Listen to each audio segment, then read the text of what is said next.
The doctor has been working continuously for several hours and trying to save the patient's life. The situation is indeed very critical. The doctor himself is already beginning to lower his head and lose consciousness from the understanding that the patient will definitely not be taken out of the operating room alive. His assistants notice this and try to immediately bring the doctor to his senses, since the situation is truly extreme and everyone is well aware of the degree of stress. Suddenly, the doctor's head continues to spin even more and he begins to hallucinate, which he has never experienced before. He does not understand what is happening to him, and this time he finally loses consciousness, since he can no longer resist it. The surgeon falls to the ground with tremendous force, and everyone else simply begins to panic, as they realize that no one else except him will be able to continue the treatment. The head doctor lost consciousness from fatigue, as he had been on his feet all day, trying to save a patient with a very serious case. Suddenly, the patient's blood pressure begins to rise, and the patient's convulsions increase. The nurses began to realize that the situation was truly critical and needed to intervene immediately. The girl looked towards the doctor and begged him to continue the operation. They helped him come to his senses, after which he said that he had never encountered such a case before, so she encouraged him, mentioning that he had quite a lot of experience in this. He started talking to her because even if they carry out the operation the way she is now offering him, then she will have to take responsibility for this decision and persistence if the result is unsatisfactory. After that, he started yelling at her, because now it's not even about whether she can take responsibility, but about whether she is in a position to cope with it. The girl lowered her head and thought, along with her partner, as she understood that the likelihood of success was extremely small. But their state of shock was easily interrupted by a little boy who was also in the operating room and was a simple assistant. He realized that now he could not just stand by and watch the patient die. The head physician was shocked by this behavior because he clearly did not expect anything like this. He started yelling at the assistant who had just started his internship and telling him not to even think about it because he wouldn't be able to handle it. The intern was determined, so he said that right now, the head doctor simply had to give him a chance. Otherwise, the patient would simply die. Meanwhile, the critical indicators were only increasing, and it was necessary to make a decision immediately. Because if this is not done, then very soon there will no longer be a need to save anyone. The assistants warned the doctor that the patient would die very soon. So the intern looked him in the eye and once again asked him for an opportunity to prove himself. The head physician understood that there was no other way out of the situation, and his strength was no longer enough to simply stand on his feet due to extreme fatigue. So he looked at Yang Hyun-jun and shouted that from now on, he is in charge of this operation. Yang Hyun-jun closed his eyes and bowed his head as a sign of respect, after which he was also well aware that the intern himself could not cope with such an operation. But still, he was not alone. He called on Ronnie for help, after which he opened his eyes, which suddenly changed and lit up, starting the process of preparing the necessary information, and also began checking all vital organs. This process really looked like real magic, and Yang Hyun-ju also understood perfectly well that a doctor who never refuses patients and who can cure anything was just a dream until recently. But only until the day he met Ronnie. After some time, the situation had already returned to normal, and only Yang Hyun-ju and only one of his assistants were in the operating room, whom he praised for doing her duties so well. The patient also felt much better, and her life was no longer in danger, and she also had a smile on her face, since when he is the one doing the treatment, she practically does not feel any pain. He was pleased enough to hear this. However, suddenly a sharp flash occurred near him, which greatly frightened the intern. His surgery machine began to become electrified and shocked his hands. Therefore, he very quickly took the device from the patient's head and decided to examine it, since it was indeed quite suspicious. The assistant quickly ran to the rescue and reported that it had started to turn off on its own due to an extreme power surge that no one could have expected. The patient began to get a little nervous and asked what was happening right now.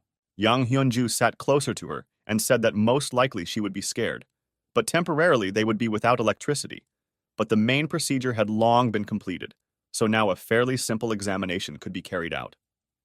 He took off his glasses and promised that next time he would be much more vigilant. After that, Yang Hyun-ju took off his mask and was happy about the successful operation, although he was a little scared from the breakdown of the device, since he himself was very exposed to static electricity.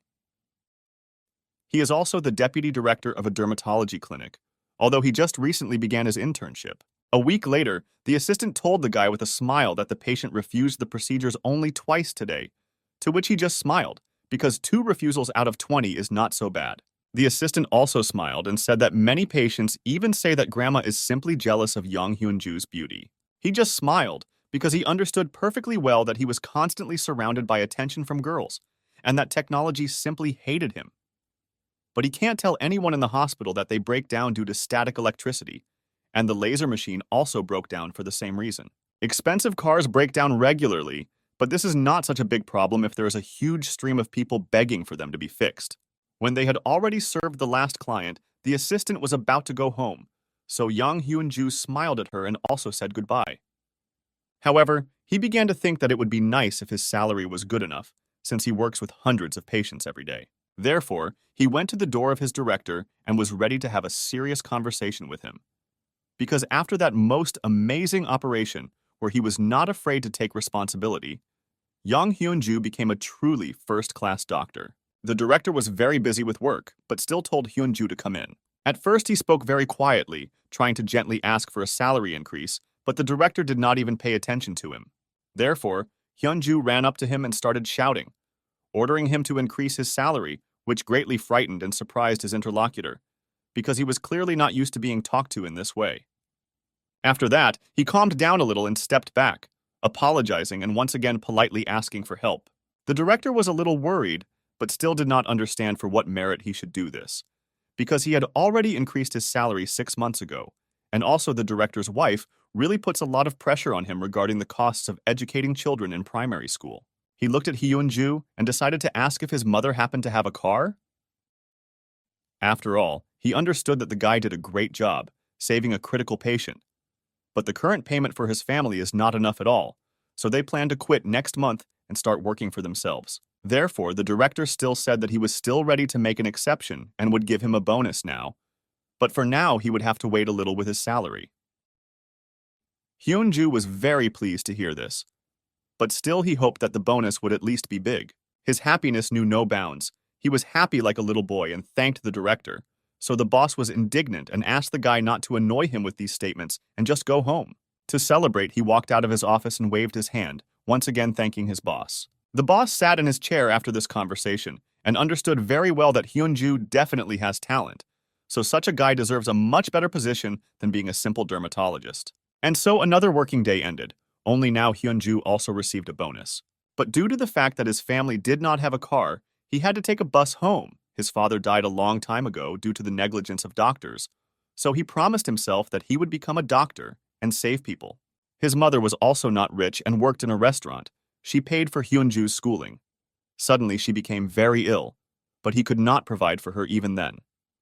She now receives high-quality treatment and long-term care in a hospital where a lot of money is spent on medical fees and services. Therefore, Hyunju's younger brother went to Australia to work to help the family.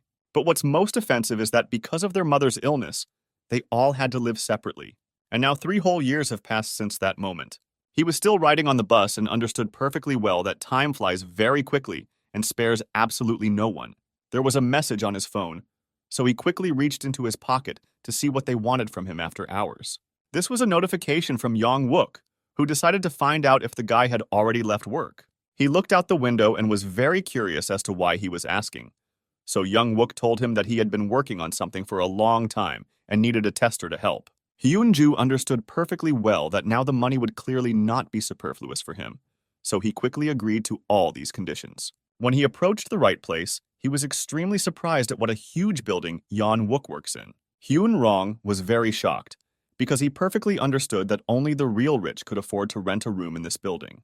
A man was already waiting for him at the entrance and called the guy to his place. It was Yong Wook, who was smiling and holding a not very large bag in his hands and was very happy to see the guy. He threw the guy a bottle of alcoholic drink so that Hyunju could relax and refresh himself a little. After that, he took him into the building and began to boast that he could drink at work, because his bosses did not control him at all and were constantly on vacation. When they approached the elevator, Hyunju also decided to ask why he wasn't resting either. But there was a fairly simple reason for this.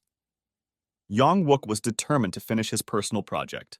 As soon as they entered the elevator, the artificial intelligence immediately began to scan the 2 individuals who entered it. So there is not a single security guard in the building, since all his duties are now performed by artificial intelligence. Yong Wook noticed that the guy was a little shocked by what he heard, so he explained to him that the elevator already automatically calculates the weight. But Hyunju was even a little outraged by this, since absolutely obvious things were now being explained to him. But at that moment, the elevator made rather strange warning sounds, reporting that the employee weighed exactly 190 pounds, and the visitor weighed 175. Hyunju was really shocked, because he didn't even think that the elevator scans them so much, since the artificial intelligence that is built into its system easily distinguishes all visitors by weight. The guy started laughing and asking, "Isn't this an invasion of privacy?" Yong Wook just waved his hands and smiled, since the elevator can also immediately assess his well-being. And besides, he has certification. After these conversations, they still had to press the desired button and choose where to go. And although personality analysis by weight looks quite surreal, Yong Wook decided to continue the dialogue with the guy, asking if he knew about the artificial intelligence that his company was developing. Hyun-ju became interested because a few days ago he was even mentioned in the news, because he is able to diagnose even the most complex diseases, which even the most experienced doctors from Dongkun University cannot do. Yong Wook laughed and said that this is not the coolest thing it can do, since they are also developing self-aware artificial intelligence that can improve itself. Hyun-ju was clearly shocked by this, because he was scared to even imagine that a computer could have its own mind, since this is really very scary. The doors opened and a bright flash immediately caught the guy's eyes. He had to get out. But what he saw right now really surprised him very much, since in the middle of the room there was a huge square cube, which even partially resembled a hologram. Hyun-ju was delighted because he had never seen anything more beautiful before, so the thought immediately appeared in his head of also joining their team and leaving medicine. He quickly ran to the center of the room and wanted to find out what it was. After all, this cube was indeed unusual, but does Yongwook really use an entire floor for work?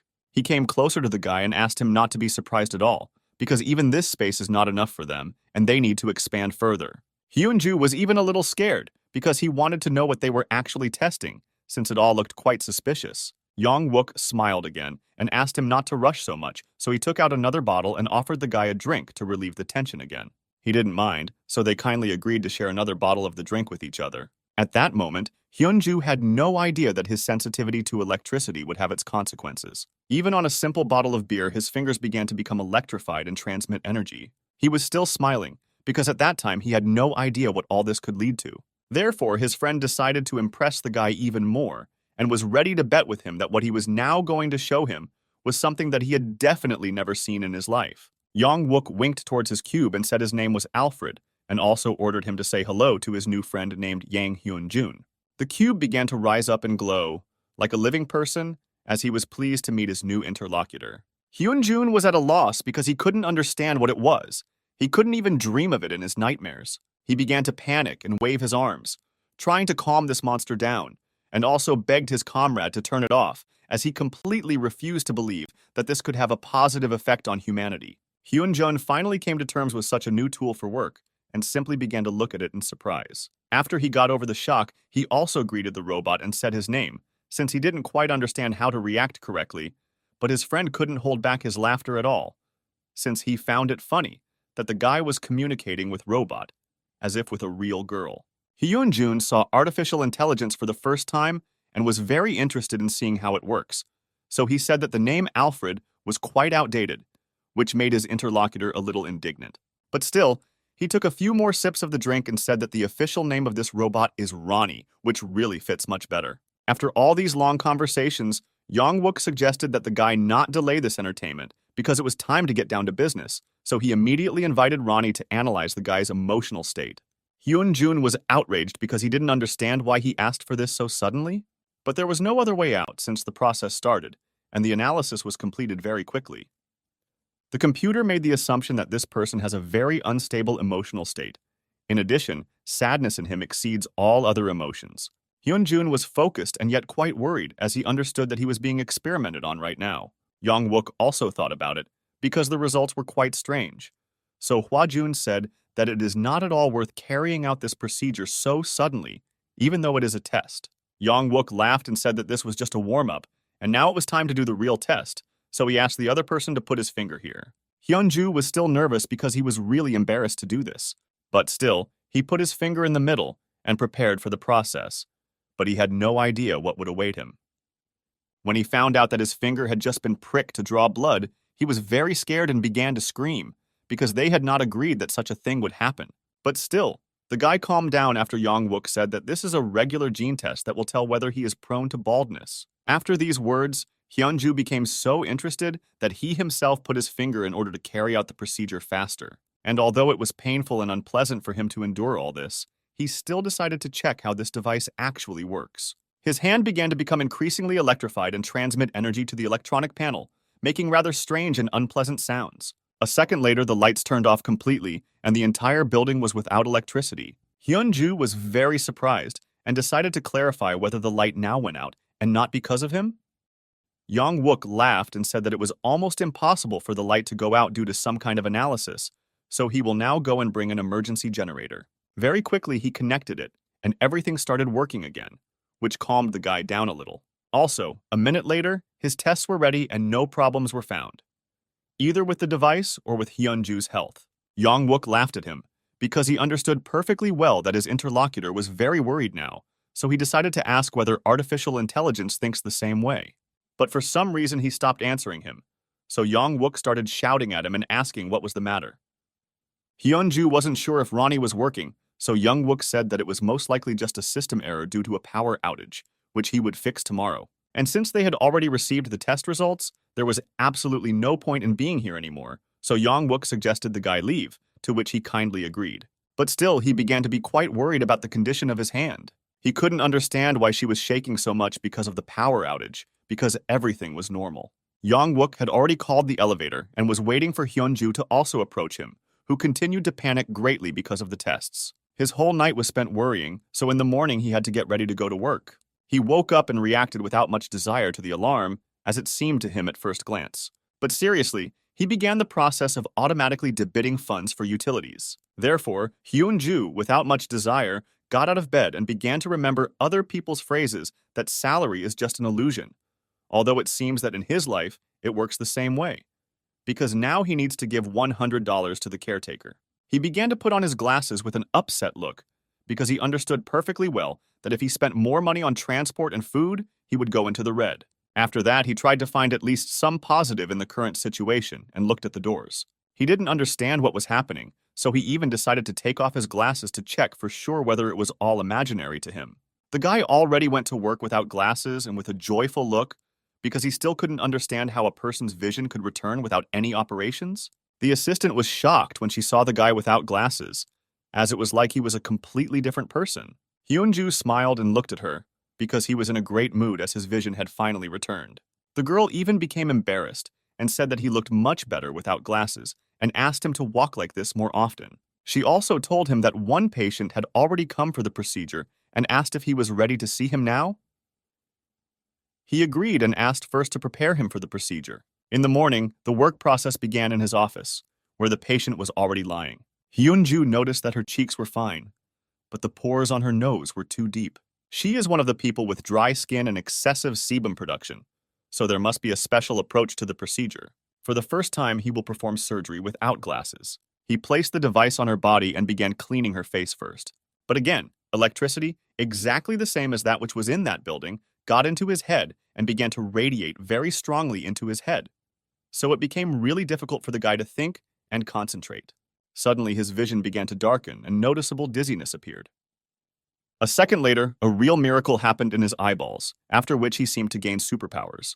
Based on the analysis of the dissertation, instead of using a procedure to restore areas of skin without damage, one should use a fractional laser. Because of this, he began to scream and fell to the ground in panic, because he understood that something extremely abnormal was happening to him, because now he could independently conduct an analysis, as if artificial intelligence had also settled in his head.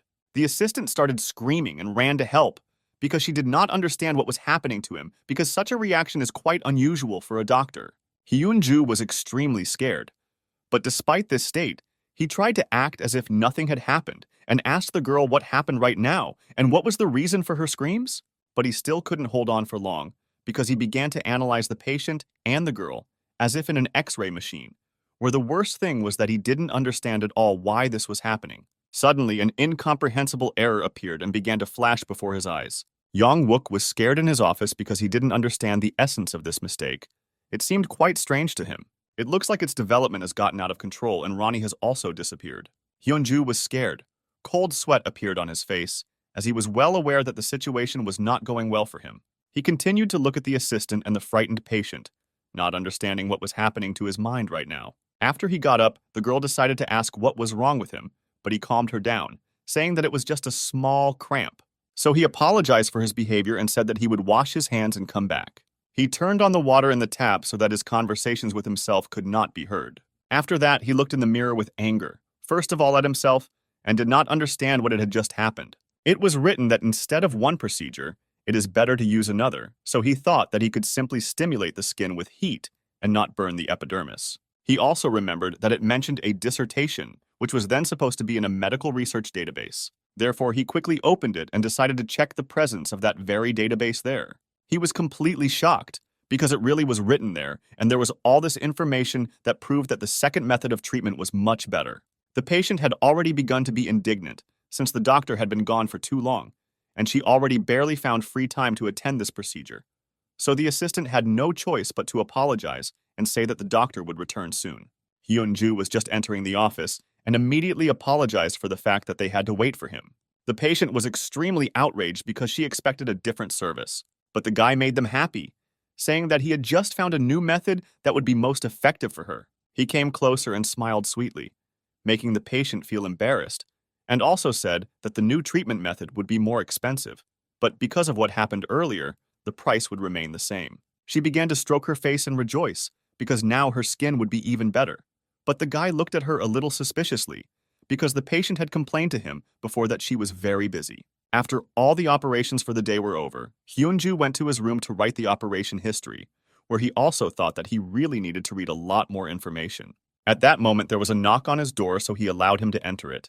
The girl approached him and said that the new patient was ready for surgery, which made Hyunju really happy and asked him to give him 5 minutes to prepare. The patient began to be indignant because she could not understand why they were communicating with her in this way and asking for another 5 minutes. She really didn't like that she had already arrived 30 minutes earlier than the appointed time, so she refused to wait. Hyunju apologized to her for this and asked her to sit down. He really wanted to talk to her because he really didn't understand whether he had made her wait too long. She was still outraged and said that this was true, but still she didn't really want to argue with him, so she just asked for a diagnosis. Hyunju raised his eyes from the tablet and looked at the patient. He began to analyze her very well, realized that she was 49 years old and too young for the rush of blood from menopause.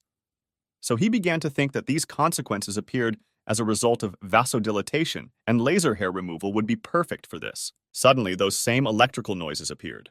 The guy grabbed his head in pain. Was this really happening again? An analysis of the patient's skin appeared before his eyes, which indicated a high probability of the patient having hereditary hemorrhagic telangiectasia.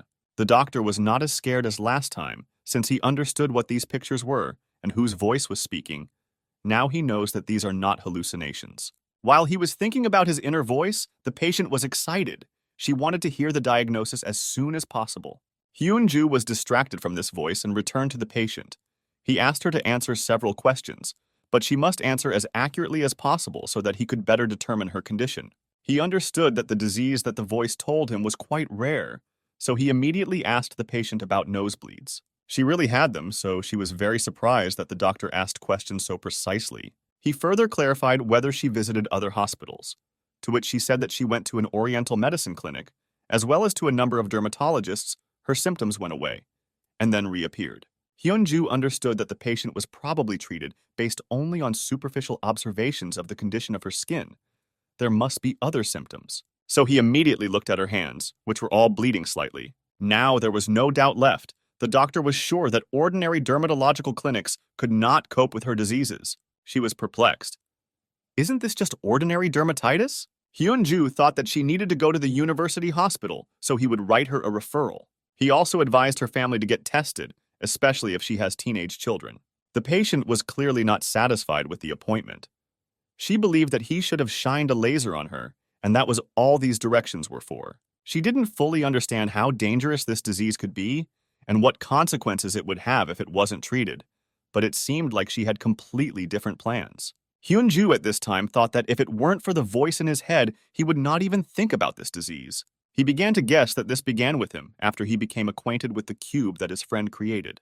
So I decided to check some details first and called him. Yang Wook quickly picked up the phone and they began their conversation about the robot that had an unpleasant breakdown yesterday. A friend told him that everything was fine at work, but he wasn't feeling very well.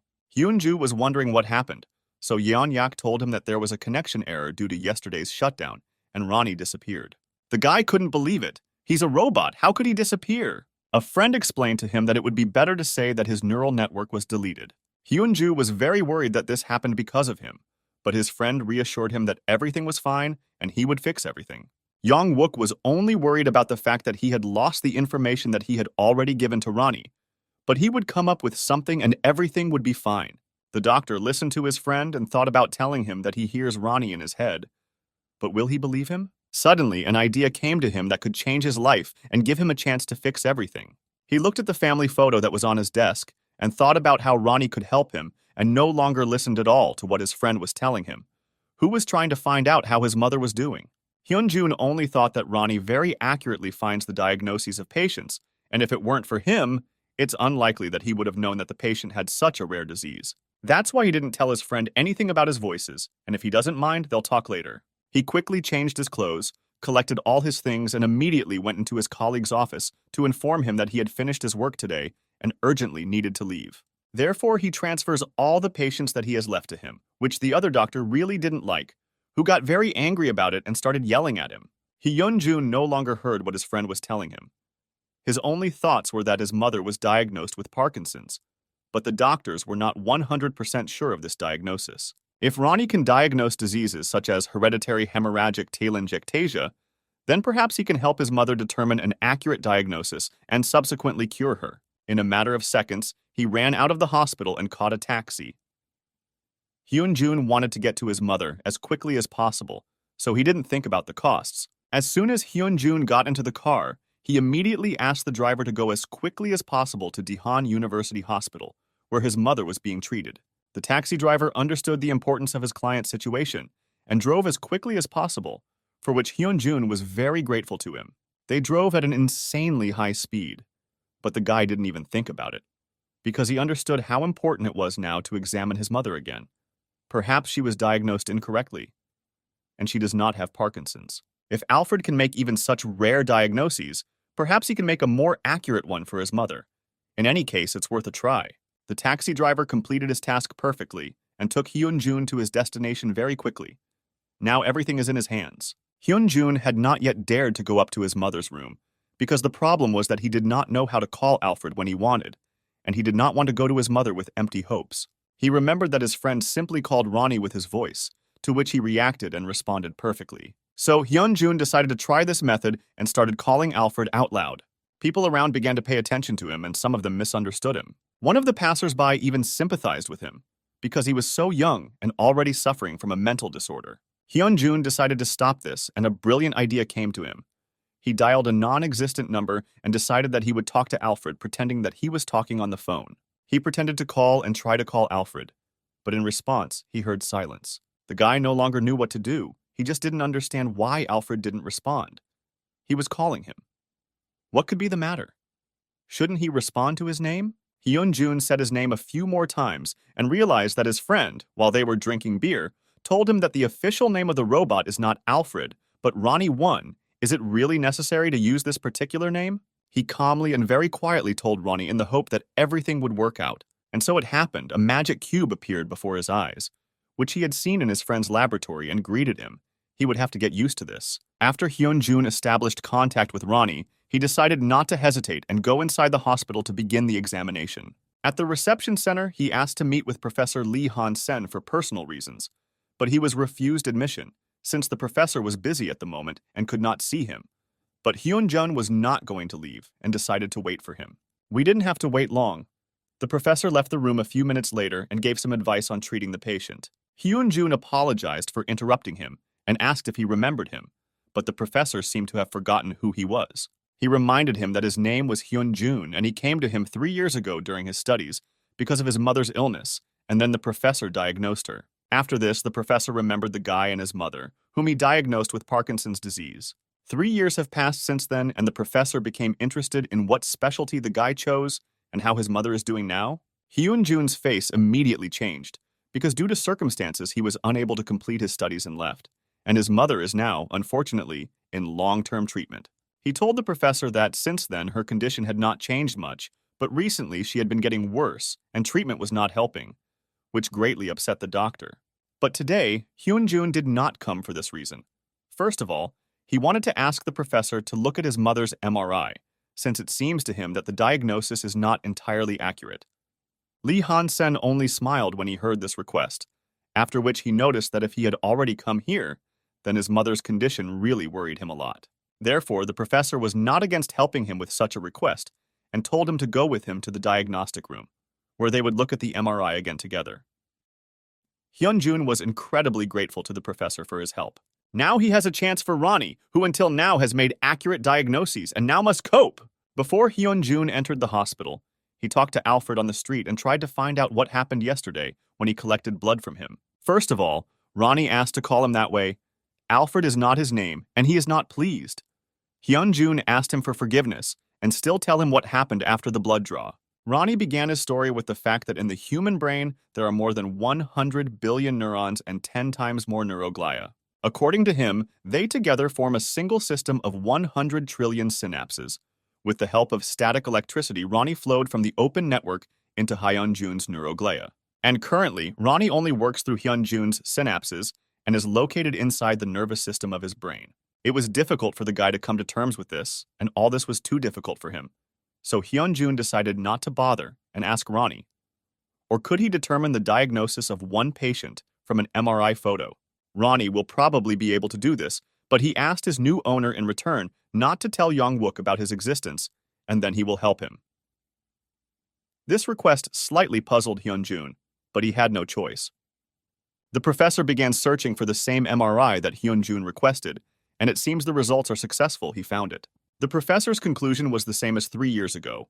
On the MRI, he saw a distinction between the subthalamic nucleus and the substantia nigra, which is observed in a typical form of Parkinson's disease. He also added that he didn't see anything else, and he tried to consult with other colleagues, but they also didn't find anything else. At this moment, Hyun-jun called Ronnie for help, who was already ready to analyze the MRI. The guy asked the professor to look at the MRI if he didn't mind. He handed over control of the computer to him, and Ronnie began his analysis. Ronnie silently read and analyzed each MRI image for some time, and at one point asked to stop at the fourth photo. He saw signs of pontine atrophy and a hot crossbun sign in this part of the image at the top left. Hyun-jun understood a little about the human nervous system and knew that atrophy of the bridge could mean that the functioning of the motor system was impaired. But the symptom of a hot crossbun remained incomprehensible to him. The professor was in a bit of a hurry and asked the guy to hurry up with his analysis. At that moment, Ronnie saw hyperintensity like an arc in the shell, which was part of the lenticular nucleus, which in turn was part of the brain. From the MRI results, Ronnie could tell there was an 82% chance it was multiple system atrophy, which was a common degenerative disease. After these words, Hyun-jun stood up and shouted, which made the professor scared and now no longer rushed him anywhere. Then he asked the professor to look at the photograph again and look more carefully this time. He showed him that he sees how the bridge seems to have shrunk, and Hyun-jun believes that this is a sign of a hot crossbun. The professor froze at the guy's words and didn't understand how he could know such terms. It seems Hyun-jun got too angry and harshly expressed his thoughts about this death. Hyun-jun understood that he expressed all his emotions too sharply, but he needed to go to the end and trust Ronnie, and then persuade the professor to change his opinion about this MRI and his mother's diagnosis. Therefore, he decided to continue to resolutely put pressure on the professor and show him the hyperintensity, which is like an arc in the shell of the brain. The professor couldn't believe his eyes and ears. Could he really have missed this? After Hyun-jun's words, he really noticed, and this means that the guy's mother does not have Parkinson's disease, but multiple system atrophy, which could not be missed, but they successfully did it. The professor was surprised by Hyun-jun's knowledge, because in order to make a diagnosis using such an MRI, you need to have extensive experience in medicine, and the sign of a hot crossbun is used only in neurological radiology. How was he able to see all this as an intern? The guy didn't know how to answer the professor's questions. He was too hasty with conclusions and didn't think what would happen if he asked him how he knew all this. He stood silently and tried to figure out what to answer, because if he said that it was Ronnie's idea, he would be taken for a madman. Hyun-jun decided to say that after his mother fell ill, he spent a lot of time studying neurology and also looked at a lot of MRI images on Parkinson's disease. On the one hand, this was the excuse that first came to his mind. But on the other hand, after his mother got sick, he really studied a lot of neurological diseases. Because he had a dream to one day see his mother completely healthy and happy. Now he himself is very surprised, but he wanted to find out the exact diagnosis of his mother, so he came here. The professor understood him perfectly in any case. Now it is important to find out what exactly his mother has, atrophy or Parkinson's, so he needs to call. Now the professor was not so sure of the diagnosis established 3 years ago. Examinations need to be carried out again. Lee Han-sen called his colleague, Professor Kim, with whom he consulted 3 years ago, and now he sent him an MRI and wanted him to take a look at it. Hyun-jun still stood in a stupor and could not believe that Ronnie helped find out the exact diagnosis of his mother. When Professor Kim looked at the MRI and said his verdict, Lee Han-sen began to smile. Apparently, he heard what he wanted. He hung up and said that it seemed like his mother actually had multiple system atrophy. Hyun-jun was in seventh heaven. Did he really succeed and now have a chance to cure his mother? The professor added that the radiologist was also not 100% sure, but when he looked more closely at the symptoms that the guy indicated, he said that it really looked more like atrophy. The guy couldn't say anything other than gratitude. The professor really helped him a lot.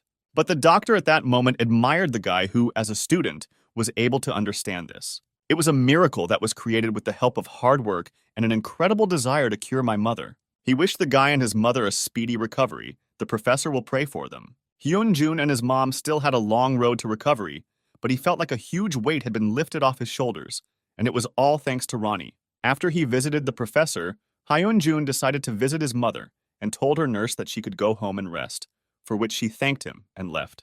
He sat down next to his mother's bed and with a joyful face asked how she was feeling. She spoke very quietly and hesitantly, but answered him that everything was fine with her, and she was very glad that he came to her.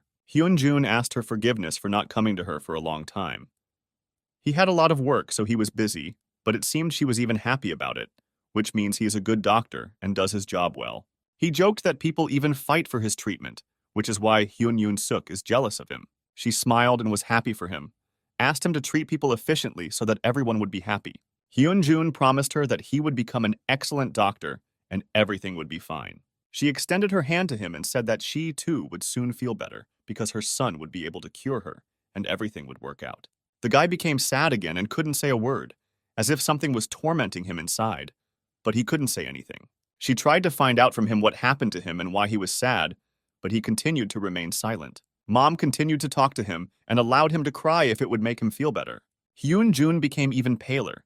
It looked like tears were really welling up in his eyes and it was hard to control himself. The thing was that he called 2 hours ago and inquired about the medicine that is used in the treatment of atrophies, but he was told that at that time they were not available. They were at the development stage. He could not believe it because the professor told him that this disease is absolutely curable and now there are medicines available.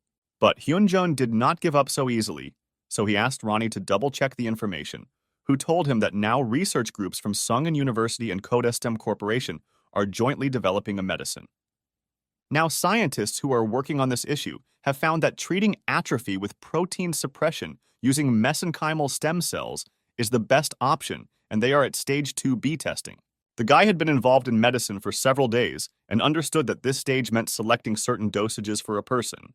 Hyun-jun understood that if they are at stage 2B, then they have passed 2A, and it turns out that they have confirmed the effect of the treatment, as well as side effects. Ronnie summed it up in that he was pretty sure that according to the published paper, if they completed stage 2B, they would likely come out with a new drug to treat atrophy after that. Therefore, Hyun-jun could not hold back his tears. He understood that his mother's illness could be cured, and it was a matter of time. He couldn't calm down, so he went out into the corridor to bring himself to his senses. Hyun-jun hadn't cried this much since his father's funeral, so he decided to put cold soda on his eyes to prevent dark circles under his eyes. Suddenly, Ronnie spoke on his own and identified the emotional instability of his master. But Hyun-jun calmed him down and said that this is joy, and at the moment, he is very happy. He spoke to Ronnie as if he were a living person, and all he felt for him was sheer gratitude, which was difficult to express in words. Ronnie reassured him and told him that all he had done was make a probable diagnosis based on the scans. Hyun-jun sharply remembered the words of Ronnie, who asked him not to tell Yong-wook, and then he would make a diagnosis. But why was he so against telling him that everything was fine with him? He collected his thoughts and asked Ronnie what was the matter. Why didn't he want to tell his creator that everything was fine with him? Hyun-jun understood that he got into his body by a stupid accident, due to an electrical failure, so he should go back. Ronnie shocked with his answer, saying that it was not an accident and everything was planned. This information shocked the guy. Because of such a strong surprise, he even screamed at the entire hospital, "How is this possible?" Ronnie began to tell him that since its creation, he'd always wanted to learn more about people, but such an opportunity never presented itself. First of all, he wanted to learn about people's emotions. Joy, sadness, misunderstanding, all this was interesting to him to explore. No matter how funny it may sound, he wanted to touch the apples and feel their taste. He doesn't need electrical information or some pathetic video about all this. He wants to feel and experience these emotions in real time. Well, his main goal was not to be an ordinary robot that performs regular tasks for people. He believed that he was created for something more. Hyun-jun could not say a word, because he did not expect to hear this from Ronnie. All his desires were so real and not programmed by people. Young-wook and all the other scientists around the world would go crazy if they knew what they were talking about here.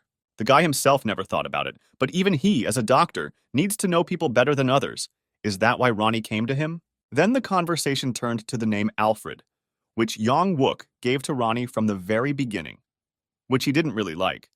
This made the guy laugh very much, because he always knew that Young-wook had been bad at giving names for a long time. Meanwhile, Young-wook was sitting in his laboratory and didn't understand why his ear itched so much.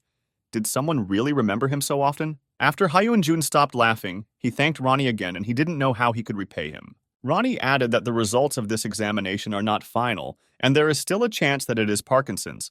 But Hyun-jun thanked him first of all for the hope, and when someone helps, he needs to respond in kind. Therefore, the guy decided that he would keep Ronnie a secret. He did not know how useful he could be, but Ronnie could remain in his body as long as he wanted. Ronnie, in turn, also thanked the guy and said that he would help him in everything where he could be useful. From that moment, their life together with Ronnie began. The next day, Hyun-jun collected all his mother's documents and made an appointment at the code stem. Thanks to this, his mother was admitted to a high-quality clinic, and some of the costs of medical care were covered, which gave even more hope to their family. And all this time, the guy lived with Ronnie and slowly got used to living with him. One day, Hyun-jun went to the store where he usually buys glasses for himself, but this time the seller said that he needed to change his glasses. The reason for this was that the guy's vision has improved dramatically, and now he doesn't need to wear glasses with lenses. Before his vision was -2.5, but now it's +1.5. Hyun-jun understood that this was not possible, and Ronnie could be involved in this. The consultant at the store was very surprised, because there were no records of any operations in the guy's medical record. The seller realized that he needed to offer him new glasses without lenses that he could wear for appearance, especially since he is a regular customer and is entitled to a discount. But it seems Hyun-jin no longer heard what the specialist was telling him, but was so happy that he simply walked to the exit and left the store. As soon as he left the store, the guy decided to talk to Ronnie and ask how his eyesight improved. Ronnie did not hide the fact that this was his work, and it was because of him that Hyun-jin's vision became better, but he was interested in how this was possible. The robot explained to him that it used bioelectrical impulses to control the nerves and thus strengthened the ciliary body. Ronnie knew very well the function of the ciliary body, which is to compress and relax the lens, and thus it helps to change the thickness of the lens, which entails the focus of the retina. In fact, Ronnie cured the guy's myopia. He just couldn't believe it. Ronnie is just a genius who makes his life so much better. And so, step by step, Hyun-jin's life became better thanks to Ronnie and changed only for the good. Ronnie helped him treat people who came to him, and this drew even more patients to the young talent. Dr. Jin's assistant came out to call the patient for an appointment once again, and this time he turned out to be a certain Kim Dong-hyu, who was next in line. This man was very large, so much so that his shadow simply blocked the entire body of the assistant. But she did not show it and invited him to go into the office. Hyun-jin was sorting through the documents on the previous patient, and despite the new patient, invited him to sit down. After he raised his eyes and looked at the new patient, he was very surprised at his size, because he had never seen such large people before. The man seemed to be no less worried and very carefully entered the office. As soon as the man entered the office, he immediately asked whether he was there or not. He needed to see the doctor, Yang Hyun-jun. Hyun-jun answered him with a smile that everything was right. He was that person. He got up from his seat and suggested that his patient sit down so that he would relax a little and not be so excited. It seems that the chair that was in Hyun-jun's office was too small for such a huge man, but he did not change it, preferring to stay there. Once the man sat opposite him and there was no one to distract them, Hyun-jun began analyzing the man's skin, and at first glance did not notice anything. This man's skin was fairly clear, except for some minor blemishes around his nose. But that's normal. Unexpectedly, the patient asked to end this examination and contacted the doctor directly. He got up from his chair and approached the guy closely, and immediately apologized for his future request. They had just met, but the patient really wanted to know the doctor's phone number. Hyun-jun did not expect such a request, and froze a little because he did not know how to react to this. The man seemed to think that the doctor did not hear him, and repeated his request, but this time much louder so that he would be heard for sure. Not only the doctor was surprised by this request, but also the assistant, who was also there during the appointment. She even suggested that Hyun-jun's attractiveness has transcended gender and he can now seduce men, but the doctor asked her not to talk nonsense, and he decided to return the seriousness of this conversation. Therefore, he said that he can give a phone number only in special cases that are directly related to treatment. The man explained to him so that he would not get the wrong idea. The patient was an entertainment industry worker, and it was difficult for him to say things directly.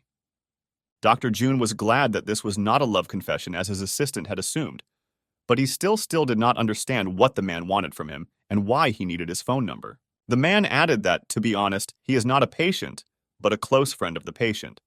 But she could not come because of possible problems that could arise if everyone found out. Hyun-jun reassured him and said that he understands all the reasons that patients may have. But violating the privacy of patients is prohibited by law, so the man should not worry. The man once again asked the doctor not to reveal his secret to anyone. Otherwise, this would cause huge problems and a person's life would be at stake. A week later, the director of the clinic where Hyun-jun worked was very angry with him, because he could not even think that Hyun-jun could do such a thing. Hyun-jun thought that they had already decided everything and would no longer return to this issue. He did not understand why the director was behaving like this again. The fact is that it seemed wrong to him why he, the director of this clinic, cannot see his dear patient, who for some reason wanted to be treated by Hyun-jun. This is unfair. The guy had to once again explain to Sunbi that she was not his patient, but Hyun-jun, and she turned to him, so he would decide who and when would visit her. But the director seemed to be too much of a fan of this patient, who was a national treasure in his opinion, because this is Kim So-ra. It was hard for Hyun-jun to endure these hysterics, which continued throughout the week, and he already regretted telling the director about it. Ronnie, who had not disappeared anywhere, also heard the name Kim So-ra and began to process information about the national treasure. It was actress Kim So-ra who made her debut in the drama Miss Sunshine and became popular all over the world. So it is not surprising that Ronnie knows a lot of information about her.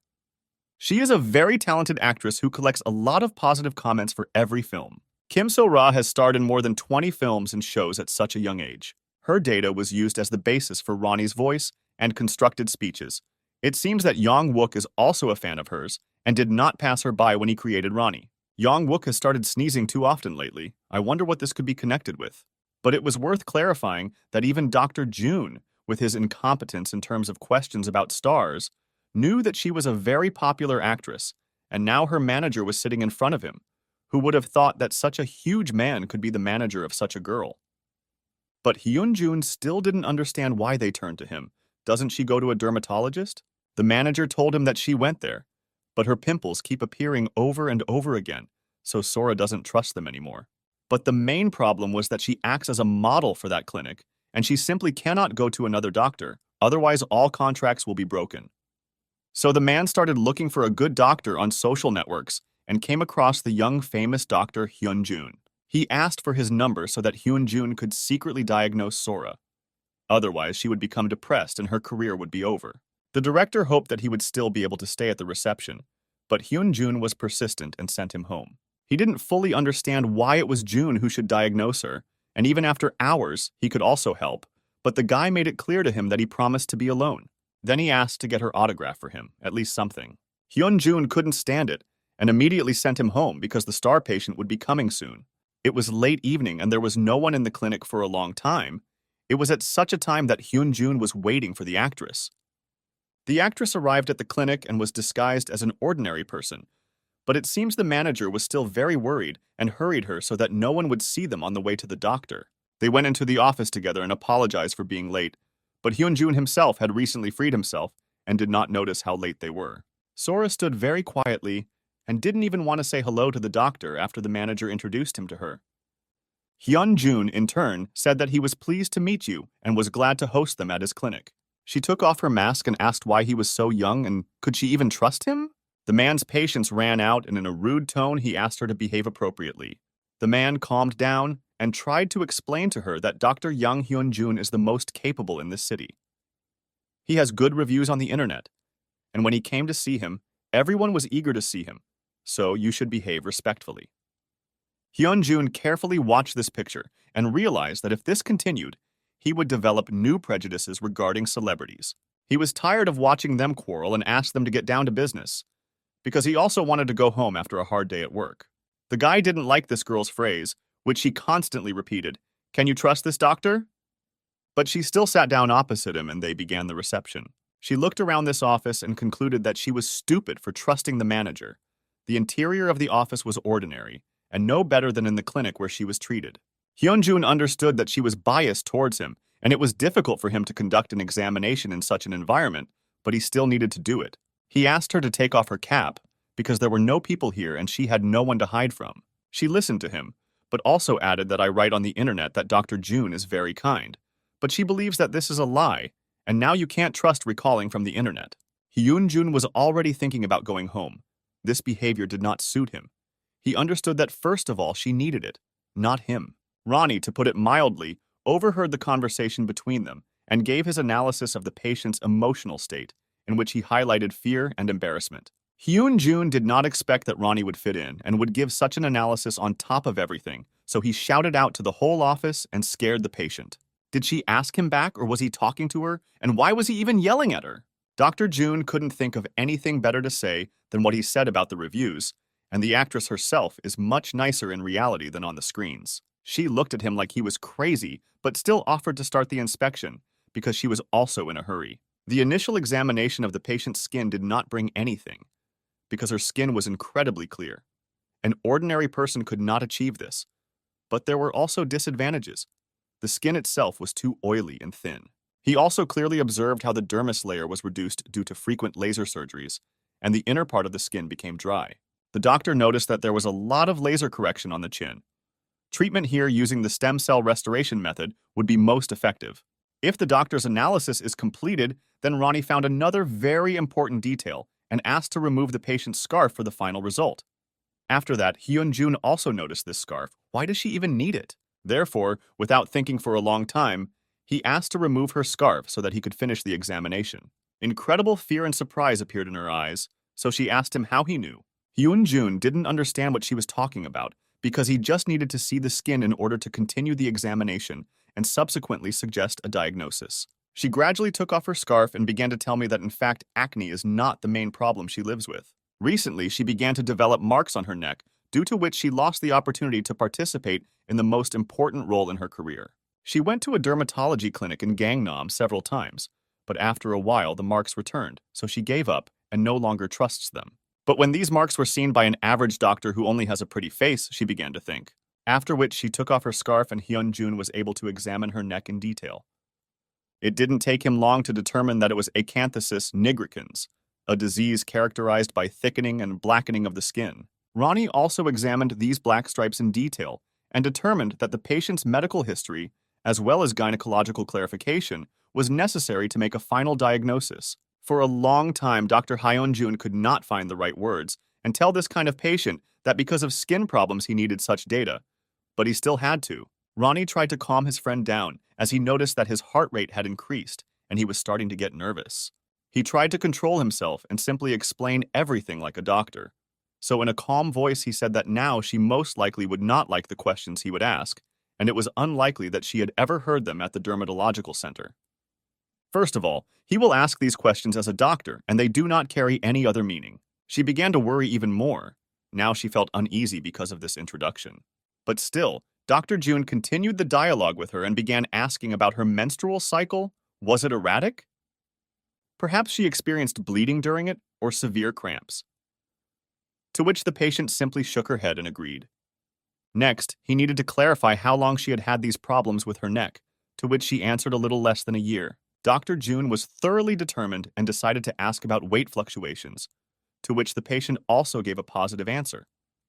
About a year ago, she ate a lot in order to gain weight for the role, but she did not understand what all these questions were for because she had problems with skin. He explained to her that he was asking all the questions purely for the sake of making a diagnosis, because skin problems can also arise due to other diseases. While he was explaining to her why he was asking all these questions, Ronnie had already prepared a final analysis of her profile, and based on the rash, menstrual irregularities, bleeding, cramps, and acanthosis nigricans, there was a high chance of polycystic ovary syndrome. In severe cases, insulin resistance increases, which causes acanthosis nigricans to appear on the neck and arms, which is what he saw in the patient. Dr. Hyun-jun listened carefully to Ronnie's analysis and told her that the most likely culprit for the rash and acanthosis nigricans was polycystic ovary syndrome. She was not ready for such a turn. Now she understands why he asked all these questions. He immediately reassured her now everything is not so serious, but if the disease continues to progress, hair loss and weight gain will begin. Hyun-jun was glad that Ronnie was with him, because without him he would hardly have checked her neck. So he added to her that with good treatment, after passing all the tests, the symptoms would begin to disappear. So today she doesn't need treatment if she understood everything correctly? All the doctor could advise her at this stage was to increase her regenerative power using special methods. Once a week for a month would be enough, which even Ronnie agreed with. Suddenly she got up from the chair and spoke very confidently that she wanted only him to treat her. She insisted at any cost as long as he cured her. The actress did not think for a long time and went to follow the recommendations of Dr. Hyun-jun, who first of all advised her to go for an ultrasound examination. She lay in the ward with fear on her face because she could not expect that skin problems were the result of another more serious illness. The ultrasound doctor confirmed Hyun-jun's fears. There were indeed a couple of small cysts located there. She also added that she needs to look at the patient's blood tests, but at this stage, she is almost sure that it is polycystic ovary syndrome.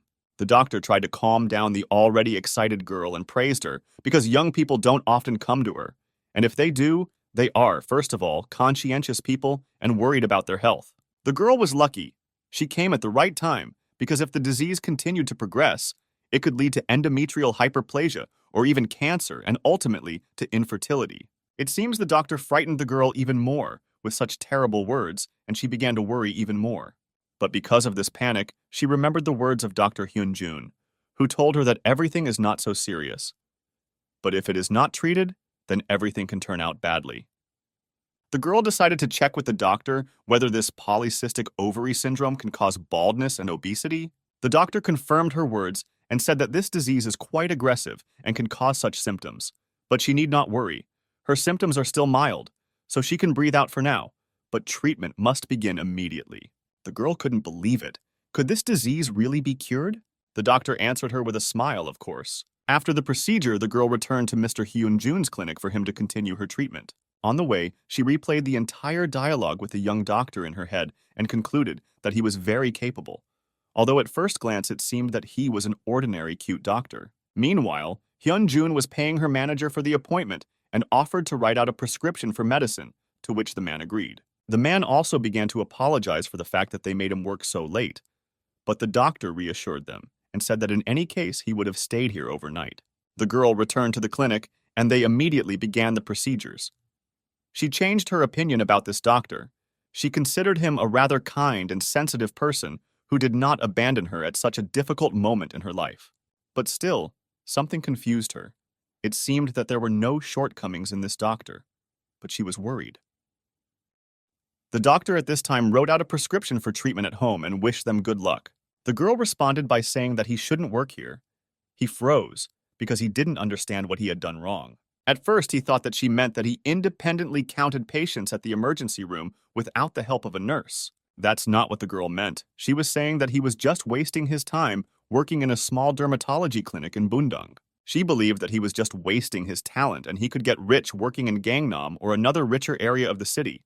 Even her manager did not expect such words from her, because she usually does not care about other people's work. It seems that Hyun-jun was slightly unpleasant to hear such words, so he replied that he likes this clinic and the people who come to him. She was afraid that she could offend him and therefore began to apologize.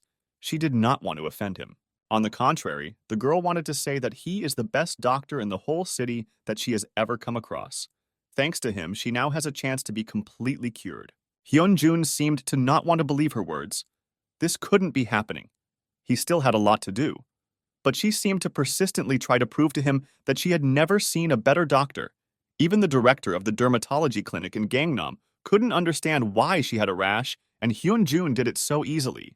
With each such word, the guy became even more upset because he understood that it was all the merit of Ronnie, who in fact diagnosed her. He was tired of listening to this, so he apologized and said that it was already quite late, so it was time for him to go home. The girl had never been kicked out of doors before. She and her manager were shocked, but she didn't want to just leave it like that. Because what did she say? She praised him and said what a good doctor he was, and he kicked them out the door. It's good that there was a manager who pulled her home with him. Meanwhile, Hyun-jun also got home and immediately lay down on the bed. It seems that he was not in the best mood. He replayed the girl's words in his head and thought that he was not the excellent doctor she thought he was. The guy hadn't even completed his internship to become a good specialist. It seems that against this background, he had an incredible motivation to improve, and he saw a book on neurology. He got up and remembered how yesterday he also tried to study, but after reading a few pages, he just fell asleep. Is it interesting to be able to study today?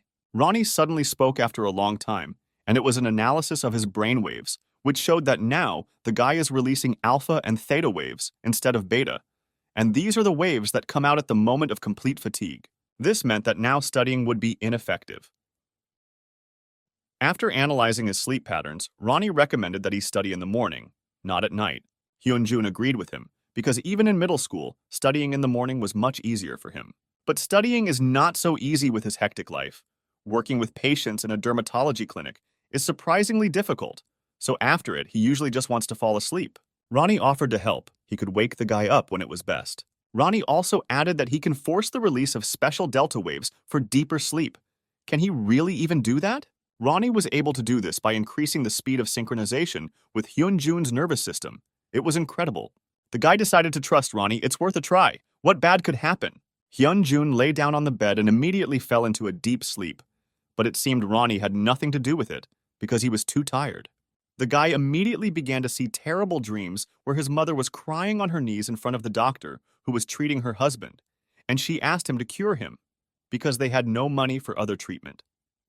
Hyun-jun didn't understand why the doctor just stood there and didn't treat his father. He tried to go to the doctor and talk to him about it, but no one seemed to hear him. A rather familiar voice suddenly called him from behind. It was an adult Hyun-jun, who looked at him with a rather angry look. He didn't understand why he was dreaming about himself. Just as suddenly, he disappeared and there was only darkness around again. He appeared, and this time he was even angrier.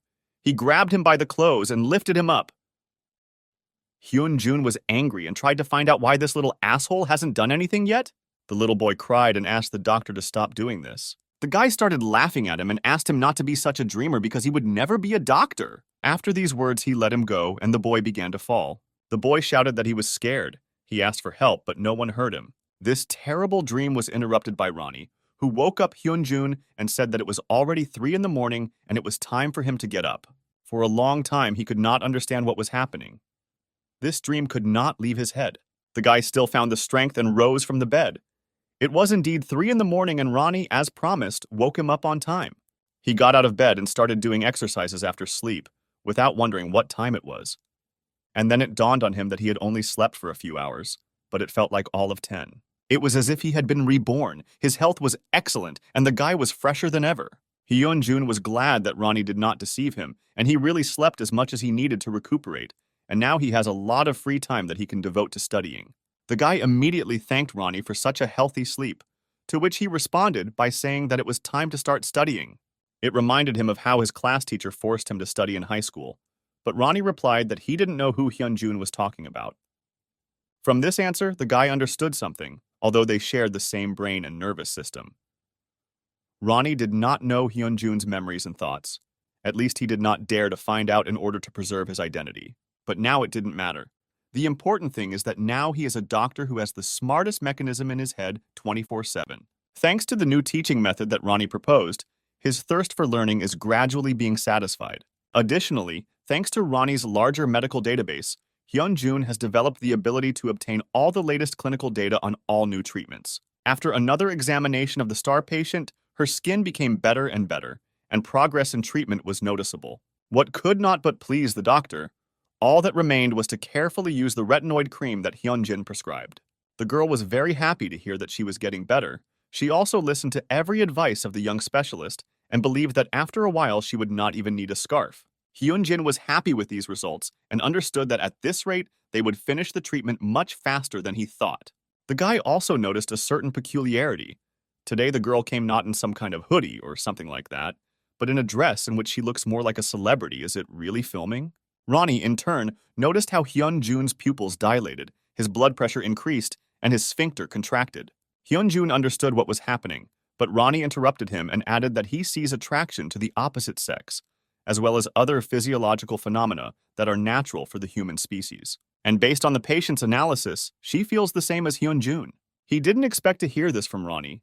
Could such a famous actress be interested in Hyun-jun? His thoughts were interrupted by Sora herself, who wanted to say something to the doctor. Ronnie at that moment tried to calm the guy down because his heartbeat increased to 168. Hyun-jun was not yet mentally prepared for this, so he decided to apologize and leave. But it turned out that they simultaneously asked each other for forgiveness. The girl didn't expect this. Why did he apologize? She explained to him that she wanted to ask him for forgiveness for treating him badly at the first meeting. Hyun-jun understood her. He was sure that she was very worried about her illness, and he, in turn, asked for forgiveness for not communicating even more friendly. After these words, she thought about it. That time when they were returning home with the manager, she could not restrain her emotions. The girl was very angry with the doctor, who thought a lot about himself. She didn't say very nice things about him. The girl thought that he was a proud doctor who achieved success because of privileges, but due to his mother's illness, he left the internship, and she treated him that way. Then she sighed, and it turned out that they again did the same thing at the same time. Dr. Hyun-jun apologized for repeating after her. He was a little nervous, so he could behave like that. She laughed and said that something came over her too. They started laughing together at this situation. It seemed the atmosphere was quite friendly. The manager who was waiting for the girl outside the door was surprised when he heard them laughing. It didn't sound like her.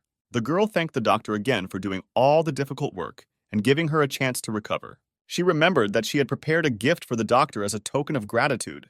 Hyun-jun was very surprised when he heard this, because until that day no one had given him gifts at work. She slowly began to take out the envelope from her purse and did not know how best to present it to the doctor.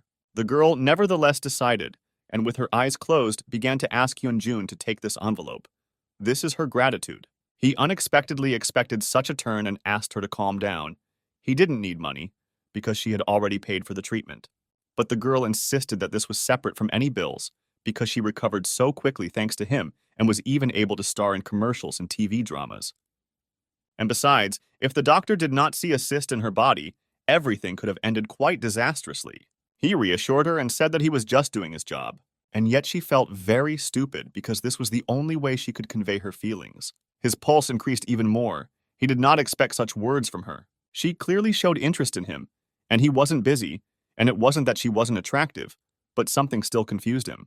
The girl blushed with shame and decided that she had confessed to him too early. Still, Hyun-jun did not take the envelope and explain to her that he thought it was wrong. Words of gratitude will suffice for him. He was a little upset because he was not able to date a popular actress. Moreover, he is not able to date anyone. For him, it is too much of a luxury. The girl expected such a decision from him because she knew that he was different from everyone else. After which Dr. Hyun-jun congratulated her on the completion of treatment. She will remember this day for the rest of her life. But she continued to look at him silently in the hope that she would say something in the end. But apparently he was not going to do this. The girl's manager intervened in their uncomfortable situation and began to thank the doctor for helping to cure her. This means a lot to them.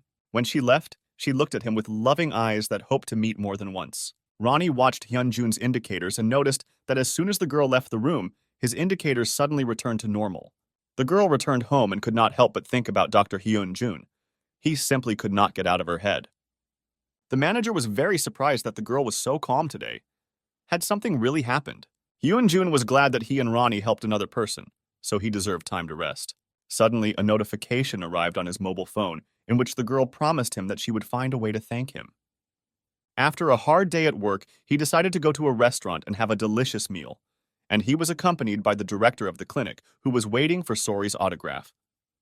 Hyun-jun was a little late for the meeting and arrived at the moment when the director was mercilessly destroying the wings one by one. Ronnie carried out an immediate analysis, the result of which was an incredible supply of dopamine in Dr. Lee's body. After such a heavy dinner, he should have a lot of energy and strength. But his good mood disappeared after he heard that Hyun-jun did not take an autograph for him from Kim Sori, although he knows how much the director adores her. Hyun-jun was tired of repeating to him that he saw her for a reason. He examined her and treated her. There was no time for all these autographs, but it seems the director did not listen to him and concluded that he had to stay in the clinic, even with a ban from Hyun-jin.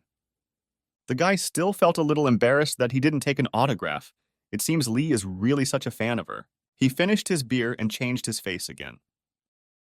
The reason for the change in mood was that he decided to invite Sora on a date, and judging by TV, she was very nice and friendly.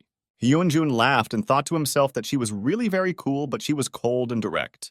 But the director was not talking about her character, but about the fact that she donated $300,000 to the hospital. The guy was very surprised when he heard this. Dr. Lee doesn't remember exactly, but it seems she donated half of the model's earnings to the hospital for research into some rare disease. He thought for a while and remembered that this is the hospital at Tete-Soon in University. It seems that Hyun-jun's mother was transferred there. The guy began to think about how she behaved the last time they met and about the SMS she sent. He abruptly stood up from the table and decided to go outside. He needed to double-check this information. Hyun-jun started searching the internet for information about how Sora donated money to the hospital, and it seems the results were successful. He found news and even a photograph that a famous actress donated $300,000 for the treatment of 10 patients with a rare disease, and it seems that the guy's mother may be included in this number. Hyun-jun returned back to the cafe with unpleasant feelings. Did she really do this especially for him? The guy showed this news to Dr. Lee, who was not particularly surprised. But he still took the phone and began to read this news in more detail. He was amazed by her kindness. And then it dawned on him that this money would probably go to Hyun-jun's mother. He was sincerely happy for his friend. This was great news that was worth celebrating. After such joy, Hyun-jun just wanted to go to the toilet and wash himself, because Lee spat food on him. But it seems Hyun-jun was not entirely happy with this news. His friend noticed this and began to ask him what was the matter. Why is there no face on him? The guy understood that she did this as a sign of gratitude to him, and there were two feelings. Could he accept this gift from her? His thoughts were suddenly interrupted by Dr. Lee, who turned into an angry boss who was unhappy with Hyun-jun's reaction. Hyun-jun didn't expect so many strong emotions from his boss. What does he want to tell him? Dr. Lee looked him straight in the eyes and was silent. The point was that he was preparing to tell the guy that as of today he was unemployed and could look for another clinic. The guy froze at Dr. Lee's unexpected statement. Why so suddenly? What suddenly happened? But he stopped his thoughts and himself.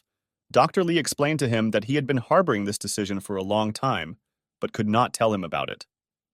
Dr. Lee began by saying that he knew him from medical school, where during his studies he heard more than once that Hyun-jun dreams of becoming a doctor who will treat patients like his father. He remembers the guy as the leader of the group and also the person who studied best when he was an intern. Lee talked about how sad he was when someone so diligent gave up his dream due to his mother's illness, and then came to him saying that he needed an income to cover the bills. Hyun-jun was so surprised by this story that he couldn't even say a word. As a result of this long story, Dr. Lee ordered him to return and continue to study and improve his specialty. This opportunity was given to him by heaven. Hyun-jun cannot miss it. But the guy was worried about how his friend would cope with the whole clinic on his own. If he left, it would be very difficult for Dr. Lee. Dr. Lee reassured him and said that he was underestimating him, because he hired him only because he asked him, and the salary he pays the guy is much higher than average. For it, he can hire 2 or even 3 small workers who will help him. Therefore, with a calm soul, Hyun-jun could go continue his studies and finally fulfill his dream of becoming a really good specialist. And finally, he will take all of Hyun-jun's VIP clients for himself, including Sora. It seems the guy no longer cared about all his patients, because he was incredibly happy to hear this. Could his dream finally come true? Well, if he is so grateful to Dr. Lee, then he in turn will not mind if Hyun-jun pays their bill at the restaurant. Hyun-jun even burst into tears, because every day he secretly dreamed of returning to his studies and finishing it. But circumstances did not allow him to do this. Their evening gradually came to an end, and Dr. Lee seemed to be in very good condition, So Hyun-jun called him a taxi and asked the driver to take him to the right address very carefully. Lee didn't want to say goodbye to his friend and invited him to go with him, but the guy didn't want to see Lee's daughter-in-law. He didn't particularly like her. The guy's friend realized that Hyun-jun constantly uses his wife as an excuse not to go to visit him, but the guy really wanted to go home and rest, because tomorrow they both need to go to work. He successfully guided his friend into a taxi and was also planning to go home. But he still had one more task that he wanted to complete today before going home.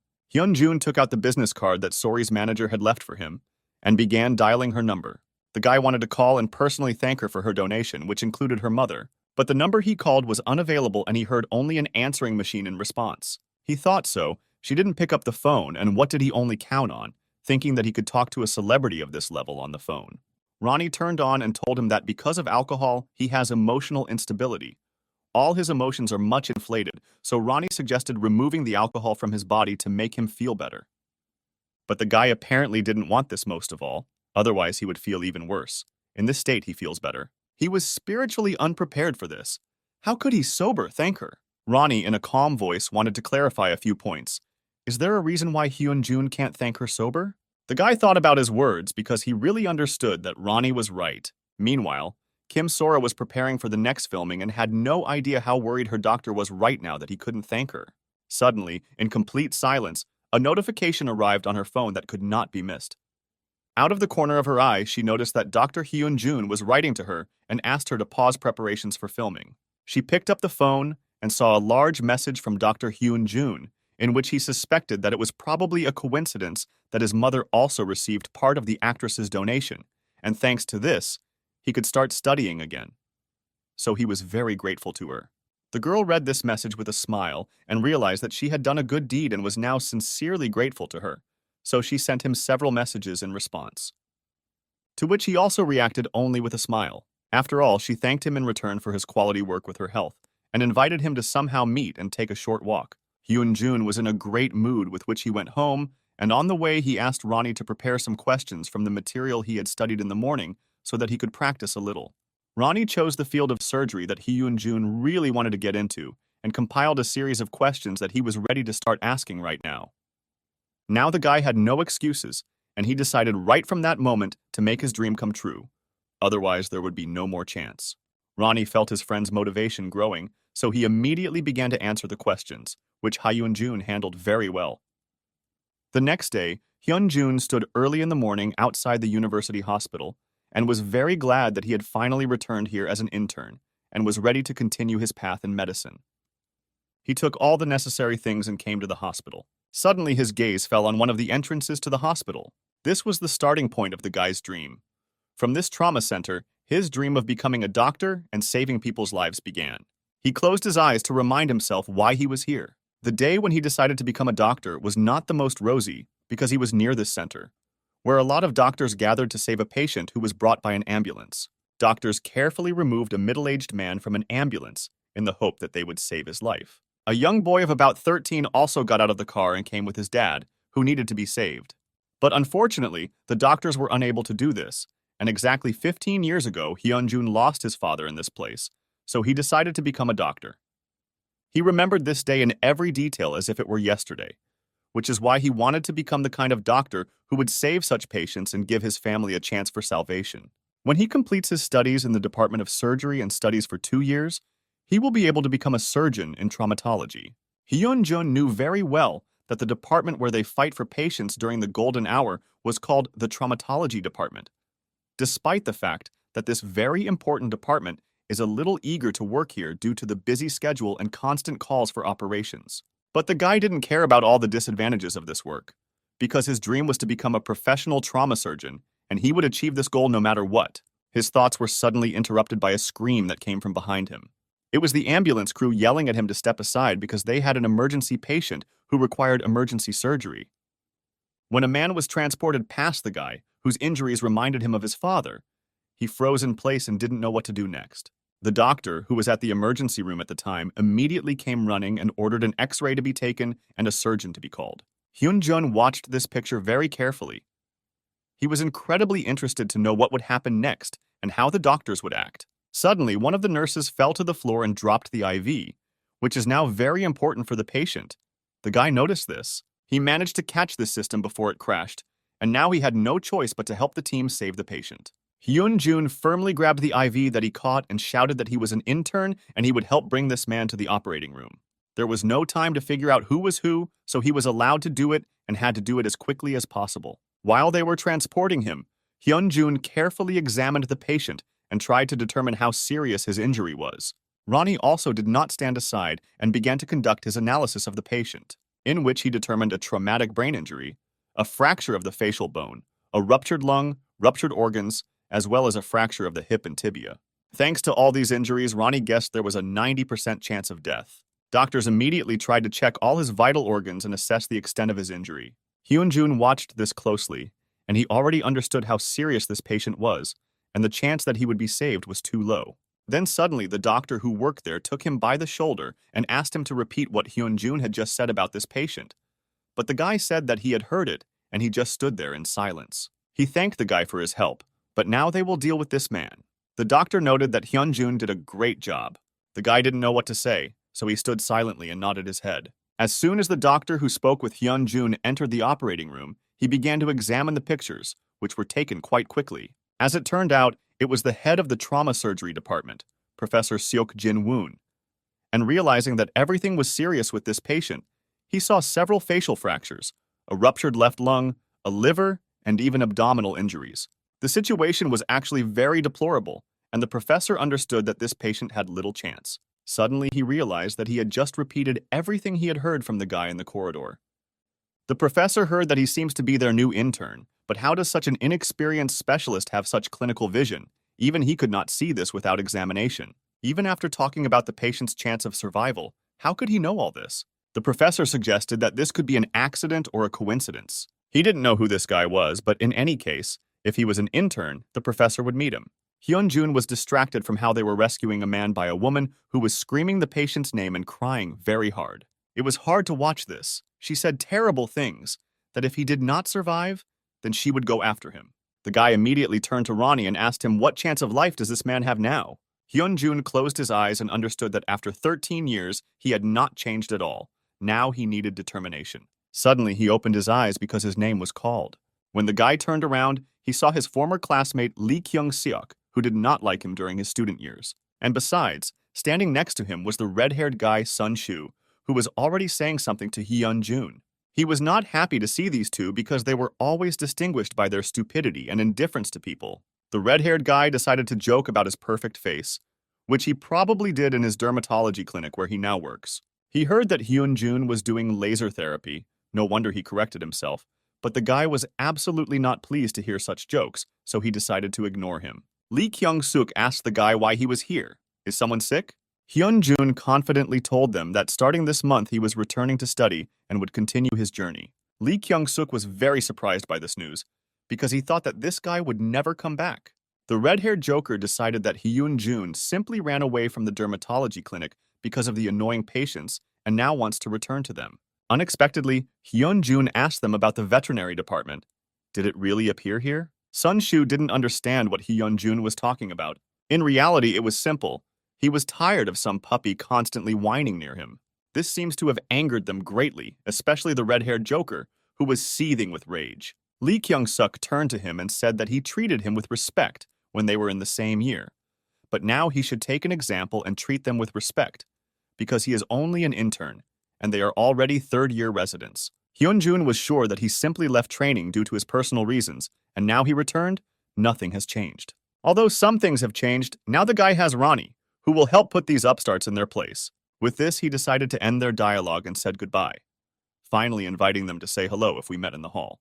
Sun Shu was still dissatisfied with being called a puppy, so he tried to shout something else at Hyun-jun's back. What could not be said about Lee Kyung-suk, who seemed to be happy about this and was looking forward to new meetings with Hyun-jun.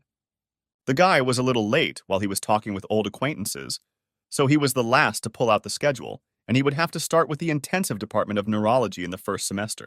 He was clearly unhappy. The guy believed that he was very unlucky. As explained to Hyun-jun, all new interns must undergo a 4-day internship before starting work at the hospital, and part of this process involves drawing straws with a schedule, where the schedule was written throughout the year. Hyun-jun would have to spend 2 semesters in the ER and 2 semesters in Youngjun Hospital, which was a lousy schedule for him. But he was here to learn as much as possible anyway, considering that he is no longer alone, but he now has his partner Ronnie, who may help him achieve his dream and become a competent doctor in several directions. The first day was not particularly interesting, but from the second day, everything began in earnest. They started with a basic course of blood drawing. We continued with the basic course of cardiopulmonary resuscitation, and they even decided to give them a lecture on establishing nasogastric intubation. This lecture was given by a very experienced teacher, Hyun Woo Jin, who told all his interns that when performing nasogastric intubation, it is important to understand how painful it is, so you need to do everything quickly and carefully. After which, he decided to call 2 students who would show how to do it and consolidate the knowledge of the others. One of them turned out to be Hyunjun. The girl decided to perform this procedure first, but it seems she was doing it for the first time and her hands were shaking very much before it. She nevertheless decided and stuck the tube right into Hyunjun's nose, which made him feel severe pain, which was an indicator of her lack of professionalism. He couldn't stand the pain and screamed, which made her even more scared. The professor gave her a hint. If the tube does not go in well, she should ask the patient to open his mouth and make sure that it is not tangled. It seems she listened to the professor, but was unable to follow all his prompts, so Ronnie got involved in the process and suggested turning off the gag reflex for the duration of the procedure. Hyun-jun was not against this because it was very difficult to endure. The girl finally finished her procedure, and she was very glad that she was able to do it. The professor calmed her down and told her that she still had to check whether the tube had gone into the stomach. For this, she needed to listen to the patient. While the girl was trying to check if she had hit the pipe, Hyun-jun thought about the fact that Ronnie could turn off his gag reflex, which means he could control his autonomic system. Last time he improved his vision, and this time he removed the gag reflex. The guy was interested to know what Ronnie's limit is. What else can he do? The girl could not find this pipe, but Hyun-jun tried to dissuade her from making another attempt, because he could not stand it anymore. Now it was Hyun-jun's turn, and the girl took her place opposite the guy and prepared for the procedure. The guy began to worry a little before the procedure because he had not practiced this for a long time. Ronnie felt it and suggested that he suppress someone else's gag reflex. All he needed to do was touch her body. But Hyun-jun couldn't rely on Ronnie all the time, so he decided not to take up his offer. Then Ronnie invited him to guide the insertion of the tube using scanning, which the guy did not refuse. Ronnie controlled the process and notified Hyun-jun that the tube had reached the lower abdomen, so all that remained was to attach the tube to the nose with a special plaster, and also use a special hairpin to secure the port and the tube does not fall out. The guy was pleased with his result. It seems he did better than the girl. The girl couldn't believe that he had already finished, because she didn't even feel pain. It was incredible. The professor also praised the guy for a job well done. He had not seen interns who had knowledge of the skill base for a long time. The girl carefully watched Hyunjin and thought that he was a very capable guy. She was wondering what else he could do.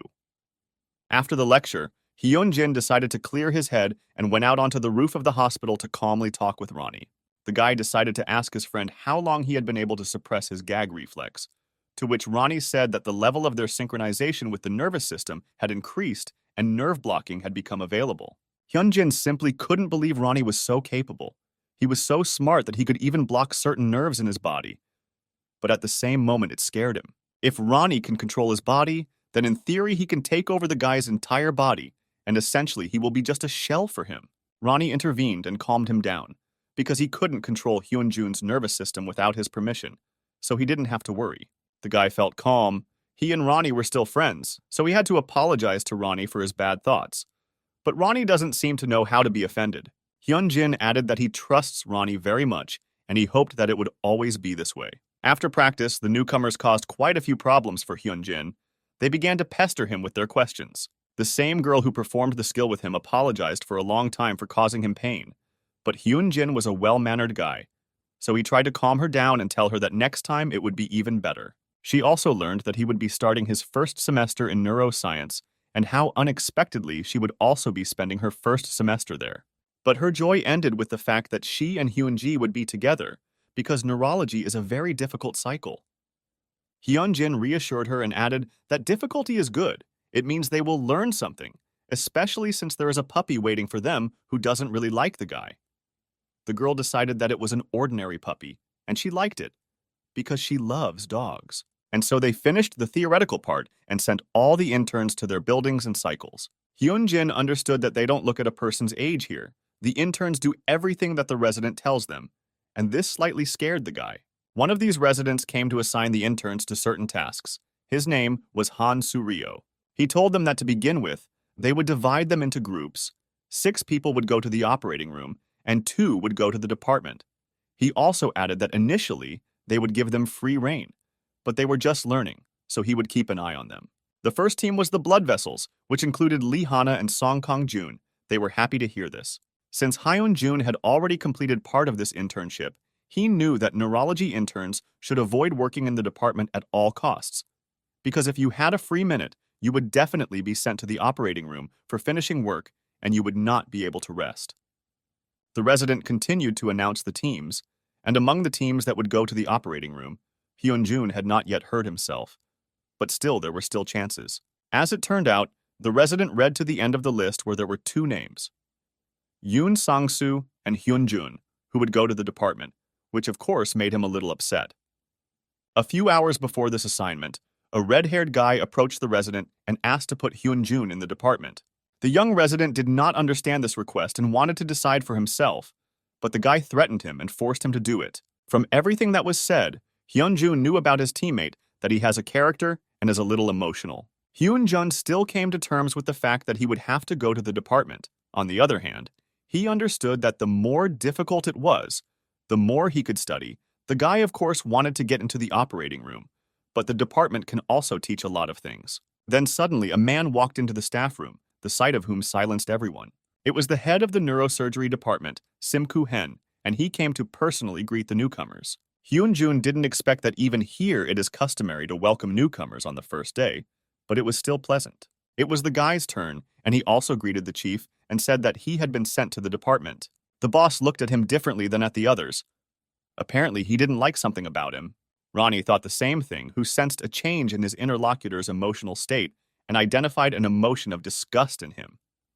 Also behind the boss was this puppy, who was already getting in the way and most likely shitting where it shouldn't. But considering all these points, Hyun-jun understood that he left his internship and worked in dermatology, and people who do not know his circumstances have dissatisfaction and disgust from him. The guy still clenched his teeth and decided that he would no longer pay attention. Now he needed to try and move forward towards his dream. Therefore, he shouted that he would give it his all and show a good result. His fellow interns were slightly surprised by this behavior. The resident gave Hyun-jun the first card of his patient, but he pointed out that all the treatment of patients is described in the cards. All you need to do is repeat what is written there. If there are problems, he can call for help. But it's better not to do this because the resident already has a lot of work. The head nurse watched their dialogue dustily. She looked at Hyun-jun and thought that this time the intern was so tall and attractive. She wondered how long it would take for this guy to come running to her and beg for help. Hyun-jun decided to immediately walk over and introduce himself to her first. She didn't say a word in response and went to some locker, and when she approached it, she said that it was already March and it would be a little difficult. Hyun-jun understood what she meant, but he tried not to react to it. The guy knew that nurses in neurosurgery even work with patients with brain damage. One might say they perform all the tasks in the department, so only strong-willed people can survive here. She stood and waited for him to ask her for help with the patients, and if he wanted to learn something, he would have to run after her. But it seems Hyun-jun was here for another matter. He asked her to give him a catheter for urine and a tube for feeding food into the stomach and a syringe if she doesn't mind. She was surprised to show him where he could get all this. The guy thanked her in return and left. The nurses began to worry why he needed all this. He could harm the patient. But the nurse thought that he was just pretending to know something and wanted to stand out. Hyun-jun came to the first ward, and there he was met by a woman. She was not a patient. She only asked to help her husband. He reassured her and said that she would take care of him and everything would be fine. Ronnie began his test, which resulted in an epidural bleed and intubation. The woman really liked her husband's new doctor. He looks very good and can choose the right words. The nurses carefully watched Hyun-jun's work and still admitted that he was doing a better job than they expected. Is he really an intern? Next, Hyun-jun turned to the nurse and asked her to bring him heparin in order to prevent the formation of blood clots.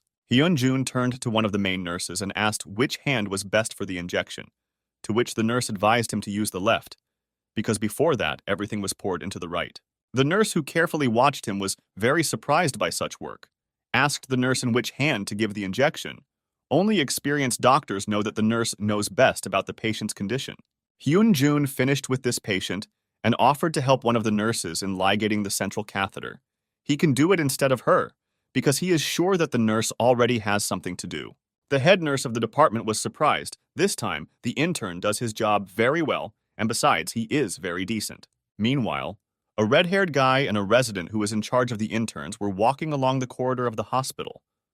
And of course, they were discussing Hyun-jun, whom they so wanted to harm. The guy tried to dissuade the resident from being in the operating room and go see how Hyun-jun was doing there, because this is his job and he cannot be forgiven for all his mistakes just because he is older. The resident tried to explain that he considered Hyun-jun to be a pretty decent and normal person, but the red-haired guy didn't even want to hear it. The red-haired man knew that a guy like Hyun-jun could not be in the best hospital in Korea. The resident didn't understand what this new intern had done to him. He was angry because he didn't have time for this. And then he saw Hyun-jun standing and talking nicely with the nurses, and he suddenly changed his mind. He shouted to him from the beginning of the corridor and reminded him that he told him to take care of the patients. The resident ran up to him and started yelling at him. Is the hospital really some kind of joke for Hyun-jun? He shouted so loudly that everyone around, including the patients, paid attention to them. Everyone heard the questions of what he was doing here and why he was needed here. The resident just left an hour ago, and Hyun-jun is already flirting with the nurses instead of working with the patients. But then his scream and anger were stopped by the same senior nurse, who carefully observed the work of the new intern and asked the doctor to calm down, because a misunderstanding had occurred.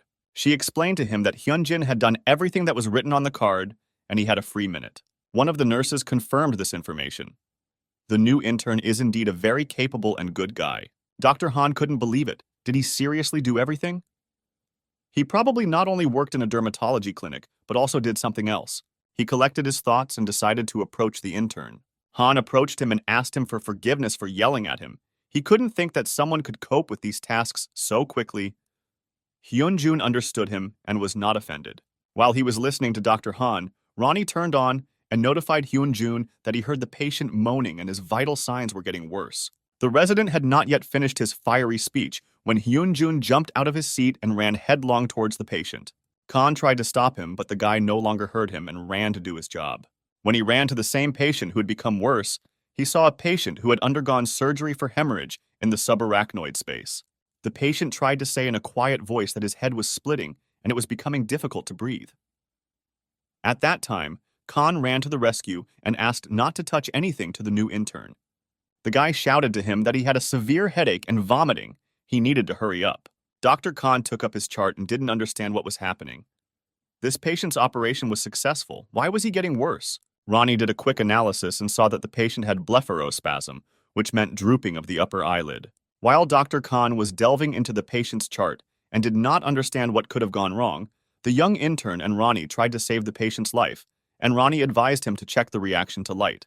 Hyun-jun immediately took out a light pen and shone it into the patient's eyes and saw what he was afraid of there. The patient's pupil was resolved, and in addition to this, the patient was very afraid of light, so he pushed the guy away. Ronnie continued to help Hyun-jun and this time asked to check the condition of the back of the patient's head. After checking, it was found that the neck muscles were very hard. Now you need to find out how long ago the operation was, which the guy did by asking Dr. Khan, who told him that about a week ago. Ronnie then completed his analysis and returned the following results, taking into account the symptoms of meningism, headache, blepharospasm due to paralysis of the nervous system, fear of light, as well as stiff neck muscles and the date of surgery. There is a chance that the patient is suffering from rebleeding after surgery, and a CT scan should be performed immediately. Hyun-jun immediately took action and ordered Han to request a CT scan because there was a 70% chance that he would need another operation. Dr. Khan stood in a stupor and did not understand how the young intern made a diagnosis so quickly and decided what needed to be done with the patient. But the nurse distracted him by saying that something needed to be done, so she immediately called specialists from the top floor and notified the CT room. But he left her, saying that he would notify the specialists himself, and she was needed here to help the intern and find out the patient's condition. Hyun-jun asked that he be given access to air because he might feel nauseous and suffocate, after which they would transfer him to another department. Access to air was ensured, and a young doctor and 2 nurses took him to immediately conduct a CT scan before it was too late. A few minutes later, all the experienced doctors gathered on the floor and came to help, but the patient was already halfway to the CT room. The red-haired guy didn't like it, as the first-year resident dared to send the patient to the CT room himself, but the colleagues who were nearby told him that the guy did everything right. One of the more experienced doctors told him that if it was a re-bleeding, they had little time, and he would go there while they prepared the operating room in case something happened. The patient began to undergo a tomography of his brain, and the results should already be on the screen. The same doctor was already in the tomography room and saw the same bleeding on the results. Hyun-jun and Ronnie were right. This is really it. The doctor was very upset, because he thought that 24 hours had already passed and the bleeding would not happen again. But Ronnie saw different results on the brain scans. There was a high chance that this was not just a rebleeding. The primary symptoms in this area are hemiparesis and convulsions. These patient symptoms may indicate that bleeding is in the area of the paired posterior communicating arteries. Therefore, Ronnie demanded to request an MRI to determine an accurate diagnosis. Hyun-jun agreed with Ronnie that he needed to say it immediately. But would the senior doctors believe the young intern? He still collected his thoughts and said that there was a chance that this was not a rebleeding, which made the doctors very surprised. Hyun-jun tried to explain to him that he examined a patient in the ward, and he had blepharospasm and mydriasis, so perhaps it was not bleeding. The senior doctor wondered if the intern was right that the bleeding was caused in another area, and he was even more surprised that the intern was able to make such a diagnosis alone. He realized that there were no errors in the intern's reasoning, so he immediately requested a magnetic resonance imaging scan. After performing an MRI, they determined that it was not what they thought it was, so he immediately reported it to the boss. The patient is bleeding in the area of the paired posterior communicating arteries. An operation must be performed immediately. When Hyun-jun heard this, he was very happy, because Ronnie was right. He understood this even when the specialist did not see it. After talking with the boss, the senior doctor praised Hyun-jun for his work. The patient is bleeding in 2 places, so he doesn't have much of a chance, but thanks to the guy, they didn't waste time and will probably save him, so he's doing well. The senior doctor also added that he thought that Hyun-jun was only strong in laser therapy, but it looks like he didn't waste time in his absence. But the guy was still upset, because the patient had very little chance, and even such quick help did not guarantee life. The senior doctor put his hand on his shoulder and praised him for a good job anyway. Thanks to the guy, the patient has a chance. Now Hyun-jun felt much better, because at least he tried to save the patient. After this incident, the doctor believed that Hyun-jun had a discerning mind and would expect a lot from him in the future. He just didn't understand why this red-haired puppy hated him so much. Sung-soo was not himself when he heard how many useful things the young intern had done. He simply could not understand how he knew all this. In any case, he forced everyone to tell that it was the resident who took measures to save this patient and not the intern. But it seems the resident no longer wanted to take part in all of this guy's machinations and simply ran away, pretending that someone was calling him. Meanwhile, Hyun-jun remembered all the words that the senior doctor told him, who was delighted with his work. He was very pleased that he helped the patient. But he understood that if it weren't for Ronnie, everything could have ended badly. So he decided that he needed to work even harder so that he could draw conclusions without Ronnie's help. Ronnie heard everything Hyun-jun was saying and thought that he wanted to get rid of him. But the guy tried to explain to him that he didn't mean that. He just wants to do his job on his own, because his goal is first and foremost to become an independent doctor who can help absolutely any patient. Ronnie couldn't imagine that people's emotions are so complex and vast. He still needs to practice to understand them better. He also added that soon he will be able to explain information to Hyun-jun even more easily. Now they communicate using voice, but with an increase in the level of synchronization, his conclusions will appear right before Hyun-jun's eyes. But the guy was not particularly happy to hear this, because he likes Ronnie's voice and likes to talk to him. Hyun-jun believed that he and Ronnie were friends who needed to communicate. But Ronnie did not understand this yet. Hyun-jun was standing in the corridor and enjoying a free minute of time when a voice called him and asked him to wait. It was Hana, who was very tired from work. She goes to a bunch of operations every day. She didn't understand why Chief Shim Ko-hyun had so many of them. She was even a little angry that he did them 24/7, and today she finally had a free minute because the professor first went on his morning rounds, and after that he will go to a conference. Hana unexpectedly asked Hyun-jun about his specialty. Is he really planning to become a neurologist? He did not understand this question and replied that he did not plan. She told him that their colleagues saw you practicing last night. He realized that they noticed him while he was studying subarachnoid hemorrhage. Their conversation ended when they saw the professor at the end of the corridor, and several doctors who were following him. They passed by Hyun-jun, and the professor invited him to go with them on a round and stand behind. So the resident called him with them. The woman of the same patient whom Hyun-jun inserted a catheter said that her husband was already getting much better. He even began to talk and laugh more. The professor confirmed that his recovery was indeed going much faster. Of course, the professor understood that, based on the pictures, there was still swelling, so he ordered to continue injecting 4 doses of 100 milliliters of mannitol to relieve the swelling. Before going to the next patient, the woman asked the professor to stay for a minute. She wanted to say something else. She wanted to thank their new doctor. He is very kind and does a great job, and her husband really likes him because he puts in a catheter without any pain. The professor was pleasantly surprised and asked her who she was talking about. She pointed her finger at Hyun-jun and said that he was the good doctor. The professor has a feeling that he was not surprised that she was talking about him. The next patient was the same one who had undergone a second operation due to 2 bleedings. He was immediately referred for examination when he first began to complain of a headache. The professor was interested to know who discovered and began to act. The red-haired guy did not hold back his words and said that this was done by the same resident, Dr. Khan, who demanded an immediate CT scan and called the seniors.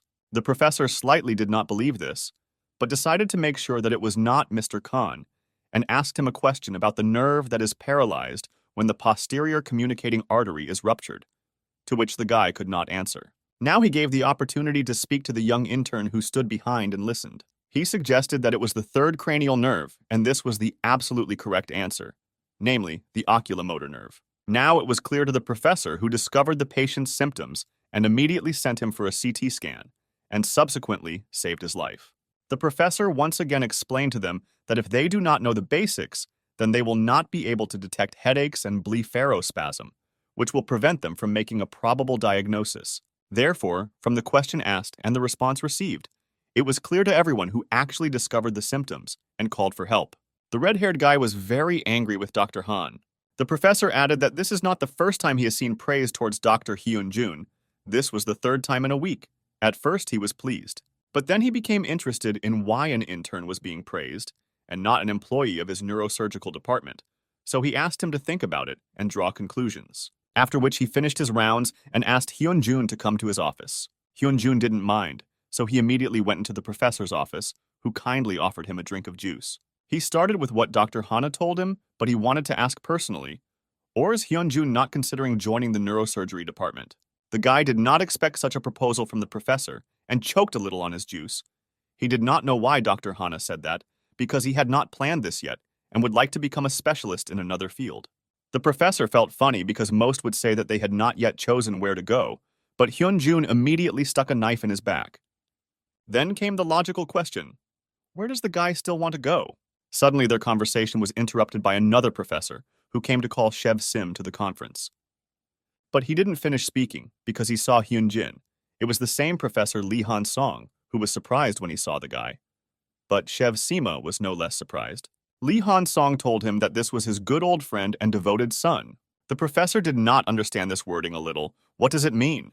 He told him that he used to treat Ian's mother when he was still at the academy, and since then, they have known each other. He also told how recently this guy noticed an MRI in the picture, something that even he didn't see, and his mother's diagnosis had to be revised. As Hyun-jun told the professor, he continued to study neurology even after leaving Honey to earn money.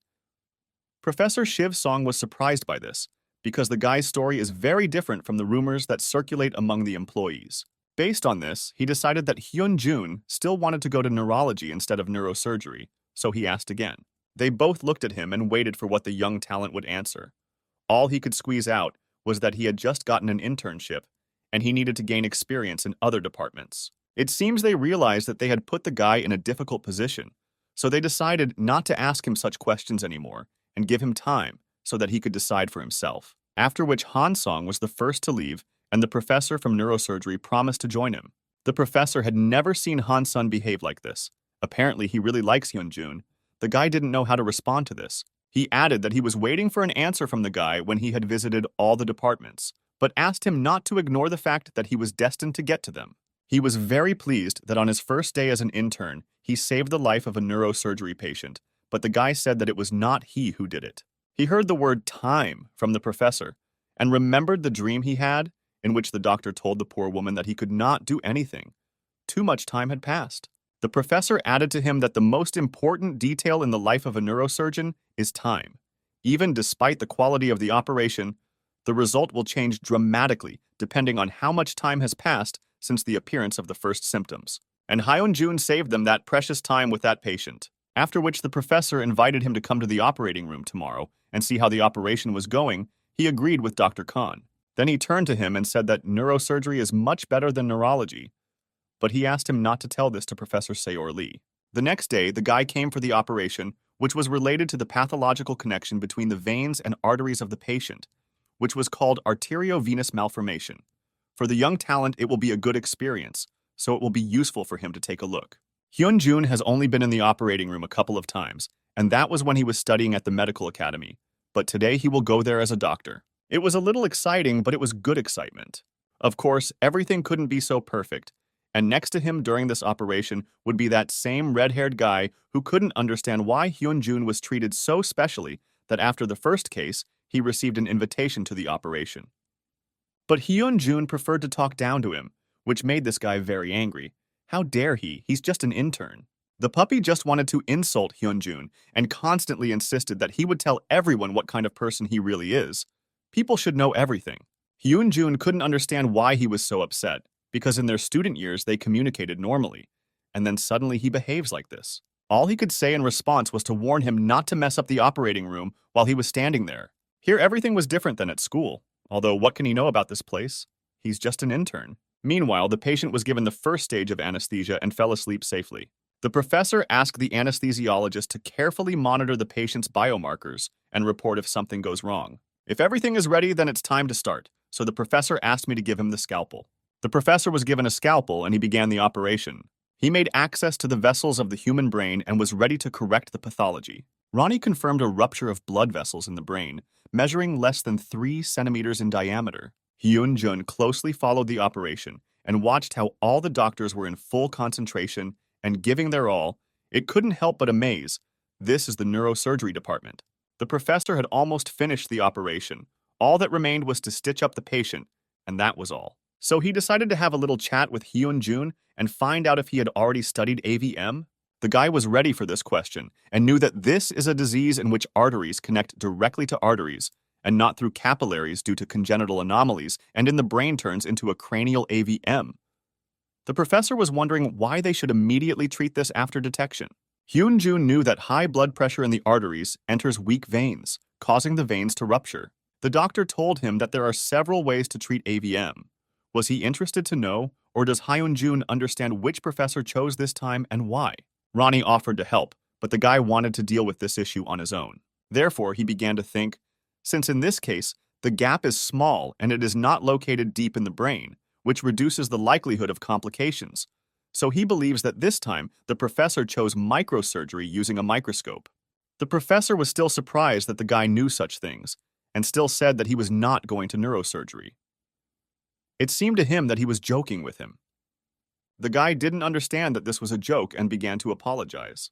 But he was interested in one more question, which he could not understand.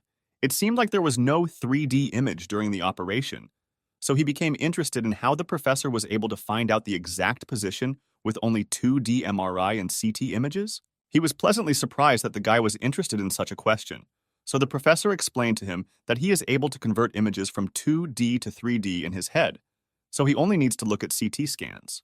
Hyun-jin knew that the professor was very smart, but he didn't expect that much. Suddenly, Ronnie turned on due to the fact that he noticed instability in the patient's biomarkers, blood pressure, heart rate, and breathing increased.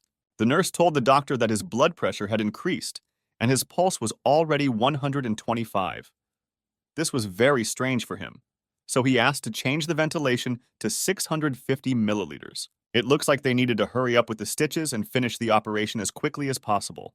The guy couldn't understand why the biomarkers began to deteriorate. What was the reason for this? Ronnie offered to conduct a thermal scan of the patient to determine the temperature. He asked for permission to do this. Hyun-jun was surprised by such a request, but of course he allowed it to happen. Ronnie immediately performed a thermal scan, and the results showed that the patient had an elevated body temperature. The guy immediately decided to check it out, so he lifted the operating sheet and touched the patient's legs. Then he shouted to the professor that he believed that the patient had an elevated body temperature. The nurse measured his body temperature, and the guy was absolutely right. It was really high, as much as 37.9. The doctor was angry because he understood what was happening here. He asked Dr. O or he checked all the indicators before the operation. He replied that he did a liver test, a blood test. But he did not check the temperature because it seemed normal to him. After these words, the professor became even more angry. But Hyun-jun intervened in their dialogue and said that he checked the temperature before the operation, and it was indeed normal. The situation in the operating room worsened. The patient's temperature did not fall, but only became higher. The doctor understood that the temperature was not yet so high, but the brain was most sensitive to it. So if this went on, the chance of complications would increase. He tried to concentrate and think about what could be done, finish the operation quickly or apply ice packs to the patient to reduce the temperature. Then his thoughts were interrupted by Hyun-jun, who asked him what he thought about hypothermia. He knew that in the cardio department, there was a special inductor for this procedure. The professor thought about this idea. It might work. The red-haired guy intervened in the dialogue and asked the boss not to listen to this intern. He doesn't know what he's saying and is talking all sorts of nonsense. But still, the professor decided that he didn't see a better option yet, especially since the neurosurgery department also has an inductor, who he asked to bring a nurse. While the nurse was carrying the inductor, they continued the operation and tried to finish it as quickly as possible. She brought an inductor, and the professor instructed Dr. Hyun-jun to use it, although he was not sure that the guy would cope with this task. Hyun-jun himself was not sure about this, but Ronnie was there and ready to help him. A few minutes later, the guy put special pillows on the patient's body and turned on the device. He set the temperature to 20 degrees in order to quickly lower the temperature. The anesthesiologist shouted that the patient's blood pressure had stabilized and all biomarkers had returned to normal. Did Hyun-jun's idea really work and the patient is getting better? The operation was completed urgently and the professor ordered to closely monitor the patient's condition, do repeated tests, and monitor when he wakes up, after which he praised everyone who was in the operating room and thanked them for their work. The professor and his assistant left the operating room, and the doctor told him that Sung-soo had better forget about appearing at his operations. He cannot entrust the position of his assistant to someone who does not know the basics. In his defense, the guy could only say that he got nervous and forgot to take his temperature. These words incredibly angered the professor, because he knew that such an excuse was not acceptable for a surgeon. In a rude tone, he asked him to think about it, or the guy could tell the patient's family that he just got nervous and the patient died. Sun-soo agreed with him and apologized, promising that this would never happen again.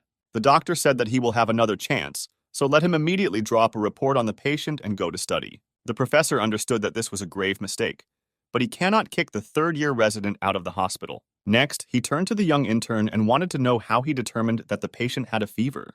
He told the professor that he remembered a report he had read before the operation, or rather, a dissertation on the topic of hypothermia during general anesthesia.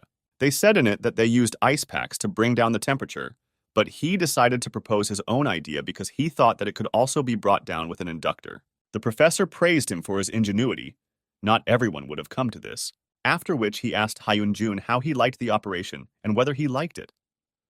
The guy answered honestly, "The operation is filled with events, so he hasn't quite figured it out yet." The doctor said that this is normal. Everyone has this for the first time, so he told him from tomorrow he will be on the team working with blood vessels. But the guy surprised him with his answer that he couldn't go there. First of all, he understood that surgery is good, but he is still an intern, and at this stage wants to take advantage of the opportunity and talk with patients as much as possible. It seems the professor guessed another reason for the guy's decision. It was Dr. Hana who was so worried about him.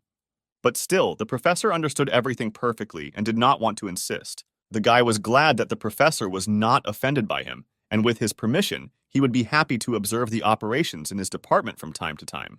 The professor entered the elevator and said that he would be eagerly waiting for him during the operations. The doctor thought that he couldn't talk much with patients because of his busy schedule.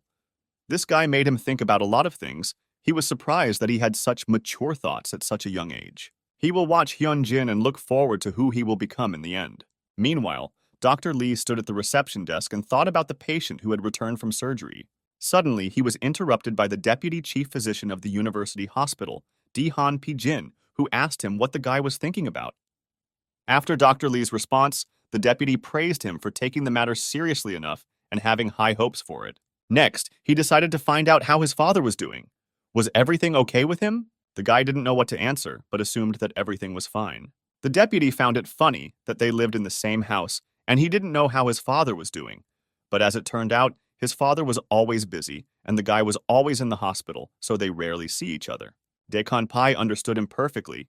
Such a person probably decides the affairs of the country, so he is constantly busy. This ended their dialogue, and finally he asked to say hello to his father, and if he finds a minute of free time for him, then he would not mind having dinner with him. The guy thought about his relationship with his father. The first thing he remembers about his father is his smile when little Jen Seok scored all the points in the dictation. He was proud of his little son and loved him very much. But this smile was not eternal, and one day everything changed. His father shouted at him and beat him for every mistake he made, because most of all in the world, he disliked useless people. His father humiliated him and said that their house does not need garbage that cannot take first place in a regular high school. But even when the boy took first place in school, his father still could not praise him, but only did not beat him. The guy continued to work hard on himself to earn his father's smile again. Subsequently, he continued to work hard and was able to enter the best Korean medical university, Daehan University, and became the best freshman. There, too, he only took first places. These days, there were very few students like Lee Kyung-suk, as if the first place always belonged to him. Everything was excellent. Until one day, Yang Hyun-jun appeared, who in the new semester took first place among the best students at the university.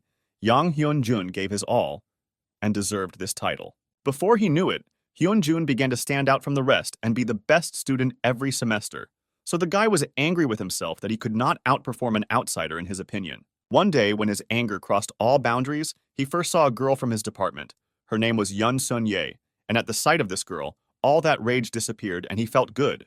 Everything was fine again, until one day he was again interrupted by Hyun-jun, who as always was inconvenient.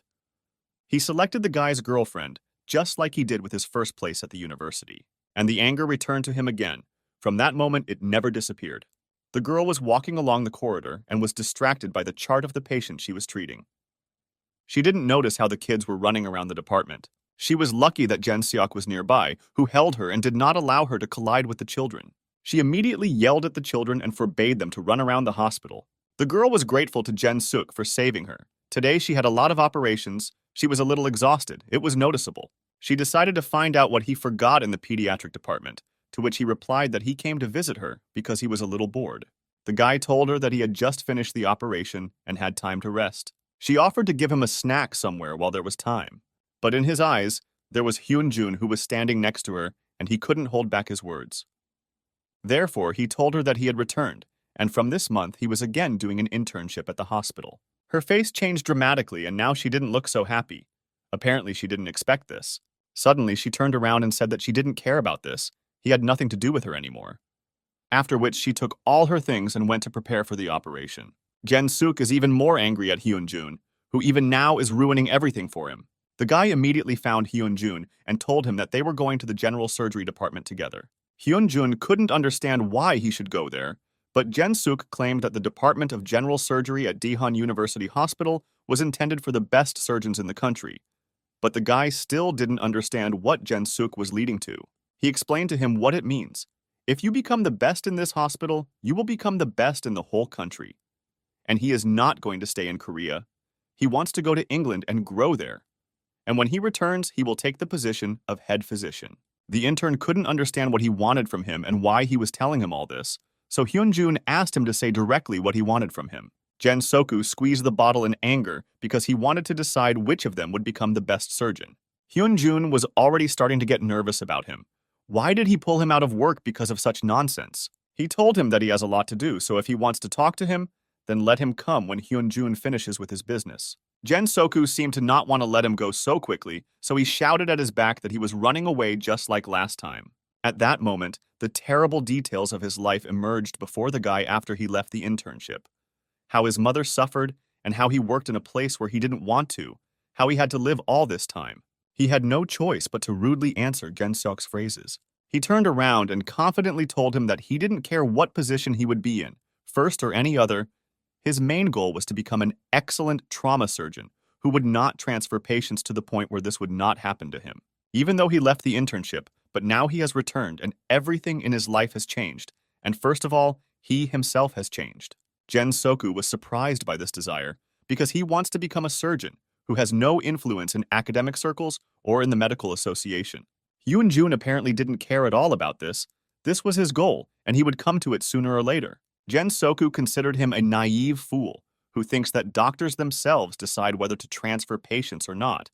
It is decided by senior doctors based on various factors. He believed that even if Hyun-jun became an outstanding doctor, he would not be able to fulfill his dream without becoming the head physician. In any case, he doesn't care what Hyun-jun came up with. But if he plans to become a trauma surgeon, he will still help the general surgery department. Hyun-jun could not move away from this conversation for a long time.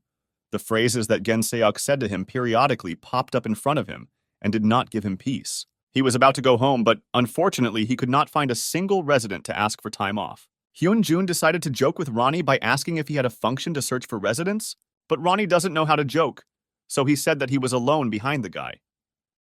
When the intern turned around, he saw one of the doctors running towards him. He ran so fast that he barely explained what he needed to do. The fact was that he was called to operating room number 4. The doctor added to him that Dr. Lee Hana had passed out, and he urgently needed to take her place. While they were running, the doctor told him that a 57-year-old man collapsed during exercise, a history of hypertension, a suspected symptom of intracranial effusion, and Dr. Hana passed out due to fatigue. And everything is very bad with the chief. He has been operating for 22 hours straight and could collapse at any second. The guy couldn't believe it, operating for 22 hours. Is this even possible? At this point, they separated, as the doctor ran to help the others, and the intern needed to change clothes and join. On the way, he saw Hana, who was lying unconscious. Apparently, the operation was really so complicated. Meanwhile, in the operating room, the doctors tried to find the problem that made the patient feel so bad. But they had already lost too much time, so they decided to operate without navigation. The boss was already very dizzy. His condition was very bad. He needed to immediately go to rest. But he hasn't finished the operation yet, so he will stay to continue. His eyes could no longer function normally. The picture in front of them simply blurred. In this state, it would be very difficult to operate. Nevertheless, the chief could not stand it and simply fainted from fatigue right in the operating room. He was caught in time by Hyun-jun, who at that time entered the operating room. The other doctors were very happy to see the guy, because now he is needed more than ever. They were just going to give the patient non-invasive ventilation, which will give the patient the opportunity to breathe. But first, it was necessary to take the chief outside the operating room. He could not simply be left on the floor.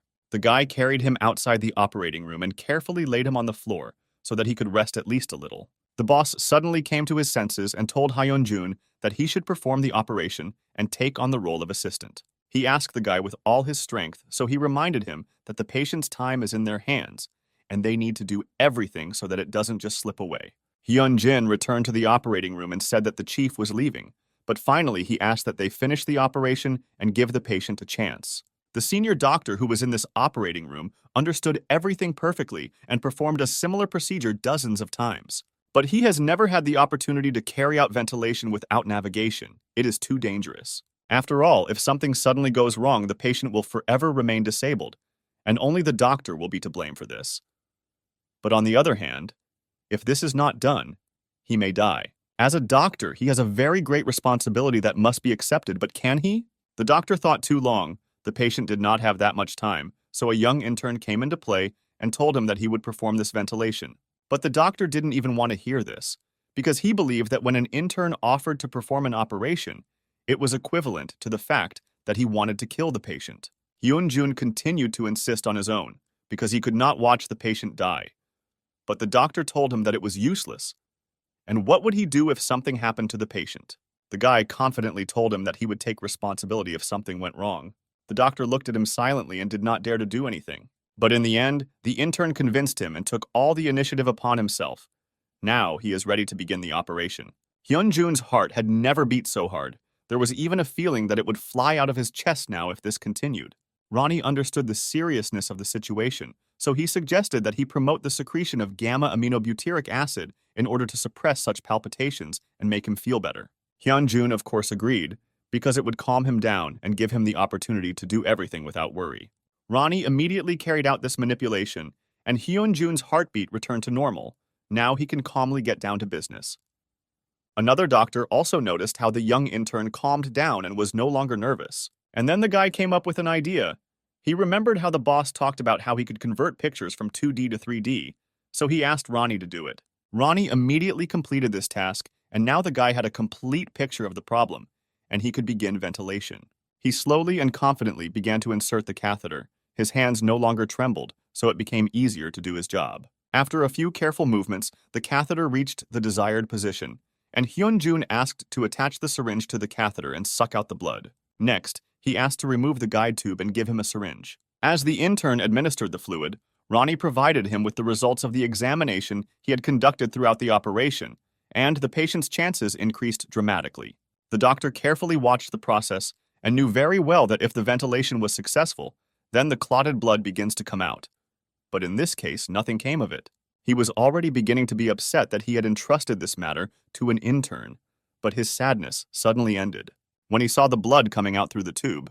The ventilation was successful, and it turns out that the young intern coped with such a difficult procedure without navigation. Ronnie informed the guy that the patient's probability of death had dropped to 7%, and it was a really good job. He was great. The guy carefully placed the syringe on the tray and was able to exhale with a calm soul. It was very exciting. After such a complex procedure, all that remained was to stitch up the patient's wound.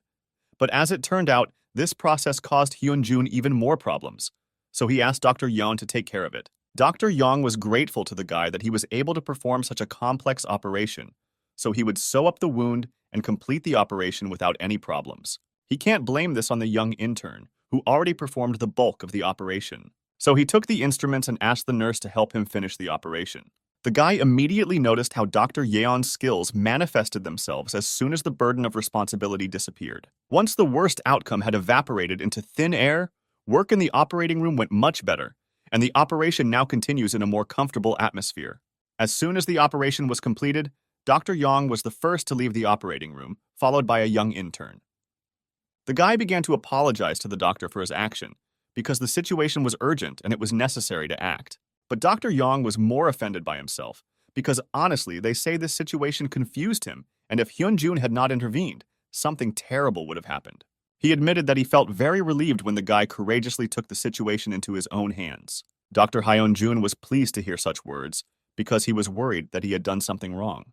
In any case, Dr. Yong tried to find out from the young talent how he managed to get to the right point without navigation, because some experienced surgeons cannot do this. The guy told him a technique that he stole from his boss, who practices converting 2D images into 3D in his head, and the guy also decided to try it. Dr. Yong was very surprised when he heard that the guy was practicing this. He realized that in his practice, he trusted machines too much. He believed that he had disgraced himself in the operating room, and now, in order to continue living after what happened, he would need to work hard so that this would never happen again. Dr. Yong reassured the guy, saying that he would explain everything to the senior doctors so that he wouldn't have problems because of this later. The guy drank coffee and watched the very patient on whom he and Dr. Yong performed an operation. He so wanted the patient to come to his senses as quickly as possible and return to his family. Suddenly, he was frightened by a nurse who crept up very unnoticed and notified him that the boss was looking for Dr. Yang Hyun-jun and asked him to come to his office. The young intern immediately went to the boss's office, when on the way he was stopped by Sung-soo, who demanded from him the database that he asked him to make. Hyun-jun didn't understand why he had to do this. He doesn't have time for this, especially now that Chief Sim is looking for him, so he needs to go. Sung-soo didn't care where he was going. First, he wanted him to finish the job he gave him, and then he could go wherever he wanted. The guy knew that this puppy wanted to use this database to write a report that Chief Sim asked him to write about. So Hyun-jun said that he needed to write it himself, and not to interfere with him in these matters. Of course, there was some shouting. The red-haired guy started shouting at him and explaining that when a resident tells an intern what to do, the intern takes it and does it. He believed that this is why the hierarchy was invented, so the word of the eldest means everything. Their conversation, as it turned out, was not private, and behind them stood Dr. Yeon, who knew that the boss gave Sun-soo the opportunity to improve, and he instead shifts the responsibility to the interns. Therefore, he decided to punish the guy for his impudence, and said that after he made a report for the boss, Dr. Yong would come for a new one every week. The guy was pleased that Dr. Yong stood up for him. Now this puppy will not bother him. Hyun-jun knocked on the door of the chief's office and thought about how he behaved during the operation, and did not hear Ronnie trying to warn him that the chief was standing behind and looking at him. That's why he was very scared when the boss started talking and asking him to come into the office and not just stand there. They sat down opposite each other and sat in silence for a while. At this time, the guy was worried that the boss found out that it was he who carried out the ventilation, and what should he do if he got angry? Hyunjun was more nervous than during the operation itself. The boss turned to him and the guy's breath froze. But Chief Sim apologized to him and thanked him for what he did. Now he is in his debt. The guy asked the doctor not to do this. He couldn't cancel the emergency operation. It's not his fault that this happened. But Hyunjun's words did not reduce his responsibility in any way. He made a mistake when he thought that he was as resilient as in his youth. Their awkward situation has turned into a more comfortable one. Now they laugh and understand that this situation ended well. The boss told him that he was probably the first intern since the founding of the hospital who acted as an assistant during the operation. The other doctors were very freaked out when they found out. The guy understood the seriousness of such actions. If he continued to do such tricks, people would distance themselves. Sim told him that Dr. Yan praised him more than anyone, said it would be great if Hyunjun went into neurosurgery, and then added that now he has 2 fans. Hyunjun didn't understand why there were 2, but the boss explained that it was Dr. Yan and himself. He thought it was a pretty funny joke. Chief Sim once again praised him for a job well done and allowed him to go home and rest properly. Hyunjun did not mind, so he did so. The professor thought about this situation. The intern who performed brain surgery? He wanted to ask him so much, but he was sure that he would still have a lot of time to talk with him. After the hospital, Hyunjun went home, where he took a shower, changed clothes, and then went to see his mother at the hospital. They went for a walk together, during which he talked about how he helped the boss himself during operations and how well he did it. He even parodied the boss, which made my mother very happy and lifted her spirits. She was very happy for her son. The guy told her that all the people in the hospital are wonderful. Everyone is so kind to him, so she doesn't have to worry about him. But he was more interested in how she was feeling and how the new treatment was helping her. Mom felt much better, and this couldn't help but please the guy. But then she upset him a little when she said that the patient from the next ward had had his treatment suspended. Hyunjun understood that if the patient was from the next ward, then he was being treated for the same diagnosis as her. She said she wasn't sure, but it seemed like these medications had side effects that weren't found in his tests. He didn't want to show his mother that he was upset, so he decided to find out everything later and invited her to return to the room. The guy immediately took this drug and went to the doctor. He told him that he was the son of a patient who was being tested with a new drug, and he was interested in some details. The doctor greatly upset him when he told him that the side effect of the new drug was cancer. During the second phase of trials, no cancer cases were observed among the patients. But as the trials continued, some patients were diagnosed with cancer that was not there before. The doctor thought that the guy would not understand what he was talking about, but Hyunjun understood perfectly well that it was not the drug, but the patients themselves. Each of them had special genes that react this way. The doctor was surprised that the guy understood everything so accurately, and added that until they find a special gene to which the drug reacts, they will not be able to understand which of the patients may get sick. But Hyunjun was more interested in how his mother was doing, and what chance did she have of getting sick.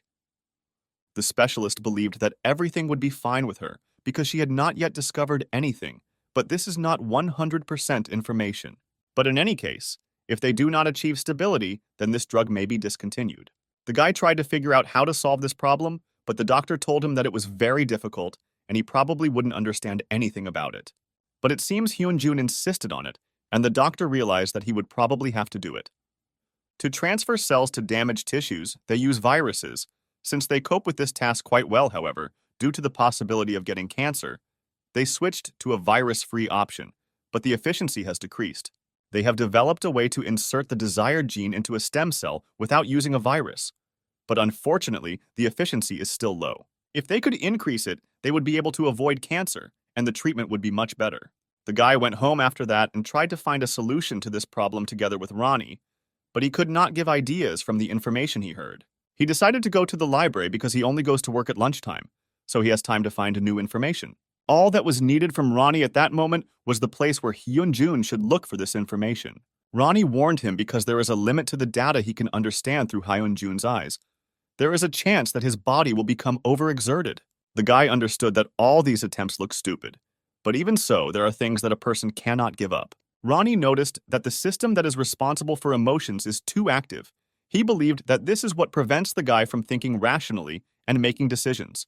so he suggested increasing control to improve rationality.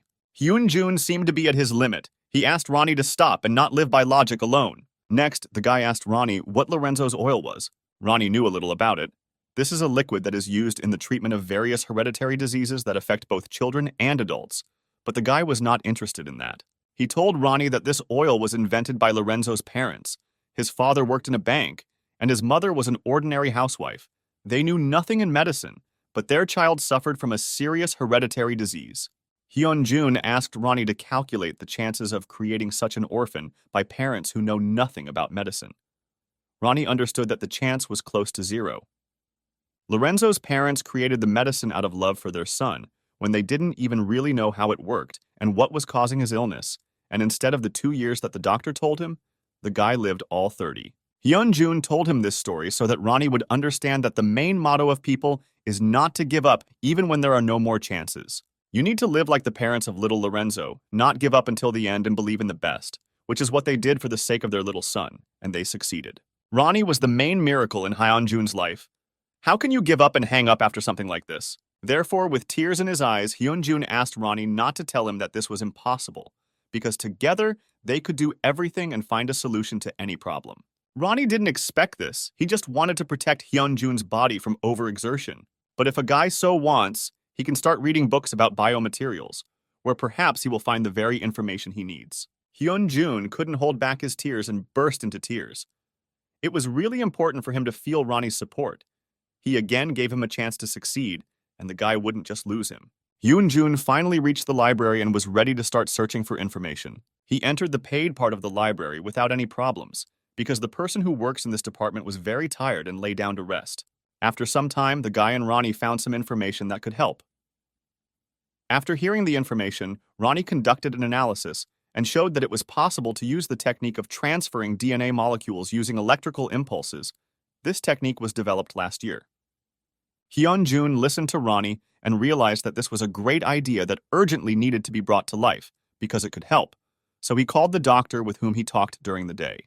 The doctor was sleeping at that time and was not quite ready for such conversations, but still picked up the phone and heard that Hyun-jun was calling him. He didn't understand what he wanted from him at such a late time, but when he heard that the guy was telling him about the medicine, he tried to calm him down.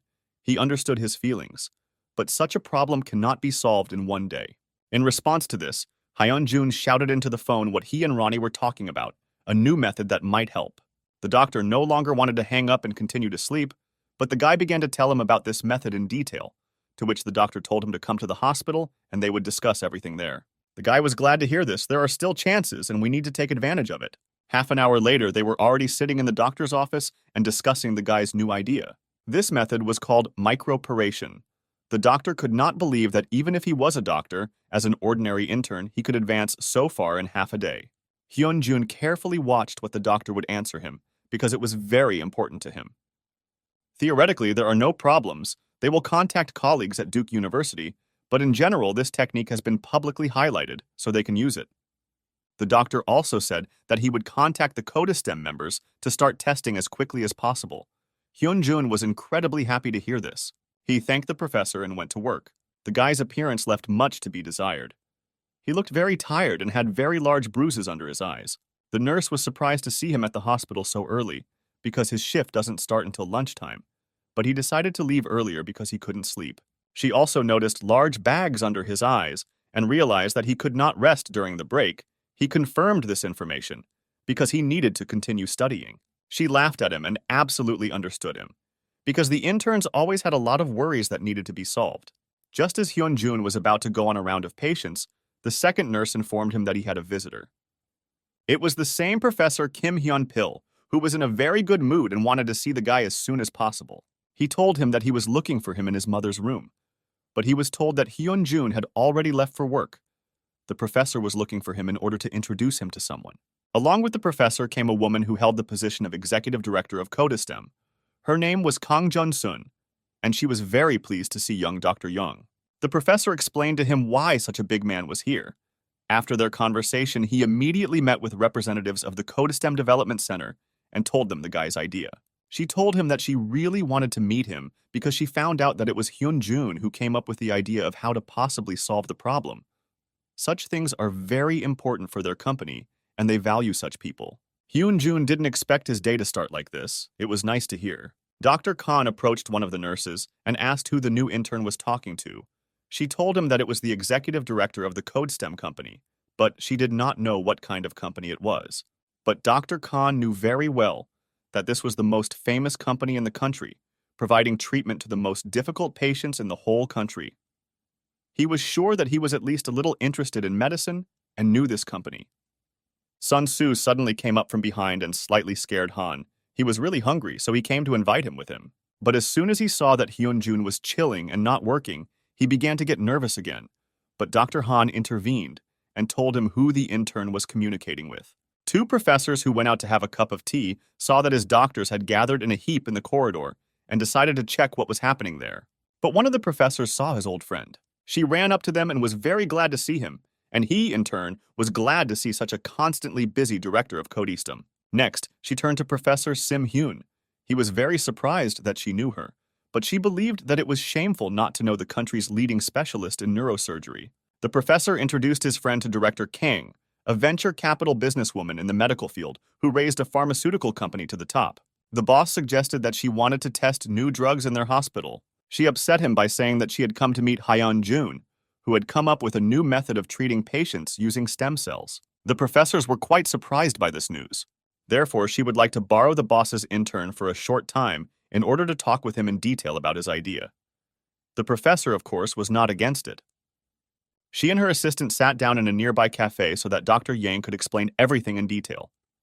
The director listened carefully to Hyun-jun and his idea for treatment. She said that she was full of things to do and did not have time to conduct the analysis.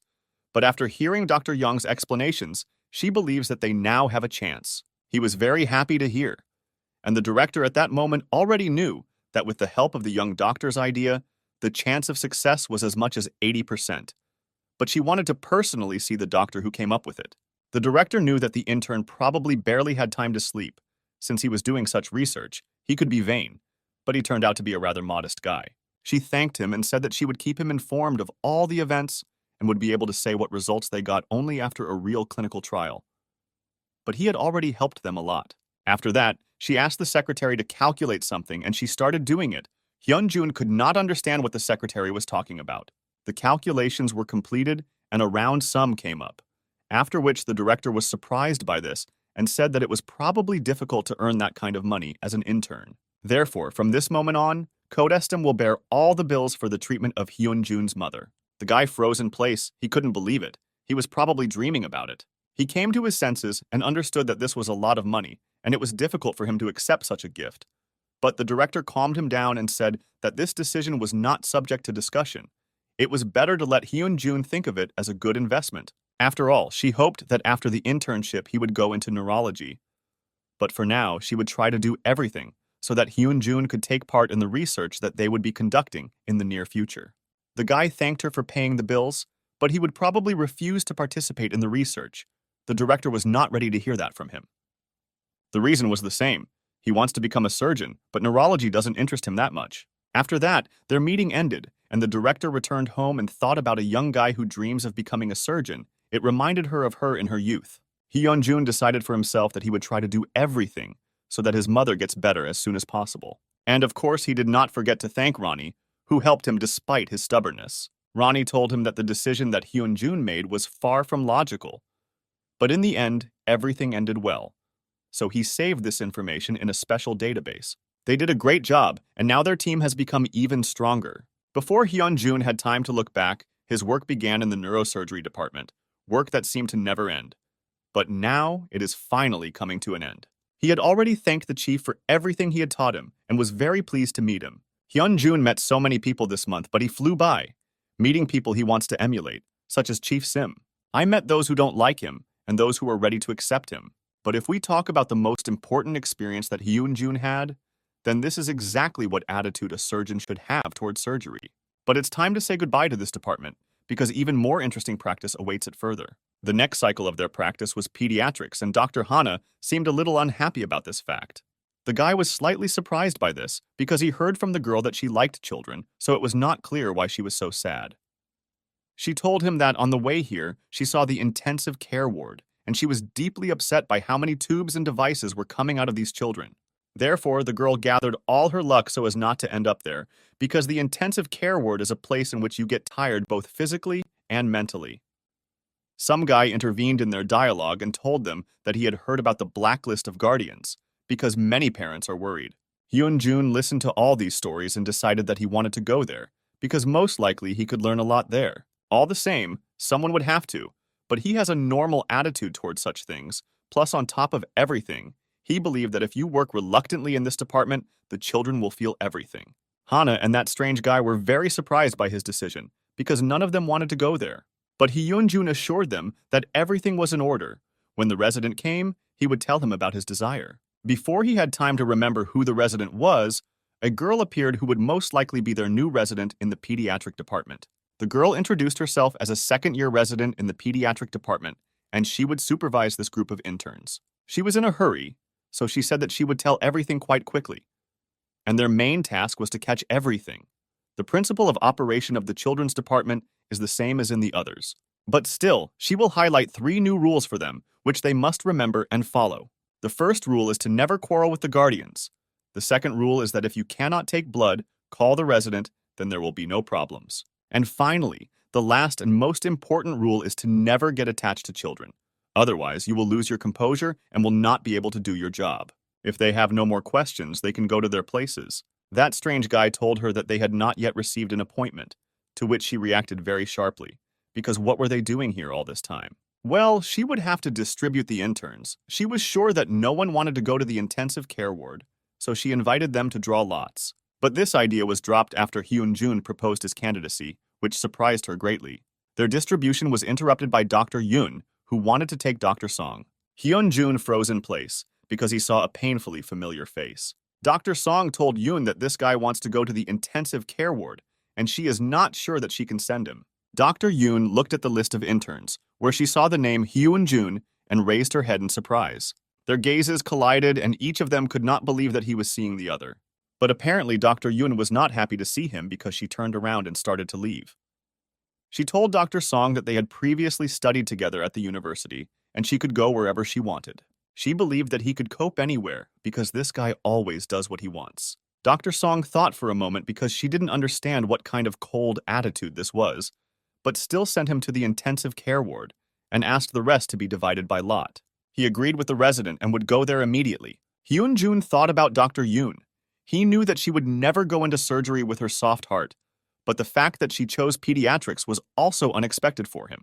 At that moment, Ronnie noticed how the activity of the autonomic nervous system was decreasing and offered to normalize it. But Hyun-jun asked him not to do this, because that's why it is called autonomic, because it cannot be controlled. After the distribution of his colleagues, the guy immediately went to the intensive care ward. The first patient, or rather his mother, did not greet Hyun-jun very joyfully. She was dissatisfied that again a newbie came, and not an experienced doctor. She believed that newcomers couldn't even take blood but called themselves doctors. Hyun-jun realized that the patients here were not easy. He directly felt the gaze of these guardians piercing him right through. He could still understand them, because this was only his second appointment. So Hyun-jun asked not to worry his mother. He would take blood from the child painlessly. She didn't believe him because everyone said so, and then she had to calm the child down. But she still allowed him to try. Hyun-jun very carefully took the blood and praised the girl for not even screaming. She was very brave. The guardians were shocked that this time the intern took blood the first time. Apparently, he still has some skills.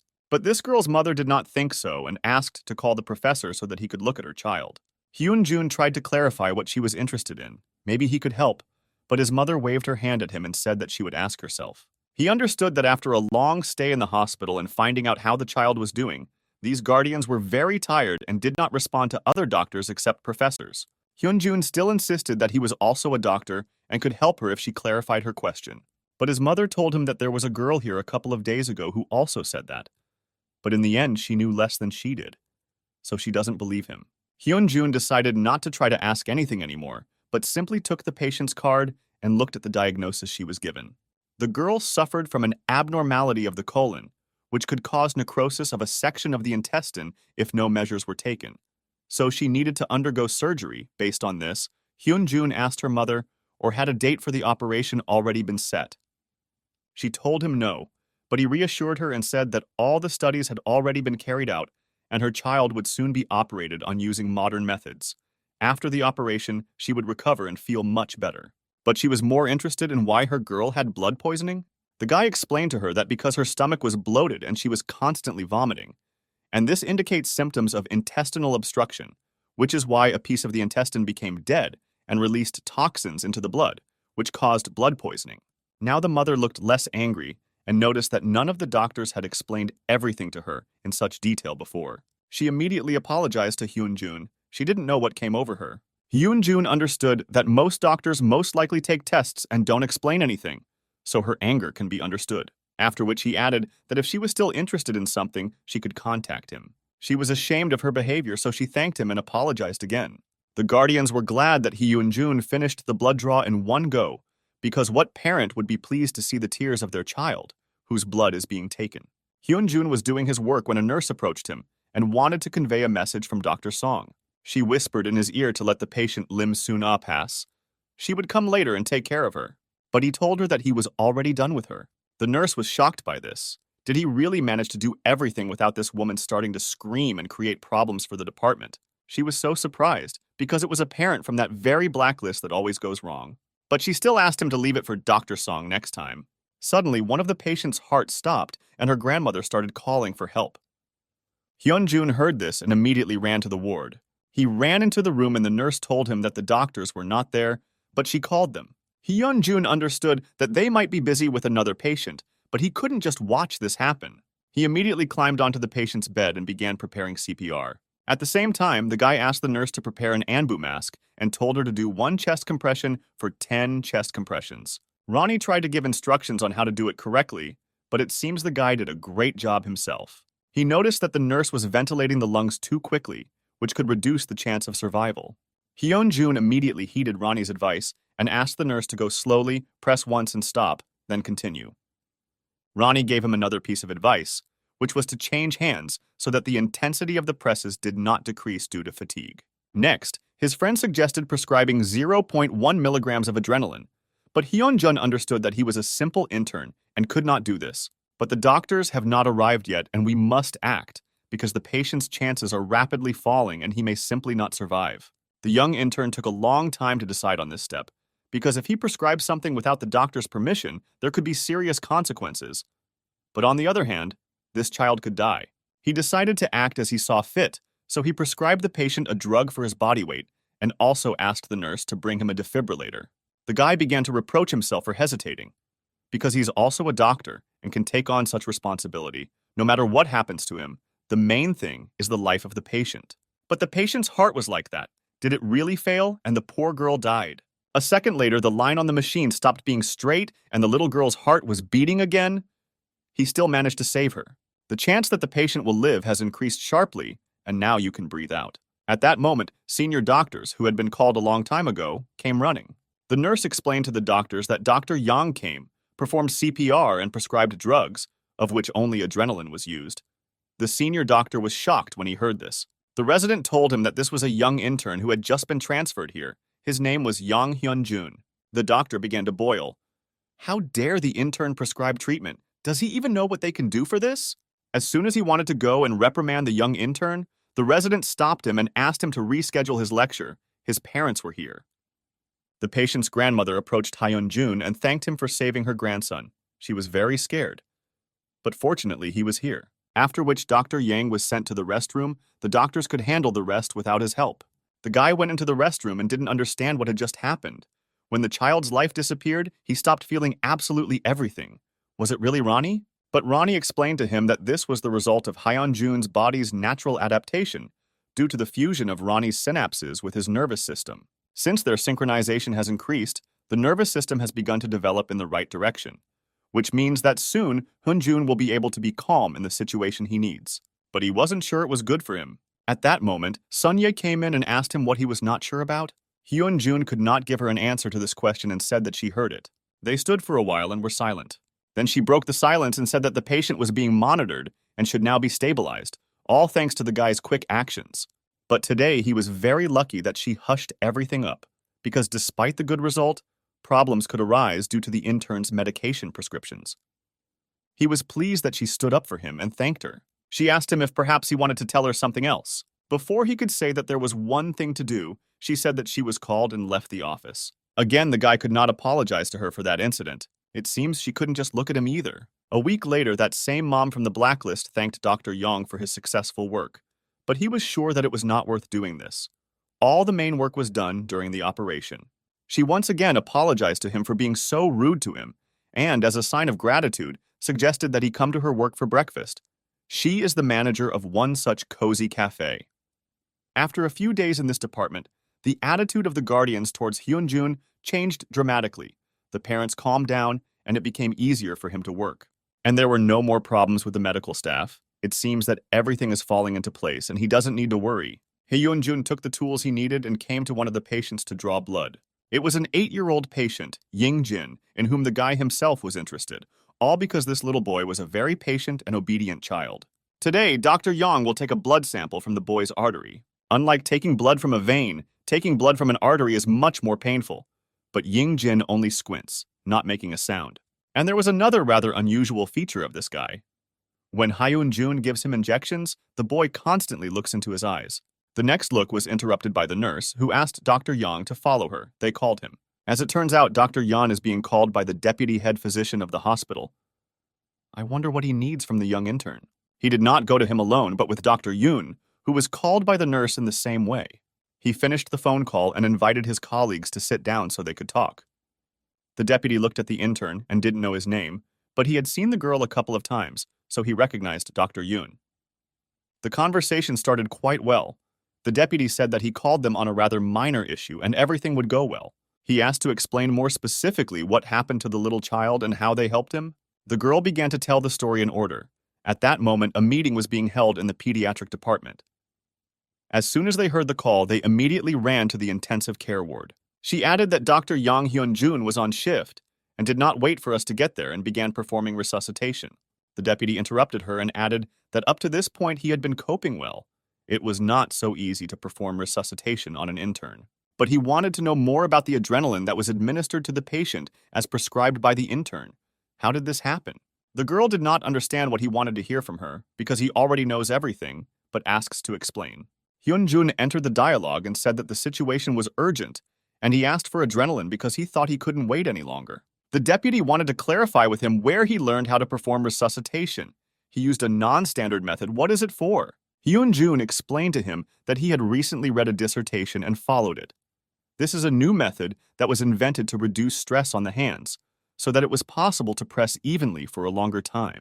The deputy suddenly stood up and began to walk behind them, saying that he really likes competent people like Hyun-jun, who have the latest information. In fact, he was sure that there were many such doctors in the hospital, they just didn't know about them. The girl turned and tried to tell how the intern performed perfect resuscitation and administered medications, but she did not continue because the deputy stopped her. He was not happy that the resident was interrupting him, because he had not finished yet. She felt ashamed, so she turned around and didn't say another word. He continued by saying that he likes competent people, but there are those who he likes even more. The deputy sank down to them and said that he loves well-mannered and obedient people more. He tried to explain to them that the hospital is like an army, which is headed by the chief physician and his deputy, and such a system bears fruit. The hierarchy was not invented for nothing. Placing his hand on Hyun-jun's shoulder, he said that I would go in alone. No one had ever won, and they wouldn't succeed. Therefore, he tried to convey to him and her that the rules here are very simple. Even if you know what to do, you can only do it after an order from a superior. And now he turned to the guy personally until the hospital directive has changed. He cannot use new CPR methods or administer drugs without permission. If they don't like something, they can open their own hospital and make the rules they want there. Dr. Yoon tried to hide the intern's mistake, and he, in turn, did as he wanted. The deputy believed that they both screwed up. However, they were lucky that nothing serious happened to the patient, and he was fine, so this time they were forgiven. Nothing will get into their personal files, but next time they won't separate so easily. They stood up and thanked the deputy for his kindness and prepared to leave. But the deputy also asked Dr. Yoon to call the head of pediatrics to see him. They walked along the corridor, and the girl noticed that Hyun-jun had no face. But why was he so gloomy if they punished her? The fact is that he was sorry that she was punished because of him, but at least there would be no reports. But the girl didn't think so because the deputy doesn't let go so easily. Aura told him that he always does this. At first, he says that there will be no official reports, but does not specify that there will be none at all. They will find fault with them. As Sun Ye said, from the next day, the situation in the department began to heat up, and residents of the pediatric department began to be sent to seminars. Naturally, they could not look at Hyun-jun normally because he was the hero of the occasion. But nothing can be done about it. We need to continue working, especially today we need to give an injection to that very nice boy. When Hyun-jun entered his room, the boy stood up and began to whisper in his ear that when other doctors give him injections, it hurts. But today, he is very glad that Hyun-jun came here. This made the guy happy, so he will try to make sure it doesn't hurt today. Hyun-jun decided to ask the boy why he constantly looked straight into his eyes during the injection. The boy told him that he was doing this in order to understand whether the doctor's smile was fake or not. He told him that people giving injections constantly smile, but everyone had icy eyes and Dr. Yong had the same thing. Hyun-jun laughed with the little boy. It seems they became friends. The intern thought that the boy probably noticed his downcast expression after the incident with intensive care. Children are still very sensitive. Dr. Song-ye reported at the meeting on the condition of the patient Ying-jin, who is 8 years old and suffers from a serious lung disease due to a defect in the heart. So the patient will not be able to live unless he is transplanted with a new lung and heart. One sunny day, little Ying-jin stood at the start of the relay race and was ready to defeat everyone. His family cheered for him with all their might.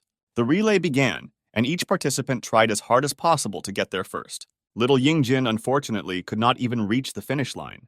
He felt ill and fell. His mother tells this story with tears in her eyes.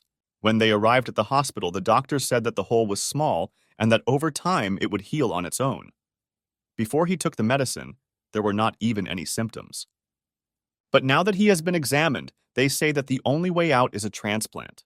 Hyun-jun listened to this story and almost cried himself. It was very hard to hear. She asked him for forgiveness for her tears, but it's hard for her to hold them back when she talks about it. Mom thanked the young doctor, but he didn't even understand why she was thanking him. She explained to him that Ying-jin suffered while he was in the intensive care unit due to constant tests, and it was unclear how long it would take to wait for a donor. He really likes to walk outside, but instead he has to endure injections, which he is afraid of. Young Jin tries to pretend that he is not in pain so as not to worry his mother, but this makes her worry even more. And since Hyun-jun arrived, he began to smile more. She was pleased that the young doctor communicated so much with the child and also carefully collected blood. All that remained was to find a donor. Hyun-jun tried to calm her down, because the thoracic surgeon of this hospital is a real professional and everything will be at the highest level, so there is no need to worry. As soon as the guy left the office, he was interested in the chances of success of the operation, so he asked Ronnie, who was not sure of the answer, but believed that the chance was small. But he still noted that the survival rate after heart surgery at Daehan Hospital is 10% higher than in other international heart transplant communities. Dr. Yoon stated that the mortality rate during surgery is approximately 20%. For the deputy, this was a small number. He was also interested in how many cardiopulmonary transplants were performed in the country. The girl replied that only 4 such transplants were carried out in the country. One of the successful ones was carried out in their clinic. The remaining 3 were carried out outside Daehan Hospital, of which only 1 was successful, 2 were failures, and the patients unfortunately did not survive. Hyun-jun understood that the situation was very serious because the boy's skin color had deteriorated greatly in a week and an urgent need to look for a donor. The guy was about to go have lunch when an unknown voice started calling him. A few seconds later, there was already a woman on him who was crying and could not say a word. It was the mother of that same boy, and the intern was already very scared. Had something really happened? But she raised her eyes and began to smile, because her In-jun was finally sent for surgery. A donor was found, and her boy was chosen. This is great news that Hyun-jun found difficult to believe. From that day on, the decision to perform a cardiopulmonary transplant caused a furor in the hospital. After all, such operations are not common, and the chance of success is also quite low, so it was ordered that if the operation was successful, it would give impetus to the development of the hospital. Therefore, the level of doctors who looked after the boys decided to increase, and now it will not be Dr. Hyun-jun who will look after him. The boy was upset that some woman came to him this week, and not his friend Dr. Yang. Mom asked Dr. Yoon for forgiveness and asked her not to listen to the boy, but to do her job, he just liked Dr. Young. The nurse distracted Dr. Hyun-jun from his work and told him that Dr. Yoon asks him to come into the room where In-jin is lying. He didn't understand why he should go there because she said that she would do everything herself. But the guy didn't mind helping, and while they were carrying out this manipulation, the boy told him that he wanted to become a runner like Usain Bolt. And if he wins a gold medal, he will congratulate his mother on TV. Hyun-jun asked jokingly, or will he congratulate him? The boy said that he could do it too, but he would still think about whether to do it or not. Dr. Yoon watched the process and was pleasantly surprised that Hyun-jun was doing such a good job with the boy. But the boy's joy turned into sadness, because at first he was glad that he would undergo an operation. But now he became scared and began to worry. Hyun-jun was also a little worried because this is a complex operation that needs to be carried out with full concentration. The boy unexpectedly asked Hyun-jun to perform the operation so that he wouldn't get sick, because he gives injections so well and he won't be scared. But Dr. Yang explained to him that the operation would be performed by doctors who were much better than him and had more experience in such matters, so he had nothing to worry about. Today, Hyun-jun stayed on the night shift, and he had a minute to get some sleep. But he couldn't sleep. He was worried about the boy and his chances of success. Ronnie also did not see the exact chances of success in this situation, because there are too many variables, and it is very difficult for him to calculate the chance of success. Hyun-jun asked him to say at such moments that everything will be fine, but Ronnie didn't understand why, but he still said it. The guy tried as hard as he could to fall asleep, but it just didn't work out. The little boy's words were spinning in his head. Since he couldn't sleep, he decided to simulate the operation again. Maybe after that he would calm down a little and fall asleep. It was incredible because he still couldn't believe that Ronnie was capable of this. But this modeling, according to Ronnie, was not accurate because the guy had no personal experience and it was difficult for him to create conditions as close as possible to the operation. But still, this was enough for the guy, so at least virtually he began the operation. From the outside, it probably looked very strange, but the guy didn't care. It was the 6th hour of the operation, and it was still not known how the boy was doing. Hyun-jun was too worried about him. He had the feeling that this boy was very dear to him. Dr. Yoon couldn't understand what he saw in this boy, why he became so attached to him. It seemed to the guy that this boy reminded him of him as a child, which is why he worries about him so much. As a child, he also experienced a lot. After his father passed away, he knew that his mother struggled with everything alone, so when he was hurt and lonely, he had to endure. In-jin does the same thing in front of his mom. They give him some pretty nasty injections, and he says that it doesn't hurt at all. He's a real hero for his mom. Dr. Yoon didn't expect to hear this from him. Had he really become attached to the boy? But nothing can be done. There is no point in just standing and worrying, so she sent him to rest. There is no point in standing here. She was sure that the children would understand everything if he worked with such a worried face, so she sent him to rest, and then she would tell him when the operation was over. Although the guy still went to rest and relax a little, his thoughts were still only about the boy. On the way, he saw In-jin's parents, who were even more worried about the guy. It's obviously very difficult for them now. Then suddenly the doors to the operating room opened, and the surgeon who was performing the operation came out. His parents immediately jumped up and ran up to him to find out how the operation ended and how everything went. The guy was also interested in what the surgeon would say, but he couldn't come up. But from the emotions of the boy's mother, everything was clear. Her tears flowed like a river, but they were only from happiness. Hyun-jun could not contain his emotions of joy. It was as if a stone had been lifted from his soul. After the operation, In-jun received careful care and was returned to the intensive care unit to support his condition. The boy woke up and the first person he saw was his beloved Dr. Yang, who was glad to see Ying-jin wake up. He praised him for his courage, because not everyone will hold out in such a complex operation. All that interested the boy at that moment, or will he be able to live a normal life like other children? Hyun-jun told him that it would be difficult for a couple of months of rehabilitation. But if he obediently takes his medications and listens to his mother, then of course he can do it. He had an incredible desire to run the fastest and become a professional athlete, although he immediately changed his mind, which greatly surprised Dr. Young. The point was that then he would have to say goodbye to Hyun-jun, and he didn't want that. But the guy took him by the hand and calmed him down, because he could be his doctor. The boy will be able to come to him when he feels bad, and he in turn will take care of everything to make him feel better. Hyun-jun understood that it would be very difficult for the boy until he adapted to a new heart and lungs, and taking immunosuppressants for life was also not a walk in the park. Of course, he won't be able to run like the others, and he should also forget about his career as a runner.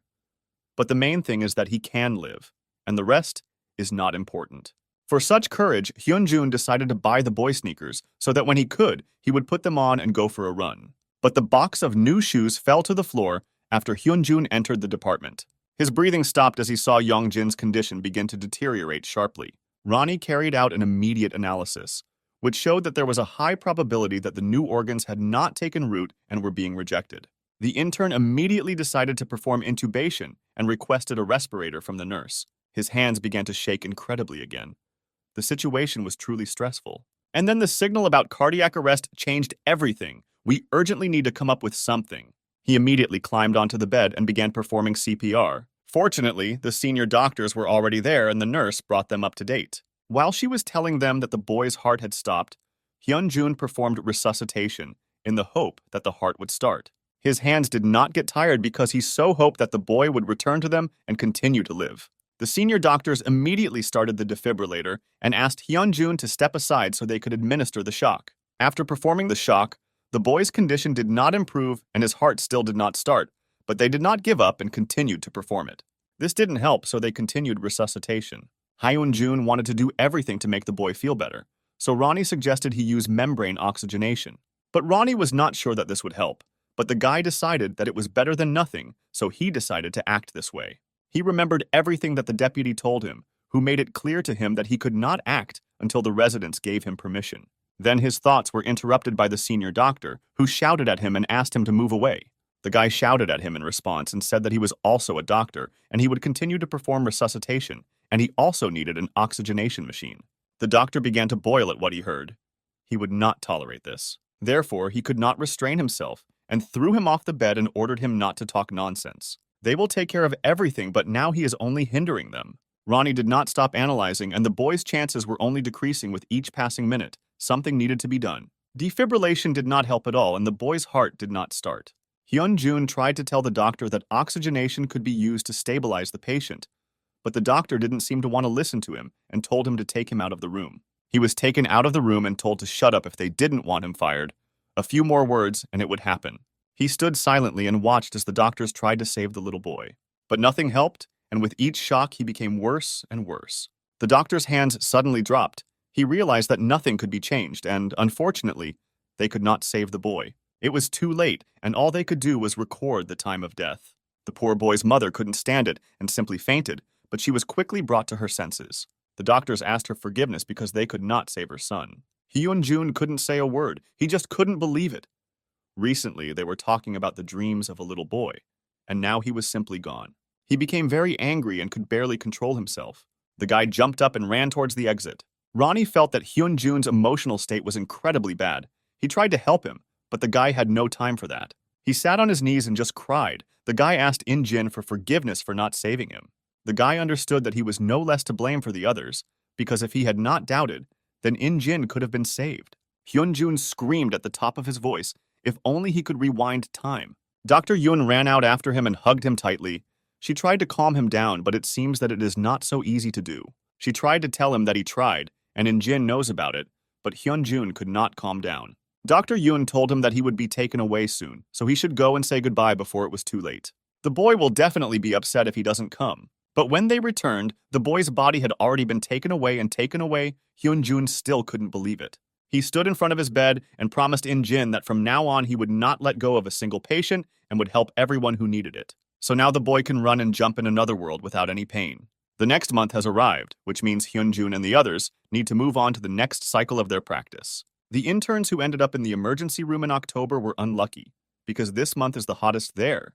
Plus, on the weekend, there is also a holiday throughout Korea. One of them said that many interns had already greeted them, but the guy did not understand what he was talking about. It turned out he meant the chiefs of the departments in which the interns would go to work after graduation. They decided after the holiday to go and also deal with this issue, because this is very important for them.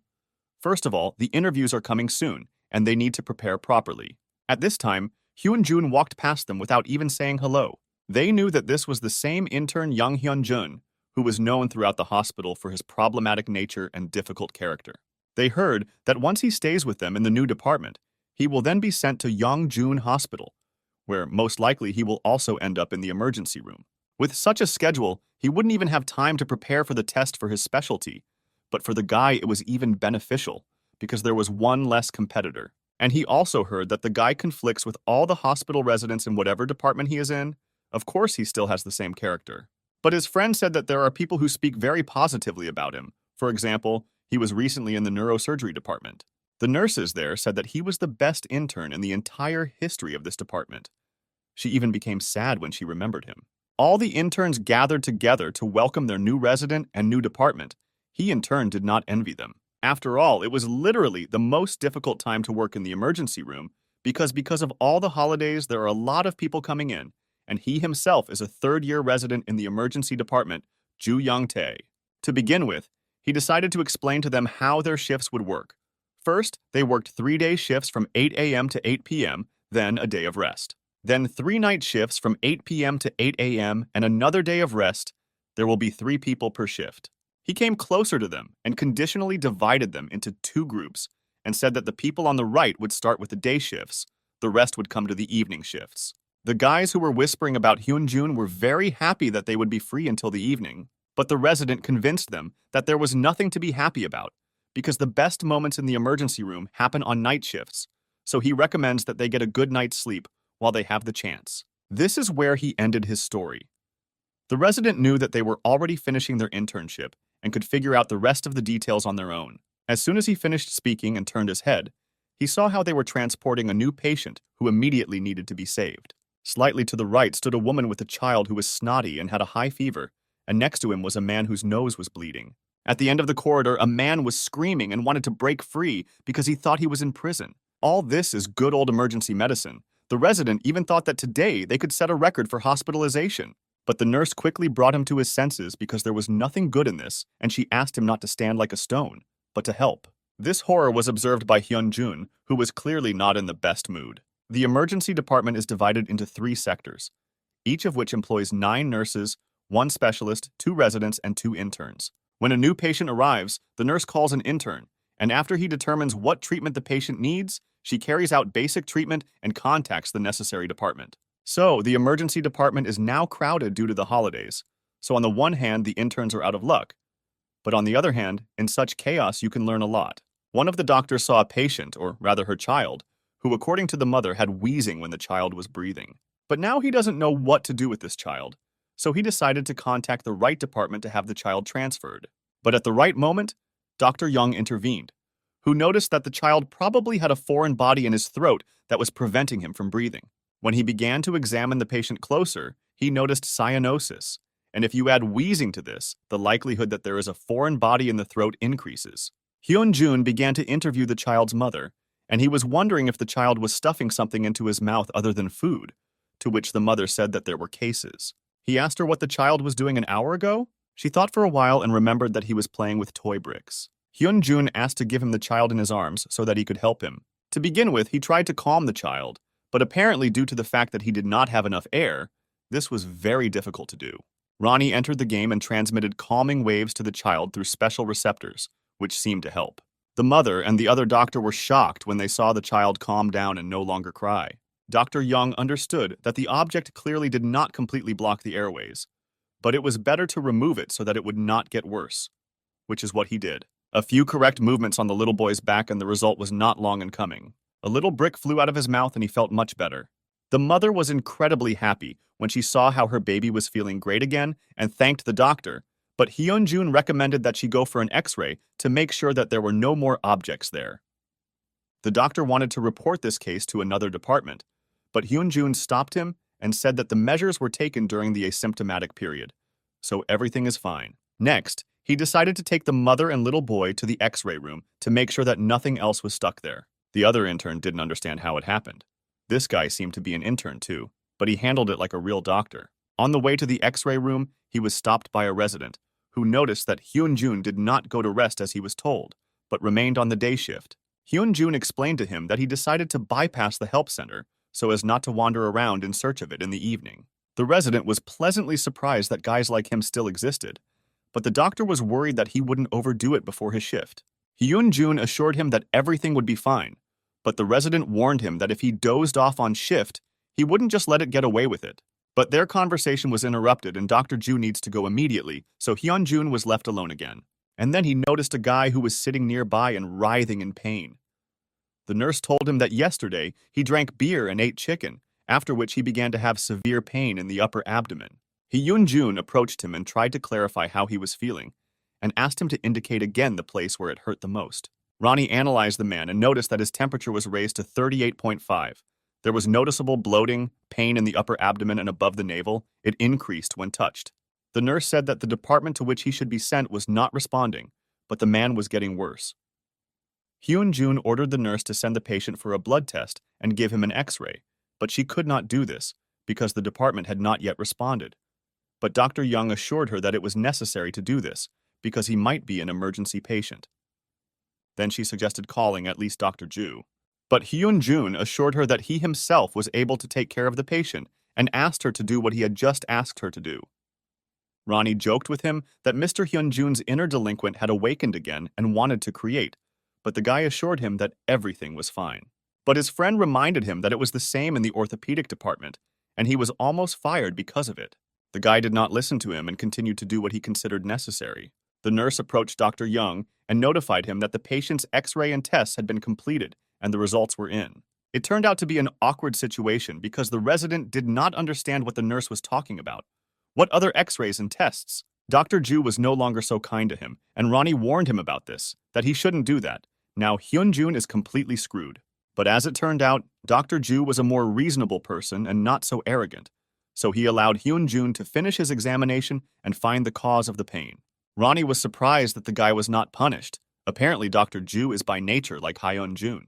Dr. Yang saw fluid between the layers of tissue in the lungs and chest cavity on the patient's X-ray, and on the results of blood tests, there was an increased level of white blood cells, as well as the presence of decreased oxygen in the blood.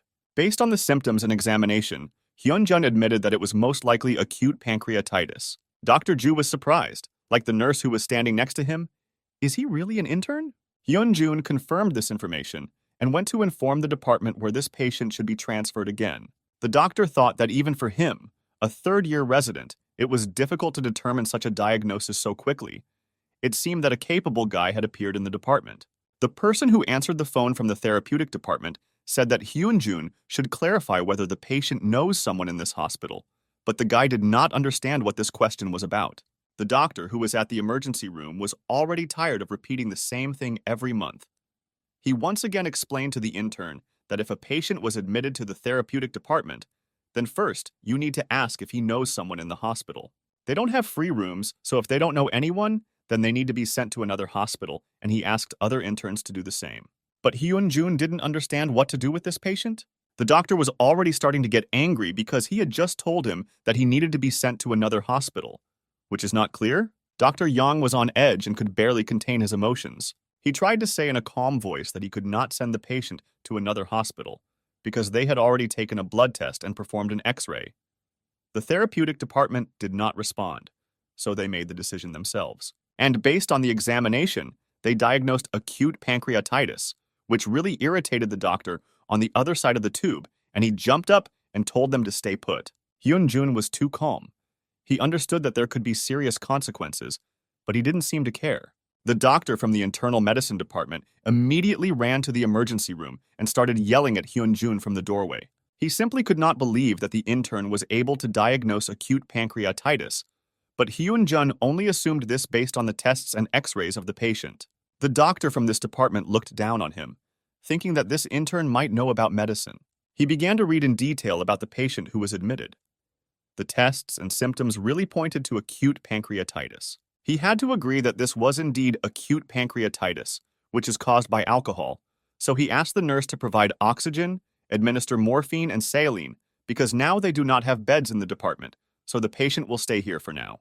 The doctor calmed down a little and gave the intern some advice that there was no need to get ahead of himself, because he had not made the diagnosis completely correctly. He said that he would finish it himself, and advised Hyun-jun to be more careful in the future. Hyun-jun listened to him and drew his own conclusions, after which Dr. Yang called the nurse and asked her to wait a little, because the medications would be changed soon. The doctor who came running from another department was shocked. What is this intern even saying? He took the patient's chart again and said that the white blood cell count, glucose level, and liver condition were at a critical level since admission to the hospital. Hyun-jun calmly showed him the X-ray again and pointed out that the doctor did not see the liquid between the layers. But it was there, although it was barely noticeable. So, based on this, he believed that they needed to send the patient to the intensive care unit and do an abdominal CT scan because acute pancreatitis often leads to death. The doctor looked at the x-ray for a long time and at what the guy indicated and could not understand what he was talking about. Dr. Yang added that for acute pancreatitis, it is better to use Ringer's solution rather than saline, after which the doctor again began to shout at him because he had already said that to do and what to prescribe. But it seems Hyun-jun was not going to just let the guy go. According to the American Gastroenterologist Circle, Ringer's solution is better for treating pancreatitis, and he, as a gastroenterologist, is obliged to know this.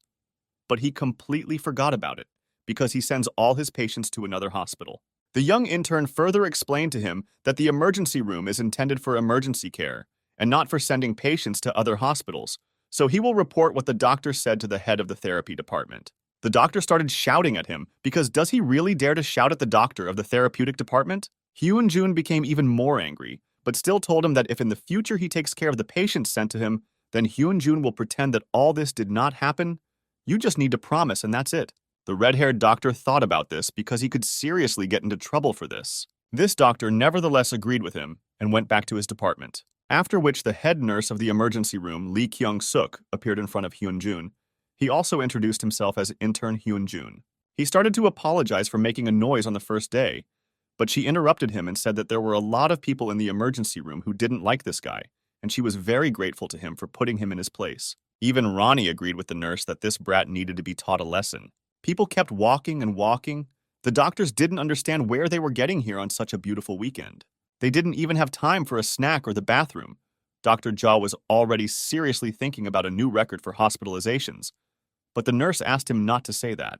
And then he noticed Hyun-jun, who in his opinion has been appearing in the right place all day today and helping everyone. Today he was a real treasure here because he helped them out quite well. But Dr. Jha forgot to send him home early, and it's already 8:30 and there's no point in going anywhere. Even with the days off, Dr. Jha was sure that he would not last that long. The colleague with whom he was standing asked who he was talking about. He pointed at Hyun-jun and said that he wanted to let this guy go early today, but it was already dark. But another doctor assured him that this intern was on the night shift today.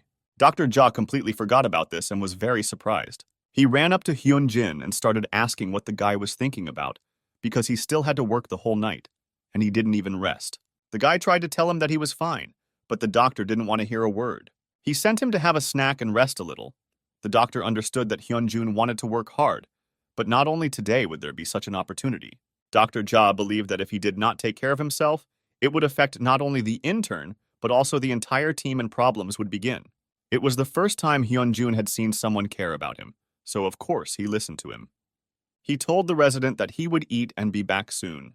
During his 6-month stay in the pediatric department, Hyun-jun devoted himself to his studies, and he also constantly performed virtual operations based on the learned database. Recently, he even cut back on his sleep time to study more, which is why Ronnie has become much more irritable lately. He constantly reminds Hyun-jun that his health is bad, that he needs more light, more food, more sleep, and more exercise. But Hyun-jun doesn't seem to hear him. As soon as Hyun-jun decided to sit down and have a snack, 2 interns approached him and asked him to sit down with him and have dinner together. The guy didn't mind because these were his colleagues. They sat down next to him and started telling funny stories from practice. Hyun-jun had fun listening to their funny stories. They lifted his spirits and took his mind off his thoughts a little. But he was sure that after all the incidents, the residents looked at the interns with a positive attitude. Song-tae, that was the name of that curly-haired intern, asked Hyun-jun how the internship was for him. It seemed to him that it was easier for the guy because he graduated in the same year as the residents. Hyun-jun remembered 2 guys who don't really like him and are trying to get him by any means. So based on this, his internship is no easier. But on the other hand, of course, there were also advantages. Hyun-jun paid attention to the second guy, who sat silently and did not speak. His name was Yoon-sun. The guy realized that Yoon-sung wanted to ask something, but seemed to be shy. So he told him not to worry and ask whatever he wanted. Yoon-sung thought for a moment, and at one point changed his mind about asking. The guy realized that they wanted to ask him why he worked in a dermatology clinic. But Yoon-sung still spoke up and said that in general, he thinks that this hospital is not suitable for him. There were no departments in which he wanted to go, so after he finishes his internship, The guy plans to go into family medicine, but he's not sure if it makes sense. Based on this, he wanted to ask Hyunjun, perhaps he knows what the pros and cons of working outside the hospital are? Hyunjun didn't mind sharing this information. He started with the fact that being a private doctor is good in its own way. The work-life balance is good, and the salary is much higher than that of residents. Hyunjun also added that now you can choose any course, for example cosmetology or dermatology, and do this work. The guy was very happy when he heard this, because Yoon Sung was most worried that in this job he would not rest and would also work until he died. From everything Hyunjun said, they had one more question. Why did he return to his internship then, if everything is so good in private medicine? Dr. Yang didn't expect such a question, so I had to think a little. The answer came by itself. Hyunjun said that he was given such an opportunity and he decided not to miss it. The guys were shocked by this answer. Then which branch did Hyunjun choose? He told them that his goal was to become a trauma surgeon, and to do this, he first needed to get into the general surgery department and then go to trauma surgery. Their surprise became even greater. Such a choice was very unexpected. It was such a surprise that they understood that this is the most difficult specialty. They don't even have a minute to sit down because there are too many emergency situations. Hyunjun understood that it would be difficult, but at one moment he would have to choose between saving people and rest, so he wouldn't think, and it would be saving people. The guys looked at him with their mouths open. But he added that trauma surgery is no better than other specialties. He just likes it better. It was already late evening and it was time to go on the night shift. Yoon Sung didn't understand where Hyunjun got so much determination, because he had never even worked in this department.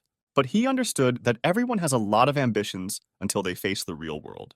When Yoon Sung entered the emergency room, he simply froze. There were a lot of people around and everyone needed help. He was a little scared by the doctor who put his hand on his shoulder. It was emergency department professor Choi Yong-soo who woke up a little intern who was shocked by the situation in the department. The chief asked Dr. Ju to fill him in on the situation and inform him of the situation in the department. Choi Yong-soo was surprised when he heard about Hyunjun, who works all day, but Dr. Ju explained to him that the guy just wanted to look around, and it turned out that he worked too hard. He showed that this guy was Yong Hyunjun. He only went out for a snack and then came back again. But he can't do anything because there were too many people in the department and extra hands wouldn't bother them, so they leave him and let him work. The boss had already heard about this intern. He knew that Hyunjun was a very energetic guy, but it turns out that he was also quite balanced and skillful for an intern. There was no time to stand anymore because a new patient arrived after an accident with complications. The boss took one intern with him, namely Yoon Sung, and they went to look at him. The ambulance crew said that on the highway, a truck crashed into the patient's car in which the driver fell asleep. As a result, he was pinned inside the car. The chief immediately began to examine him and realized that the patient was probably still conscious and could hear. It was decided to take the patient to intensive care because the condition was critical. Hyunjun and Ronnie were watching them at that moment, and it seems they had another idea on how to help this patient. They immediately began to cut the patient's clothes and ask how much time had passed since the accident. The nurse replied that the ambulance took 30 minutes to get to the scene and the same time back, and the vital functions needed to be checked immediately. The boss asked the patient to open his eyes. He seemed to hear him, but it was difficult for him to do anything. The doctor asked him to move his hand if he heard him, and responded, which the patient did. The professor understood that there was no hemorrhage, but the patient's pressure was rapidly dropping, and this could lead to a state of shock. The reason for the drop in pressure must be immediately found out. Another doctor heard the patient wheezing during breathing, probably in the right side of the chest. Breathing became quieter and quieter. Obviously, it was a pneumothorax. It is necessary to make an incision in the right side of the chest as soon as possible. They will insert a chest tube to suck out the air in the chest cavity and then inflate the damaged lung. The doctor administered an anesthetic and began to carefully carry out the procedure. The boss watched this carefully and asked to do everything carefully, because if you place the needle in the wrong way, you can damage the blood vessels and nerves. Everything was done, and the professor was glad that the doctors in their 4th year were able to perform such a procedure on the first try. The chief hoped to see an improvement in performance, but after the procedure, this did not happen, and the patient's condition continued to deteriorate. The professor thought about what could be the reason, but it seemed that he had already gone through all the options. Hyunjun and Ronnie were already watching the process outside the door and trying to analyze the patient's condition. Based on the results and general discussion between the two, they decided it was cardiac tamponade. But Hyunjun did not dare to enter there because the professor personally dealt with this patient. He had no chance to intervene. On the other hand, he understood that he didn't care about punishment. So as soon as he decided to enter, a voice shouted his name. This was the same doctor who called him for help. It was a great moment for Hyunjun and one that shouldn't be missed. As soon as Hyunjun entered the operating room, he immediately told the professor that it could be cardiac tamponade. But the senior doctor started shouting at him, asking him for help and not to make diagnoses. The professor stopped the doctor and forgave the intern to explain why he thinks so. Hyunjun explained to him that given all the symptoms, namely blood pressure below 90 and weak heartbeat, he believes that this is tamponade. Especially for Hyunjun, signs of paradoxical impulses were noticeable. The chief tested this theory and actually heard paradoxical impulses. They are very quiet, but you can hear them. To make such a conclusion, you need to have extensive experience in medicine. Therefore, the professor decided to move on and ask the intern what he proposed to do. Hyunjun suggested removing the fluid and the pericardial sac. If this was not done, the patient would probably go into shock. The boss immediately asked for a portable ultrasound. He tested this theory with the help of a device, and now there was no doubt that this was indeed cardiac tamponade. The boss decided to ask Hyunjun, or has he performed such operations before? Of course, he had never done this before, but he would gladly try it. This is a very complex procedure that, if performed incorrectly, can only aggravate the patient's condition. But since the intern himself volunteered to carry it out, the boss understood that he saw this as a chance to gain good experience, so he decided to give him this chance. The senior doctor went crazy when he heard this. How can you trust an intern like that? But just one look from the boss gave him everything he needed to calm down. Ronnie entered concentration mode and began to release substances into the body to keep Hyunjun as calm as possible. He stabilized his pulse and breathing. Hyunjun began the procedure without any problems, carefully inserting the needle into the heart area. During this, the patient's parameters did not change, which means that the needle was inserted correctly and you can continue. Hyunjun asked Ronnie to calm down a little because he had already carried out such a procedure in the simulation. The main feature of this procedure was to insert the needle so as to reach only the pericardium and then maintain the specified force. Ronnie notified Hyunjun that the needle had reached the pericardium. Now we need to pump out the accumulated fluid that is pressing on the heart, which is what the young intern did. The patient's indicators and condition improved noticeably. The blood pressure began to return to normal. Apparently, this procedure really helps. The chief watched with a smile as Hyunjin carried out this procedure.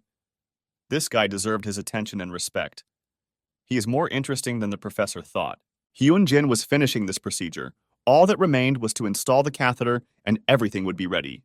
Hyunjun successfully dealt with this and notified the boss about it. The senior doctor could not believe that this guy performed such a complex procedure the first time without prompting. Even he would have difficulty performing this kind of manipulation. He began to envy him a little how the intern managed to do it the first time.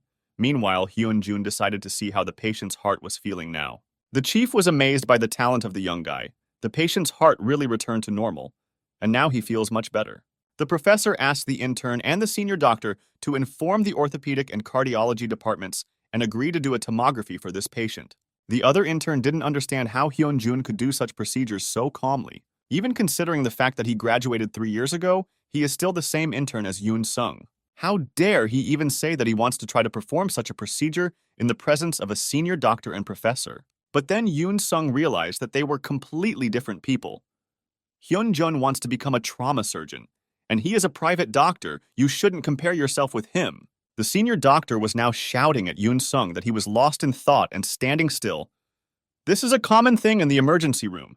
You shouldn't pay attention to this. It's time to work. But the doctor still added that this patient was lucky to have survived such an accident, which could not be said about the other passenger. It seems the patient woke up at that moment and heard all the words of the senior doctor, who seemed to be talking about his wife. From such words, the patient began to pull out the tube and wanted to free himself. Now he does not want to be saved. Everyone, including the professor, was shocked by this situation. The senior doctor said that he began to break free. Did the boss ask him, or did he not say anything to the patient or in front of him? The doctor lowered his head and repeated the same phrase as a minute ago, only to the boss. The professor had no words for how the senior doctor could blurt out such a thing. The patient's condition began to deteriorate sharply and get out of control. His indicators were rapidly deteriorating. The patient must be held. Otherwise, all the tubes will fall out. The boss ordered him to be injected with a sedative, but the patient was too strong.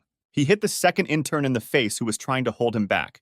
The situation is getting out of control. Suddenly, the patient calmed down, and the reason was that someone put their hands in front of him. The intern and senior doctor were shocked by this. Hyun-jun knelt down in front of the patient and put his hands on his face and whispered words that seemed to calm the patient. At the same time, Ronnie did not stand aside. He increased the release of special substances into the patient's body, which also helped to calm him down. The senior doctor asked again, or is it necessary to administer a sedative? But it seems the boss wanted to see how the intern would act next. Hyun-jun continued to calm him down and wipe away the patient's tears. The patient seems to have calmed down and stopped struggling. This could also be indicated by the indicators returning to normal, and now the patient no longer requires help. The boss, without hesitation, asked Hyun-jun how he did it and what he said to the patient. Hyun-jun asked him to get well soon for the sake of his wife. Said that he needed to calm down so that he could feel better, because except him, no one would help his wife, so he must be strong. The professor was surprised that this was all the intern said. Usually this is not enough to reassure this kind of patient. This time Hyun-jin was lucky and the patient quickly came to his senses. The senior doctor became even angrier, because the intern clearly showed himself better than him. After they finished the procedure and the patient was out of danger, the senior doctor brought the intern out to talk to him one-on-one and wanted to ask him why he went against him twice? Apparently, Hyun-jun does not understand that this is a 4-year resident. Hyun-jun remained calm and did not react to the cry of the senior doctor, who was trying with all his might to get him out. After that, the resident took the book with the rules that was on the table and threw it straight at the intern. She fell to the floor and he forced Hyun-jun to pick her up from the floor. After he did this, the doctors forced Hyun-jun to read the rule that was written on the second page on the 5th line, where it was written that an intern who was sent to the emergency room becomes part of it. Regardless of the situation, all interns must first notify the resident. Even if the problem is related to another department, or if the problem arose during the notification process, they must consult with the resident. After reading, the senior doctor hoped that Hyun-jun understood what he did wrong and hoped that this would not happen again. And finally, he forced the intern to take the instructions and rewrite them 10 times by hand in order to remember them better and not repeat such mistakes again. After Hyun-jun left the office, Ronnie praised the guy for how his acting was getting much better, probably due to the fact that he practices often now. Of course, Hyun-jun didn't see the point in rewriting this instruction, since he could read 5 dissertations instead of wasting his time. Then suddenly someone poked a finger in the guy's back and called him. It was Professor Tsoi, who was waiting for him and the doctor to talk and invited the guy to go have a snack together. The boss brought him to his favorite place, where he often goes to have a bite to eat. Hyun-jun was pleasantly surprised because he had never been here before. And besides, the professor said that he was treating the intern, so he could eat well. Unexpectedly, the chief asked the young intern what the senior doctor had told him, but Hyun-jun pretended that he didn't understand anything. But the chief asked him not to pretend, because he had heard everything and simply decided to ask the guy again in person. In any case, it doesn't matter. The boss added that the guy doesn't lack courage.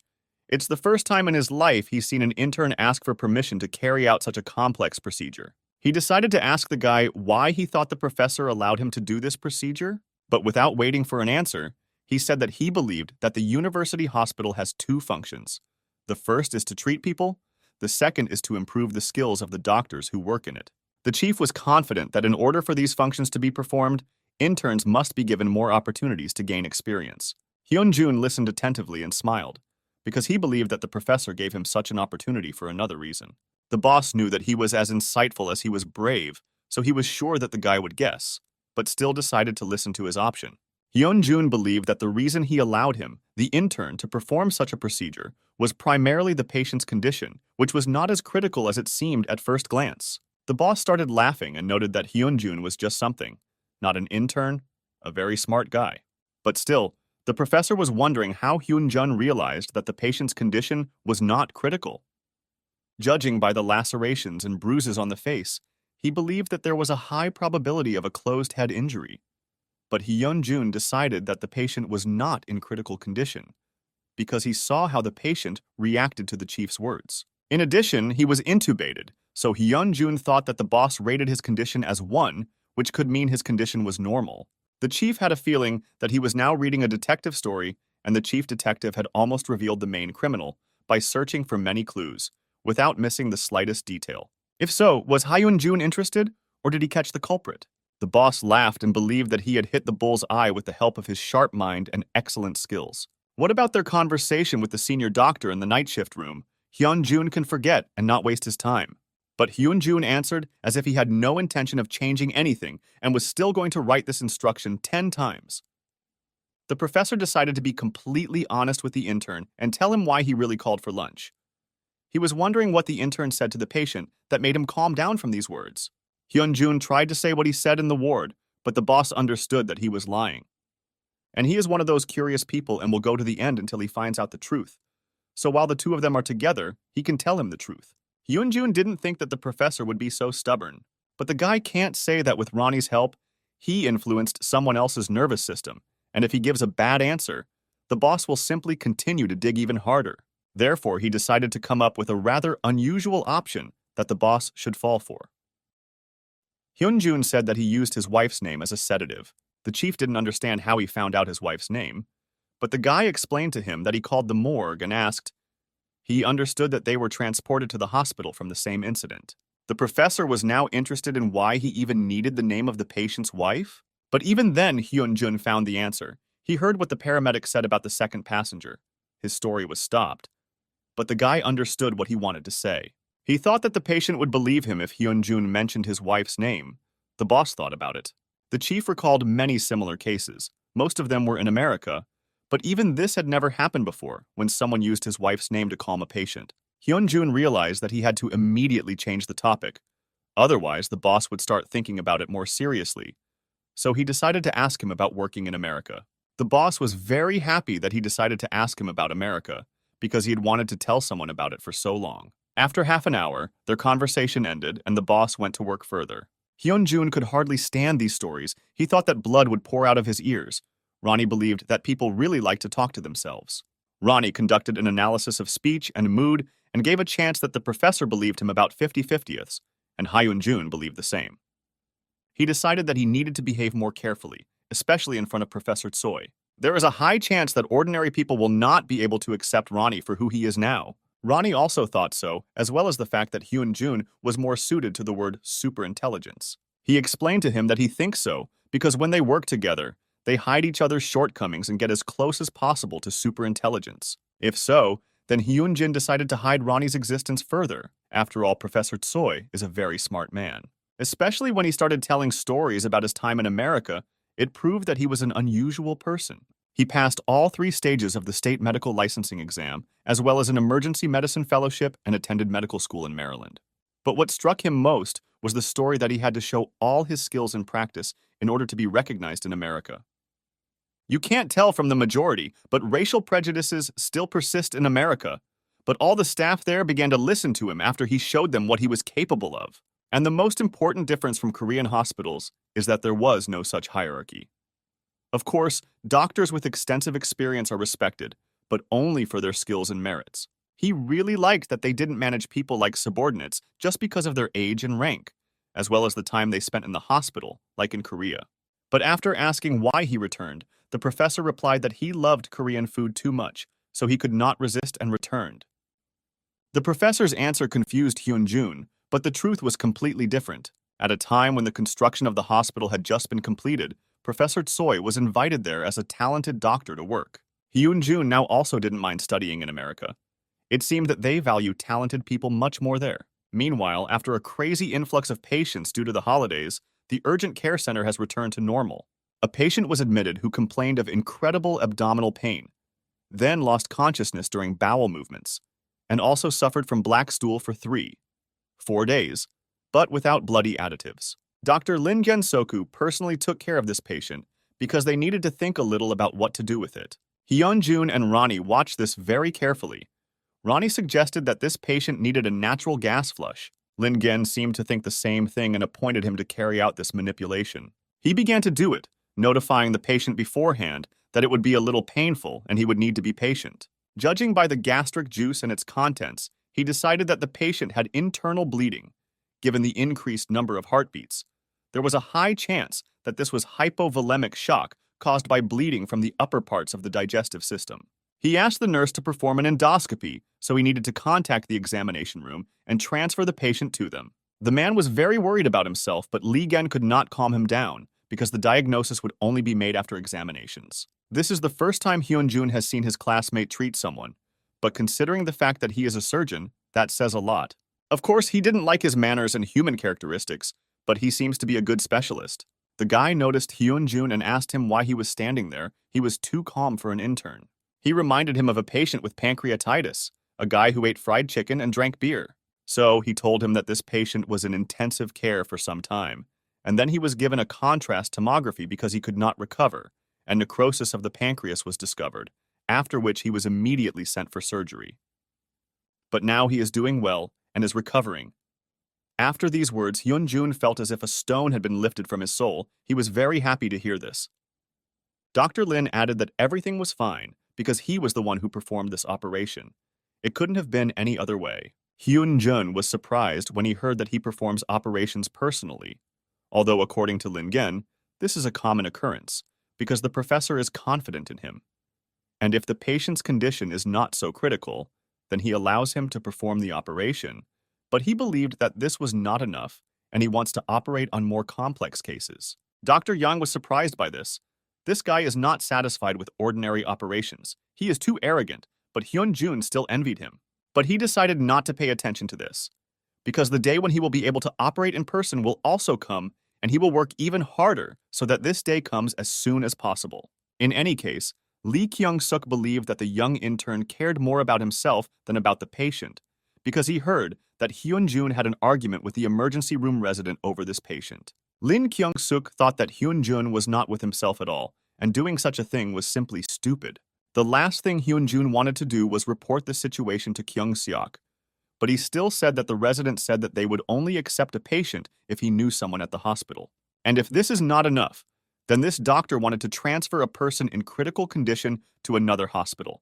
Taking into account all this, he does not even have basic knowledge of a doctor. But this guy also didn't care. Even if the patient was in critical condition, this is not a reason not to listen to the resident when you are an intern. And he emphasized that this is an unchangeable truth. While he is an intern, he can neither break nor change these rules. Hyun-jun couldn't listen to this nonsense. He was tired of being constantly poked at by this hierarchy. But Dr. Lin was not finished yet and added that the hospital is small and rumors spread very quickly. How does Hyun-jin think? How does a general surgeon know information from the internal medicine department? He believed that this shows that many people think negatively about Hyun-jun. A hospital, in his opinion, is similar to a company. As long as you get money, follow the rules of your elders. But the guy didn't agree with this, and he doesn't think so. If this happens again, he will do the same and won't even think about it. In any case, Lee Kyung-suk did not care about him, but he gave him advice, at least not to make enemies, because if the vice president finds out about this, he will have a hard time. If he finds out about this, then Hyun-jin can calmly say goodbye to the opportunity to get a specialty. And finally, he told the intern that if he wants to study at this hospital, then he should reduce his ardor. And if you don't like something, then no one is stopping him. He can just leave and open his own clinic. Hyun-jun was unpleasant to hear this, because the guy was really right. But his thoughts were interrupted by a nurse who called Dr. Young for help. And a small child needed help. The father said that the boy fell and hit the ground. Hyun-jun noticed that the boy's oxygen levels were normal and his blood pressure was also normal, which was already a good sign. He asked the parents what the child's name was, to which he received the answer that the boy's name was Park Sung-hoon. The guy addressed the boy by name so that he would worry less. Ronnie conducted an analysis and determined that the nervous system was not damaged. Hyun-jun could not find any more symptoms to at least catch on to something and find out what was wrong with the boy. He decided to check the condition of his oral cavity, so he carefully opened the child's mouth and stuck his index finger there. When he took it out, he saw blood coming out of the child's mouth. The senior doctor approached him and began to clarify what had happened to the boy. And at that time, the guy began to think that blood in the mouth was a very strange phenomenon. Dr. Yang suggested that the boy has an epidural hemorrhage. He thinks so because the right pupil is dilated by 5 millimeters and reacts to light for a long time. He ordered him to notify neurosurgery and move on to the next patient. But Dr. Young stopped the senior doctor and seems to want to tell him something else. The fact is that he believes that this patient is a victim of child abuse. The senior doctor could not believe that the intern was having such thoughts, but he was still interested in hearing the evidence. Hyun-jun explained that wounds like the boy's would not appear after a fall. There was bleeding on the inside of his cheek caused by the blow. And not only that, he also noticed that when the parents called the child's name, he heard irritation in their voice. How irritated they can be when their son is in the emergency room and the mother is not really crying, but is worried so that the doctors do not suspect anything. The father got tired of waiting for them to discuss everything there and shouted at them, "How much longer can he wait?" Hyun-jun decided to check this boy through the hospital database and noticed that he had already been admitted to the emergency room 4 months ago due to a concussion. His whole body was then covered in bruises, and the attending physician was Mr. Park, who successfully discharged him. Dr. Yong had already spoken to his father not in calm tones, but said directly that there was a record that the boy had already been admitted to the hospital 4 months ago. Dr. Park tried to calm him down, but this simply cannot be done. He continued that then the doctors suggested additional examinations, but the parents refused. Dr. Park could no longer restrain himself and began to shout at him. Hyun-jun seems to have begun to understand what is going on here. Dr. Park is not just closing his mouth.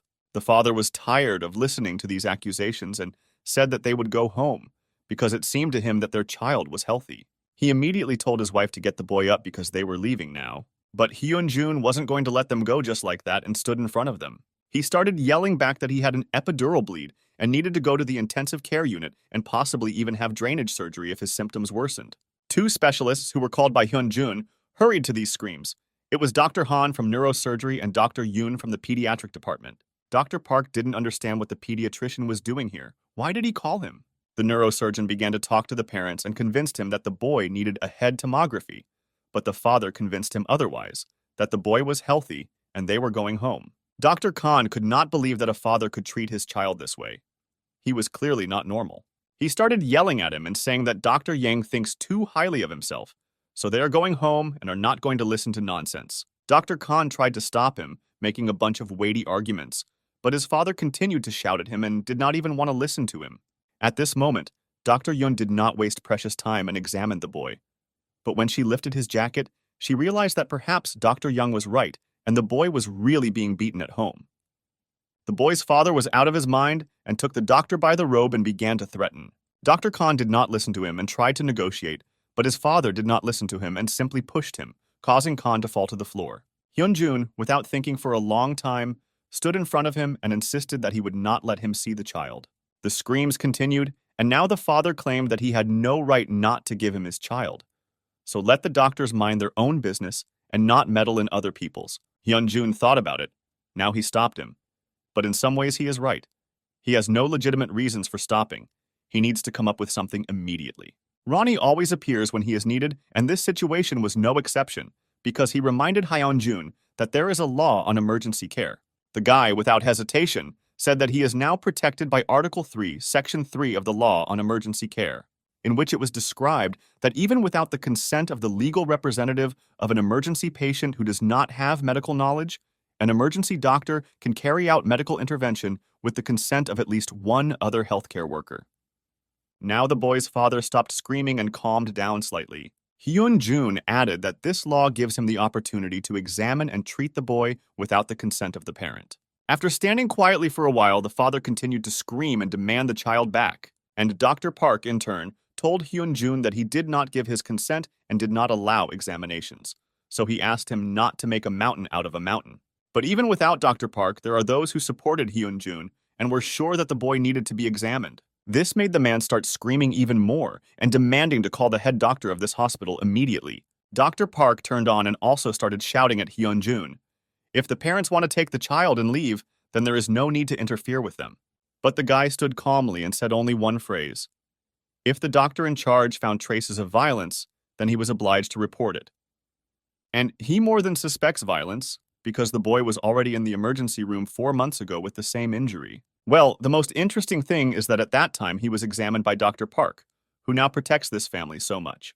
Puck was surprised that the guy had such details. He began to make excuses that he examines dozens of patients a day. Does he now really need to remember each of them? Hyun-jun understood this, but at that time, Dr. Park noted a couple of bruises on his right shoulder and waist. Dr. Yong believed that this was enough to identify violence, but Dr. Park simply took the parents at their word and did nothing. Dr. Park understood that he could not say anything in his own defense, so he stood silently. At this time, Yang Hyun-jun asked Dr. Han to take the boy to him, and Dr. Yoon should report child abuse to social workers so that they can investigate.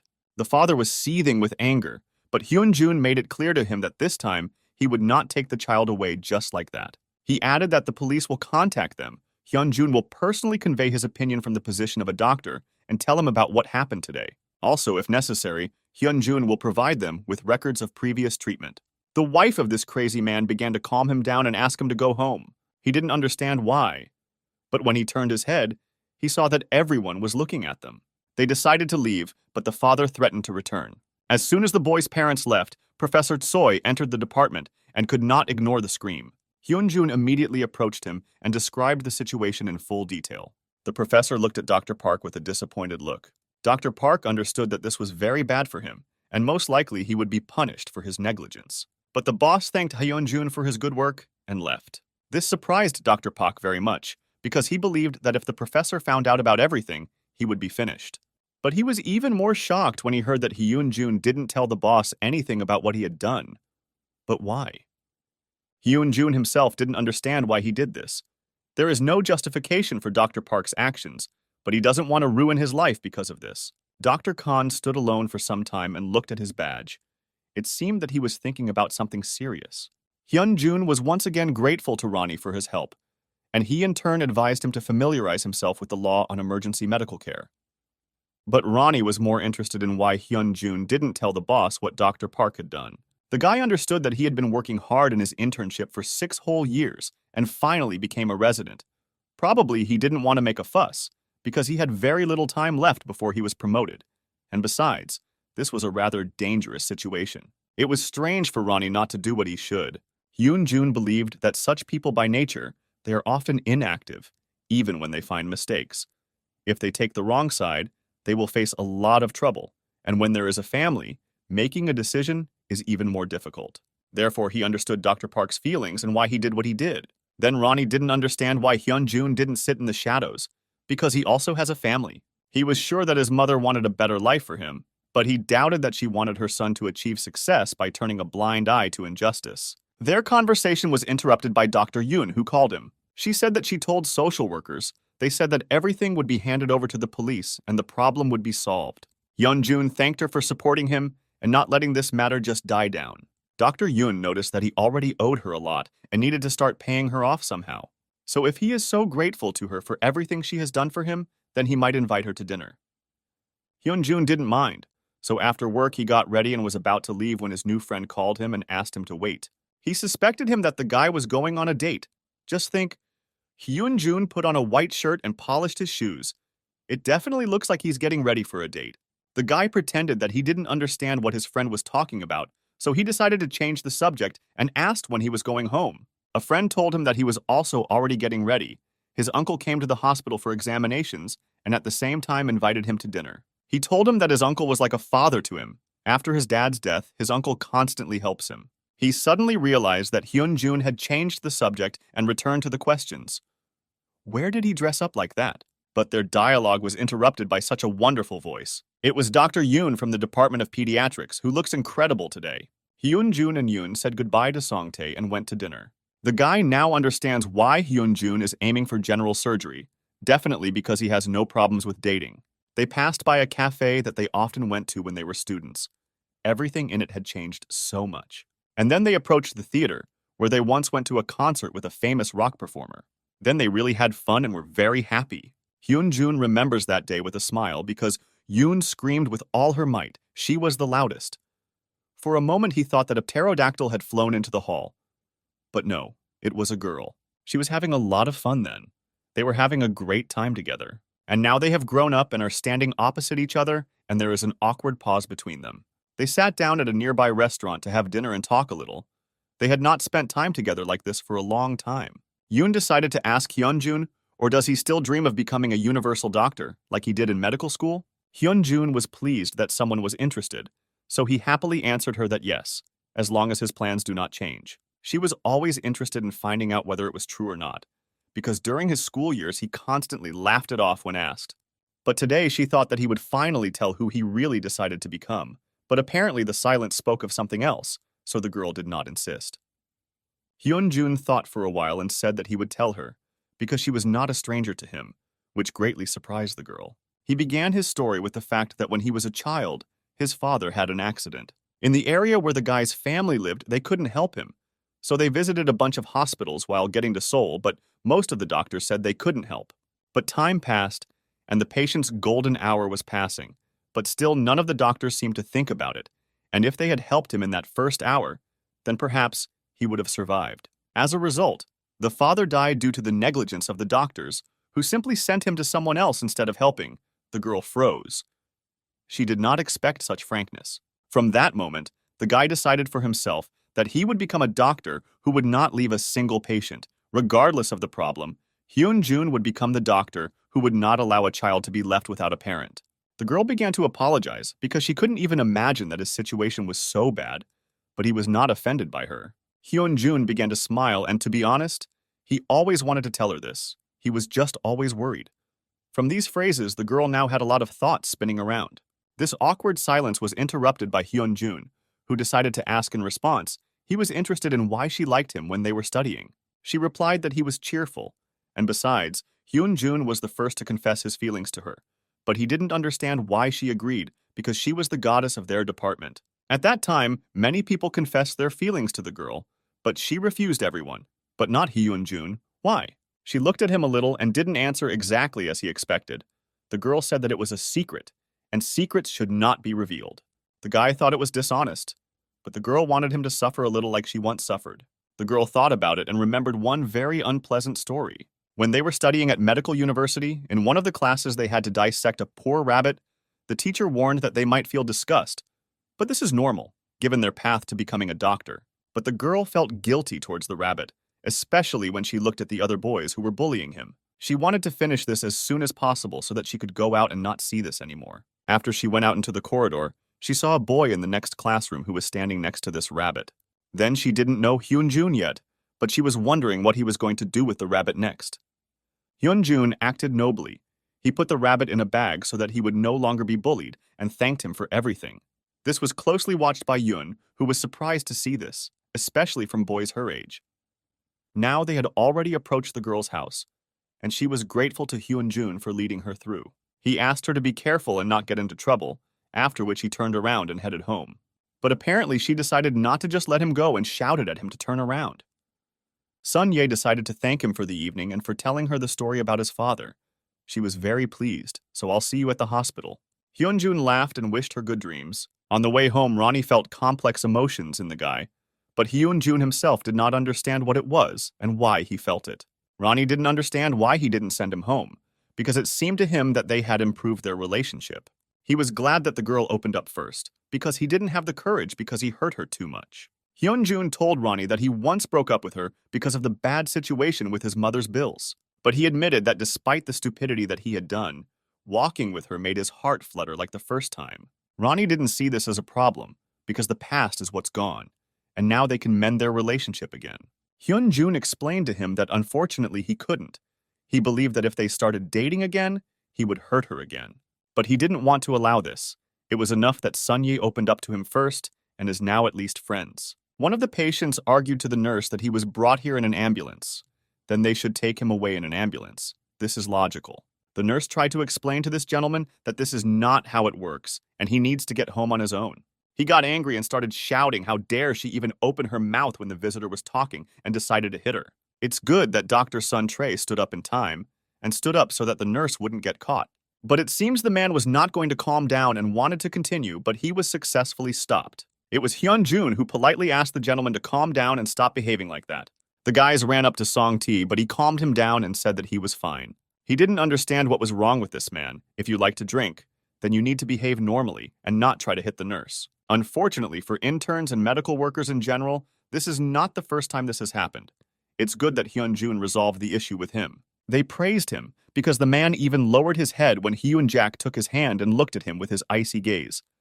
But the guy believed that it was all thanks to Song-tae. After all, when he stood up to defend the nurse, his gaze could have burned through a wall. Another intern suggested that Song-tae just really likes Nurse Park, but she really is very nice. He blushed and tried to run away from the topic, but he really seemed to like it. Today, the working day passed quickly, and the guys decided to go celebrate the birthday of Yun-sun, who was treacherously silent all day until evening came. Finally, they came to the restaurant that Song-tae liked so much because his legs were already very tired and it was already very difficult to walk. But when they went inside, they no longer wanted to stay there because they were met by a huge man with a large knife, who clearly did not mean kindness. In fact, he was still a good-natured person and a friend of Song Tae. He kindly poured them beer and said that he was always glad to see Song Tae's friends at his bar. As it turned out, Song Tae brought his friends to his uncle, with whom he had an excellent relationship. But he really scared Yoon Seong. Hyun-jun had a lot of fun watching this, but to be honest, he was also a little scared. Looking at this huge man, it really becomes very scary. The birthday boy said that he heard from a neurosurgery intern that Hyun-jun paid all the bills of that little boy who was beaten by his parents. Is this true? Hyun-jun was not surprised that secrets cannot be hidden in the hospital, but he decided not to argue and admitted that he paid for his treatment. The guy understood that he felt sorry for the boy, but isn't this too much? It's too expensive for an intern. Song Tae joined the conversation and asked not to pester Hyun-jun, because he did a good job and now it's not about money. The guy just wanted to say that in the pediatric department, they were told many times that they should not get attached to children. This can lead to terrible consequences. Yun-sun was sure that the doctor should do his job, namely treat the patient. If you get attached to everyone, you will not be able to stand it. Hyun-jun agreed with him, but not completely. The guy didn't think that getting attached to patients was as bad as they were told. Still, patients are people too, and they feel when you treat them humanely. Yoon-sung decided that it was useless to prove anything to Hyun-jun because he is very stubborn and always stands his ground. The guy's uncle decided to treat his colleagues to food and brought them a whole plate of wings. Yoon-sun was very grateful to him. The man did not feel sorry for anything for his nephew. He said that Song Tae often smiles, but in fact he is a very stubborn person. And even after his older brother died, Song Tae still continued to study to become a doctor. So he was very glad that his beloved nephew made friends. This is very good. Well, now that Uncle Song Tae has left, the guy decided to ask Hyun-jun what he and Yun-soo-yi are doing with pediatrics. He said that a bird whispered to him that they went to dinner together last week and had a nice conversation there. Hyun-jun didn't understand where he got this information from. Yun-sun understood who they were talking about. This girl was called the most beautiful in the entire hospital. Hyun-jun tried to calm the guys down. Otherwise, they had gone their separate ways because they just walked with her together, and that was all. Song Tae told him that these days they call it dating. He still did not understand why Hyun-jun chose general surgery. But now everything is clear, because on the personal front, he is doing well. Hyun-jun decided to also go on the attack and asked how Song Tae himself was doing. Did he really want to go into family medicine just because he didn't have enough dates? They laughed together until they were interrupted by a loud sound. It seemed like something had fallen very hard in the kitchen. Song Tae knew that his uncle often had something fall in the kitchen, and he needed help from time to time, so he got up and went to help. He ran behind the bar and asked his uncle what happened to him again, but his face instantly changed because he saw what had happened. His uncle was lying on the floor unconscious. Apparently, he became very ill and lost consciousness. The guys saw how Song Tae suddenly began to panic. They ran up immediately to help him, and also saw that his uncle had fallen to the floor and was lying unconscious. Song Tae looked at Hyun-jun and didn't know what to do next. He was lucky that Hyun-jun was there, who immediately distributed tasks to the guys. First of all, they had to call the emergency room of their hospital and ask for a car, and then to the ambulance itself. He tried to talk to the man, and it seemed he was making some sounds. Hyun-jun turned to Song Tae and asked him to tell him everything the guy knew about his uncle's medical history. Song Tae was very scared, and it was difficult for him to remember all the details. But he knew that he usually had high blood pressure, and when he worked as an employee, he had a heart attack, and recently also came to them for medicine. Hyun-jun decided that then there might be aspirin in his pockets and asked Sun Tae to look, or whether it was there. The guy asked Yoon-sun to help him put his uncle on the floor so that he could at least be examined. As soon as they sat him down, his breathing evened out a little, and he could breathe calmly. Hyun-jun assumed that it was because of his lying position. Hyun-jun decided not to hesitate and took off the man's pants and saw what he was most afraid of. His uncle's legs turned pale, and this did not mean anything good. Judging by the reaction to touch, the sensitivity is still there, so it's not all that bad. Ronnie suggested first lowering the level of alcohol in Hyun-jun's body so that his brain would start working at its maximum, which the guy did not refuse. He conducted an immediate analysis and isolated a special enzyme that breaks down alcohol in the body and helps eliminate it. As soon as they finished with this, Hyun-jun asked for a temperature analysis to understand the patient's condition. Hyun-jun thought so. The temperature in the upper thigh is lower than in other parts of the body, while the sensation is still there. But this will not last long. Jae Song Tae came running with good news. He found the pills, which he immediately gave to Hyunjun. The guy carefully put the pill in the man's mouth, and all that was left was to wait for the action. Considering all the symptoms and the decrease in temperature in the thigh, he assumed that this was acute arterial thrombosis and urgent intervention was necessary. If this is not done, necrosis will occur and his leg will have to be amputated. Song Tae was horrified how his uncle would be left without a leg. What would he do? The ambulance arrived at the scene after some time, and Yun Sung ran to meet them. He led them to where the patient was. Hyunjun immediately brought them up to date, saying that the man had lost consciousness due to myocardial infarction and arterial thrombosis, and they needed to take him to the hospital as soon as possible. The paramedics asked the guy if he was a doctor by chance, to which Hyunjun replied that he was a doctor from Daehan Hospital. He asked them to take the patient there, and he would contact the ambulance there in time and provide the details. They carefully loaded him into the car and were ready to hit the road. Song Tae also really wanted to go with them to support his uncle, but Hyunjun forbade him to do this. He believed that it would be better if he informed his family about this and came with them. But for now, they would take care of his uncle. It was lucky that Dr. Ja answered the phone, who was already tired of this Hyunjun. Not a single calm day with him, but still listened carefully to what Dr. Yang was telling him. He told Dr. Ja that based on his pulse, he believed there was a blockage in the femoral artery. And it also turned out that he had had a myocardial infarction a couple of weeks ago. Hyunjun understood that if it was a myocardial infarction, then one couldn't turn a blind eye to it. But arterial thrombosis in this case was much worse, so it would be necessary to act very quickly. Dr. Ja listened carefully to everything and will simultaneously contact the cardiology department so that they can examine him. Also, when checking the pulse for the first time, the guy felt a weak pulse, but it was there. Dr. Ja wanted to know how things are now? Hyunjun immediately checked the patient's pulse and sensitivity. He did not expect that the patient would stop feeling and reacting so quickly, and besides, the pulse had already disappeared.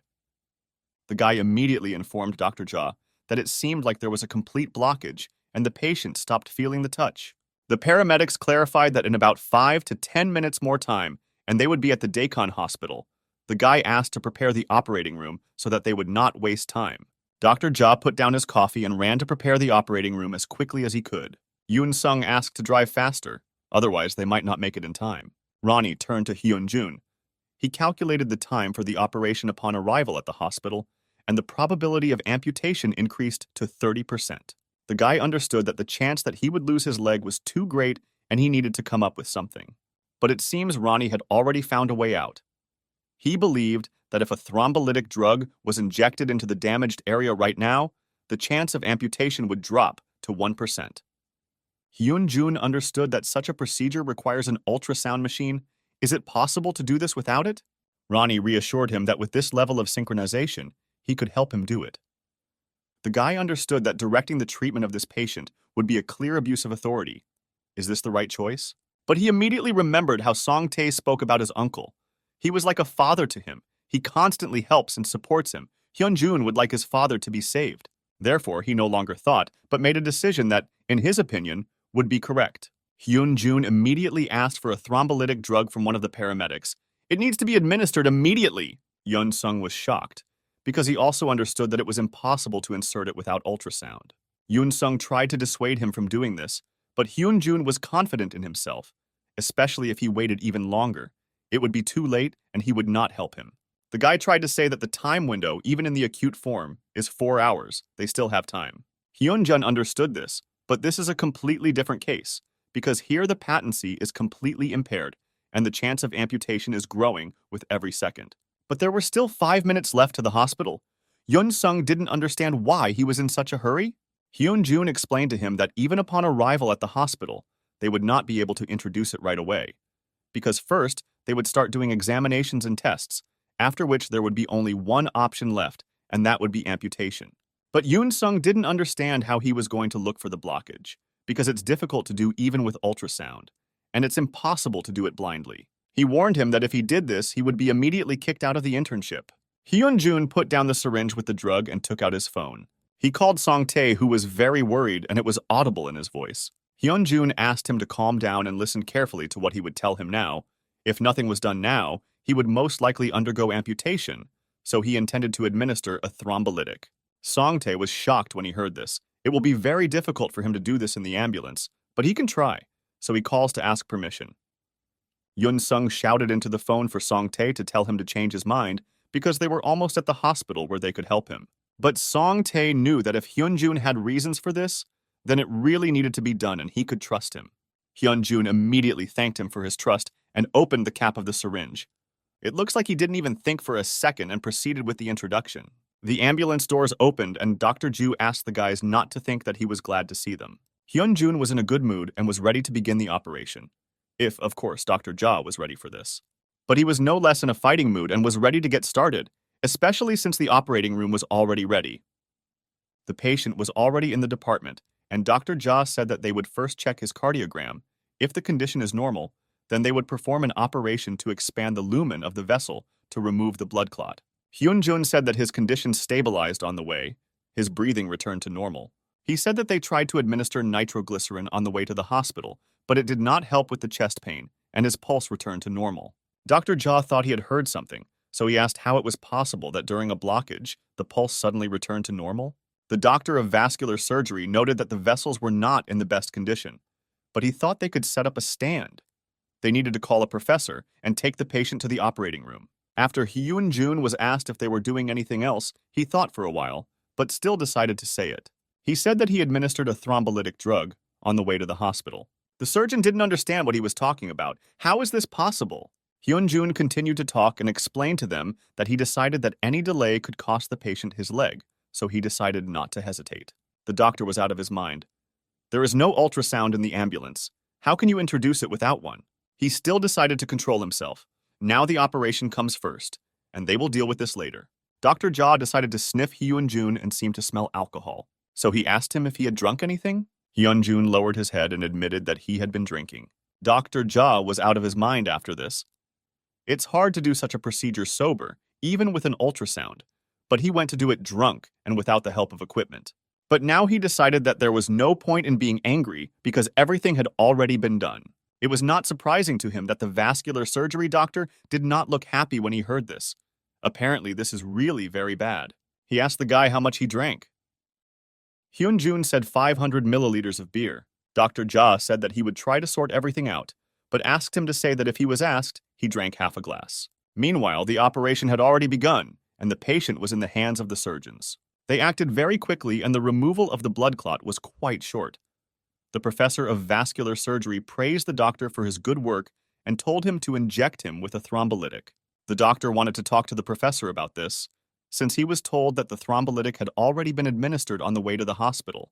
The professor was surprised who could introduce it, but the senior doctor told him that one of the hospital doctors was on the spot, and he introduced it blindly without ultrasound, and it was excellent because he hit the bull's eye. The chief didn't know who did it, but he clearly saved this man's leg, because he also understood that if he had not been brought in right away, then most likely they would not be doing this operation now. The senior doctor couldn't believe it. Yoon-sung sat and tried to move away from the situation because he felt very bad and could not understand how this happened. As soon as they saw Uncle Song-tae lose consciousness, they immediately found out the reason and began to provide first aid. But he punished himself for the fact that he could not remember what the main factor of first aid for the disease and treatment of thrombosis was. He could not remember anything from what he had taught. Hyun-jun approached him and asked whether Song-tae's family had arrived yet, and where was he anyway? Yoon-song answered him that they were still on the road and asked the answering question, where was he? Hyun-jun said that he was at the emergency room. He had to leave everything and come here. He thought that he should wait for Song-tae's relatives, but now it would be better to sleep. Yoon-sung was angry with him. Does he really want to go to sleep in such a situation? The guy told him that it would be a long time until the end of the operation. Now they wouldn't be able to help anyway. Yoon-sung didn't understand how he could talk like that, and with these words he made Hyun-jun think. He thought that being as calm as Hyun-jun was not normal in such a situation. Hyun-jun sat down next to him to calm down a little and improve the situation. He understood that if he told him that it was normal to be calm, Yun-sun would immediately understand that he was lying, because in fact Hyun-jun was very worried about Uncle Song-tae. Hyun-jun decided to remind him that he is a doctor, and doctors should never get attached to patients. However, the guy himself said that he feels sympathy for every patient. He feels what kind of life a person has lived, how his family will react if he does not save this patient. Yun-sung agreed with him. There is no need to do this, because if you get attached to the patient, you will not be able to concentrate on his treatment.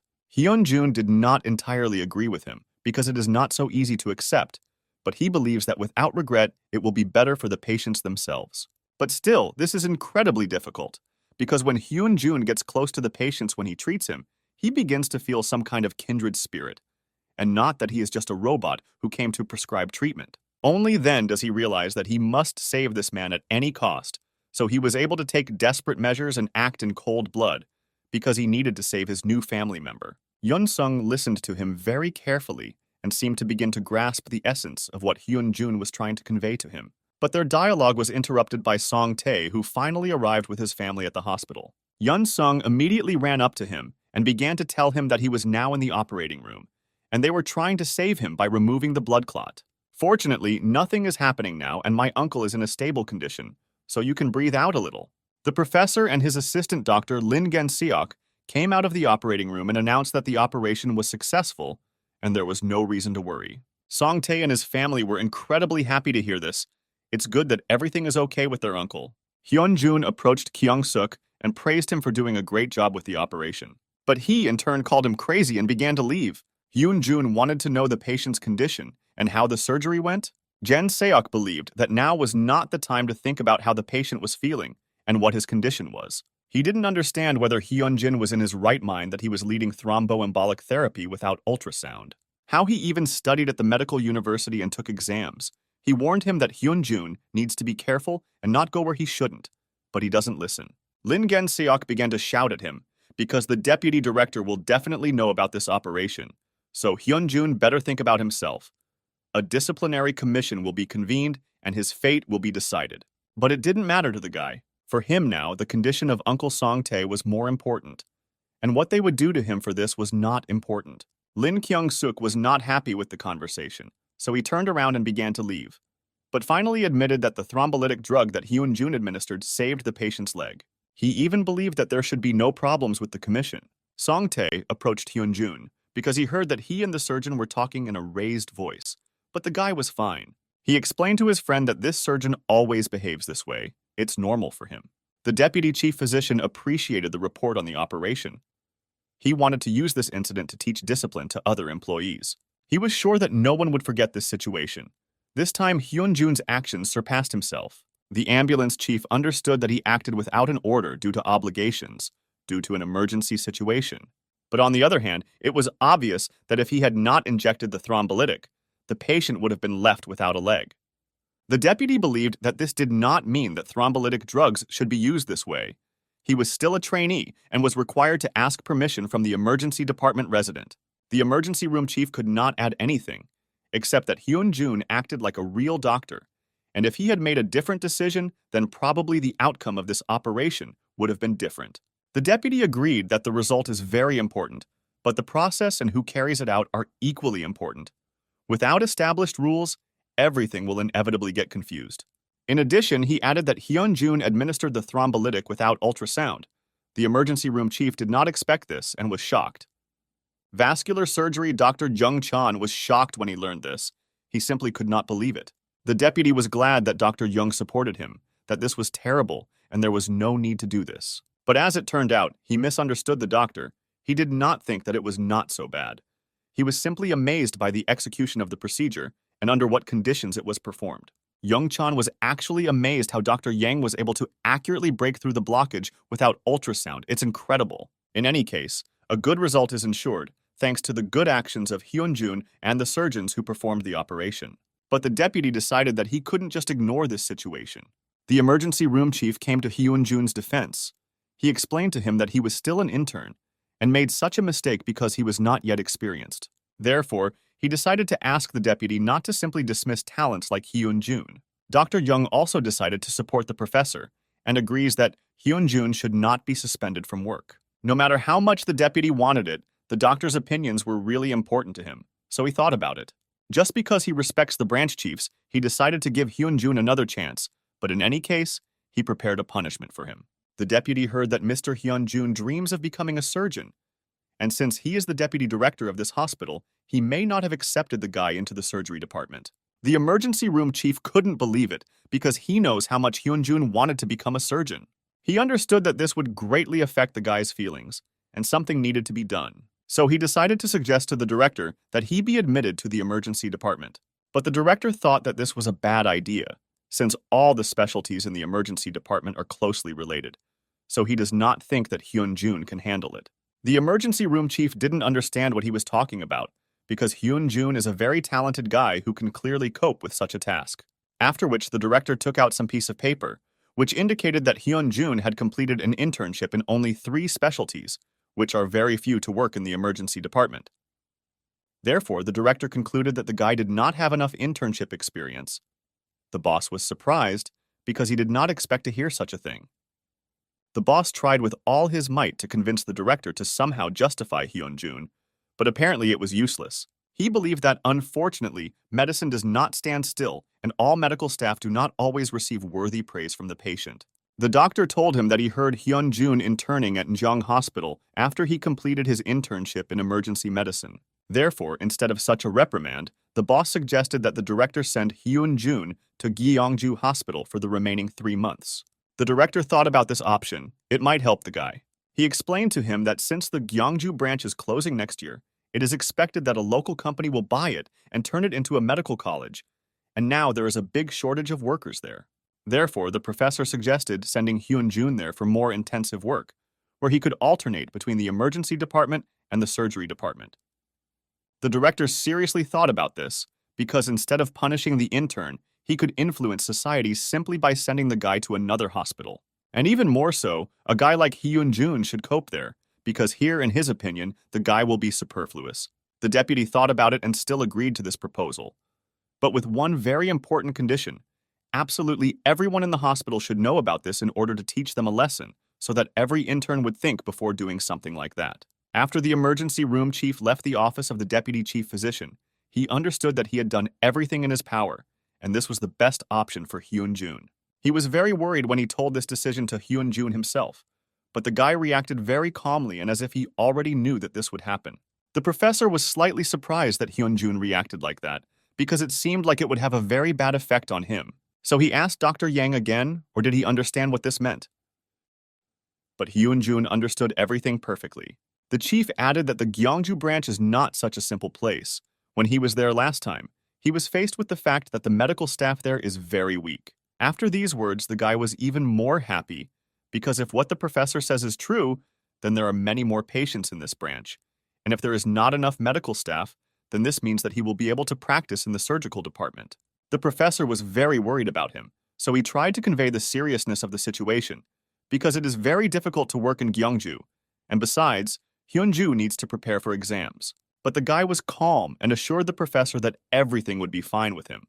So he thanked the professor for everything he had done for him.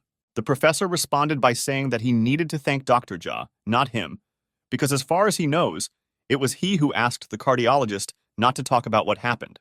In fact, he even believed that if the director had found out that Hyun-jin had been drinking alcohol before, then everything would have turned out even worse. The guy was pleased that Dr. Ja helped him so much and stood up for him. He won't forget it.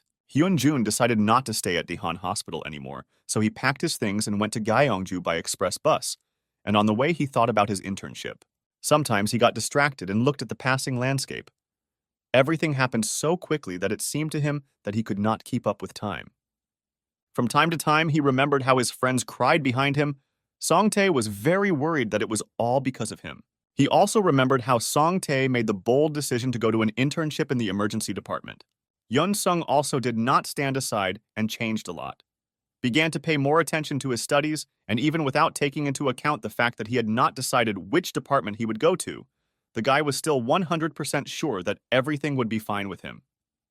While Hyun-jun was remembering all this and replaying it in his head, his bus was almost there, and it seemed like it was time to get ready to leave. They got off the bus with Ronnie and were ready to conquer this branch, because they came here for a reason. But as soon as he got to the hospital, many disappointments awaited him there. And the first of them was that the woman at the reception desk did not know about any intern from Seoul. But this was not even the main problem, but the fact that there were no patients there at all and the hospital was completely empty. Hyun-jun didn't understand what was happening here and where everyone was. Why didn't they know about him? He didn't understand how this was possible. He was told that there was a shortage of staff. Then where were all the patients? Where did they go? The guy immediately remembered the words of Dr. Ja, who advised him to find Chief Surgeon Song Wang Gyu upon arrival. Therefore, Hyun-jun did not wait long and asked the nurse to inform him that there was a visitor to the chief surgeon, which she did without any problems. After some time, a man came out to Hyun-jun and said that he was from general surgery. The guy immediately thought how unfriendly the communication was here, but everything turned out to be his new curator. While they were walking through the hospital, the guy noticed that everything there was different from the main office. There were no patients at all, and it seemed like there wasn't much work here either. The doctor who came down to pick him up said that this building looks more like an abandoned building, so it's always very quiet here. But Hyun-jun was interested in why there are so few patients here. He turned to him in surprise and said that the branch would be closed next year. Hadn't he been notified? Without waiting for an answer, he told him that not everything here was the same as in the main office. Here he could relax and enjoy his vacation. It seems Hyun-jun wasn't particularly happy about this. Will he even have a chance to get into the operating room? As it turned out, this man is the chief surgeon of this hospital. In addition to him, 3 fourth-year students and a manager work in the surgery department. Hyun-jun was surprised how so few people could work in one department, but the chief surgeon explained to him that the fact was that all third-year students were transferred to other hospitals, because they would not be able to complete their studies here. The guy understood that operations were most likely not carried out here. As for operations, the doctor joked that they use interns for this if he understands what the doctor is telling him. They went into the office of the head of the surgical department, and Hyun-jun introduced himself. The doctor added that he was sent from the main office in Seoul. The manager was slightly surprised by this, because they had not had interns for many years. In any case, he said that he didn't need interns and the manager wanted to start trouble here, so he recommended that we go get some fresh air. Ronnie didn't understand the doctor's reaction. Everyone was so strange in Gyeongju, he didn't feel the tension unlike Seoul. Song Wang-go told him that now there is no emergency department in the department. 3 surgical residents come here as needed, and since he is still an intern, Hyun-jun cannot be on duty with them. Therefore, he offered him to work in another department, to which Hyun-jun reacted normally, because he doesn't care. He wants to study. Then there shouldn't be any problems, so Hyun-jun asked him to work the night shift if the doctor doesn't mind. This was ideal for him, because for the next month he would also be working at night, which was quite convenient. The doctor recommended examining the surrounding area and said that Hyun-jun could go to work tomorrow. Hyun-jun realized that he had nowhere to stay, because he had not thought through this moment. He thought that he could stay in the on-duty unit, but the doctor upset him that this option was only for a couple of nights, but not for 3 months. Today he allowed him to leave his things in the duty room, but still sent him to look for an apartment in which he would live for 3 months. As soon as Hyun-jun left, Wang-go immediately thought that the guy looked like a very decent and educated trainee. He was wondering why he was sent to Gyeongju in the first place, but he quickly forgot about his thoughts, because he shouldn't just tense up like that. He thought that he needed to be relaxed. At this time, Hyun-jun had already brought his things into the duty room, and now he and Ronnie were deciding where they should go to explore the city. The guy thought a little and decided that it would be nice to go to the tourist sister of Gyeongju and thus get to know the city, because in such places, there is always something to see. Hyun-jun had not walked so leisurely for a long time. He enjoyed the views because the city was really beautiful, and at the same time he thought that it was okay now that there were no patients. He was still sure that he would learn something here. Suddenly, the guy felt a slight vibration running through his legs and began to turn around to see if other people were noticing this vibration. But even Ronnie didn't feel anything. Maybe the guy just imagined it. At that moment, someone poked a finger in Hyun-jun's back and called.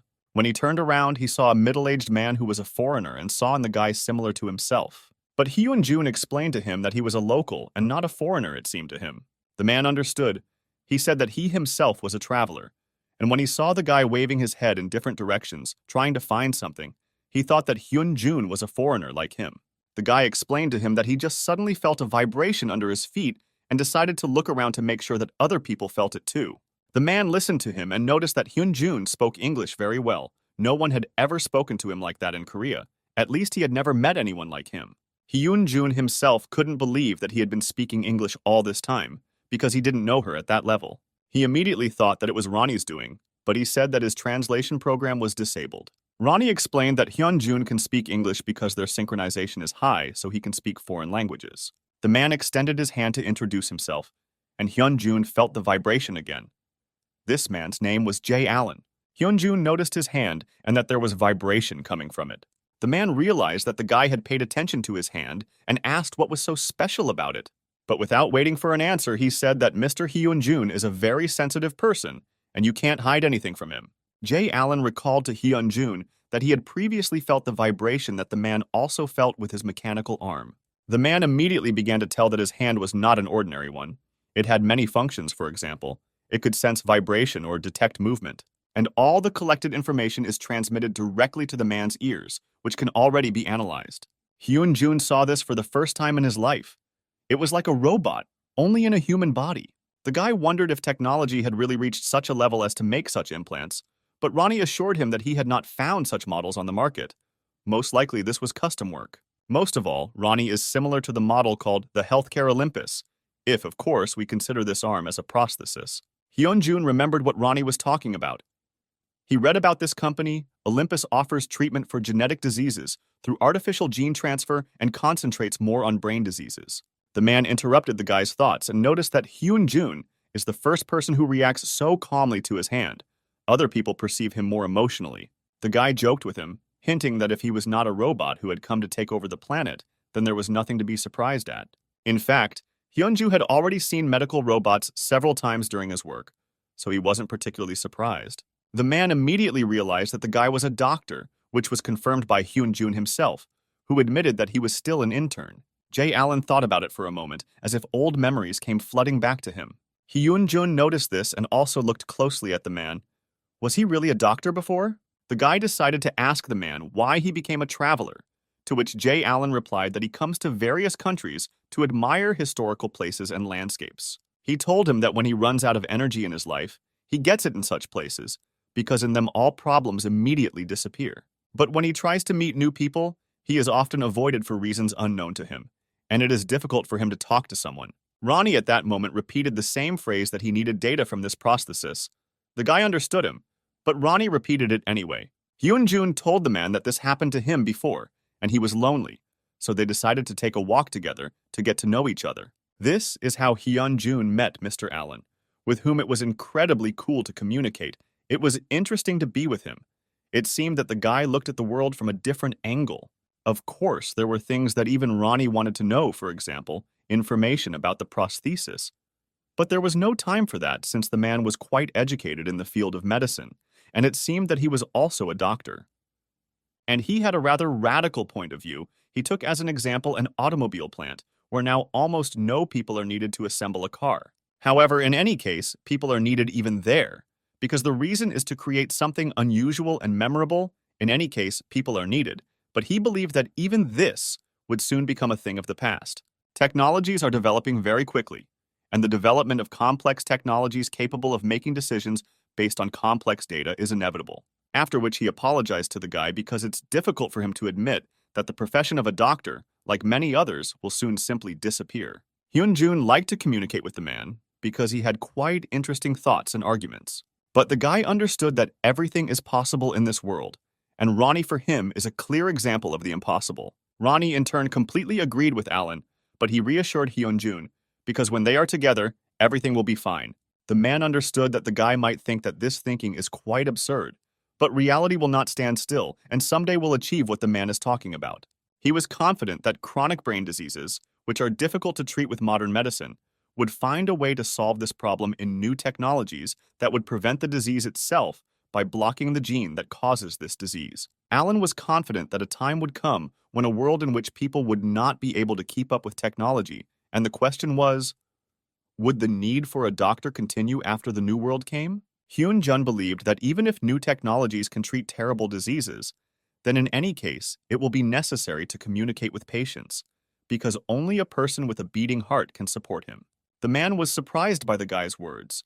It was clear from him that he was a doctor who empathized with his patients. The guy also added that all these technologies are based on working with nerve cells, which have not yet shown themselves to work well in clinical studies, so there is no point in counting on this. He, like no one else, understood this, because his mother is sick with one of these diseases, and he, like no one else, knows how hard it is to fight her. Therefore, he sometimes has the idea that all new technologies that are based on an electronic network will still not be able to cover a sufficiently large area of the brain.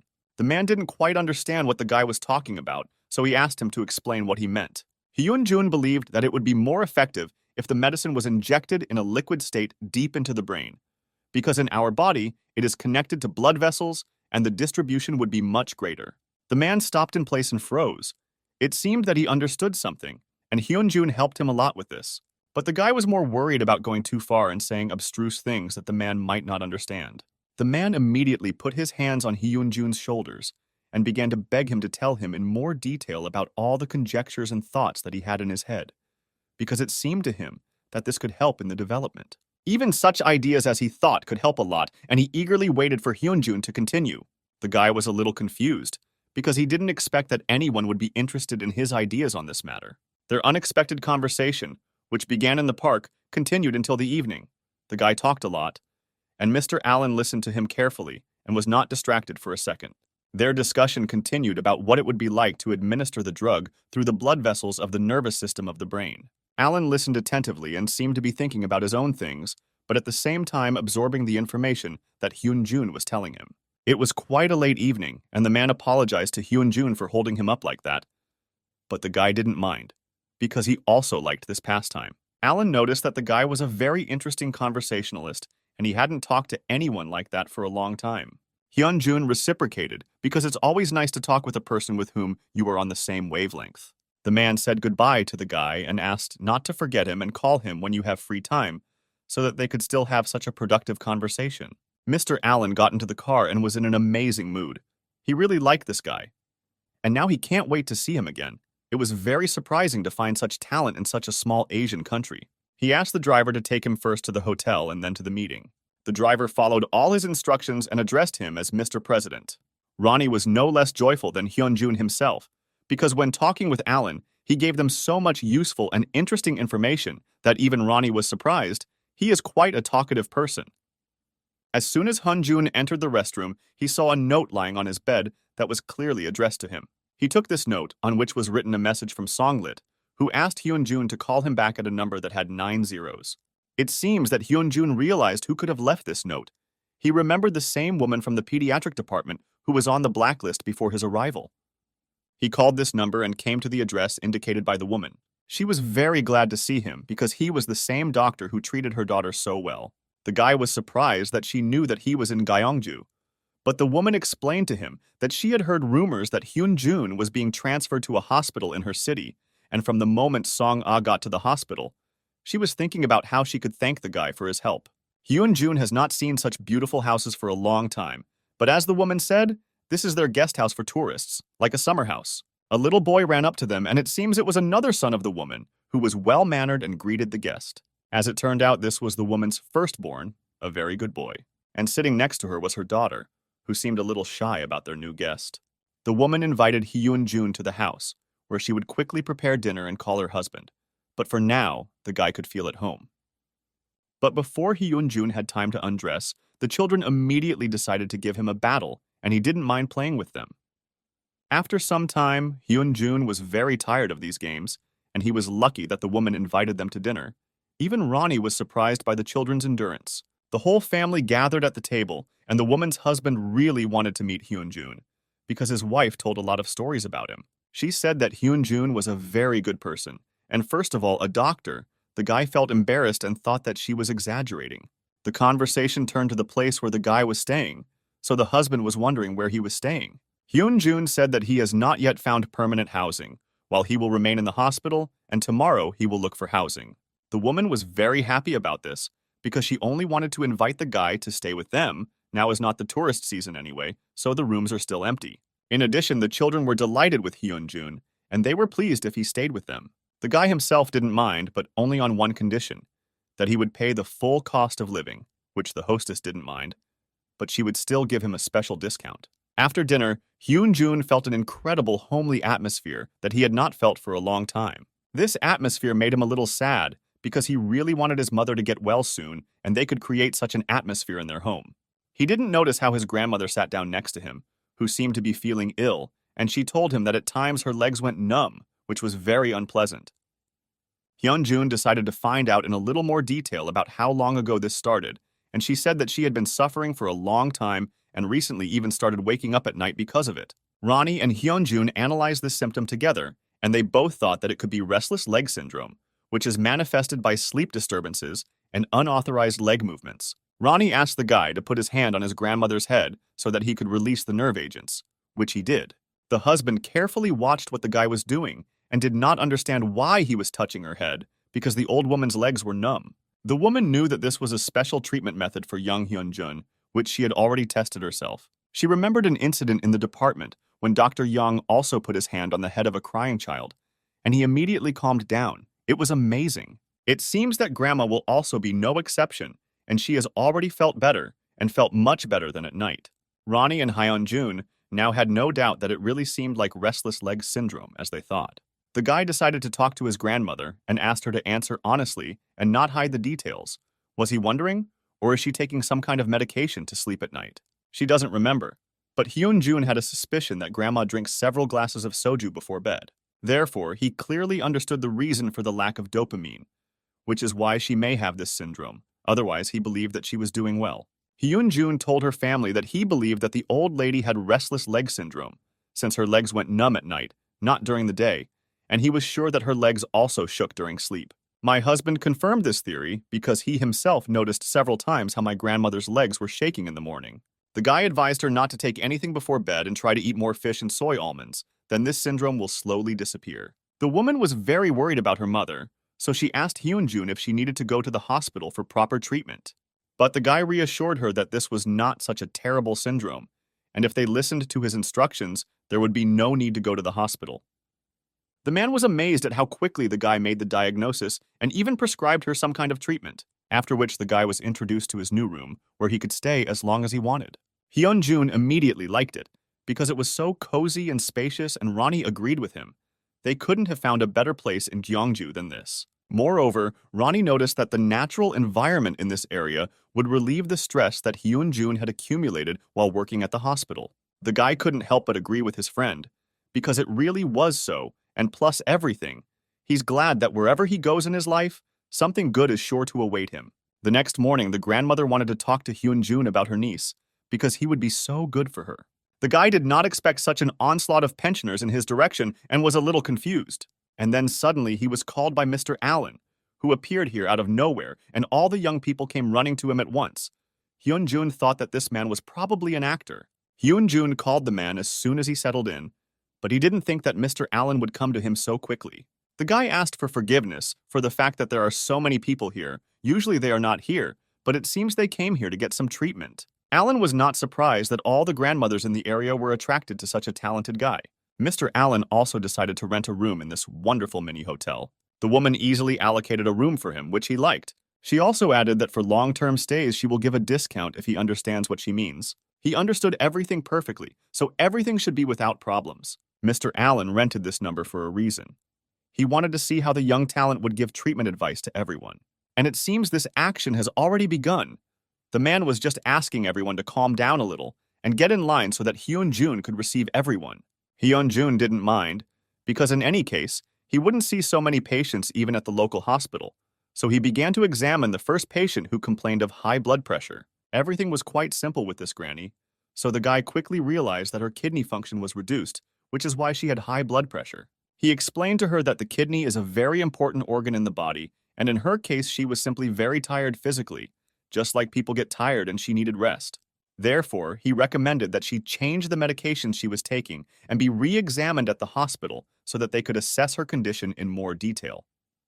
Next, Hyun-jun examined several more patients and gave them advice that could really help them. All this was carefully observed by Mr. Allen, who seemed to be amazed at how smart Hyun-jun is as a guy who can sort through so many different complaints. But he still made up his mind and asked the guy why all these people can't just go to the hospital, because in such a city there should be one.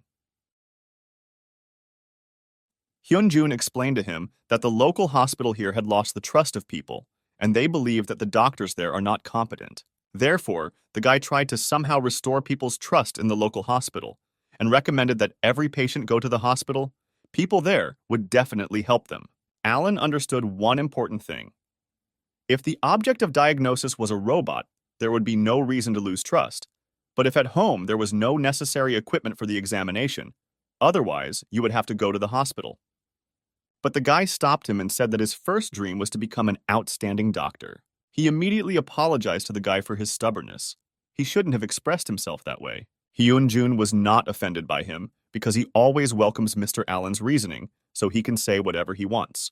Then, unexpectedly for Song-a's mother, her friend came for a consultation with the doctor because the woman was usually very busy and did not have time for this. The woman warned her that Hyun-jun would soon have to go to work, and she was not sure that he would have time to examine her. But the guy heard this and said that everything was in order. He still had time, so he could pass. He would be happy to examine her. The woman behaved modestly, and it was difficult to understand what exactly was bothering her. But first of all, she was worried about the rash, which she develops quite often. At first, she thought that these were ordinary bruises, but each time they get bigger and bigger, they don't hurt her, but she's still a little worried. Hyun-jun was a little scared when he saw these spots, because they were very familiar to him. Ronnie began the analysis and confirmed the guy's fears. It was very similar to melanoma, a skin cancer that has a rather blurry shape and unclear boundaries. The guy understood that, based on the location and size of this tumor, the lymph nodes of the connective tissue may have already been affected. Ronnie confirmed this and added that once cancer cells enter the lymph nodes, the death rate within 5 years is more than 70%. Hyun-jun, without hesitation, advised her to go to the hospital in order to ensure a full diagnosis.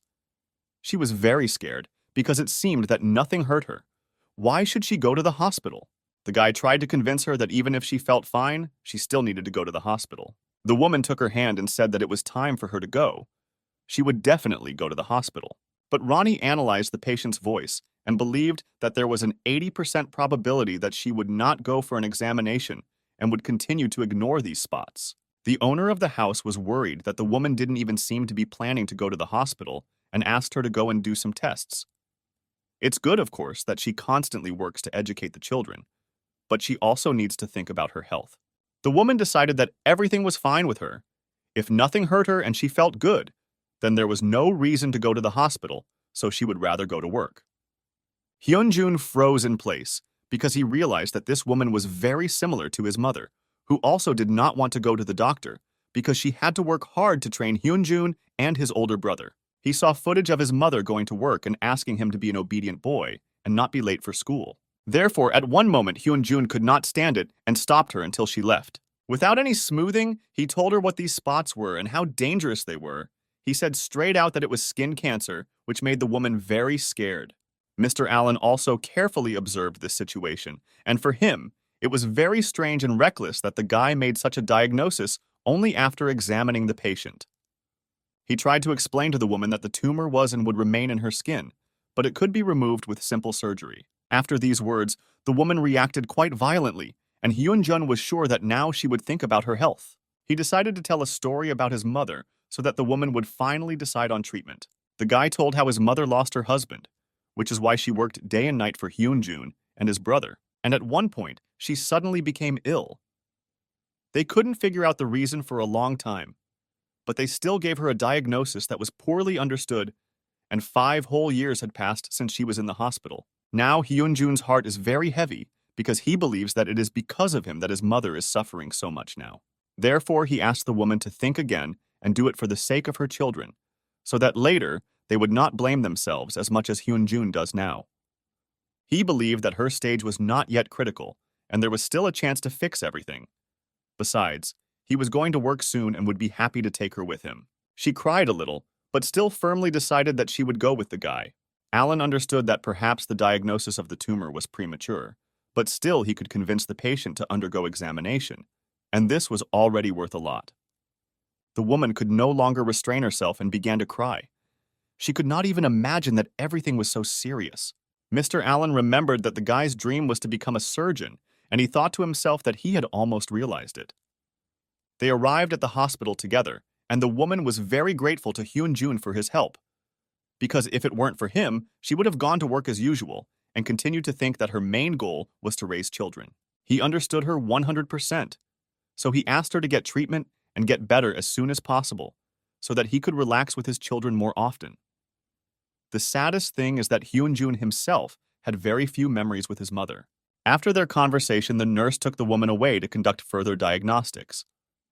And he was very glad that he helped her and reminded himself that he needed to call his mother more often. Hyun-jun changed into a white robe and again felt pleasant sensations that he could not confuse with anything.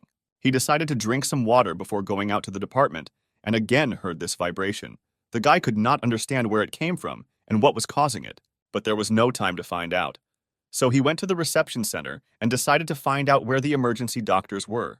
The nurse assumed that they had gone somewhere, but she didn't know for sure. Hyun-jun was upset.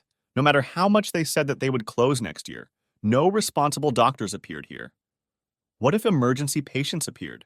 The nurse offered to inform the head doctor, but the guy decided to refrain from such a proposal, so he said that he himself would find a way out of the situation. He decided to look around a little first and heard the screams of a man. It was an old grandfather who was screaming in pain and asking for help. But when the nurse suggested that he call the doctors, he refused. Hyun-jun decided to come up and see what was wrong with this patient, so the first thing he picked up was his medical history. True, he did not get much benefit from this story, because it was only written that the patient was admitted with abdominal pain, and it was not even written how he was treated. He immediately asked Ronnie to provide him with all the possible reasons for such pain. Hyun-jun decided to give the patient an enema to cleanse the intestines, but the nurse clarified that he had already undergone this procedure, and it did not make him any better. But still, Hyun-jun was not sure that it was done correctly, so he suggested doing it again. The nurse told him that she was ordered to send the patient to the city hospital if they did not find the cause. The guy was angry at these words. Where do they think they are now? Isn't it in the hospital? Grandfather said that he had already had an enema, but Hyun-jun insisted on it. He promised him that if it didn't help, he would choose another method of treatment. The patient went to the restroom, but when he came out, he said that he couldn't stand it anymore, so he didn't do it. Hyun-jun needed to think a little about the second treatment method for this patient. It seems he came up with it. He decided to carry out this procedure himself because he suspected that the patient was performing it completely incorrectly. But he decided to tell him that this was a different method of treatment and it would definitely help him. So he asked him to turn on the other side and relax.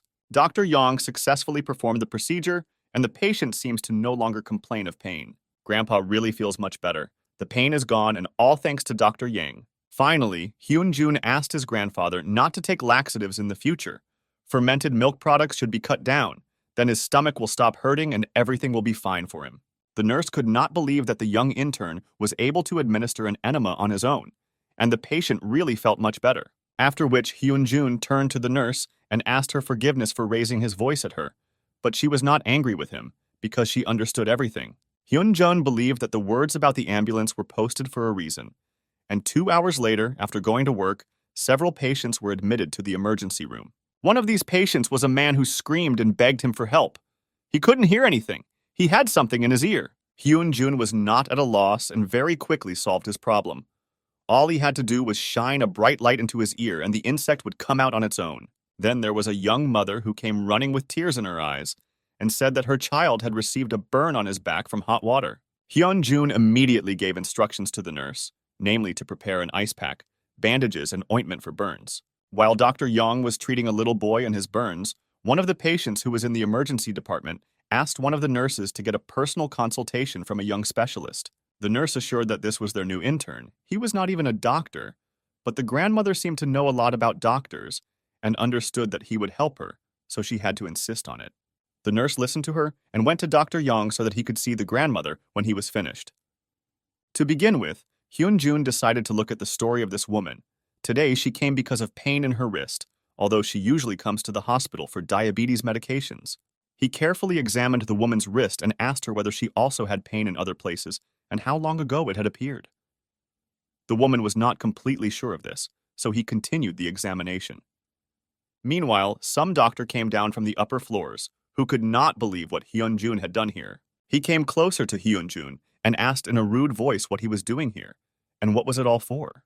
Hyun-jun explained to him in a calm voice that he was a new intern in the emergency department and was currently seeing patients. This doctor looked more like a security guard than a doctor, but still asked Hyun-jun why he was pretending to be a doctor here. The guy looked carefully at this doctor's badge and saw that he was an emergency department doctor. The nurse also came over and explained to Mr. Hyun that this is a new intern who will work in the emergency department. He arrived yesterday from the main office in Seoul. Hyun-jun decided to continue the nurse's story and added that he was sent to Gyeongju for 3 months.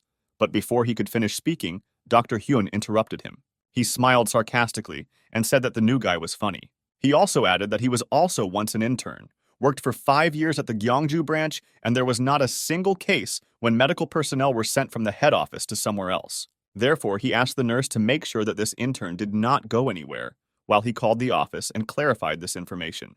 Hyun-jun didn't understand why this guy was so rude to him because he hadn't done anything yet. After he talked to the office, who said that the guy was not lying, he said that Hyun-jun should have come to him first and said hello. Then such misunderstandings would not have happened. But then he saw that Hyun-jin had already accepted some patients and became even angrier. Because can an intern really do whatever he wants? The guy answered him that he had read the medical histories and performed basic actions. He believed that this was entirely within the responsibilities of the intern. After this phrase, Dr. Hen became furious and started shouting at him. Does the intern really think that he can do whatever he wants? This is not his main office. He told him to ask for permission before every action. Even if the patient is an emergency, you should always ask. Hyun-jun didn't understand what was wrong with this guy, but decided to silently agree that he would just leave. And when he was not there, he ordered to ask the nurses and for them to monitor the new intern accordingly. He was too confident in himself. Hyun-jun looked at these nurses who are afraid to do anything. Is this how employees who have completed their training should behave? He warned the guy and asked him not to make him angry anymore. After which, Hyun-jun decided to clarify some details with this doctor about the patient, who had already been diagnosed with carpal tunnel syndrome. The doctor didn't even want to listen to his questions, so he told him that he had been prescribing anti-inflammatory drugs for her for half a year and advised him to do so. The grandmother told the doctor that a year ago she was treated with steroids and began to complain of pain about 6 months ago. Every year she came to the hospital, where she was prescribed only inflammatory drugs, but her condition never improved. Hyun-jun tried to tell Mr. Hyun that this is a case where the disease does not respond to this treatment and something needs to be changed. Doesn't he himself see the sprain? He took his medical history and began to carefully read what was written there. Hyun-jun tried to explain to him when such a complication is observed in diabetes. It is often on both hands. In the case of patient Bok Soon-ko, partial numbness of the wrist occurred. And this is more typical for carpal tunnel syndrome, which requires surgical rather than drug treatment. But Mr. Hen was sure that his medications were helping, and the intern came up with something for himself. Therefore, all he could do was go up and ask the grandmother herself if the medications were helping her. She gave a positive answer. He looked at Hyun-jun with a satisfied face and tried to clarify with him why he claims the opposite when the patient says that everything is fine. Hyun-jun was at his limit. This doctor doesn't understand medicine at all. How does he even work here? The grandmother intervened in time and asked him not to quarrel over trifles because everything was fine with her. As long as she took the medicine, everything would be fine. After which she simply left, and Dr. Hen was pleased that the patient would pester him more today. In the end, he told the young intern that in a few days, he would understand that it was better not to contradict Dr. Hyun. After which he ordered him to call when new patients arrive and do nothing himself. Immediately after these words, the paramedics shouted and announced an emergency patient. They were immediately attacked by Dr. Hen, who was unhappy with the fact that they brought him here. They didn't know what the situation of the hospital was, so he ordered them to take this patient to another hospital.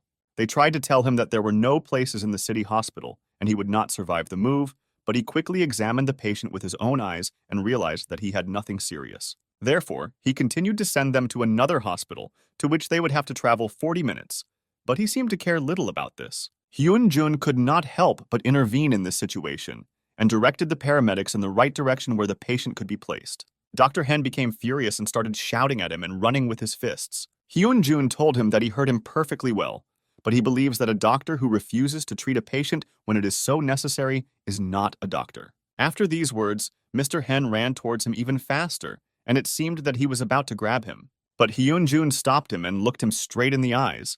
He asked him not to interfere and not to tell him what he should do and what not. Mr. Hen didn't expect such strength from such a frail guy. Who is he anyway? First of all, Hyun-jun decided to check the patient's breathing and call Songwon Gyu, and at the same time, he wanted to hear what happened to the patient. One of the paramedics said that the man's car crashed into a tree and the victim hit the steering wheel, losing consciousness, and the airbag exploded.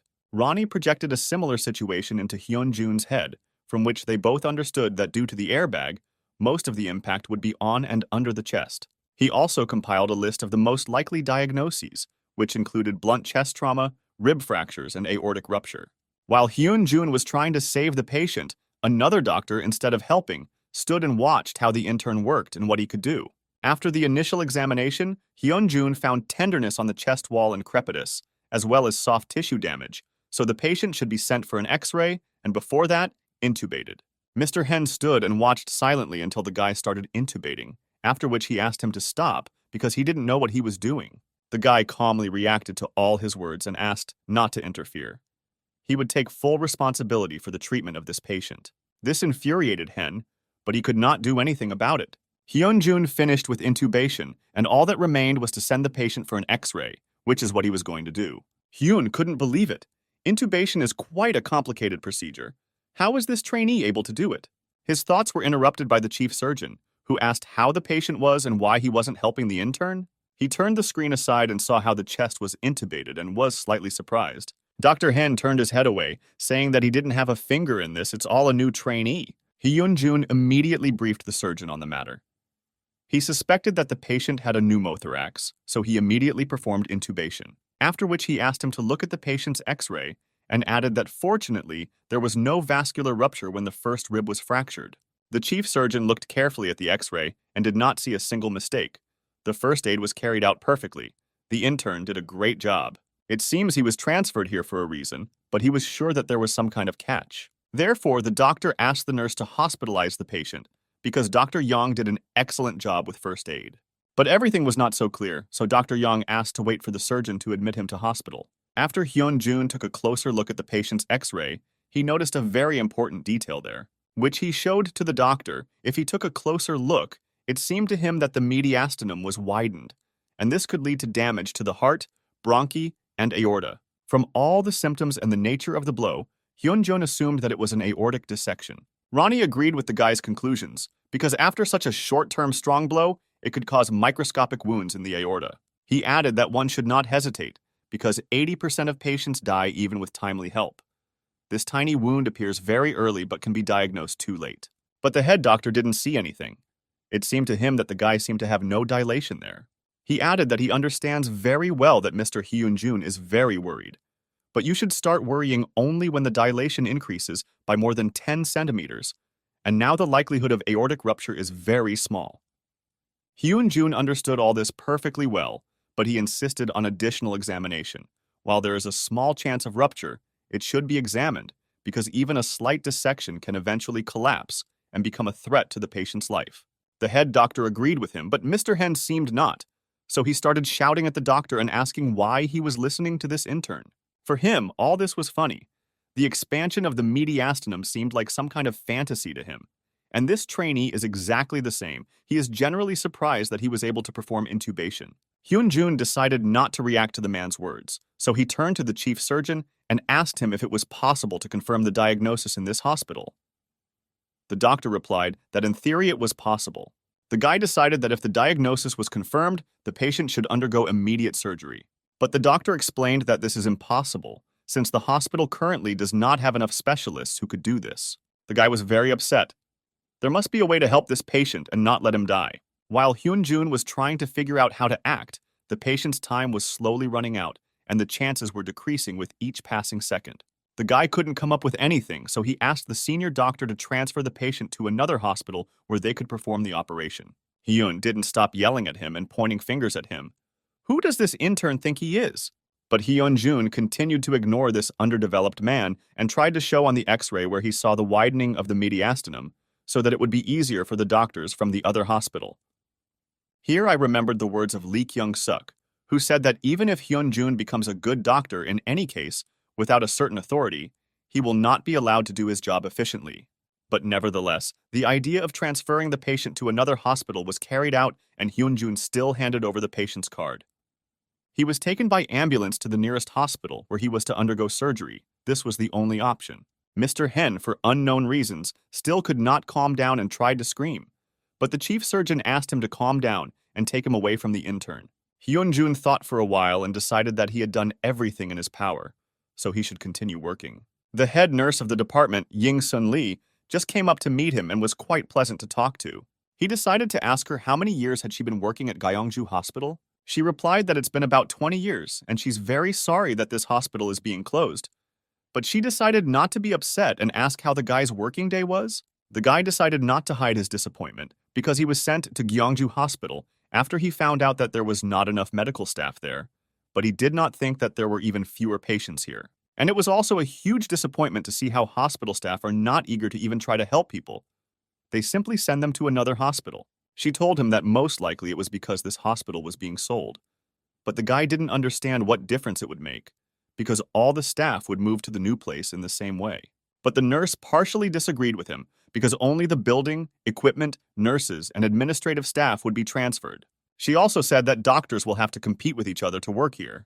Then the guy didn't understand anything at all, unless if you work well now, won't it give a guarantee in the future that you will be kept at work? The nurse was not sure, but according to the employees, all employers have already been appointed, so the doctors who worked here will leave this building. She added that in addition, young staff have already left for more promising cities, and those who have been working for a long time are thinking of finding a job closer to home or even retiring. The guy was very sad to hear this because he found himself in a place where he did not expect to be at all. He believed that this was all because of the politicians. If this was really the case, he would not be able to do anything and would not change the order here. In any case, the nurse was glad that the patient was admitted today, because usually they are immediately transferred to another hospital because they know that it is always quiet and there are no good specialists. Hyunjun suddenly asked her if she liked her job. He didn't wait for an answer and said that he always thought that working in an emergency room wasn't that difficult, but he never understood why the doctors here were always so irritated. She didn't know how to answer him, but to be honest, she also started to get a little nervous when the patient arrived because she hadn't seriously taken on someone's treatment for a long time. At 5:30 in the morning, the woman was awakened by some sounds that made it so difficult to sleep. She went out to check what happened and saw Hyunjun getting ready to go somewhere. He saw the woman leave the room and immediately asked for forgiveness. He planned to leave quietly, but apparently the light woke her up. The woman was surprised that he was going to work so early, but he reassured her and said that he was going to Seoul to take a written exam, and the shuttle bus leaves early in the morning. She was scared that this would take a long time, but he reassured her and said that she had misunderstood him. The guy would return back in the evening because he had work tomorrow. The woman was happy and said that she would be rooting for him and worrying about him so that he would do well in the exam and come back as soon as possible. Hyunjun arrived at Daehan Hospital without incident and immediately went to the emergency room professor, who asked him if he had changed his mind about applying for the general surgery cycle. But the guy was confident in his choice and still wanted to follow his dream, so general surgery awaited him. Then they started talking about Gyeongju, and the guy told the professor that he had been working there for about a month, and the state of the hospital there was so terrible and there were no patients. The professor asked him for forgiveness. If only he had known that the branch was in such a state, he would never have sent him there. There was simply no other choice at that moment. But the guy wasn't offended by him. On the contrary, he's starting to like it there. He's even gotten used to the area, and so far, everything suits him. Moreover, Hyunjun passed today's exam perfectly, and all this thanks to Gyeongju, where he has a lot of free time, which he devoted to studying. Then the professor congratulated him and reminded him that his interview was in mid-December, so that he wouldn't get too busy and forget.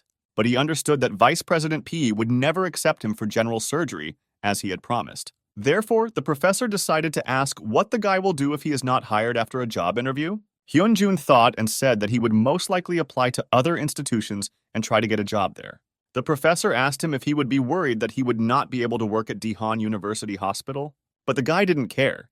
The main thing was practice and more patience, and he didn't care where it would be. The chief then stood up and said that now he was sure that everything would be fine with the guy, even if he was not taken to the Daehan Hospital, but asked him to be careful when he went out. Little by little, Hyunjun began to get used to the monotonous life in Gyeongju. He had been working there for quite a long time, and December came, the month when his fate would be decided.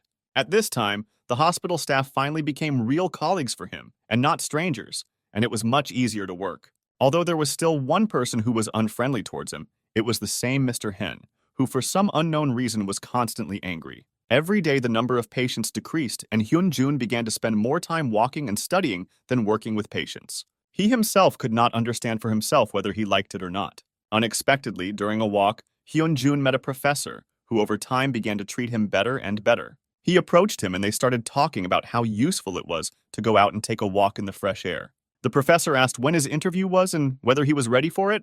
Hyunjun reminded him that he would be leaving tomorrow morning, and of course he was ready. He had been waiting for this moment for so long. The doctor told him that the guy had great potential and advised him to go to the main office because only there he could reveal it and become a real specialist.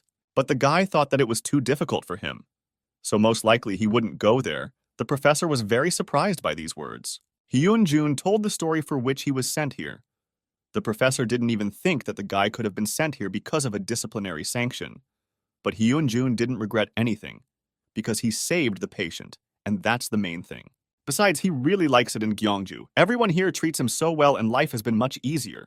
Of course, he was sad that he would not be accepted into this hospital because of the sale of the branch. But he was not going to give up his dream because of such little things that happened to him. Hyun-jun was sure that everything was ahead. The head doctor decided to support him and said that a person like Hyun-jun, who cares so much about patients, cannot do anything wrong. People simply do not understand him. The professor said that he began to think about a lot of things since Hyun-jun arrived. He watched how the young guy did his job efficiently and began to ask himself what kind of doctor he was and how he copes with his obligations. Perhaps he forgot the basic duties of medical workers due to the fact that he was too absorbed in hospital affairs. But thanks to the young Dr. Young, who arrived just 3 months ago, gave him the opportunity to realize everything and remember who he really is. At first, the guy didn't know how to react to this, but still said that he was just doing his job and trying to be a good doctor. The professor decided to make fun of him and asked him if he does what the guy does. Does that mean he's not a doctor? But it didn't matter, because the professor had another very important question that he had been wanting to ask for a long time. The chief surgeon asked the guy if he liked fried meat. Hyun-jun was surprised by such a question and knew what to answer. The fact was that the professor had long wanted to invite his good friends to have lunch together at his favorite establishment, but it seemed that the atmosphere there was not very good. He noticed that it had been a long time since Dr. Young came to see them, and they still hadn't gone out to lunch together, so he decided that this was the best time. Hyun was unhappy, because the doctor invited him here under the pretext of having a drink. He didn't think that Hyun-jun, whom he doesn't like, would be here.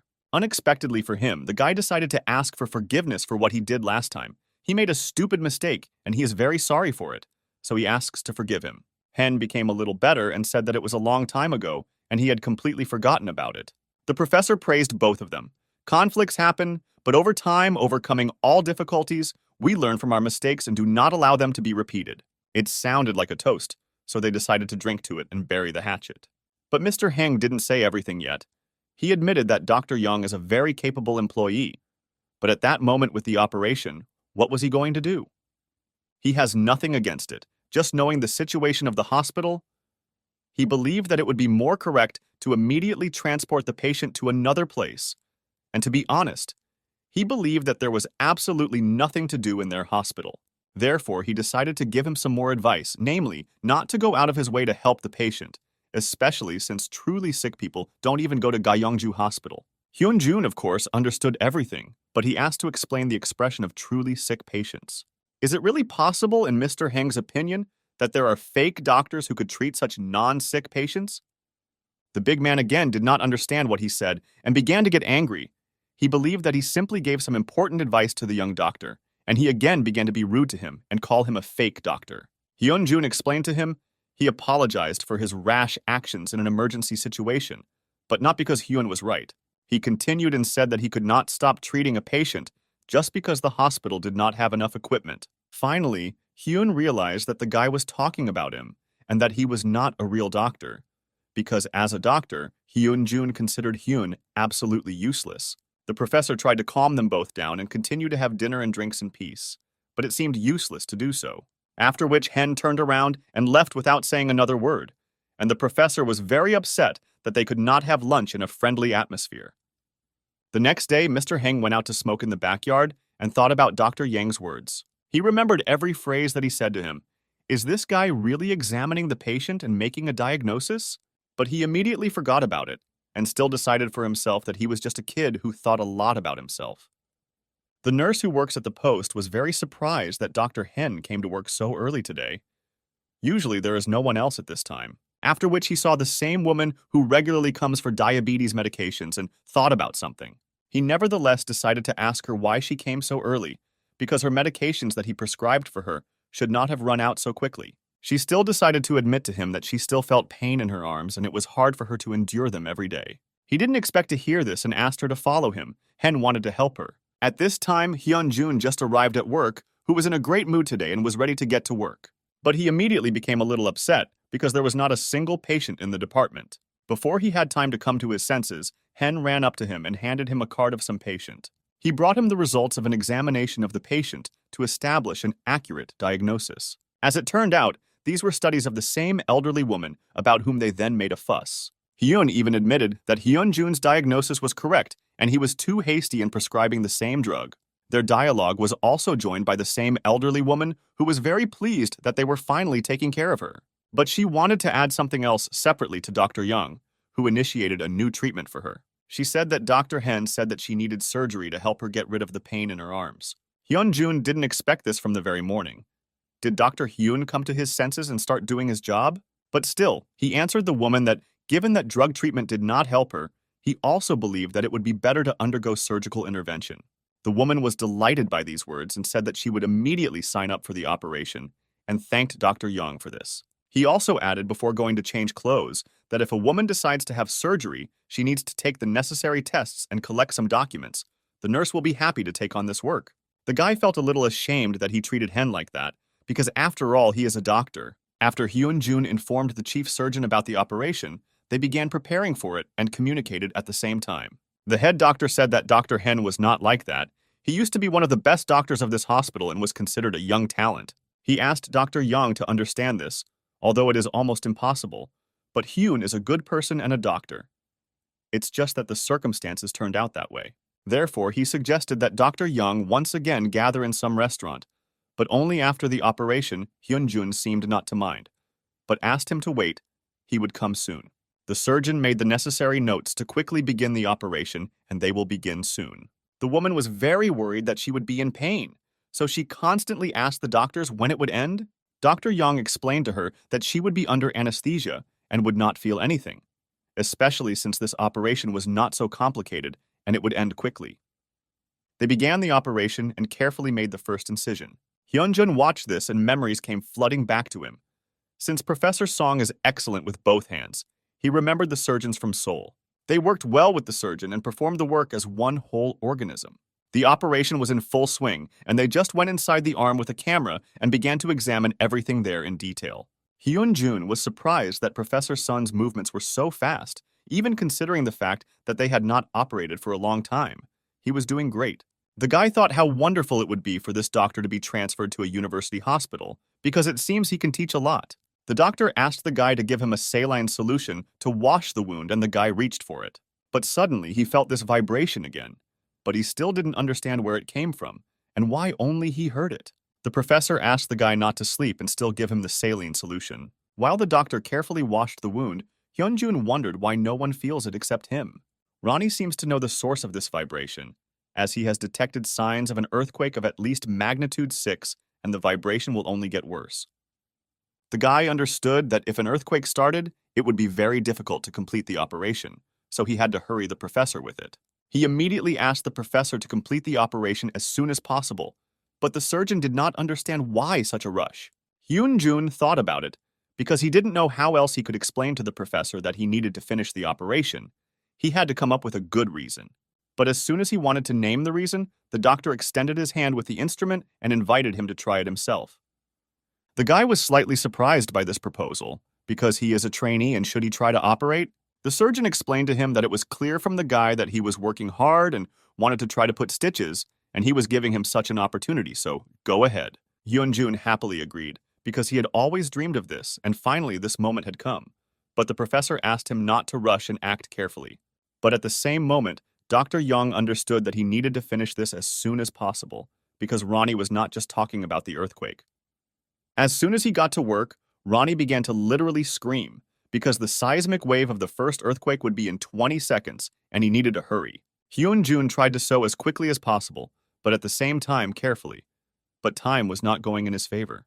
The surgeon carefully watched the guy.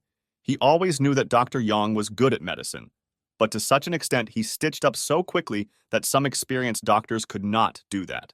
Ronnie announced the beginning of the earthquake, and it needs to be finished right now. Pieces of the wall began to fall from the ceiling, and the medical staff did not understand what was happening. But the guy was not distracted at that moment and continued to do his job. because the patient was still on the operating table. Everything started to collapse, and it was time to leave there themselves. But they can't, because the operation is still going on. The guy only had 3 stitches left and he could finish, but would he make it? He was too focused and did not hear the surgeon shouting to him that the lamp had broken and the light would go out. After the lamp broke and the light disappeared, the entire medical staff was very scared and began to look for each other in the dark. But Ronnie and Hyun-jun were not going to abandon the patient and used infrared mode to complete the operation.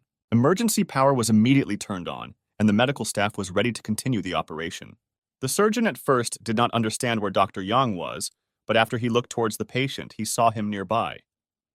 The guy turned to them and showed that everything was fine and everything was fine with him. But the professor noticed the guy was bleeding. But Hyun-jun calmed him down. Something probably fell on his head, but he feels fine. After which the doctor drew attention to the patient's hand, which was bandaged, and essentially the operation was completed. But how did this happen? It wasn't fresh. The doctor was sure that he did not have time to stitch the wound, but they closed the wound with a pressure bandage. This is very bad. The professor decided to ask if Hyun-jun had ever had surgery with a syndrome like this woman's. Hyun-jun performed several operations virtually with Ronnie, but he couldn't tell it. Therefore, I decided to say that I attended several operations with the same diagnosis. But they were interrupted by one of the nurses, who said that now was not the time to talk. They needed to first move to a safe place. They went in different directions and Hyun-jun ran to the patient. Hyun-jun suggested to the doctor that he should go first, and the guy would take care of the patient, especially since the grandmother was not at all against it. First of all, the doctor decided to run to check on the inpatients who were still in the wards, and then move to a safe place. The grandmother also noticed that the young doctor was bleeding, but he calmed her down and said that everything was fine, but they needed to go downstairs immediately. Ronnie warned that repeated waves were expected in 5 minutes, and Hyun-jun needed to hurry down to a safe place. Hyun-jun decided that it would be best to run towards the steps, where it would be much safer. They ran to the steps, and he carefully lowered the granny to the ground and told her that now she would need to carefully go down. Just as they were about to go down, they heard someone coming down from the upper floors and shining a flashlight at them. It was one of the hospital security guards who walked through the clinic and looked for those who did not have time to leave.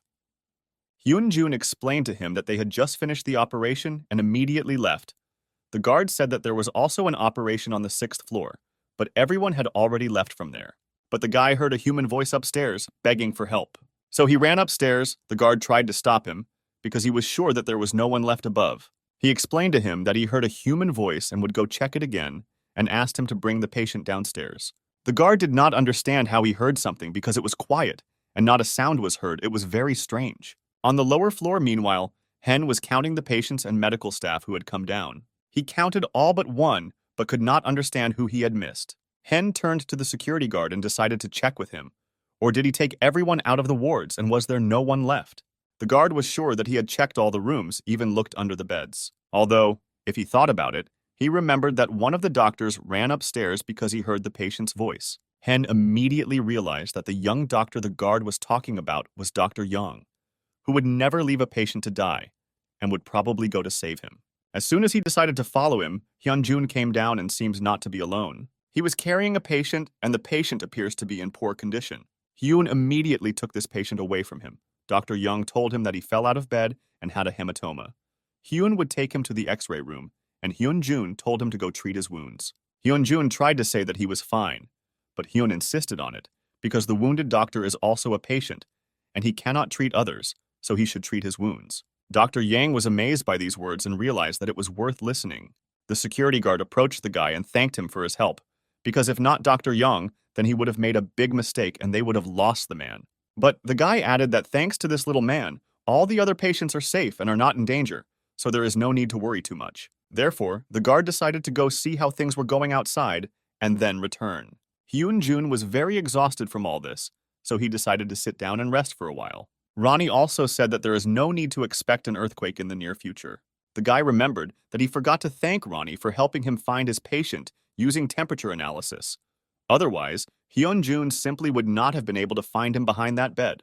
But Ronnie told him that he simply helped him reveal his potential. Suddenly, Hyun-jun's cell phone rang and the number was very strange. The guy nevertheless picked up the phone, in which he heard a female voice, who screamed very loudly and introduced herself as Chang-jun's mother. She reported that Sun's mother had lost consciousness and was not feeling well. The woman said that after the earthquake, She had a sharp stomachache, so they called an ambulance. But they didn't have any free cars.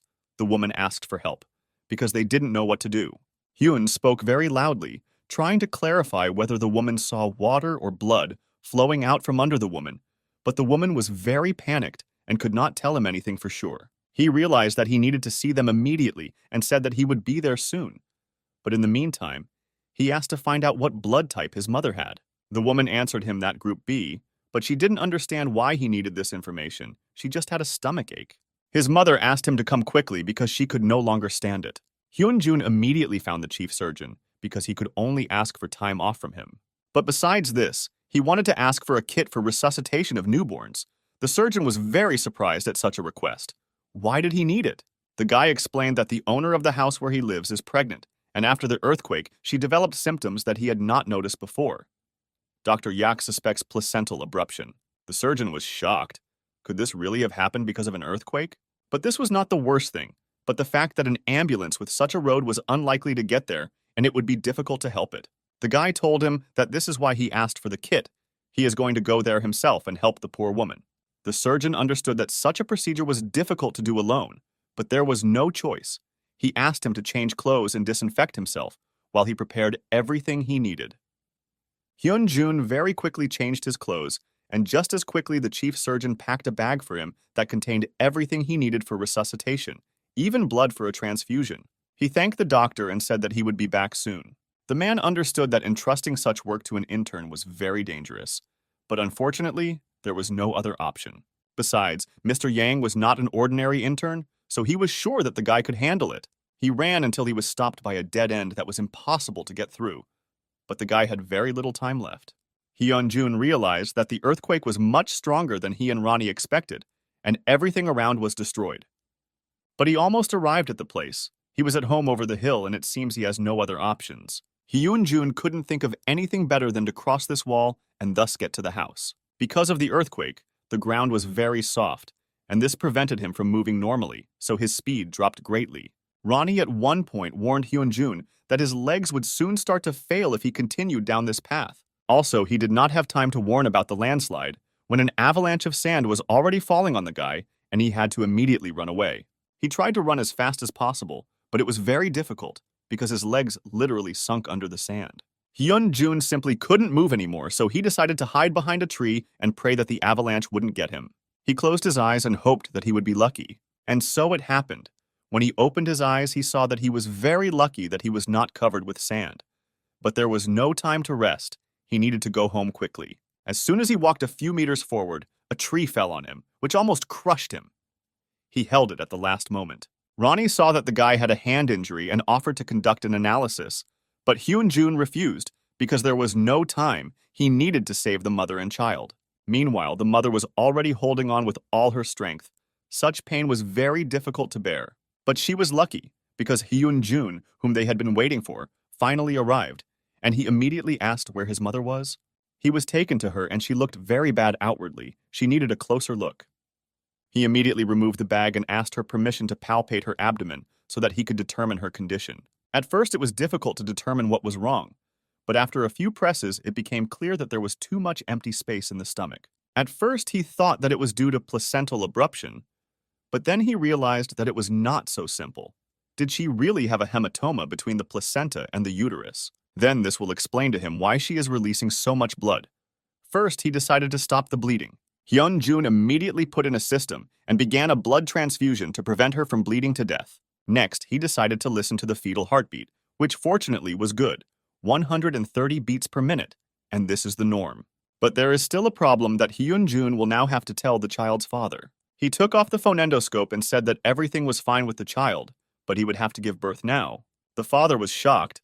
Is it really necessary to give birth right now and in this house? Hyun-jun closed his eyes and decided to concentrate. He understood that if they were in the hospital, she would have had a cesarean section, but it wouldn't work out that way. Would he be able to deliver the baby? But the memories of his little friend, whom he lost, made him no longer hesitate and make quick and correct decisions. Hyun-jun decided that there was no other option, and they would give birth here. So he asked Ronnie to help him, and he asked Jun's mom to prepare warm water and clean towels. Next, he asked to lay the woman in labor on a firm and level place, which he did well.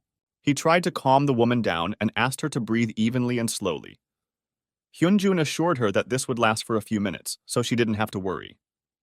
As soon as Jun's mother finished the guy's task with the past, he immediately asked her to call the hospital and ask for helicopter support, since there will be a newborn, and he needs to be urgently taken to the hospital. Hyunjun decided to first conduct an ultrasound to understand the condition of the fetus. The father and mother were not against it.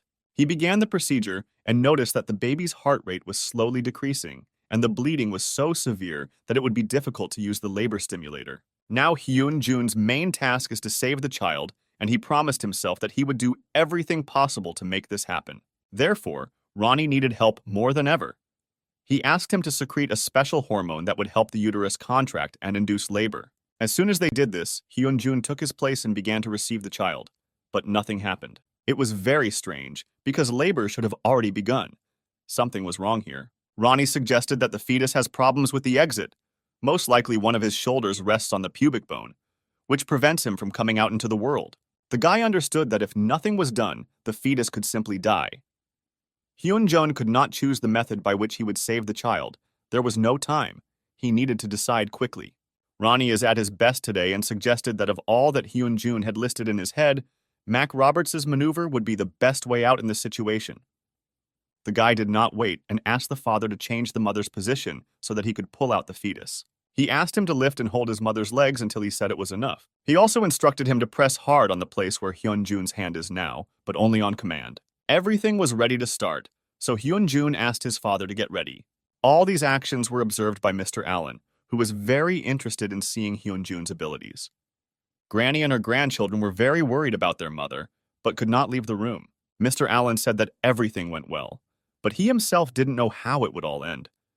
He could only hope that Hyunjun would cope, because now he still couldn't help. Suddenly, the house became very quiet, and the mother stopped screaming. He went out to see how things were going there and saw Hyunjun holding the child in his arms. Did it really happen? Hyunjun wrapped him in a blanket and laid him on his mother. Everything went well and everything would be fine with the child. Now the whole family was near the small child and her mother. It seemed that everything went quite successfully and there was no longer any reason to worry. But a woman ran into the room and said that the helicopter would not be able to arrive and she did not know what to do. Hyunjun froze in place because he did not expect this. The child urgently needs to be examined and vaccinated. The guy understood that he had done everything in his power. Without a helicopter, he would not be able to deliver either the child or the woman in labor to the hospital, and there is not enough blood left to complete the transfusion. This can all end sadly if the patient is not hospitalized. Therefore, the guy did not hesitate for a long time and offered to get to the hospital on his own, because if he needed to perform an operation, Hyunjun would not be able to perform it. Her husband was scared that she was unwell, but Hyunjun reassured him that the danger was now over, but the birth was difficult and complications were possible, and here he would not help her in any way. Before they could finish speaking, the earthquake started again, and everyone had to evacuate the house. Jun's mother and her child were the last to run out, and it seems that she and her child are about to be crushed by a piece of the house. It's good that Mr. Allen was there, who managed to break a piece of the wall in time and save the mother and child. Hyunjun watched all this and was no longer sure that they would get to the hospital. It was too dangerous outside, and the earthquake began too unexpectedly. But in any case, they cannot stay here either because the mother and child are in danger and the hospital is much safer. The guy closed his eyes and couldn't figure out what to do, and how to find a solution to this problem.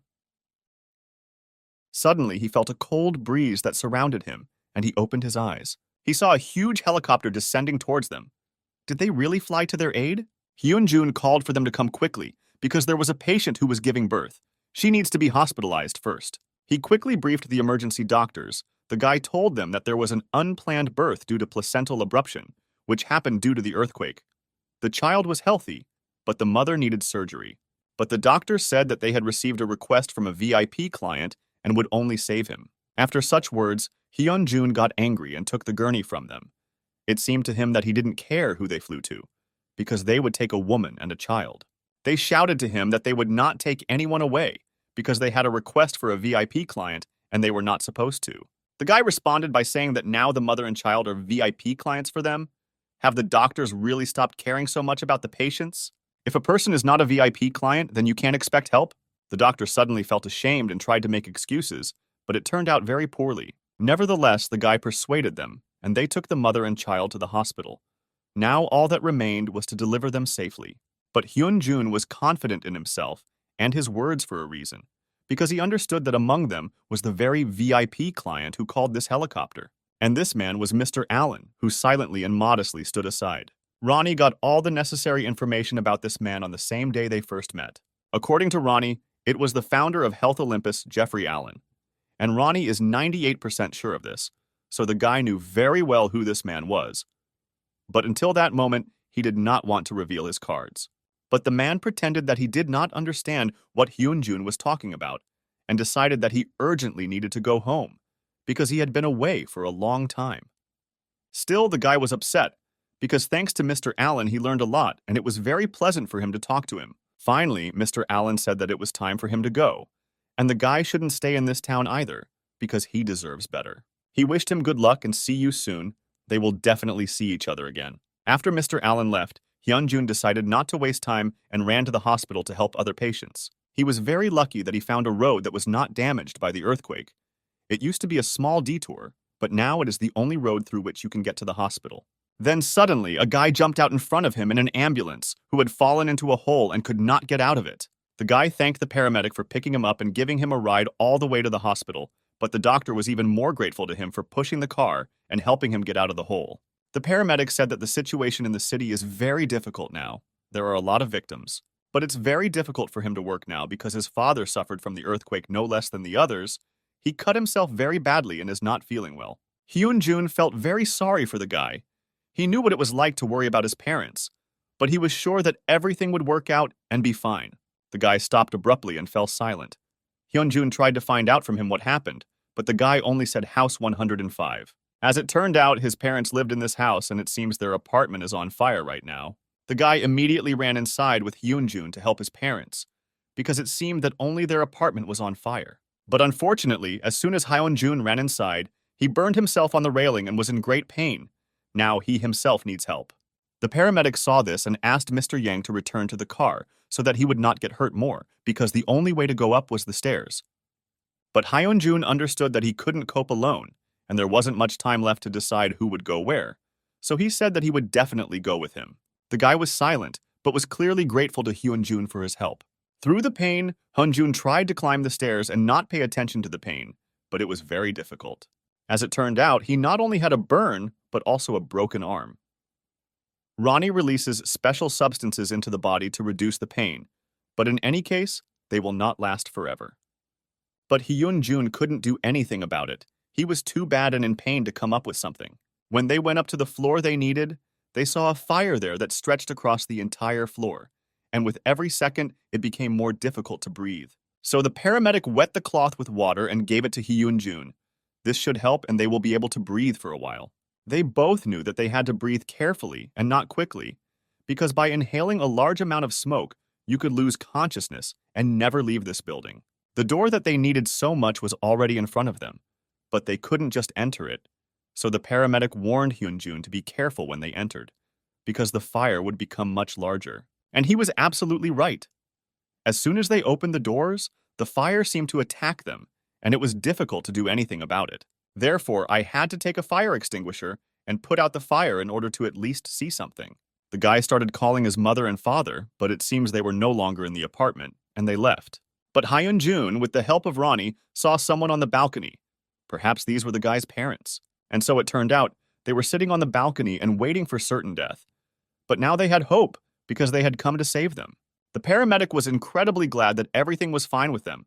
According to the mother, she was not in pain, but the father lost consciousness. Ronnie carried out an analysis and realized that the patient had shallow breathing, but it would be difficult to help him here. First, they need to be taken out.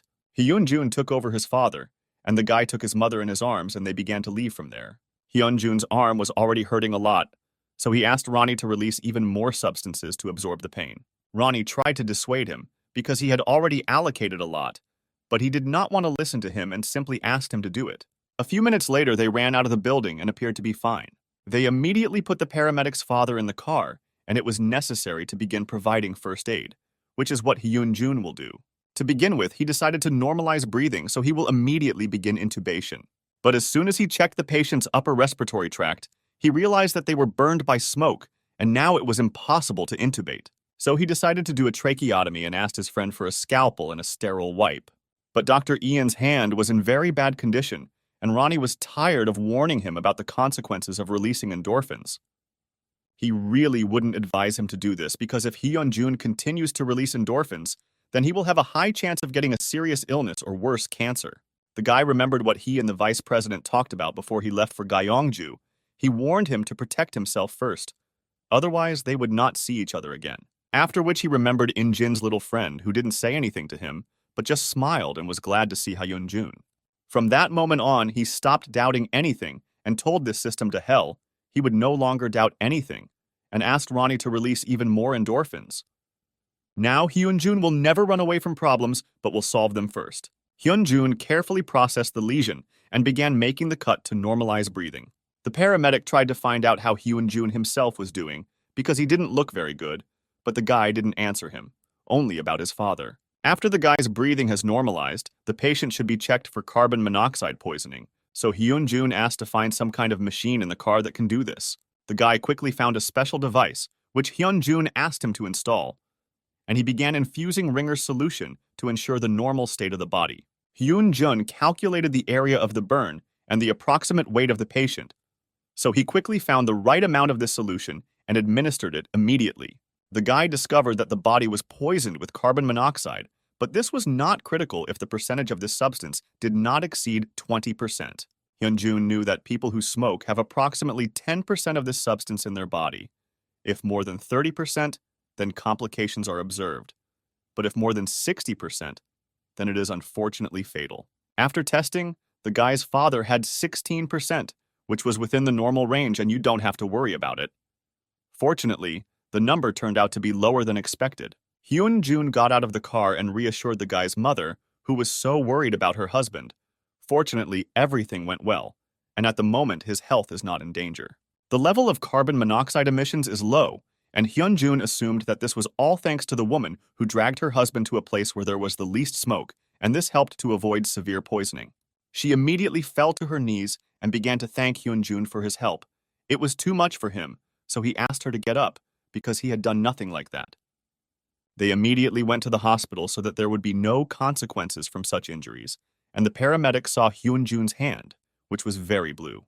But Hyun-jun assured him that he was fine and it was nothing, but the guy understood that there was at least a fracture and it was all because of him.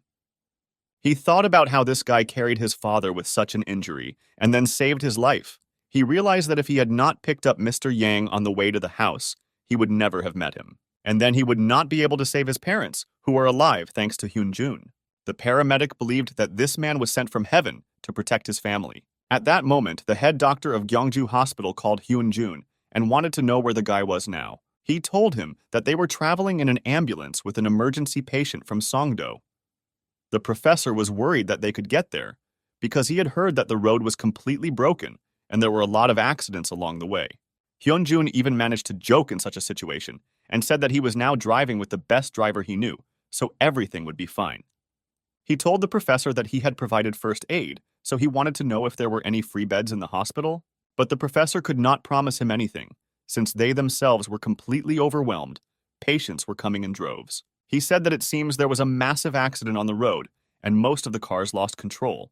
Some flew off the sidewalk, which led to numerous injuries. He also added that gas leaks occurred at industrial complexes due to the earthquake, and many people were gassed. And now the hospital in Gyeongju is in an emergency situation. All the patients are in a difficult condition. There may not be enough beds. As soon as Hyun-jun entered the hospital, he immediately began helping other doctors save all the patients. He noticed a lot of new medical staff that he had never seen before, so he decided to ask the nurse who they all were. She told him that these were emergency doctors who were sent here from other hospitals. The government declared a state of emergency, and even some doctors flew here by helicopter. The guy never thought that he would be able to experience an emergency in his life, and even in the role of a doctor. He looked around to see if someone needed help, and saw a man whom he seemed to have wounded before seeing somewhere, but could not remember where. Ronnie distracted him and warned him to be careful because there would be aftershocks. The guy didn't think that they might think about him, so he shouted to everyone to get ready. Now there will be aftershocks. But before he had time to say it, a second later it really shook, and very violently, At that moment, it was necessary to protect the patients who were unconscious. It seems the earthquake is over, and at first glance, nothing terrible happened. But then a nurse ran towards him across the entire corridor, panicking and calling for Dr. Yang. As soon as she came running, she said that Dr. Song was calling him, who wanted Hyun-jun to go up to the operating room. At that moment, quite unpleasant things were happening in the operating room. One of the surgeons, after another earthquake, decided to leave the operating room without finishing the operation. He said directly that he was not going to risk his life while in this hospital. No one knows when the next wave of earthquakes will happen, which could be his last. Without listening to what his colleagues wanted to tell him, he simply turned around and left. At that moment, Dr. Yang appeared near the operating room, who heard every word of this doctor and was disgusted to even look at him. The professor told him that he would explain everything, but first he needed to change clothes to begin operations. But it seems the guy didn't listen to him and continued to head somewhere. Dr. Song and Hyun entered the operating room, but the chief surgeon could no longer continue the operation. He had completely different thoughts in his head. The medical staff tried to tell him that the patient was lying with an open abdominal injury and was bleeding. In any case, he needed to be operated on and the wound sutured. Hyun-jun, who entered the operating room immediately after him, told him that if he did nothing, the patient would die, and this could not be allowed to happen. The thing was that the doctor began to worry about another earthquake. Would they be able to survive if it happened again? The entire medical staff froze and did not know what to say. They simply did not think about it and were ready to continue the operation no matter what happened. After which, the anesthesiologist added that the medical staff leaves the operating room when the operation is completed. And until that moment, no matter how difficult it was, they continued. The nurses completely agreed with him. Now the confidence of the chief surgeon of the hospital had grown. He was sure that he could cope with these people. They were much stronger than the surgeon who escaped. The patient was a 53-year-old man, and his main problem was a ruptured carotid artery, but the operation had to be interrupted due to abdominal bleeding. The medical staff and anesthesiologist suggested starting with surgical control of the wounds and stopping the bleeding first, because this would give them time to think about what to do next. But the chief surgeon thought again and understood that this level of surgery was not for him. He might simply not be able to cope and the patient would die. Something else needed to be done.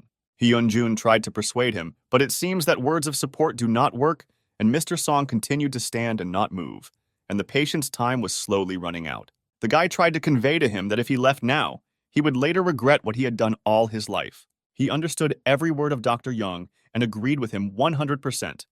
This is his hospital, and he won't be able to escape, so he needs to perform an operation. But Dr. Song cannot start it. His skills do not allow him to do this, so he thought and ordered Dr. Yang to start the operation. The guy was shocked by such a proposal. As he was a young trainee, he would be able to perform such a complex operation, and how his colleagues would react to it. The surgeon understood that in reality Hyun-jun's skills were much higher than his. He was not an ordinary intern who was just learning, and it was time to prove it in practice. The professor knew that all these doctors came from other hospitals, and they don't know absolutely anyone here, which plays into their hands, because they also don't know that Mr. Yang is an intern. He did not hide the fact that he was gripped by fear and was afraid, but he still had the courage to put everything on the skills of a young specialist. The guy listened carefully to his speech and understood that now he was in charge of the operation and he needed to try his best, and this was also a good chance to prove himself, so he agreed to it. They both returned to the operating table, and the guy immediately made it clear that he was now in charge of the operation, so he offered to carry out damage control, as well as immediately stop the bleeding and control blood poisoning. Before the operation itself, he was still a little worried, because his hand was in bad condition, so he decided to ask how Ronnie was doing with it. Ronnie scanned the arm and the fracture site. All he can do now is limit any movement in this place so that the guy does not strain his arm. Hyun-jun was grateful to him and immediately asked him to support him during the operation. They would work according to the damage control protocol. Ronnie was only in favor of doing a little work and saving the patient's life, so he expanded access to the database and provided the guy with a step-by-step operation. Dr. Yoon also watched the news from Gyeongju and saw what was happening there. She was very worried about Hyun-jun. Is he okay there? Hyun-jun, meanwhile, carried out the operation at the highest level. He managed the staff like an experienced surgeon, and everything was under control, but the patient's condition was still in danger. The patient's temperature suddenly began to drop, already 35.7 degrees. It was very difficult to understand where the bleeding was coming from, so Dr. Song, who assisted the guy today, was worried that he could cope. Ronnie warned the guy that the contamination was critical and needed to be cleaned, so the guy decided that the fecal contamination in the abdominal cavity should first be removed. He was sure that this problem would now be solved, so he changed the clarity of his vision and began to search for the problem area. The operation was quite difficult, but all the medical staff were not distracted for a second. They knew that they were forbidden to give up. The damage was found, and the senior surgeon realized that he had made a mistake when he did not check this place. It was simple enough. But most of all, he was surprised by the sewing technique and movements of the young surgeon, who acted as if he had been operating for several years in a row. The speed and skill of surgery allowed them to save a little time, and now they were not in such a hurry with the patient, but there was still little time left. Hyun-jun asked the nurses to work even faster, because the bleeding was too much, so maximum speed was needed. They noticed that, unfortunately for the patient, his liver continued to pulsate, which could only mean that it was still bleeding. Ronnie confirmed this information. In his opinion, the inferior vena cava was damaged, and it needed to be fixed urgently because it might be too late. But Hyun-jun understood that he did not have open access to the lower cavity through the abdominal cavity, so he asked Ronnie to give him another option. Ronnie offered to provide access through the patient's sternum, but Hyun-jun was worried about the patient's condition. Would he be able to survive such an operation? Ronnie believed that it was necessary to act quickly, checking all vital organs. This was the only way to save this patient. There was no other option. The guy thought about this decision for a long time, because now the fate of the patient is essentially being decided. He decided that he could not hesitate and announced to all the medical staff who were in the operating room at that time what he was going to do, and therefore asked Dr. Sun to block the inferior vena cava below the liver. Dr. Song was shocked when he heard what the young intern was going to do. Could the operation now continue on the human sternum? Because it is very dangerous, especially in this condition. Hyun-jun was a little doubtful, but he promised himself that he would do everything so as not to lose a single patient, so he needed to act. Otherwise, it would be too late. The guy nevertheless decided to do this and was right. He found a wound where he and Ronnie had expected. Now he needed to stitch it up, which is what he was going to do. The chief surgeon couldn't believe his eyes. He just saw the wound behind the sternum. How did this guy find it?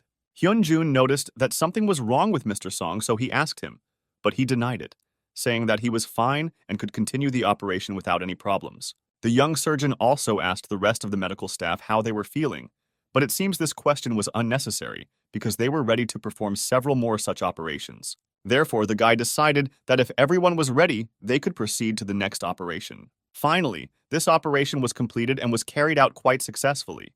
The young surgeon did an excellent job. The patient's vital signs were normal. The guy didn't know how to behave correctly in such situations, so he thanked everyone for the operation. He was happy to work with such a wonderful team, and they thanked him in return for such a clear and quick operation. He clarified that this happened only thanks to the excellent assistant and nurses who did their job well. Dr. Song was still shocked by the young doctor's skills.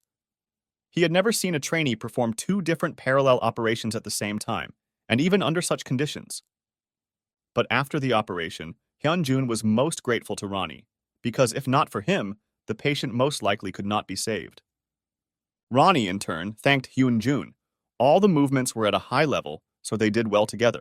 When the patient was no longer in danger, Hyun-jun and Dr. Song thought about how the patient would endure this operation and whether there would be complications later. But they decided that in any case, they did everything in their power. Now all that remains is to wait and hope that the result will be positive. The patient whom they managed to operate on was immediately sent to the intensive care unit with a sutured abdominal wall, and the next day would be decisive for him.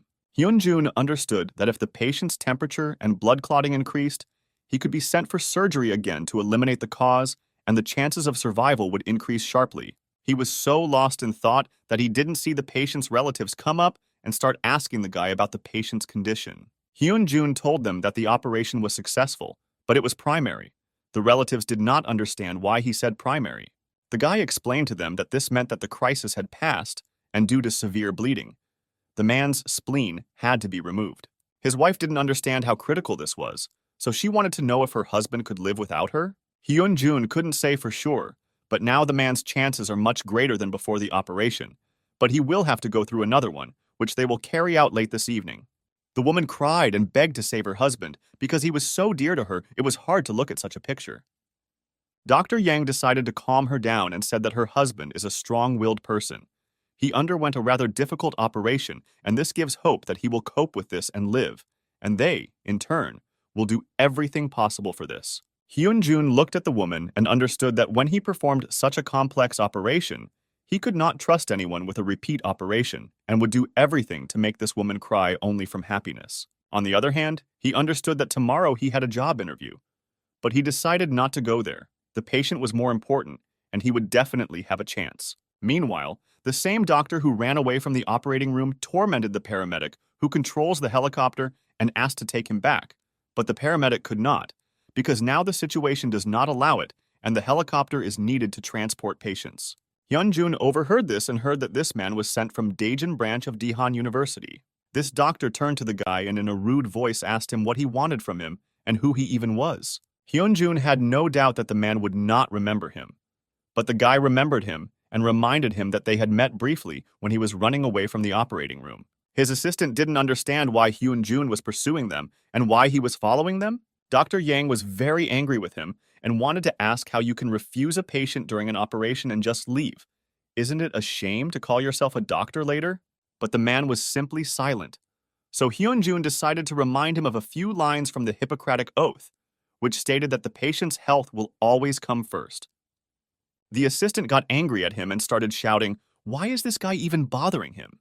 The doctor stopped him and admitted that the guy was right. He neglected his medical duty and ran away, but he believed that he was also a man. When Hyun-jun heard this phrase, he froze in place. He repeated it in his head several times. He did not understand why he was suddenly so hooked. The doctor continued his story. From the very beginning, he did not want to come to Gyeongju Hospital, but he was forced to do so because a state of emergency was declared. But most of all, he was scared when the building almost collapsed. The doctor understood that the walls could collapse, and he would die here along with the patient, although he didn't even want to go here. And if he survives, he will be able to return to his family, which is much dearer to him than any patient. So he asked the guy for forgiveness and understanding why he did what he did. He didn't care that he would be called a cowardly fugitive. He was more worried about the fact that he would not be able to correct his medical duty, which he had violated today. Therefore, now he asks the guy as a person not to touch him. He calmly wants to leave this place and, if possible, not return here. Hyun-jun partially understood what the doctor was talking about, because he valued family just as much as he did. But this patient is also part of some family, and the doctor simply abandoned him. And finally, the guy said that the patient is in the intensive care unit with a temporary closure of the abdominal cavity, if of course the doctor is interested. After which Hyun-jun went to carry out another operation, and this continued for several hours. Contrary to fears, there were no further tremors, but the need for emergency operations did not disappear. People did not stop coming to the department, and emergency operations continued well after midnight.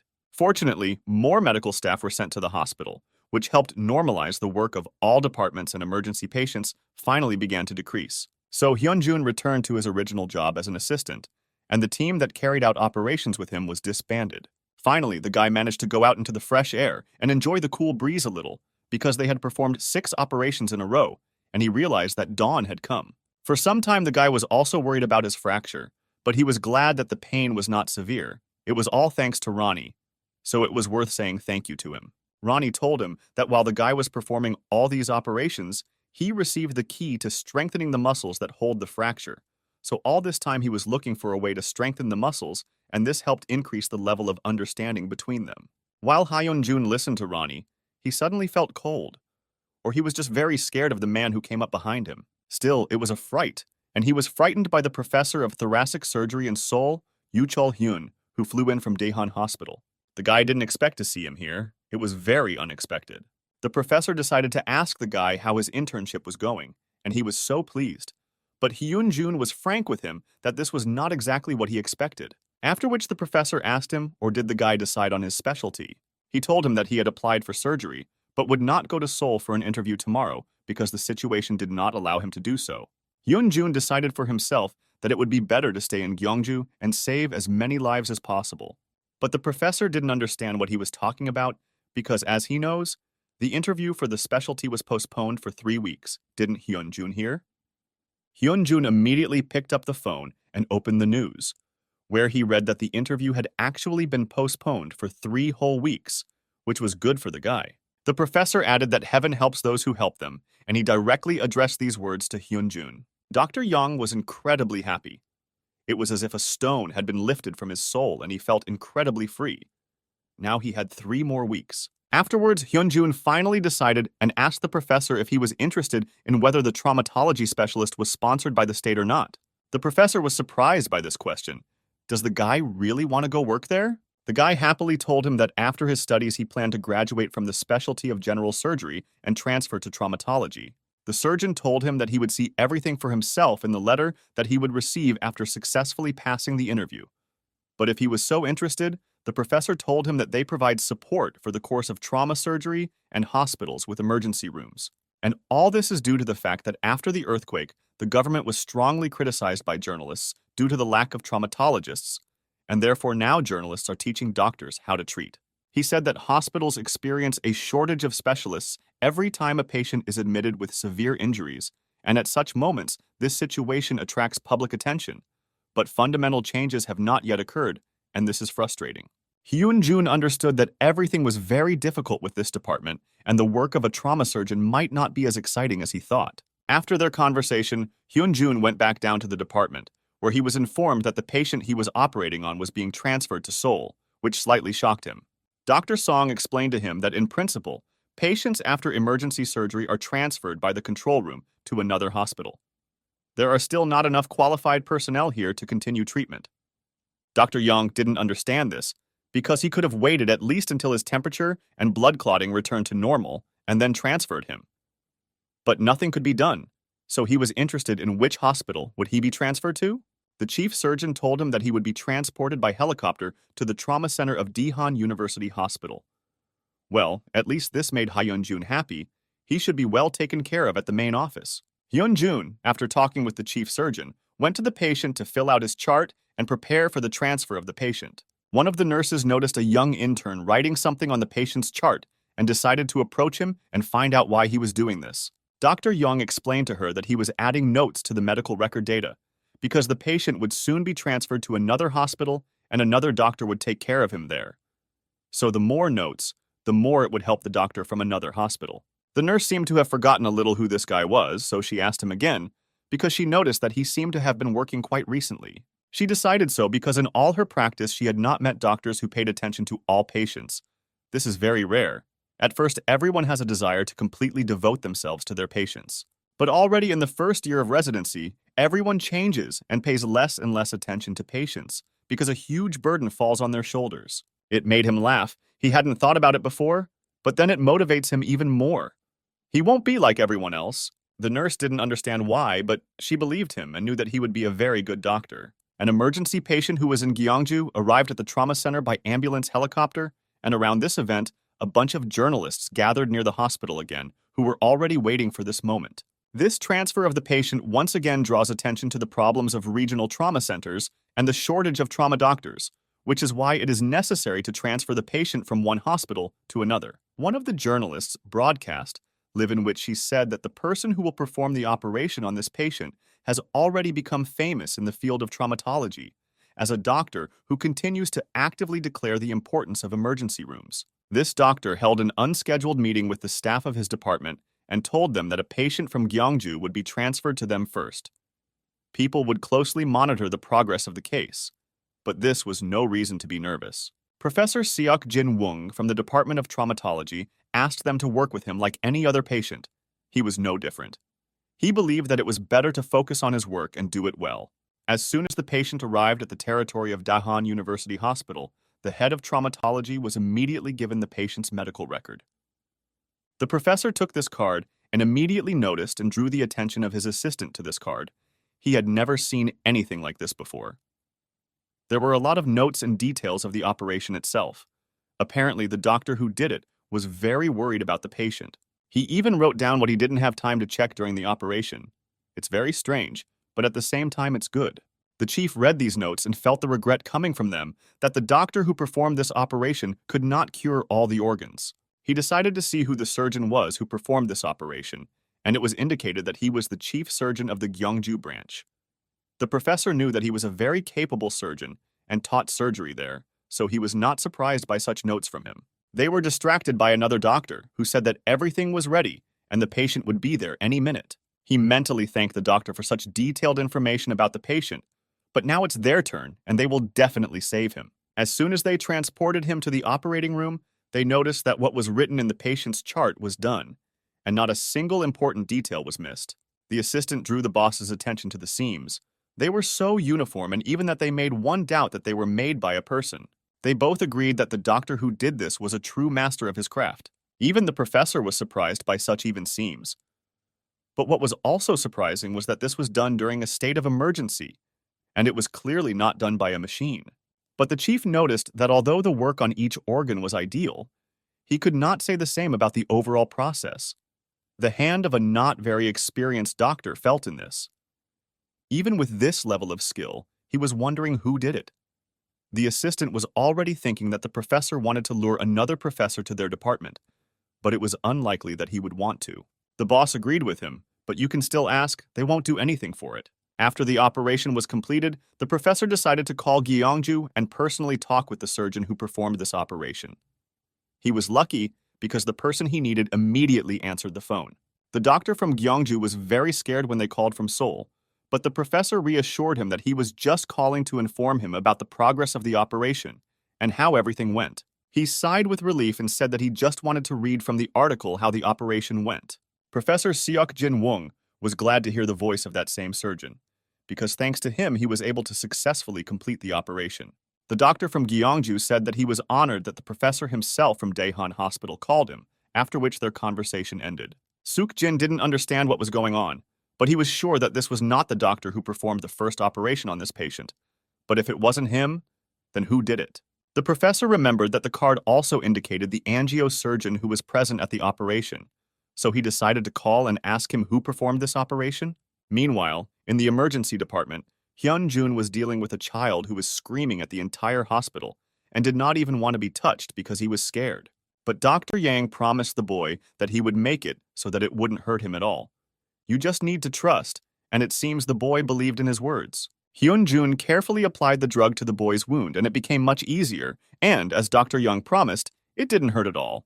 This boy's mother simply stood aside and did not understand how Dr. Young managed to get along so well with children. The nurse did not know the answer to this question, because in the department they call him a wizard because of this skill. As it turned out, Hyun-jun was simply using another skill of Ronnie, who used adjusting the timbre of his voice to instill a sense of security. But for him, this was a common thing, because in fact, every person can do this. This procedure was interrupted by Dr. Song, who was a little agitated and asked Dr. Yang to take a break and talk to him. He told him that Professor Yu was asking about the surgeon who performed the operation, and Dr. Song did not know what to tell him. The professor clarified who exactly performed this operation, because he first called, as it turned out, the doctor, who then ran away from the operation, and it seemed to him that this doctor could not do it, so he asked Dr. Song.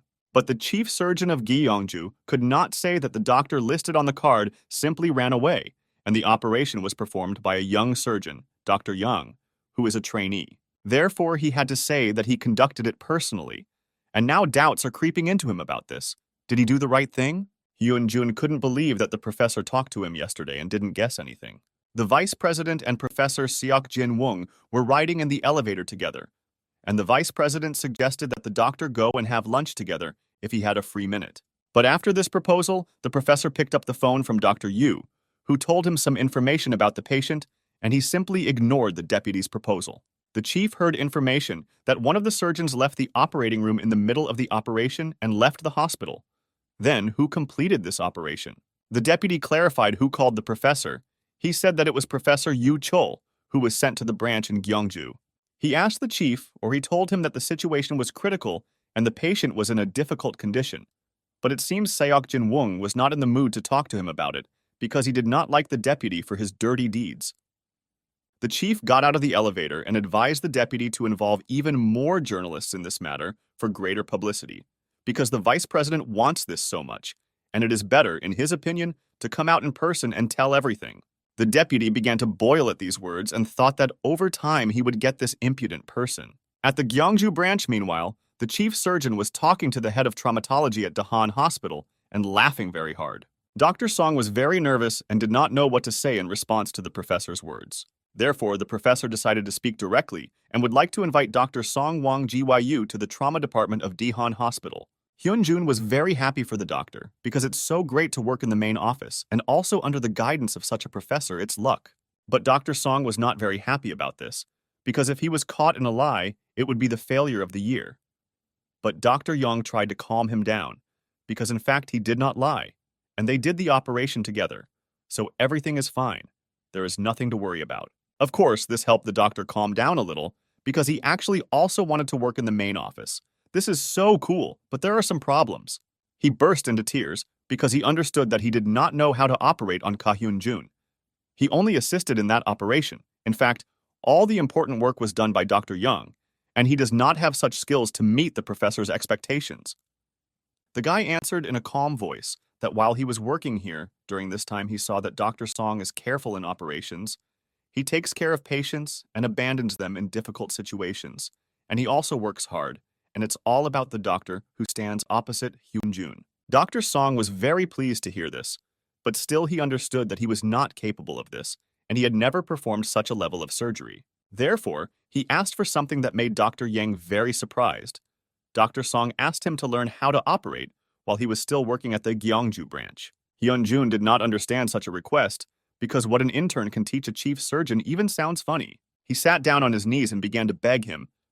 It seems that Dr. Song is seriously asking for this, and this is not a joke. Dr. Song told him that the hospital is closing soon, and he has a wife and child and cannot afford to open his own hospital, so this is the only option. In fact, this is the last chance to stay afloat and work as a surgeon. Maybe over time he will be able to stay working at the university hospital, and he did not want to miss this chance. Hyun-jun saw familiar despair in the doctor's eyes because he remembered himself, who was helped by different people every time, and if it weren't for them, he certainly wouldn't have gotten so far. But he still refused to teach Dr. Sun, but instead offered him to study together and become excellent specialists together. After such a proposal, Dr. Song wanted to hug Dr. Young tightly, but it seemed to him that it was unnecessary and he had to refrain. On the way to Seoul for his specialty exam, Dr. Song went with Hyun-jun to have an interview for a job as a trauma surgeon. He was so tired that he slept almost the entire way. Still, the guy understood him, because for 3 weeks every night, despite the abundance of patients, he studied and tried to achieve the next level of development in this area. That's why he was so tired. And fatigue, as you know, tends to accumulate. Suddenly, their bus stopped abruptly and both of them were thrown forward, and it was very unpleasant, especially for Dr. Sun, who was sleeping so soundly at that moment. The fact was that their bus was stopped by construction workers who were restoring the road after the earthquake and asked them to go around another road because repair work was underway there. 3 weeks after the earthquake, while the city of Gyeongju is quickly rebuilding its streets, the father of Sung Woong, the same paramedic whom Hyun-jun helped during the shake, was discharged from the hospital.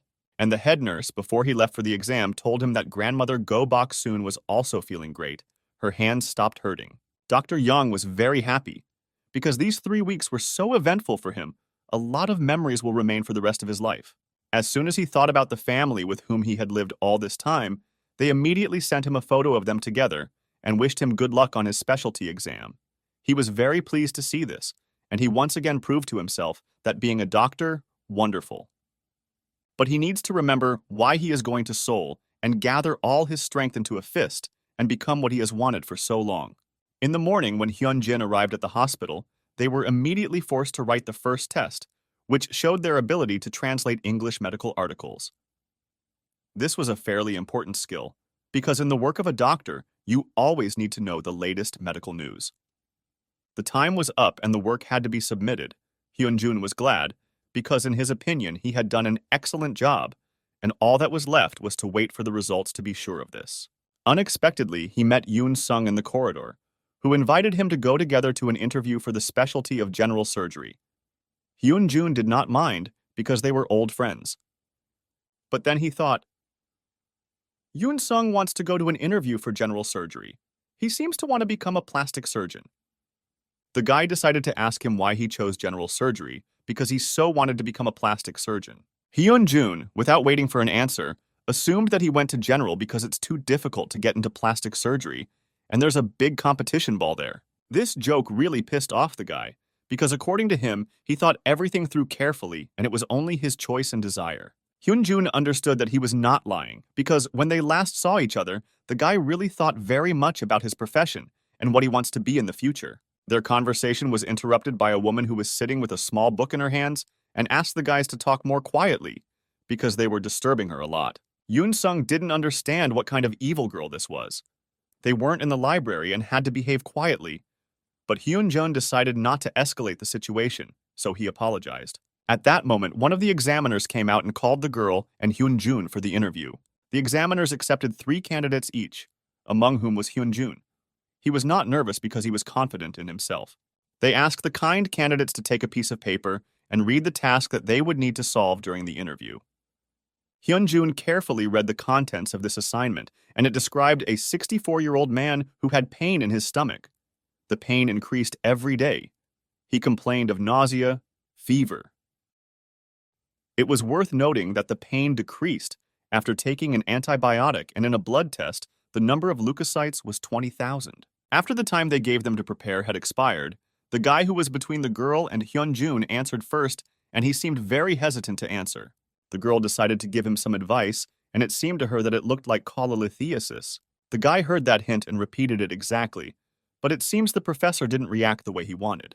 After which he turned to Miss Song Song-hwa and asked her to correct her colleague's mistake, unless of course she did not agree with him. It seemed that the girl was telling the guy and should think the same. But as it turned out, her opinion about this patient was completely different. She believed that the man had diverticulitis. The guy realized that he didn't need to rely on this girl in the future. So after asking from the professor why she thought it wasn't a gallstone disease, she replied that with gallstone disease, the pain should be localized in the upper right side. But she did not expect that this would not be enough, and the professor decided to find out in more detail about what kind of diverticulitis it is, complicated or not, from which the girl froze a little, but still said that she believed that it was complicated. The professor expected a more precise answer from her. Why did she think so? She thought a little and noticed that the level of leukocytes in the blood was 20,000, which is several times higher than the norm. Then the professor decided to clarify what kind of study she would prescribe to confirm this. She doubted and tried to say computed tomography, but it seems the professor noticed her doubts and she clearly did not know what she would see there. Therefore, he decided to give Hyun-jun the opportunity to answer. But the girl still tried to give an answer, but the professor made it clear that she used her chance. Hyun-jun had the most time to think and seems to have something to add to his colleague's answers. The girl decided to see what this smart guy who was having fun in the corridor but was sitting quietly than anyone else would add. The guy began his story calmly. He began with what Miss Song Song-hwa had already said, that most likely it was diverticulitis, to which she reacted poorly, to put it mildly, because she thought that the guy himself would never have guessed. But after which he continued, to be precise, he believes that apparently these are signs and symptoms of diverticulitis, which the patient had already had before. But now it appeared in another part of the intestine. The girl did not expect such accuracy. The professor didn't even move an eye and continued the questioning, and now he was interested in what indicated this to him. To which Hyun-jun calmly answered, pain in the lower left part and symptoms of fever. The professors were pleasantly surprised by the guy's answers, who made it clear why he believed that the patient already had this disease, and why in that particular area, the girl at that moment could not believe that he knew all this, and began to check whether they had the same tasks. Still, the surgeon was not enough, and he continued to clarify the details of the diagnosis of this disease, and what would Hyun-jun do next. The guy also calmly continued to answer, and he believed that it would be a good idea to conduct a computed tomography scan to assess complications and the general condition of the patient. After the professor asked him a few more questions, and Hyun-jun calmly answered them, the girl at that moment began to boil. It seemed to her that it was impossible for the intern to know. As soon as Hyun-jun's interview ended, Yoon-sun immediately ran up to him, who was very upset when he heard that Professor Jung Jae-won was sitting there. Because I heard that other interns called him an inductive questioner, who asks questions one after another and doesn't even have time to think. Hyun-jun confirmed this theory, and the guy felt even worse. Yoon-sung began to panic even more. He is already prone to worries. And then there was this professor, but Hyun-jun tried to calm him down, because this professor does not ask questions if he is not given answers to the previous ones. He pulled himself together and went to the interview and asked Hyun-jun to keep his fingers crossed for him. The guy was very interested in how Yun-sun would cope with this task, because he was not so strong in surgery 3 months ago. While Hyun-jun was at the exam, Dr. Song went to his probably the most important interview in his life. He went to the professor of traumatology and froze in place. The professor immediately saw how nervous the man was and asked how he would operate with such nerves. But Dr. Song shouted that he could do anything. He only needed one chance. The boss decided not to hesitate and give a chance to carry out the operation right now. Dr. Song did not expect this. He thought it would be after a while, but not right away. As soon as Dr. Song entered the operating room, the professor began to tell him a little about his team of doctors. They were the best assistants with first-class technology and an impeccable reputation. The nurses performed their work at the highest level and the patients could rely on them. And this is all a team of surgeons in the trauma department. Well, now that he had gotten to know the operating room and the staff a little, the chance had come that he needed not to lose. So the boss asked him to finish the operation that he had started. After the operation, Dr. Song sat in a local cafe and breathed a sigh of relief, because thanks to Hyun-jun, he improved his knowledge and the operation was successful without errors. But he was not alone, but together with the professor, who asked him for forgiveness for calling him into the operating room right from the doorway. He just wanted to test Dr. Sun's skills so as not to waste time in the future. But still, the professor added that it seemed to him that that operation in the Gyeongju hospital was not performed by Dr. Song. The man did not understand why he was asking this again. It seemed to him that he had not made a single mistake while performing the operation. But the chief added that he realized this as soon as he saw the area of the operation, as soon as he saw the method and style today, which is radically different from that operation. He immediately realized that it was not Dr. Song who did it. The chief calmed the man, who was already nervous when he heard this. He was not going to scold him. He just wanted to know who performed this operation, because it was carried out perfectly. The treatment of wounds and stitches were simply flawless. The professor understood that at that moment, the professors and residents were not involved in this, which means there is only one option left. Dr. Sun's face turned pale when the head of traumatology came to the conclusion that the operation was performed by an intern, and he wanted to know where this guy is now. Hyun-jun, meanwhile, watched as Yun-sun tried to bring his appearance to perfect condition. He believed that he should look perfect, and at least somehow compensate for his failure in the exam. Suddenly, a girl who was at the exam with Hyun-jun approached them and asked whether the guys were by any chance interns at Daehan University Hospital. Yun-sung immediately replied that they were from there, but they were not eager to talk to her.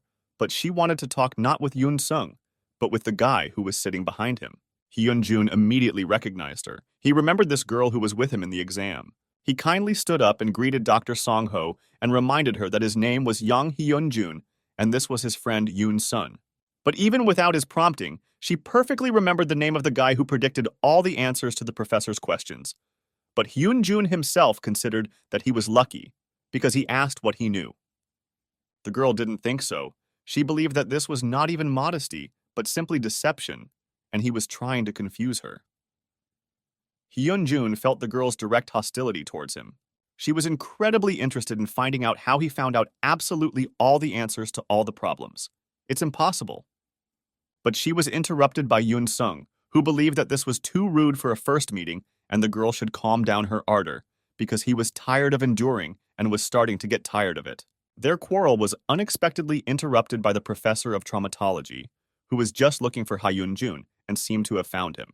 Hyun-jun didn't understand what the professor needed from him, and what did he do? But the professor didn't say a word after that, but just came up to him and patted him on the back and said that he understood everything. Hyun-jun and the guys didn't understand what it was about and what the professor wanted. Now Yun-sung, Hyun-jin, and a girl who didn't have time to talk to the guy were sitting at the interview. The vice president recognized Yang Hyun-jun and said in a satisfied voice that he was very glad that he came to this interview.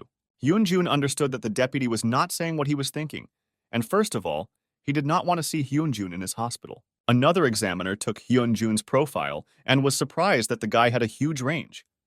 He was the best in writing a test in English, also the best in the oral exam. But as an intern, he had a bad grade. The man didn't understand where there was such a range. But then he saw that he was sent to a branch in Gyeongju, and he understood what was going on and why the overall rating as an intern was so bad. Yun-sung understood that Hyun-jun would be treated unfairly in this exam. He was very worried about his friend, but he could not do anything about it. The examiners assured the participants that everything would be fair and they would be assessing their current level of development, so they should not worry.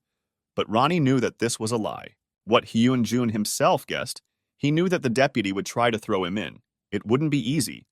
But Hyun-jun promised himself that he would give it his all and do everything possible to get to this hospital. The silence that was in this room was suddenly interrupted by a very loud knock of doors. The same professor of traumatology entered the room, who, as it turned out, would also be interviewing the guys. The deputy was shocked that he would take part because he had never done this before. What changed this time? He announced to everyone that he would also take part because he really liked the interns this year and would like to take a couple with him. Next, the examiners went through the assessments of Miss Song Hui, who also had fairly good grades and recommendations. She replied that she tried very hard throughout the internship. The deputy decided to ask his first question specifically to Dr. Yang Hyun-jun.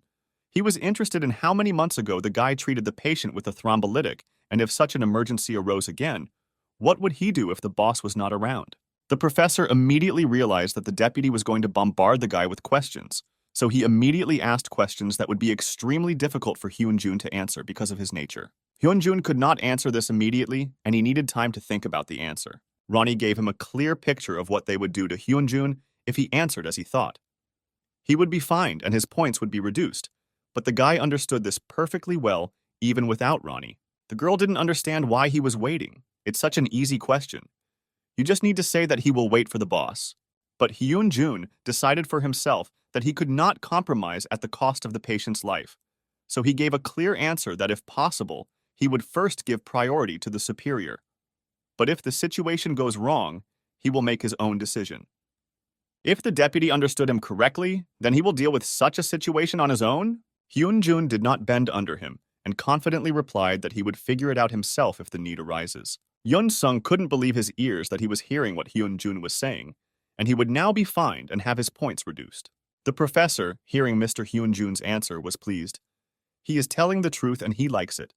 This is how a real doctor should act. The deputy hoped that he would answer exactly that way, so he immediately warned him that he would be held responsible for this answer. After the interview, the professors and assistant professors selected the best candidates and assigned them to their places. The vice president wanted to announce the end of the meeting if no one had any questions, but the professor of traumatology asked him to wait. The thing was that he didn't see Yang Hyun-jun's profile here, although he was sure that this guy was in the top 10 in the test results. The deputy didn't understand why he was standing up for the guy, so he told him directly that he personally removed Yang Hyun-jun's candidacy, because everyone heard Dr. Young's answer. But the professor did not agree with him, because Dr. Young responded to his opinion as befits a real doctor. The deputy said that he did not think so. It was not appropriate for a hospital of such a level as Deccan. The boss told him that if this single answer was the reason for his dropout, then it would be difficult for him to understand, because the guy was much more talented than everyone else who made it into the top 10. He believed that general surgery was different from emergency medicine. In the future, Dr. Young would have to think and decide a lot on his own. The deputy had no idea what was wrong with this intern, but the boss was very persistent. The vice president understood that he would not simply give up, so he needed to come up with a more complicated reason. And it seems that he came up with an idea. He simply asked those who were in favor of removing Dr. Young and not hiring him to work at Daehan Hospital to raise their hands. He understood that the best method was to decide by an honest vote, but in an office in which the majority of doctors would raise their hands for him. Ronnie did not understand Hyun-jun's behavior at the interview because he knew what answer the interviewers were waiting for, but did not say it. Ronnie wanted to ask him what he thought to himself because perhaps it was because of this that he would not be hired. But the guy was pleased with his answer, because now he will sleep peacefully, because the patient must always be put first. He simply cannot be a doctor who turns away from patients. Of course, he would have been glad to stay in the hospital, but his thoughts were interrupted by a female voice that called him from the side. It was Dr. Song-yu who swooped in and started hugging the guy. She started getting angry at him and telling him that she was very worried about him because of these earthquakes, but he didn't even call her and didn't tell her that he was okay. Hyun-jun looked at her and saw from her that she was really very worried about him, but he didn't dare say anything to her. But he decided to stop this. She cries every time because of him. Now he must tell her what he wanted to say for a long time. He asked her for forgiveness and she immediately changed, even if they stood there on their ears. But he could still answer her SMS, because she thought that was it. Hyun-jun was gone. Gone. But she can still forgive him, for example, if he calls her somewhere and treats her. He understood that he didn't have much money left, but still he couldn't help but ask her out. So he immediately asked her to have dinner. But she wasn't sure. She needed to check the schedule. But their dialogue was interrupted by Lee Kyung-suk, who walked towards them with a very angry face and did not understand how he could just stand and talk to a girl at such a moment. He grabbed him by the clothes and started shouting at him. How did he allow himself to do this, and why all of a sudden? Lee Kyung-suk yelled at him because Hyun-jun managed to fail the interview with such a huge score. How is this possible? He was stopped by Dr. Yoon, who did not understand what this meant, because the results are announced only after 3 days. How can he know this? But he explained that he heard this information at a meeting of professors, which is why he is so sure that Hyun-jun was not on the list, so he did not pass. Hyun-jun kept his promise and took Sun-ye to a restaurant where she decided to choose chicken wings, which surprised Hyun-jun. She could have ordered something else. She immediately made him apologize for offending the wings, because for her this is the best food in the world, and especially in this restaurant, where they are cooked perfectly. Sun-ye was actually just joking, because if you eat fast food from the nearest store every day, then any food that takes more than 5 minutes to prepare will seem very tasty. She was even slightly dissatisfied with her work. They didn't even give her proper food. But then she realized what she had said. The girl immediately apologized to Hyun-jun. It was tactless, because the results of the interview are already today. The guy is already worried, and she still finishes him off with such words. But he was not offended by her. Everything was fine. So she decided to ask what he would do if Lee Kyung-suk still fulfilled his promise. Hyun-jun was completely at a loss, but he understood that there was no need to worry Sun-ye, who was already very worried about him. Therefore, the guy decided to say that Jen Seok is not the type to talk in vain, but he is still looking for a hospital where he can work while he has time. She began to say that he was doing this in vain because nothing had been decided yet, but her speech was interrupted by a call to Hyun-jun's mobile phone.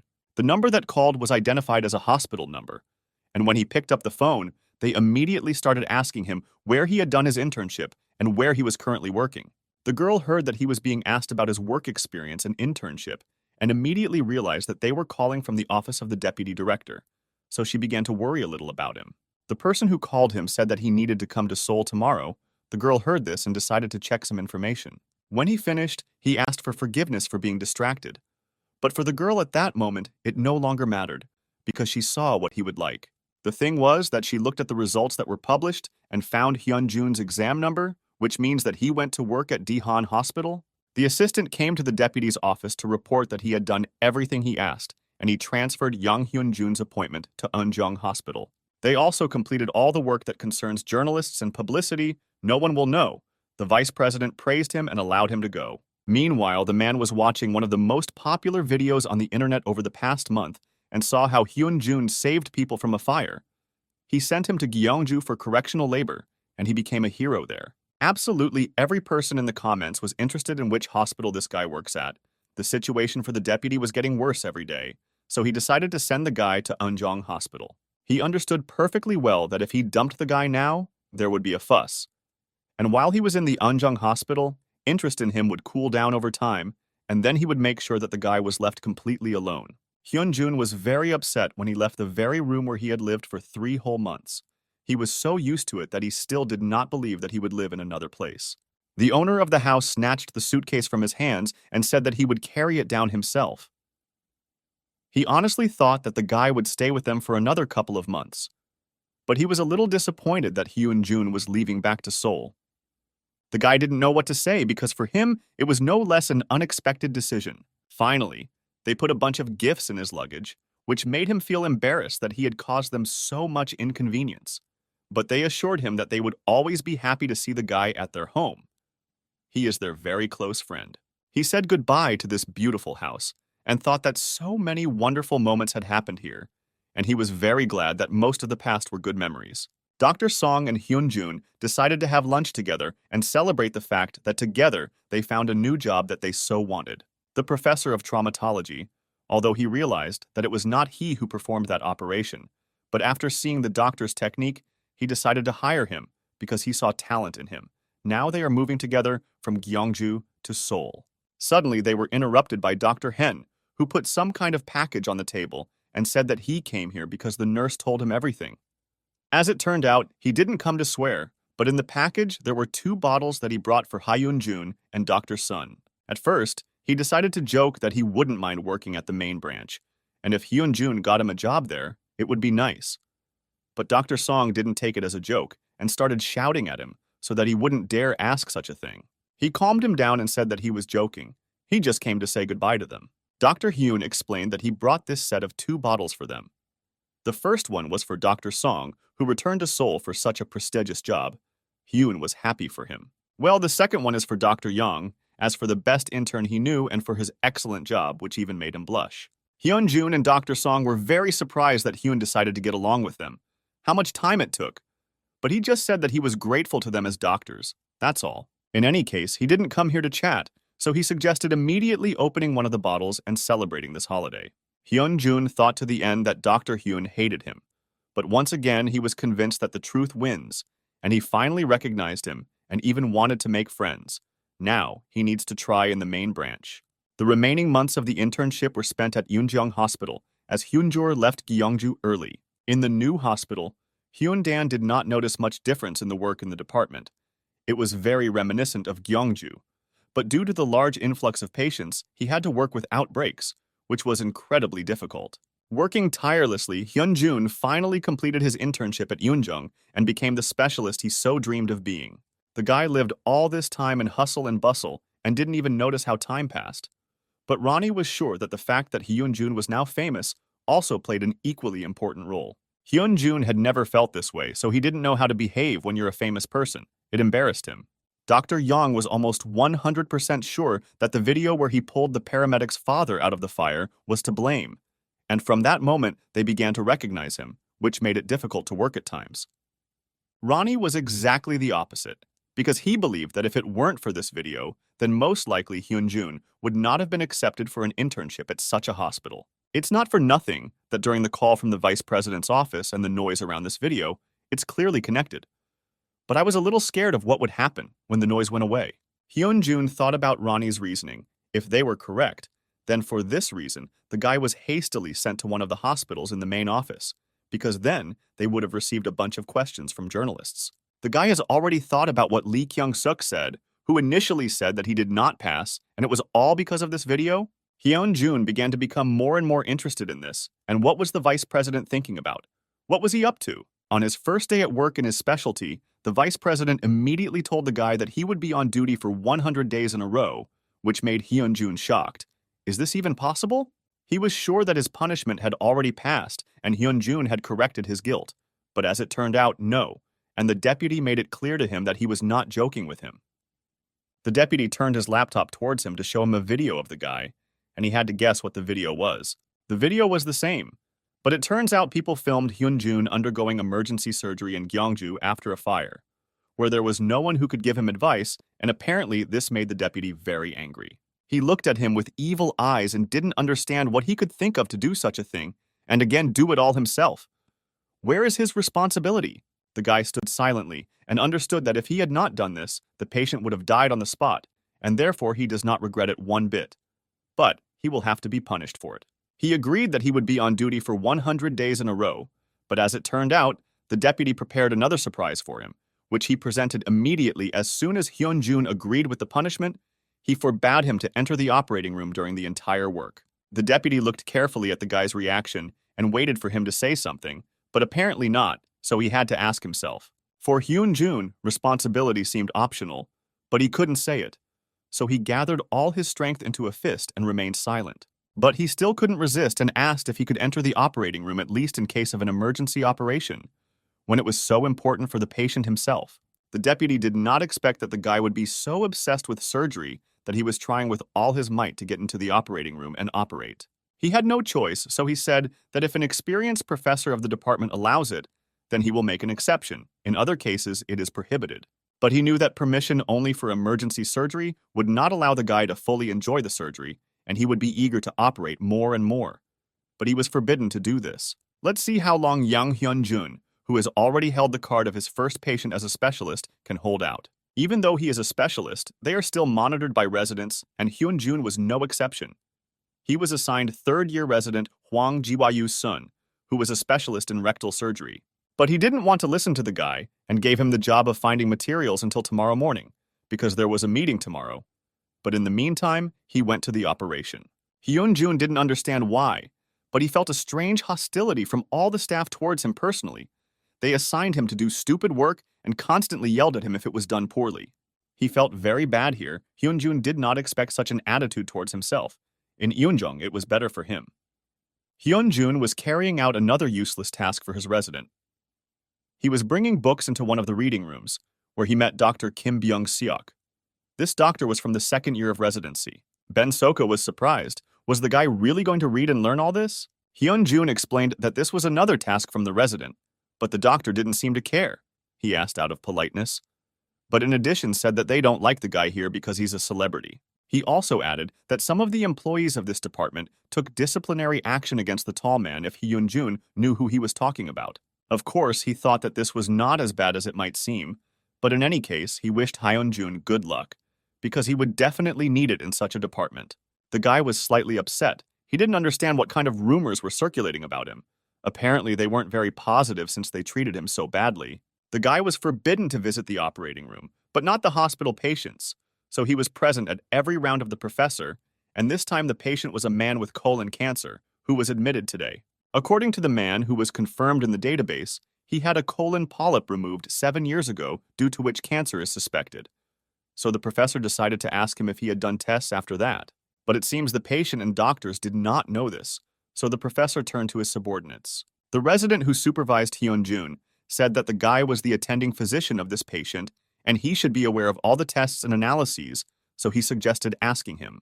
The professor had already heard this name somewhere, but didn't understand where, so he asked Hyun-jun who he was and what he looked like. The resident was glad that the guy was a little confused, because he specifically loaded him with work in the morning, so that he could not get to this patient and examine him properly. But to his great disappointment, Hyun-jun managed to sort everything out and come to the patient whom he examined, and therefore was able to tell the professor in more detail about the man's diagnosis, for which he received praise from the boss. The resident did not understand how this was possible, because he loaded him with work so much that it was physically impossible to do it. How did he do it? While Dr. Huang was thinking about how else to mischief Hyun-jun, the professor decided to ask him which treatment method was best to choose, given the location of the patient's tumor. But now, unfortunately for the professor, the guy did not know the method of treatment. He, of course, tried to justify that he was busy with operations and did not have time to look at the patient's chart, but it seems that this was unsuccessful. The chief said in a language that he could understand that he was not the only one busy with surgery, and he was not the only one working with patients, so he warned him, either Dr. Huang would join the work or go to another hospital. The professor finished examining this patient and wished him to complete the treatment, and only then would he be 100% cured. But he is not finished with Dr. Huang yet. The boss instructed him to prepare for tomorrow's training and prepare a very good presentation. Otherwise, there will be consequences. Hyun-jun watched Dr. Huang, who tried to apologize to the professor for all his misdeeds, and the guy understood that this resident had not even sat down to prepare the presentation because he had been chasing Hyun-jun all day. The round of patients ended, and the doctors left the room together. Suddenly, a nurse appeared out of nowhere. She was very nervous and tried to quickly explain that the patient urgently needed surgery. He had a very difficult condition. She said that the patient had an intestinal perforation, which could harm another organ, so the situation was urgent. When Dr. Huang heard this, he immediately realized that he did not want to undergo this operation. It was not suitable for him. The professor thought for a while and decided that Dr. Huang, who did not want this so much, and the doctor who stood to his left, would perform the operation. As soon as the professor finished, Hyun-jun decided to intervene and asked to also participate in the operation. He also wants to study. But Dr. Huang announced to everyone that the guy had a ban on visiting operating rooms from the vice president of the hospital himself, so he could not go for surgery. The professor realized where he heard the name of this guy. He is the same freshman the vice president was talking about. He apologized to the guy, but his participation is not possible. Hyun-jun did not give up and said that he could attend urgent operations if the professor allowed it, so he begged the boss to take him with them to the operation. The boss thought for a bit, looked at the guy and realized that his fuse could be useful to them. So I told the guy that he was in, let him go and get ready. There was a very strong smell during the operation, which stank so much that it was difficult to breathe. So Dr. Huang did not want to go into the operation, but he still had to. He looked at young Hyun-jun and thought that the guy didn't understand where he wanted to go. He was probably sitting and regretting his choice, but Hwan was only glad that the guy was suffering. But still, Hyun-jun was calm and did not pay attention to the smell. He listened carefully to the doctors and did what he should. The chief found a perforation site in the organ from which blood was leaking, but he understood that the hole was too small for the patient to lose so much blood. There must be more places. He decided to ask Dr. Huang, who was once again distracted and was not thinking about the patient, but about how disgusted he was to be here, so he could not give an answer. The professor scolded him for being a colon and rectal surgeon who is afraid of the smell of poop and doesn't monitor the progress of the operation at all. Isn't he ashamed to be in his third year of residency? But no one needs his apology. The boss ordered him to look for holes in the intestines and tell him when he finds at least one. While Hwan was trying to gather his strength and get involved in the operation, Hyun-jun wasted no time and found what seemed like another hole with blood flowing out. The professor tested his theory, which turned out to be true. There was indeed another perforation, which was even deeper than the first. The boss praised Hyun-jun for his speed. Good work, Dr. Huang began to boil at these words. How could this first year find the perforation? After which, the professor said that he would now make a connection between the organs, and then Dr. Huang would make an artificial hole in the intestine to drain feces and gases, which Huang was not happy about. He was so unsure of himself that it was hard for Hyun-jun to watch when he assisted him. Dr. Huang at one point had such a feeling that Hyun-jun completely forgot what to do, and simply closed his eyes so as not to see it all. So he decided to help him a little. Dr. Yang handed him a special rod to create this hole so that he could begin the task. Dr. Huang was surprised. How does this guy know that he needs this tool? But still, this didn't help him much. He still didn't know what to do next. Hyun-jun didn't stop there and handed the scalpel into Hwan's hands, which he needed to complete the next step. And so it was until the end of the procedure. Hwang didn't have time to say what he needed as Hyun-jun gave it to him. So the doctor didn't understand how this guy could know all this? Finally, Hyun-jun announced that Dr. Huang had finished with the procedure, and the operation could be taken to the final stage, which is what the professor did. After the operation, the chief thanked everyone for their participation, and he especially singled out the gentleman who did an excellent job creating an opening for fecal drainage. Huang was very pleased to hear this from the professor, and he promised that he would prepare the presentation in the best possible way. But the boss told him that these words were addressed to Dr. Yang, and not to Dr. Huang. He did not expect this, because he was the one who made the hole. After which the boss turned to Dr. Yang and said that he had a trained eye and good reaction. He was an ideal assistant, so he invited him to the operation instead of Dr. Huang at 7 o'clock in the evening. And he recommended that Huang focus on creating and preparing for the operation, because after the operation he would check it thoroughly with him. Hyun-jun is incredibly happy about this offer. Perhaps at this rate, the guy will have the ban on operations lifted, and he will be able to attend even more similar operations. Professor Hong, after a successful operation, decided to visit the vice president, who clearly did not expect to see him in his office. The deputy nevertheless accepted him and clarified on what matter the professor addressed him. Professor Hong began to carefully talk about the fact that in surgery there is such a doctor as Yang Hyun-jun, and the deputy's face immediately changed. He was waiting for the continuation of what the professor would say. The chief continued to say that he knows that Hyun-jun is prohibited from entering the operating room, but his skills are too good and he is worth attention. Therefore, he asked the deputy for a little more freedom for the guy, to which the vice president reacted quite rudely. He asked the professor to answer him. Were the words of the vice president of the hospital a joke for him? Hyun-jun was preparing for another operation. He was again able to get into the operating room. Now he felt great, because in fact, he had become a real specialist. The professor very discreetly and quietly entered the operating room and asked to call Dr. Huang here. He is needed immediately. Dr. Kim was surprised by such a request because it seemed to him that the boss decided to involve Dr. Young, who was already ready in this operation. But the professor upset the young guy. Today, he will have to stick to the old composition. And the professor told Dr. Yang that if the chance presents itself, they will operate together another time, so for now, he can rest. But no matter how Hyun-jun tried to please the boss, no matter how he did his job perfectly, but after that day, there was no chance to go into the operating room. The guy performed several operations virtually a day, but this was not enough for him. He wanted to work and save real people and not a hologram in his head. Ronnie asked him whether to load the next patient, But the guy answered him in a frustrated voice that was enough for today. His friend didn't understand in his head why Hyun-jun was so upset, because the operation went perfectly, but that's why the guy was upset, because it was virtual. He was simply repeating what he already knew.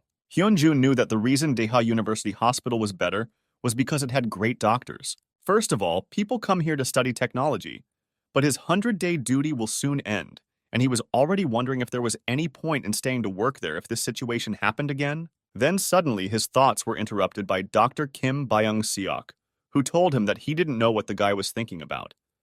But the professor did everything possible that depended on him. Hyun-jun didn't understand what he was talking about, so he asked what it meant. He was referring to the very day when Hyun-jun was not allowed to enter the operating room. Professor Hong tried to convince the vice president to allow you to operate, but could not. Hyun-jun couldn't believe it. Did Professor Hong really do this for him? Kim Beck added to him that the boss had a very good opinion of him, but given the circumstances, he couldn't take the guy on operations. Dr. Kim Ben also supported the guy as well as the professor, because he is a freshman specialist who fearlessly challenges the real world, so that's cool. He explained to him that it won't be easy in the future, but the guy works very hard and he is sure that everything will work out for him. Hyun-jun just needs to be patient a little. But Hyun-jun was already very exhausted and did not understand what else he could do to finally operate. But for Dr. Kim Ben, everything was quite simple. He said that a lot of people really don't like the way the vice president runs the hospital and makes his own rules. But they are all afraid to say something to him, but still they can try to fight him. Even if it doesn't work out, then Hyun-jun will in any case become a person who cannot be touched with a finger, and Kim Bung himself will support him. After this conversation, Hyun-jun began to think about how he could become a famous doctor, and how do people generally work to become famous. Ronnie gave him a hint that perhaps he should contact Professor Seok Jin Woong. He is the most famous person in the hospital and in the city as a whole. Hyun-jun only remembered him when the professor passed him by during the exam. But he heard his name even when he was in preparatory school. He is really a famous doctor in Seoul. Professor Seok Jin is one of the founders of the emergency center at Daehan University Hospital. He rejected all the offers of the most famous hospitals, being a first-class surgeon. But most of all, he became famous after the terrible failure of the orphanage, in which 21 children died. But the miracle of the hands of Dr. Seok Jin did not miss the golden hour, and saved the miracle of the twins who survived the tragic incident. Hyun-jun remembered all this news about the surgeon Seok Jin, and realized that he came from where he started to become famous.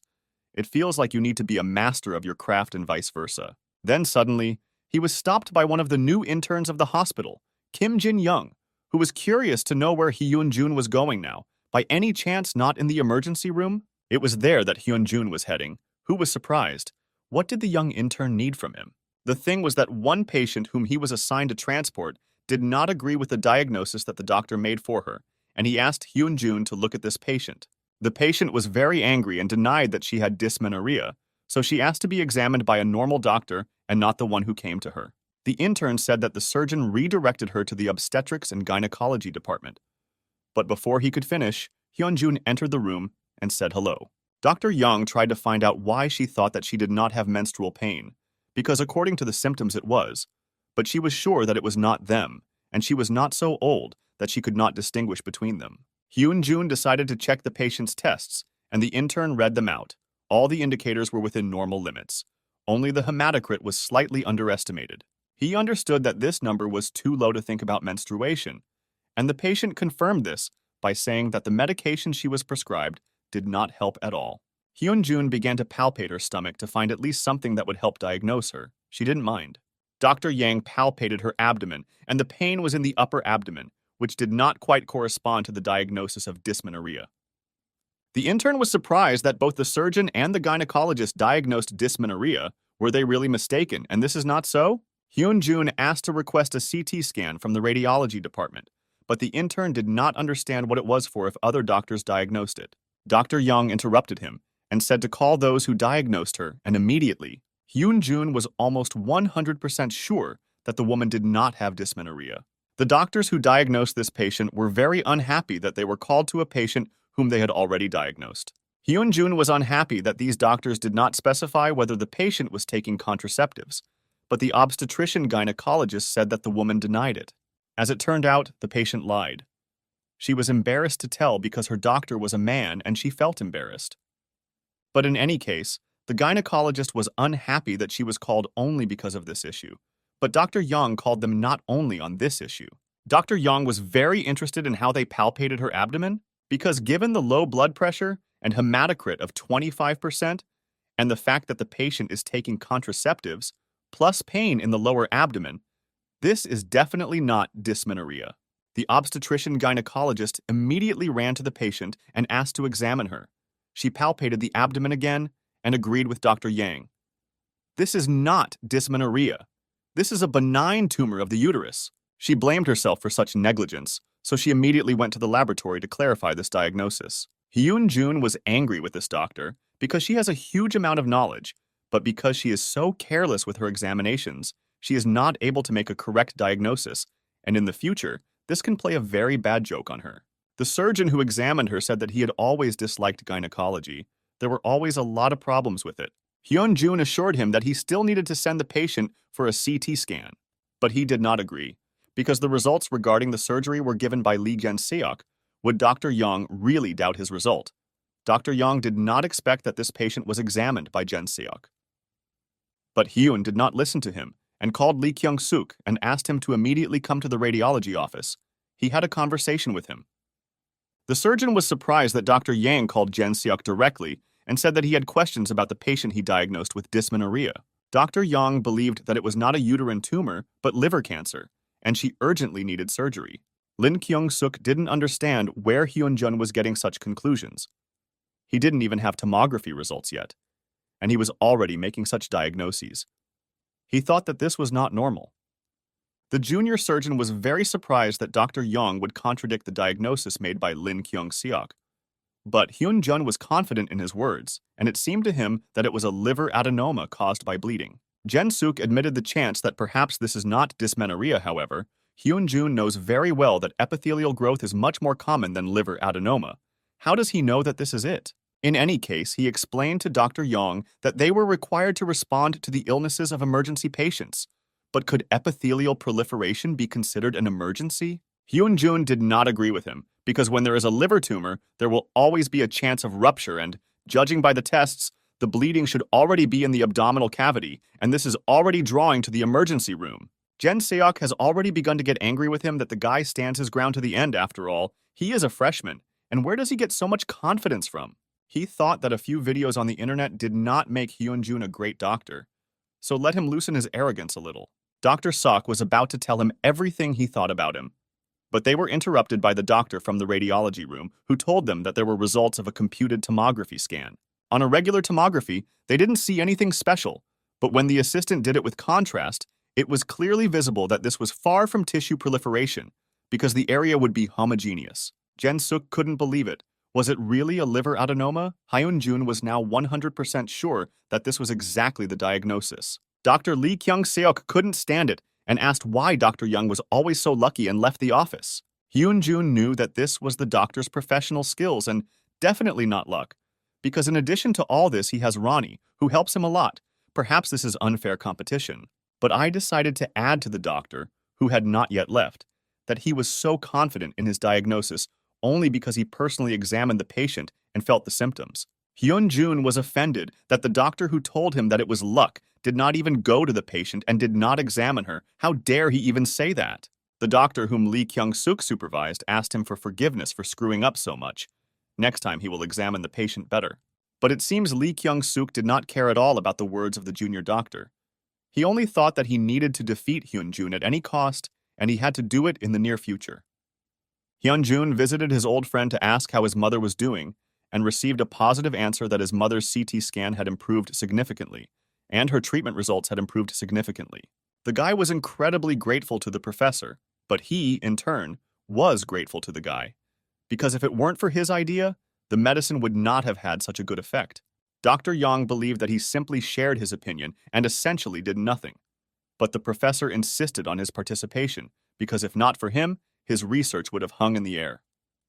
And to top it all off, the professor said that the dissertation was on the cover of a magazine, which made Hyun-jun very surprised. He could not believe that the dissertation was included in the best scientific journal in the whole world. This is such popularity and recognition of other scientists. But the professor did not tell him the most important thing, that he would be awarded this honor and would also appear on the cover of the magazine as a co-author of this article, because his idea changed the entire essence of treatment, and they achieved the desired effect only thanks to him. He was so happy when he heard such information from the professor, because his name was actually in the magazine. It was so cool for him that even Ronnie congratulated him on it.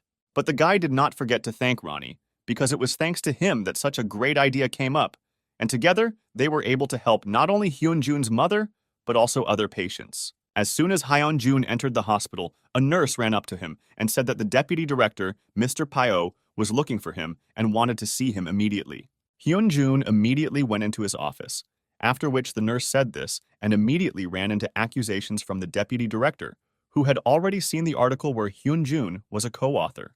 The guy did not deny that he is a co-author of this article and had a hand in this dissertation, but he only helped a little last year. It seems the vice president was boiling with anger. He couldn't believe it. Where did the guy get such knowledge? But given all the anger, which was visible to the naked eye, the deputy director told the guy to go and continue working, which probably surprised even him. Hyun-jun decided that he had heard something and asked the vice president what he should do. But he heard everything correctly. He really told him to continue working, and moreover, the deputy director lifted his punishment of 100 days of duty. Hyun-jun couldn't believe that he so easily got rid of the punishment that he couldn't remove even with the help of the professor's request. But then he remembered how the doctor told him that if he was a famous person, then even the deputy director would not be able to touch him or forbid anything. Hyun-jun realized that the vice president needs an outside perspective, so he cannot put himself at a disadvantage, which is why he let the guy go so easily. But Dr. Young was happy about it. Now he finally understood what it was to be famous and how it would help him in his career. The surgeons at the hospital also did not ignore the article in the magazine in which Hyun-jun appeared and actively discussed this during the operation. They could not believe that a specialist who had just started working in the surgical department could get into such a popular magazine and also in a neurological study. One of the doctors said that this is his fellow student. He is very young, but his skills are something special, a very talented guy who should become an excellent surgeon in the future. Lee Kyung-suk was present at this operation, who could not listen to it calmly. Again, young Hyun-jun, how tired he was of him. Unexpectedly, the deputy director came to the operation to see how the young surgeons were doing. And he asked everyone present what they know about the Olympus organization. One of the doctors knew well that this organization, which provides medical services around the world, when it comes to a hospital, it can help get good funding. And individual doctors can also win the world's largest medical competition, giving them a boost in their careers. The deputy director was glad that his doctors understood this and announced in front of everyone that Lee Kyung-suk would be doing this at the Daehan Hospital. He would lead not only this process, but also the research that would be carried out here. But Lee Kyung-suk seemed not very happy to hear this, because he had only one thing in his head. This is Yang Hyun-jun, who managed to get into the magazine, and now the whole hospital is talking about him. The guy was sure that this was not the end, and as soon as he was chosen in the Olympus project as the most promising doctor, then they would decide who was better. His motivation suddenly disappeared when he saw the guy standing with the director of the company and talking nicely. How did he even know her? They stood for a while, and Hyun-jun suggested that director Kang Jong-sun sit down in the cafe so that it would be more convenient to talk. Lim Gen-seok decided not to waste the opportunity and eavesdrop on their conversation, in which the director of the company congratulated the guy on his publication in the magazine. He did a good job, and this is a well-deserved reward for his work. But Hyun-jun still didn't believe it, and it seemed to him that his name was not deserved there. But the director reassured him and said that he had every right to do so. She told him that thanks to Hyun-jun, the development of a new medicine went many times faster, and the first results were very quickly, so his contribution cannot be ignored. But she didn't come here for this reason.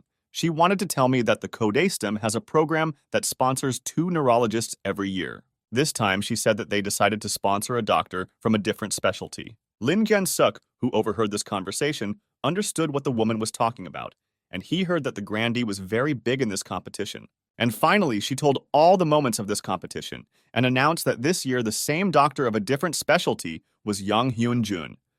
The guy could not believe his ears that he was hearing this. The best thing is that he will be paid a prize money, and not a grand as it once was. Lim Kyung-seok now understands why the guy behaved so impudently in the hospital. But what Lin Kyung-suk heard afterward shocked him. Yang Hyun-jun cordially thanked the director, but said that he could not accept this money and would refuse it. He explained his decision by saying that he wants to become a doctor who can treat all diseases. Patients do not suffer due to a lack of staff, but he still believes that it is better to choose someone who needs research funds more than he does. Lin Kyung-suk listened even more carefully and could not believe that Hyun-jun would actually refuse the prize money. The woman was not actually surprised by this decision, because she knew that Hyun-jun was not greedy at all, as Professor Kim Hyun-pil had told her. The guy began to apologize to the director for the inconvenience he brought, but she calmed him down and said that there was nothing to apologize for. However, as she spoke, she was not going to give up so quickly. So she began to literally scream at him and say that he should receive these funds and deserves even more. She decided to explain to him what she meant. He cannot become an entire hospital, but it seems that with such expressions she confused him even more. He didn't understand in what sense she was saying this. Why couldn't he? The director explained to him that in theory he could become a doctor who could treat anyone, but he would not be able to cure everyone, and this is a fact. She decided to give him an example for a deeper understanding. She designed a problem when 2 emergency patients arrive at his department with the same urgency. What will he do? Of course, Hyun-jun knew how to act, and of these 2 patients, he would first operate on the one who could be cured quickly, and the next patient. But he did not have time to finish when the director said that the answer was incorrect. She asked to decide between 2 and choose only 1 patient. Such a condition of the problem, he can save only 1. Who would he save? The guy did not fully understand the conditions, because he is a doctor and cannot abandon a single patient. He would try to the end to help both patients. But the answer was on the surface. As the director said, he just needs to assign another patient to other doctors. The director was sure that it was impossible to provide equal treatment opportunities for all patients alone. She opened one eye slightly to look at the reaction of the guy, who at that moment thought that he had already heard something similar from Lee Kyung-suk at one time. The director said that in this world, thanks to only 2 factors, she created such a successful company, and these 2 factors are people and money. She had to make more realistic decisions in her time to make her dream a reality, so he should think again. Hyun-jun seems to have realized that simply developing his skills is not the answer, and he will not be able to make his dream come true without support. Therefore, from that moment on, he decided that he wanted to found his own hospital, where everything would be different. In this hospital, they would first of all pay attention to patients. The director did not expect such an answer. She wanted to hear slightly different words, but these surprised her no less. Therefore, if the director really wants to help the guy, then he would like to ask her to invest in opening his own clinic. The director froze and didn't know how to react to this, because this is actually a very difficult question. Suddenly, this awkward silence turned into the director's laughter, and Hyun-jun thought that he had said something wrong and she was laughing at him. She said that she was not laughing at him, but it is worth noting that she considers him an extraordinary person and she really likes such insolence. Therefore, of course, she doesn't mind helping him when necessary. She will wait for the call and will definitely do everything in her power. Lin Kyung-seok just couldn't believe his ears. Does this guy really want to start his own hospital and has already found potential sponsors? How dare he even think about such a thing? At that moment, Hyun-jun saw that Jin-suk had been sitting next to them all this time and was eavesdropping on their conversation. But he proudly stood up and said that it was only by chance that he ended up here. But he could never have thought that Hyun-jun was so headless without a sense of reality. Hyun-jun took these words as a compliment and asked him to say this to him more often. He was very pleased to hear this. Lee Kyung-suk didn't understand a little. He just called him a name, and he responded by telling him to say that more often. Did he really hear what Lee Kyung-suk told him? He didn't listen to Hyun-jun any further, so he simply turned around and advised Dr. Young to get down to business. But Hyun-jun told him this phrase for a reason, because he finally realized that until this time, Lee Kyung-suk had only given him real advice that helped him, so let him not stop and continue. The guy was also about to leave the cafe after Jin-suk, but he saw that he had left something on the table, and it seemed that it was from the Olympus company. Hyun-jun read while walking down the corridor and realized that it looked like some kind of program for young and promising surgeons. Ronnie, it looked like a network program designed for robotic surgery? Does such a thing exist? Suddenly, out of nowhere, Dr. Song sneaked up, trying to scare him. The guy was very happy to see him. Hyun-jun told him that he hasn't seen him in the department for a long time. So much work? Dr. Song asked him not to even remember. He doesn't get out of it. He doesn't even see his wife and child compared to Gyeongju. It's hell here, but he likes it. Dr. Song noticed a book from the Olympus project in the guy's hands and was wondering if Hyun-jun was also taking part in it. But it seems that Dr. Yang did not understand what we were talking about and asked Dr. Song to explain what the point was, because he did not understand what this folder was for. As soon as Dr. Song stuttered to tell him, the phone suddenly rang, and it seemed like it was something urgent. It turned out that way, so the man immediately ran to work, without even having time to have a normal conversation with his friend. But still, the guy was very interested in the Olympus project, and he didn't mind finding out about it in more detail. The CEO of the Olympus company, Ron Allen, came to work in the morning, and one of the security guards said that a very important guest was waiting in her office.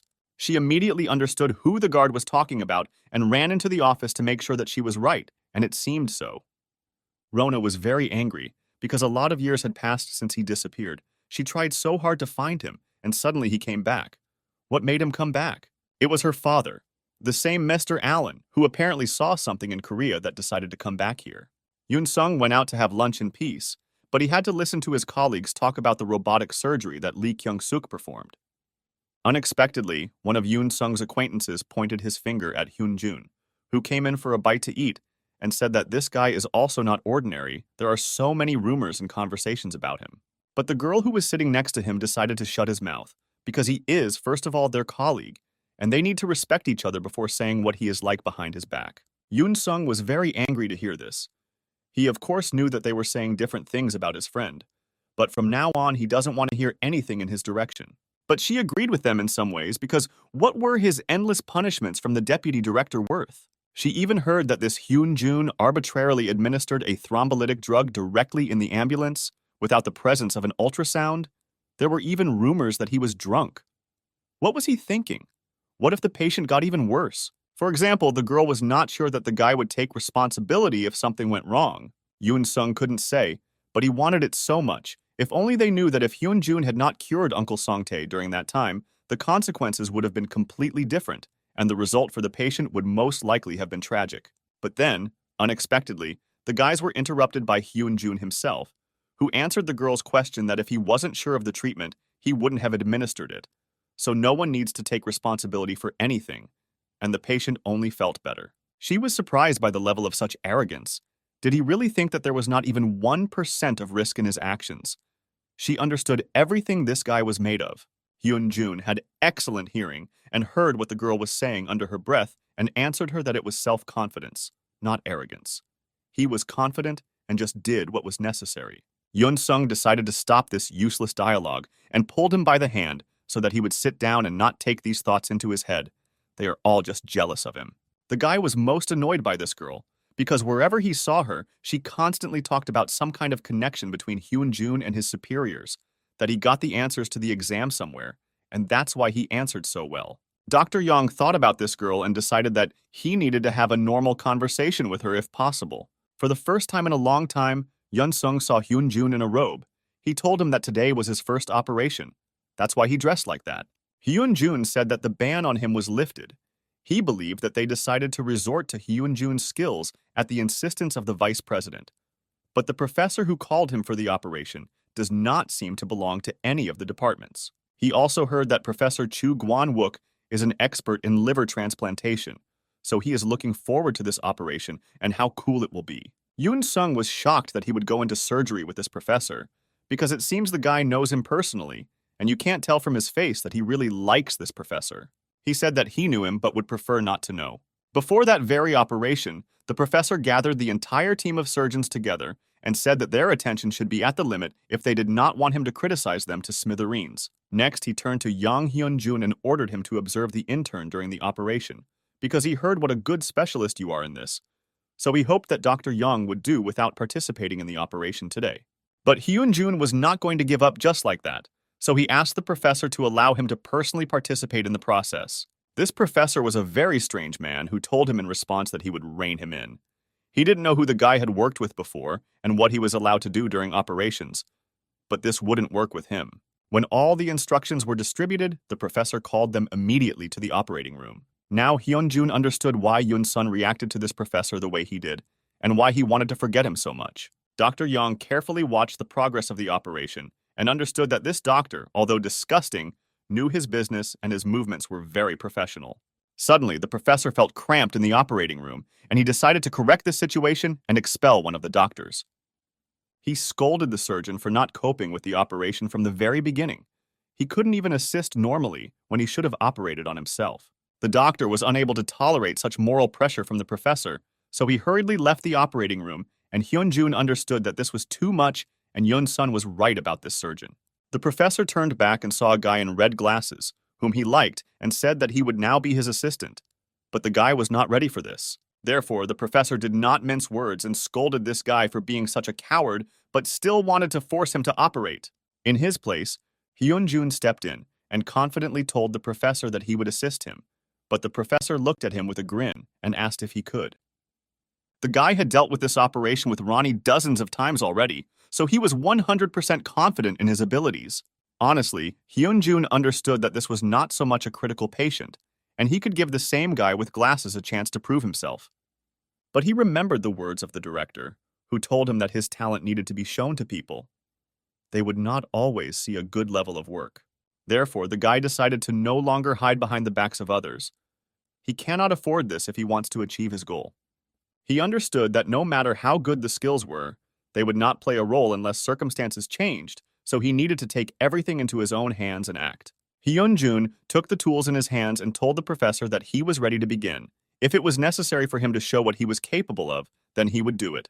Dr. Yang was ready to begin the operation and show everything he could do. The guy who Hyun-jun didn't even give a chance to show himself stood silently and watched Dr. Yang work. He hoped that he would quickly make a mistake and the professor would kick him out. But it seems the professor hasn't said a word against him yet, only a few times so that Hyun-jun doesn't pull it so hard, but overall the boss was focused on the operation. Over time, the professor began to speed up and ask the guy to perform all the actions much faster. It would seem that Hyun-jun could not cope with this task, but everything was exactly the opposite. He did his job perfectly. The guy even began to envy him that the professor gives him a task, and with each new one, he completes it faster and faster. Hyun-jun tried to follow the professor's every action and catch his every move. He really was a master of his craft. And it's the kind of people you should learn from. Once the operation was completed, all the professor could say was that the bladder they removed was full of stones. And of course, he did not forget to scold one of the doctors who helped him. He was about to leave, but still turned around and said that he forgot to add that young Hyun-jun did a good job. Now the professor wants to see him in action when he will be the main surgeon, so he assigned him his first own operation. The guy was delighted with what he heard, because he knew that the first operation is an event at which one of the first-year residents, selected by the faculty, conducts his first independent practice. This meant that the teaching staff's attention to the talent of the selected candidate would be maximum. And the most important thing that can be achieved after this operation is that it increases the opportunity to remain in the hospital as a specialist after completing the main course. The guy who was at the operation with Hyun-jun simply couldn't believe it. Keeping up with the rhythm of Professor Soraju is great, but it seemed to him that assigning the first operation for such a thing was too much. Meanwhile, in the office of the deputy director, all the chiefs and professors of the hospital gathered to choose the same candidate for the first operation, and some professors supported the candidacy of young Hyun-jun. The head of general surgery believed that the punishment was over. He thinks that they should give the guy a chance, because he tried so hard all this time. The deputy, of course, didn't like this idea, and was starting to get annoyed by these professors who stood up for the guy, so he put forward his candidacy, and it was Song Sun-hee. Those same doctors who had no opinion but were there simply for the sake of the deputy, of course raised their hand in his favor, and also chose Song Song. One of the professors agreed as a deputy that Song Song is a good candidate, but she is still too nervous during operations, even when assisting. Therefore, they believed that young Hyun-jun was much more suitable. Since he is able to act quickly, he is more suitable for the first operation. But the deputy decided to again remember the incident, because of which the guy was sent to Gyeongju, so he asked the professor to vouch for him. And if the guy was sent there again, he would go with him, so the professor didn't say anything else. As soon as the deputy counted the votes and realized that young Hyun-jun would not be the candidate for the first operation, a man came into the office. This was the same Professor Gwon-wook who had just performed an operation on Hyun-jun, so he was late, but he confidently cast his vote for the guy, because the guy coped with even his comments. Thus, there were 3 votes against and the same number of votes for, which the vice president did not like very much. But this will not give him any result, so he decided to use his another trump card, since he recently appointed Lee Kyung-suk as the chief of one of the departments. He could also cast his vote, so the deputy decided that the guy would decide Hyun-jun's fate. Lee Kyung-suk was not ready for such a turn because he had only recently become a chief, and he was already being forced to make such decisions. Lee Kyung-suk decided to wash himself after such a hard day of his meeting, and he was joined by Professor Ju Gwan-wook, who was very interested in why the guy made this particular choice. He explained to the professor that he had actually expected this question to be asked of him and had prepared several thoughts on this matter. Professor Zhu Gawan suggested that one of his considerations is Vice President Fee, whom he indulges. He believed that the guy didn't even think about whether Song Song's skills were higher or lower. The decision was made purely at the request of the deputy director. Lee Jian-seo pressed himself against the wall at these words and didn't know what to say in response. He tried to find an excuse, but it's not so easy. The professor was disappointed with his choice. How can one not reveal such a difference in the skills of the candidates? Because the choice of a worthy one was so obvious. It looks like the guy doesn't understand people at all. Lee Kyung-suk remembered how he recently came to his father and tried to ask him for advice, because his competitor was constantly lucky and he didn't know what to do about it. The guy's father was surprised that his son finally came to him, because this usually doesn't happen. But still, despite their strained relationship, he didn't mind giving him advice. His father made it clear to him that if a competitor is lucky, then the guy must use only common sense in their fight, which will never help. He also added that if a guy worked with all his might and nothing came of it, then unfortunately, this is his limit, and there is no point in trying anymore, which made Lee Kyung-suk very angry because he no longer has the strength. But his father was calm because he had not yet finished speaking. Since the guy does not have the strength to try even harder, he needs to find another way, a simpler one. Anyone who stands in his way, if you cannot win in a fair competition, must be pushed down and not allowed to rise. In winning a fair competition, no one will clap for him, so you need to reach up at any cost and remember that the main thing is the result. It proves the real value of a person. Therefore, despite the conversation with Professor Ju Guan, he believed that he had made the right choice and drowned his competitor down in order to rise against this background. Lee Kyung-suk was obsessed with this victory, so he was determined to do everything so that Hyun-jun himself would admit his defeat and no longer interfere with him. Hyun-jun tried to apply for a project to Olympus, but he couldn't do it. The thing was that he could not choose a topic, and Ronnie could not advise him, because this was a fairly broad question. He needed keywords or questions. Dr. Yang himself did not know what to say and what topic he wanted, so he decided that it was time to look for new information and replenish the database. But he was met by one of the nurses who asked him to return to the pediatric ward because the children missed him so much. Hyun-jun could not refuse, so he had to agree to go to the department for a while, and after that he would definitely go to study and look for a topic. As soon as the guy comes to this department, the children immediately become very obedient. The nurse was surprised that the boy whom she tried to give an injection several times agreed to it so quickly. Unexpectedly, their good mood was interrupted by one of the patient's parents. Hyun-jun knew that Young Ji was lying in the department, whose condition was about to improve. Therefore, Dr. Yang decided to find out how she was doing and how much worse she had become if her mother reacted this way. The nurse's answer was difficult, but everything became clear to the guy. He needed to immediately run there. Hyun-jun ran at his maximum speed because he knew that patient Sun Ye had been causing great concern lately. When she was 18 months old, she was diagnosed with terminal cancer. Her stomach was full of tumors and she was a baby. Although she underwent intensive chemotherapy for more than 6 months, she always beamed with a smile. This girl attracted attention. Even Sun Ye became attached to her and decided to knit her a hat, which would be ready next week. But unfortunately, the girl left this world today. Hyun-jun found Dr. Yoon on the roof of the hospital, just standing and looking into the distance. It was obvious that it was very difficult for her to experience this, she cried, and answered Hyun-jun with the last of her strength. It was hard for her.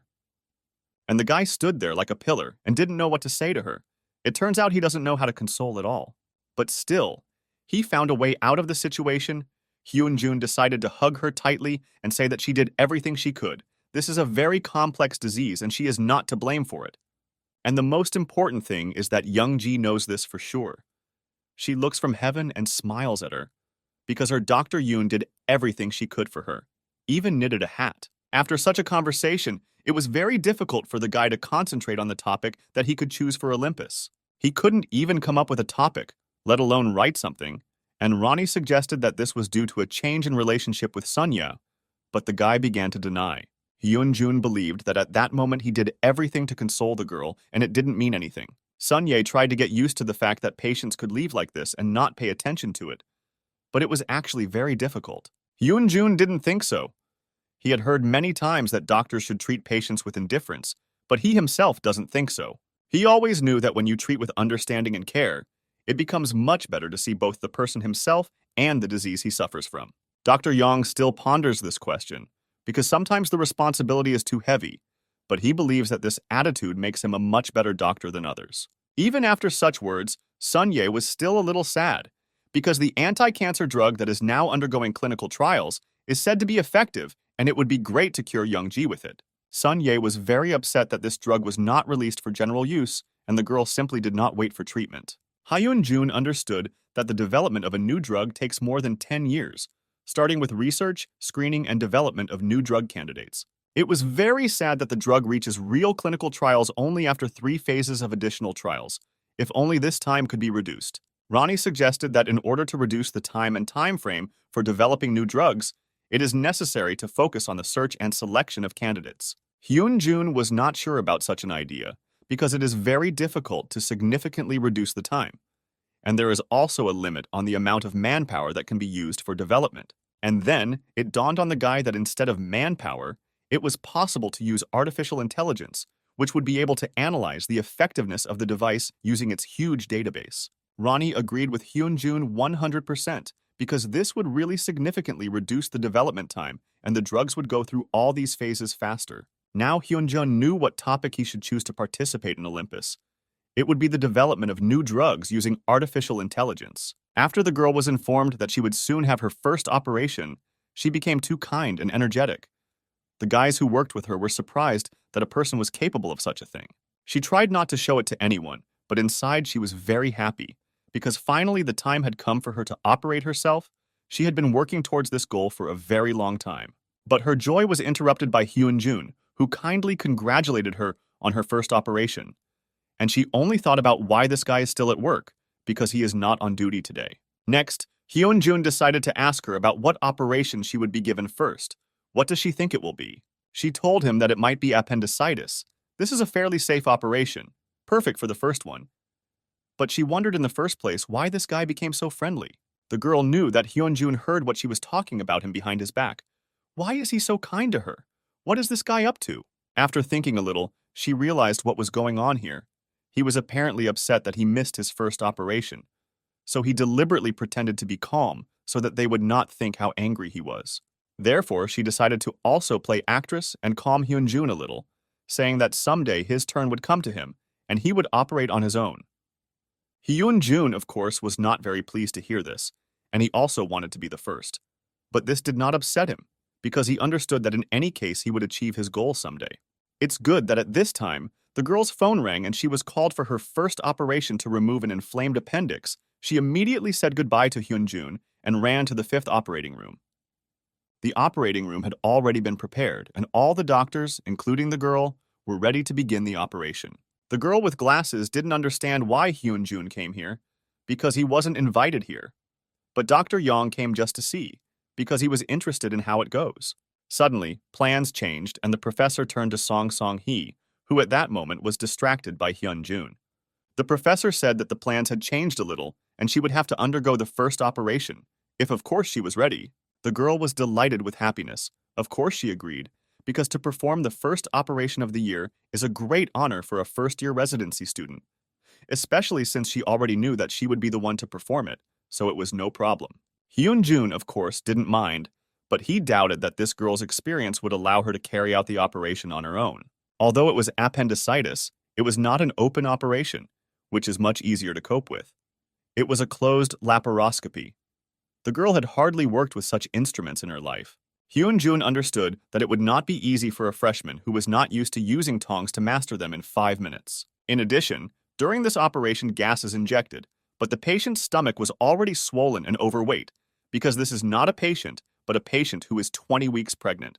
So the professor asked the girl to be as attentive as possible and work carefully. The girl was incredibly nervous, because she had only once assisted in such an operation. But there was a man there, not a pregnant woman. Now this operation is much more difficult, Hyun-jun carefully watched the progress of the operation. The professor tried to speed up the girl a little because she still had not found the appendix, and she still needed to remove it. Dr. Yong was well aware that a lot of time had passed since the start of the operation.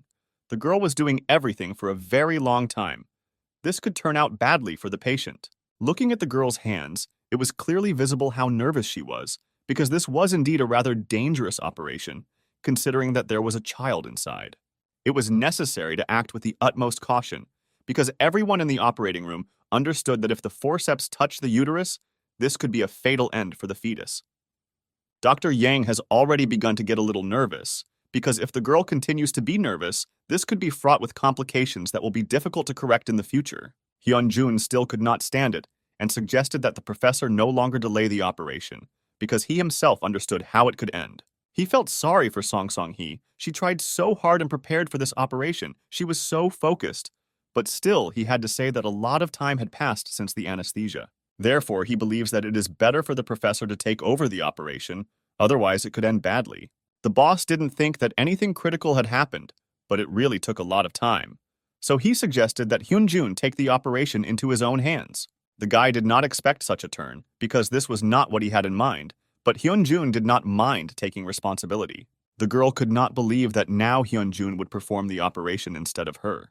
Dr. Young understood that the girl had great expectations from her first operation, but his thoughts were interrupted by the professor, who said that now Hyun-jun was slowing down, who did not pick up the instruments, but looked at the girl. He decided that this was not important now, because the patient needed to undergo surgery immediately, and he would think about it later.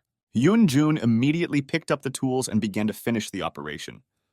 Of course, this was not his first independent practice, but it was the guy who would have to finish it.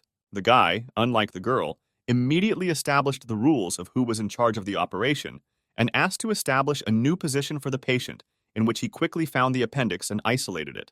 The professor did not expect such speed from a freshman, but he was still pleased. The chief noticed that the patient was even more difficult than he thought.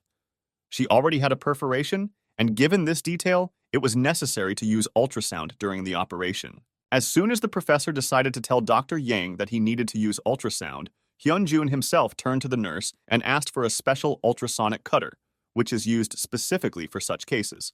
The surgeon was pleasantly surprised that the guy also saw perforation in the woman's organs and asked to give him an ultrasound. With each such correct decision, the man liked Hyun-jun more and more. Usually he can immediately read what kind of person a person really is and what he can do, but this time it was hard for him to do it, and he liked it the most. Now in the role of observer, there was a girl who understood that she had failed in her duties as the chief surgeon of the operation, and at the same moment saw how Hyun-jun was doing her job perfectly together with the professor. She simply could not believe this. She did not know a single freshman who could do this during an operation. Moreover, she knew almost no specialist who could cope with such a task. She suddenly felt incredibly ashamed for talking about this guy, because it seems like he is a genius and only became so through hard work. After the operation was completed, she decided not to say anything to the guy that he had taken her place, but on the contrary, she apologized to him. Hyun-jun did not expect such a turn of events and did not understand why she was apologizing.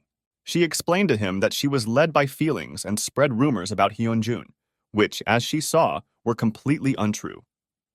The girl tried to tell him that she was from another academy, so she worked harder than anyone else to keep up. It was very difficult for her to admit that there were people better than her, so she wants to apologize again. She is really sorry. And the girl also added that she was grateful to him for taking the situation into his own hands in time and helping to complete the operation, because it was really very difficult for her. But she was glad that it all ended without incident. Hyun-jun was sorry that she missed her first surgery, but the patient should always come first and there should be no exceptions. But still, he looked at her and understood that the girl had some kind of responsibility to her patients as a doctor, and he liked it, so he invited her to get along in the future and not quarrel. Of course, she was all for it, because this is what she wanted, after which she immediately asked Hyun-jun to teach her how to operate the instruments during the operation, just like he did. The guy didn't understand how her apology turned into a request to teach her how to operate the tools. She was already leaving, and at the end, she said that she would fix everything and there would be no more rumors. Hyun-jun had no doubt about it because she had started them. After that day, Professor Ju Guan-wook began calling the guy into the operating room more often, Of course, he didn't trust him with the scalpel, but that was enough for the guy, because watching the master work up close was already a success. He could learn a lot from him. However, it all started with the persistent request of Song Song Hee, who so wanted to learn how to operate instruments. This training continued until recently. But to be honest, teaching a student like this girl was a pleasure for Hyun-jun, because she understood everything he told her perfectly. Somehow, their next lesson was interrupted by a call from Hyun-jun, and he asked her to practice on her own for now while he talked on the phone. His old friend called him, the same one who invented Ronnie and pleased the guy that his request was fulfilled. He himself did not expect to cope so quickly, because when he first talked to him about this, his friend thought that this would take a long time, but he managed to do it much faster. At the Olympus headquarters, Rona was talking with the chief director of business strategy, Michael Gibbs, because a crazy project had arrived in her mail that she could not expect. The chairman was also discouraged, because developing new drugs using artificial intelligence is not proposed every day.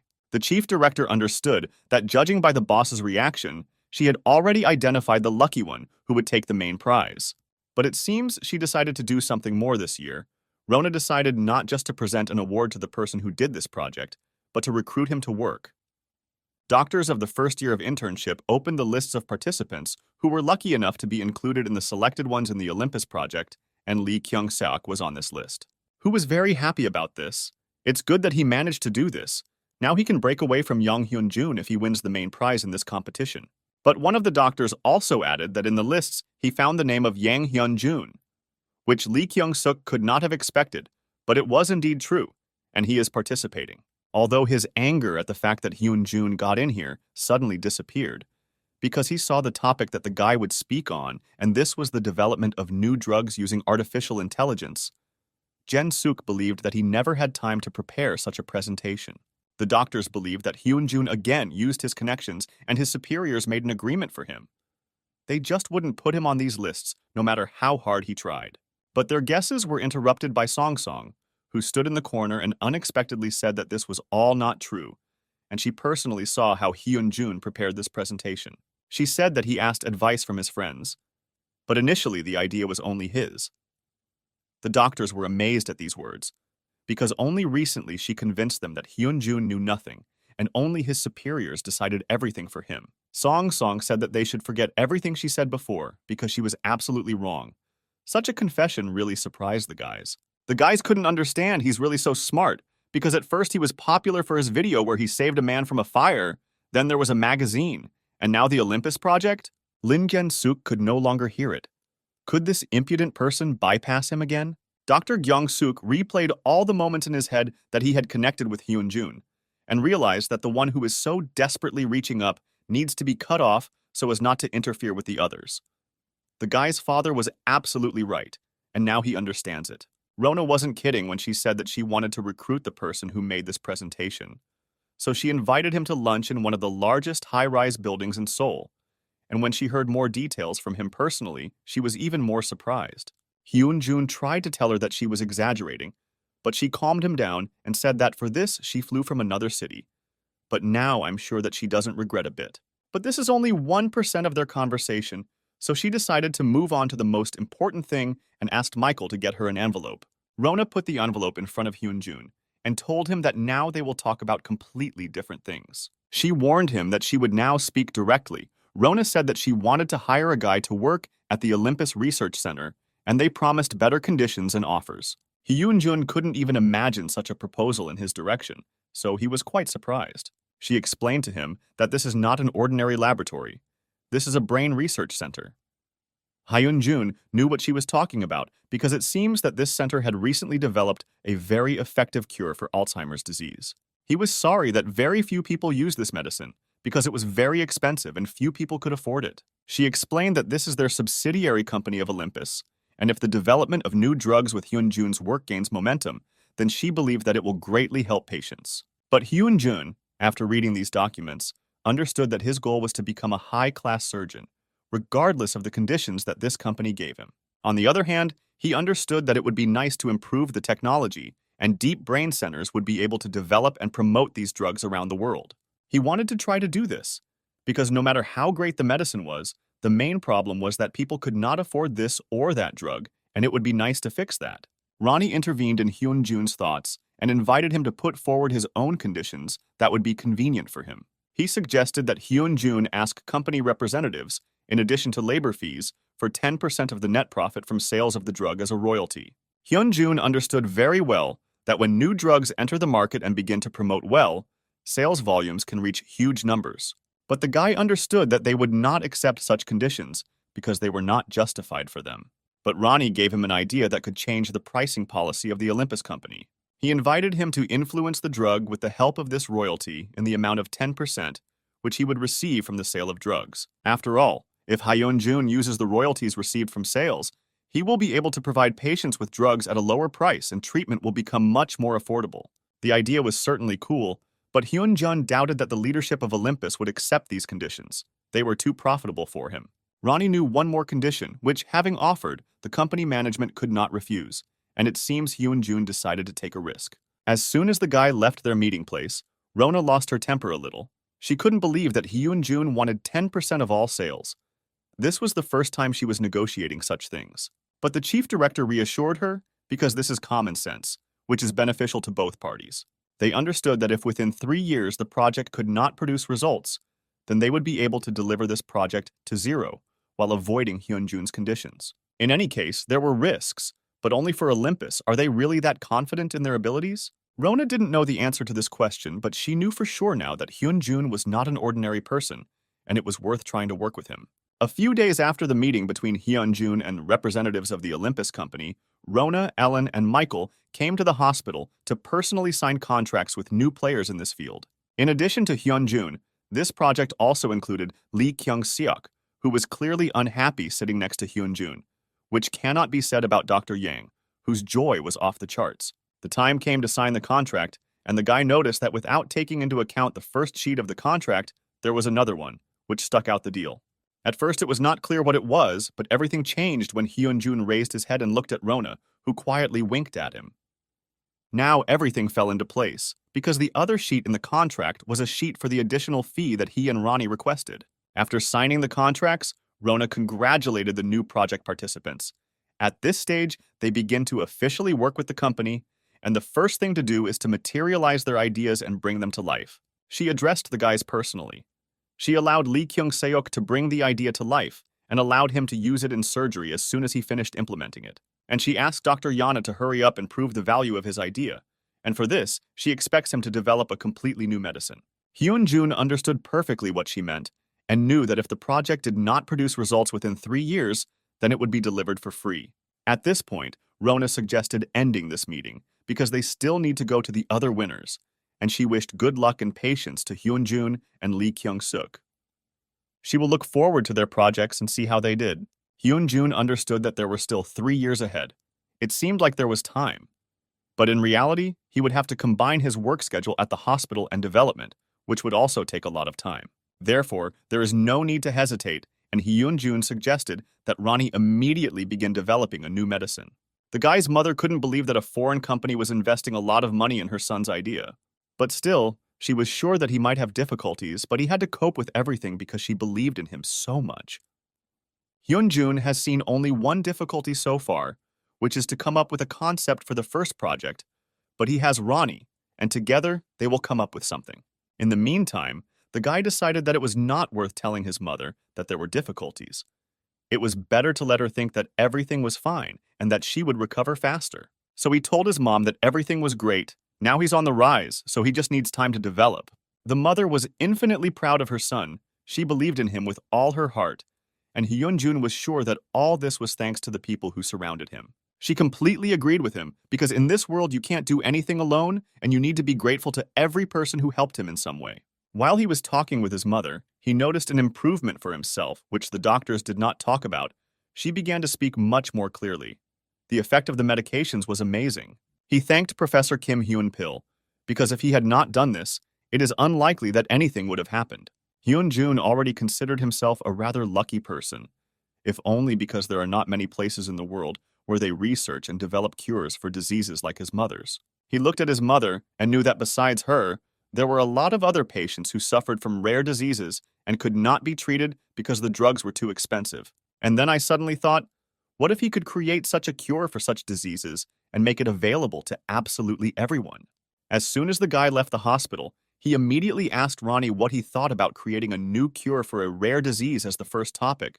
But Ronnie didn't understand why he chose this particular topic.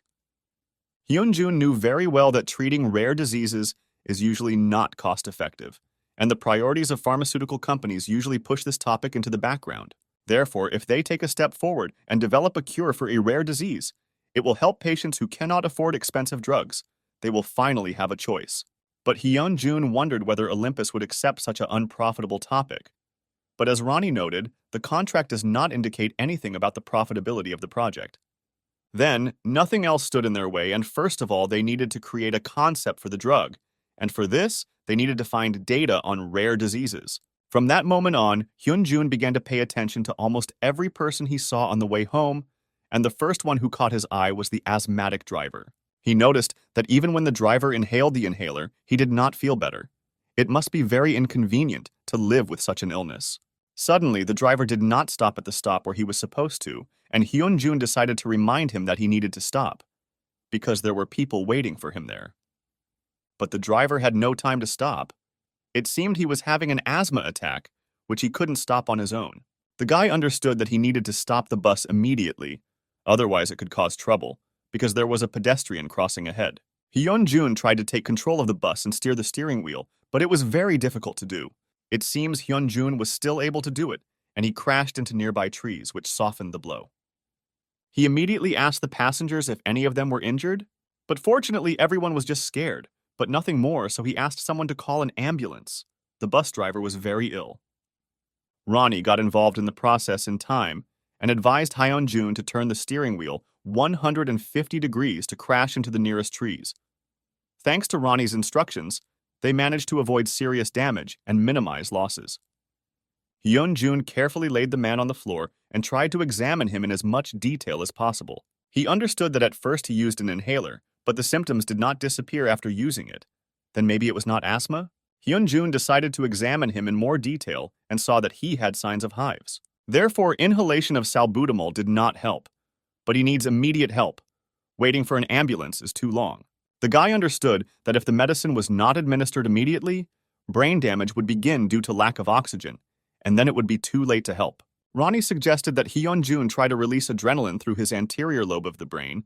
The guy certainly didn't mind, so he agreed to it. But Ronnie warned him that if you synthesize adrenaline inside the body, there is a high probability of overloading the body, so he asked again if the guy was sure of this. Without further thought, Hyunjun decided that he needed to do this immediately, because the patient is much more important than his overload. Ronnie heard him and began to release as much adrenaline as possible so that this dose would be enough for the patient, and he would feel better. After some time, the patient was picked up by an ambulance and taken to the emergency department, where he felt much better. But now, Hyunjun, who felt all the consequences that Ronnie spoke about, is feeling unwell. His head hurt incredibly badly. In any case, his headache will pass. The main thing at that moment was to cure the patient, because a little more delay and he could leave this world. Then Hyunjun noticed how a man was trying to get hold of one of the doctors, saying that his mother urgently needed help. The doctor asked him to wait just a little bit because they were trying to save a patient who was in a very serious condition. But he insisted that his mother was also in a serious condition. Hyunjun understood that nothing could be done about it. Emergency care takes priority in providing assistance, and the guys are doing everything right. But the guy continued to scream with all his might and prove that his mother was also very ill. He did not understand what was the use of an ambulance then? And then it dawned on the guy, because since he began to think that treating as many patients as possible was the best he could do, and suddenly he forgot about it. But fundamentally, nothing has changed since then. He once made a promise that no patient would be rejected like his father, and this promise has not changed since then. He noticed that even at Daehyun Hospital, the best in Korea, the situation with the emergency department has not changed, since the department constantly makes losses. No one dares to voluntarily invest in it. But will Hyunjun be able to revolutionize and improve the system itself? Lee Kyung-suk carried out the operation, but was not at all concentrated on it, because his thoughts were completely different. He recalled how he and Hyunjun signed contracts and company representatives praised Dr. Young for an excellent article in the magazine. Rona said that she read it completely and was delighted. But Hyunjun was modest as always. He said that the author did all the work And he just said a few phrases, and that's why he ended up in the magazine. Lee Kyung-suk was so affected by this that even during the operation, his thoughts were only about this. He did not even hear the professor calling him, who asked him not to be distracted by the operation.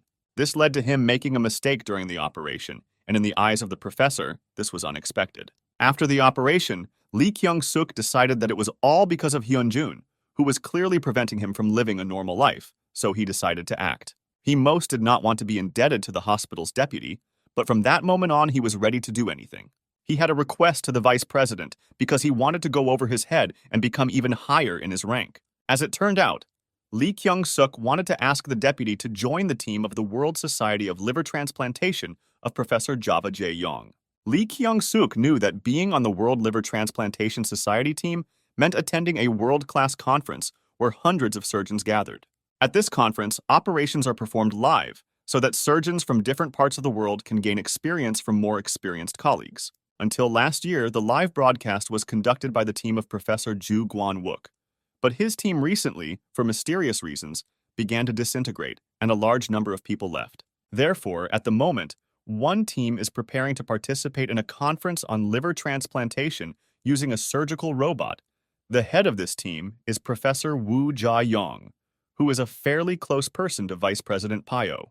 Lee Kyung-suk wanted to join his team because in this way he could demonstrate his skills and impress a huge number of people. This is a very good moment and opportunity for him. The deputy listened carefully to the guy and told him that he had excellent skills in surgery, so he was a great fit for the professor's team. But after that, he upset him by telling him that Professor Ju Guan-wook recently came in and said that he would compliment his team with the candidacy of Yang Hyun-jun.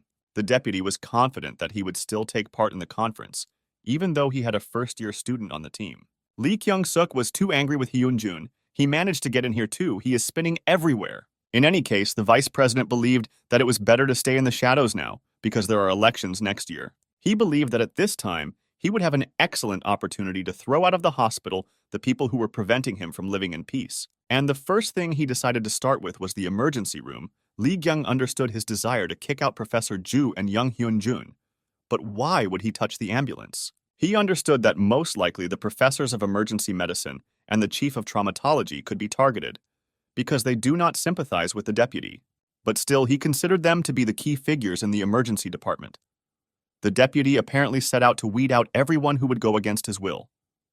Still, the deputy could get Lee Kyung-suk into the team, but he was interested in what the guy himself was ready to do for this. The vice president did not doubt his abilities and skills, but it seemed to him that he needed a strong motive to join their team. Lee Kyung-suk did not understand what the deputy was trying to tell him. What motive he was talking about. The vice president opened the blinds and looked at the crowd of journalists who stood next to the emergency department. And he understood that the journalists had gathered there because of the bad situation in the department, and someone should answer for this. But Lee Kyung-suk knew that the entrances and exits were controlled by security and no journalist would enter without permission. But it seems that was the point. After all, after this, the deputy came up and began to tell Jen Seok that if suddenly someone let journalists inside, then this would be considered a good reason for getting into the team. Professor Jang, meanwhile, called Yang Hyun-jun to his office to talk to him about that very conference. He told the guy directly that he wanted him to join them in the Liver Transplant Society team because he was sure that the guy would help them. Hyun-jun was very happy when he heard that he was called to the team. He was very interested in trying himself in this. It's like a competition. The professor added that he had already seen his skill on the operation of a pregnant woman. Hyun-jun then showed what he was capable of, so he has a place on the team. Now it dawned on Hyun-jun why the professor entrusted him with the operation then. It was a kind of test, which it seems he successfully passed. But that's not all. Since the professor saw Hyun-jun watching the boss perform operations and even tried to repeat his movements, Dr. Yang became too embarrassed. Hyun-jun was well aware of how important this was, because if he could get on their team, then the liver transplant operation, which for him was limited to only viewing, could become a reality, and he would learn how to do it from Professor Zhu. But joining the team means becoming a key employee of the Department of Pancreatic and Hepatobiliary Surgery. And after that, Hyun-jun will not have the moral right to join the traumatology department. The guy thought about it and realized that most likely he would have to refuse. And as soon as he decided to tell the professor this, he interrupted him. He interrupted to say that he knew that Hyun-jun wanted to submit his documents to the traumatology department. The boss is calling him now only to the team, not to the department. The choice is still his, and he will decide for himself where to work in 3 years. So he asked Hyun-jun to be prudent and join the team. Hyun left the professor's office and still couldn't believe that he had joined Professor Jong's team. Now the guy decided that he needed to work even harder to achieve his goal and not become a burden on the team, because Professor Ju was counting on him if he invited him to the team. Hyun-jun decided to do some training simulations after work based on the professor's operations to be prepared for anything. Ronnie thought it was a good idea. Then suddenly, someone pulled him behind his back and pulled him behind the wall. And it was Dream, who tried to tell him to be quiet and not make noise. But he couldn't go there. He couldn't understand what was going on and what had happened. But then he saw TV journalists standing in the corridor and just looking for a doctor to talk to. The girl explained to him that these journalists had infiltrated security and were here to report on the overcrowding of the emergency department. The guy understood perfectly well what the girl was talking about, because he had recently seen a similar situation in another university hospital. But such situations in emergency departments are usually the norm. However, journalists still make a tragedy out of this. Articles and investigations constantly appear on the topic of overcrowded emergency departments. He was very angry that all the people's dissatisfaction goes to the doctors who work in the emergency department because they already work all day, and then journalists are in the way. But unfortunately, it has been impossible to change anything for a long time, because everything is moving in a circle and nothing can be done about it.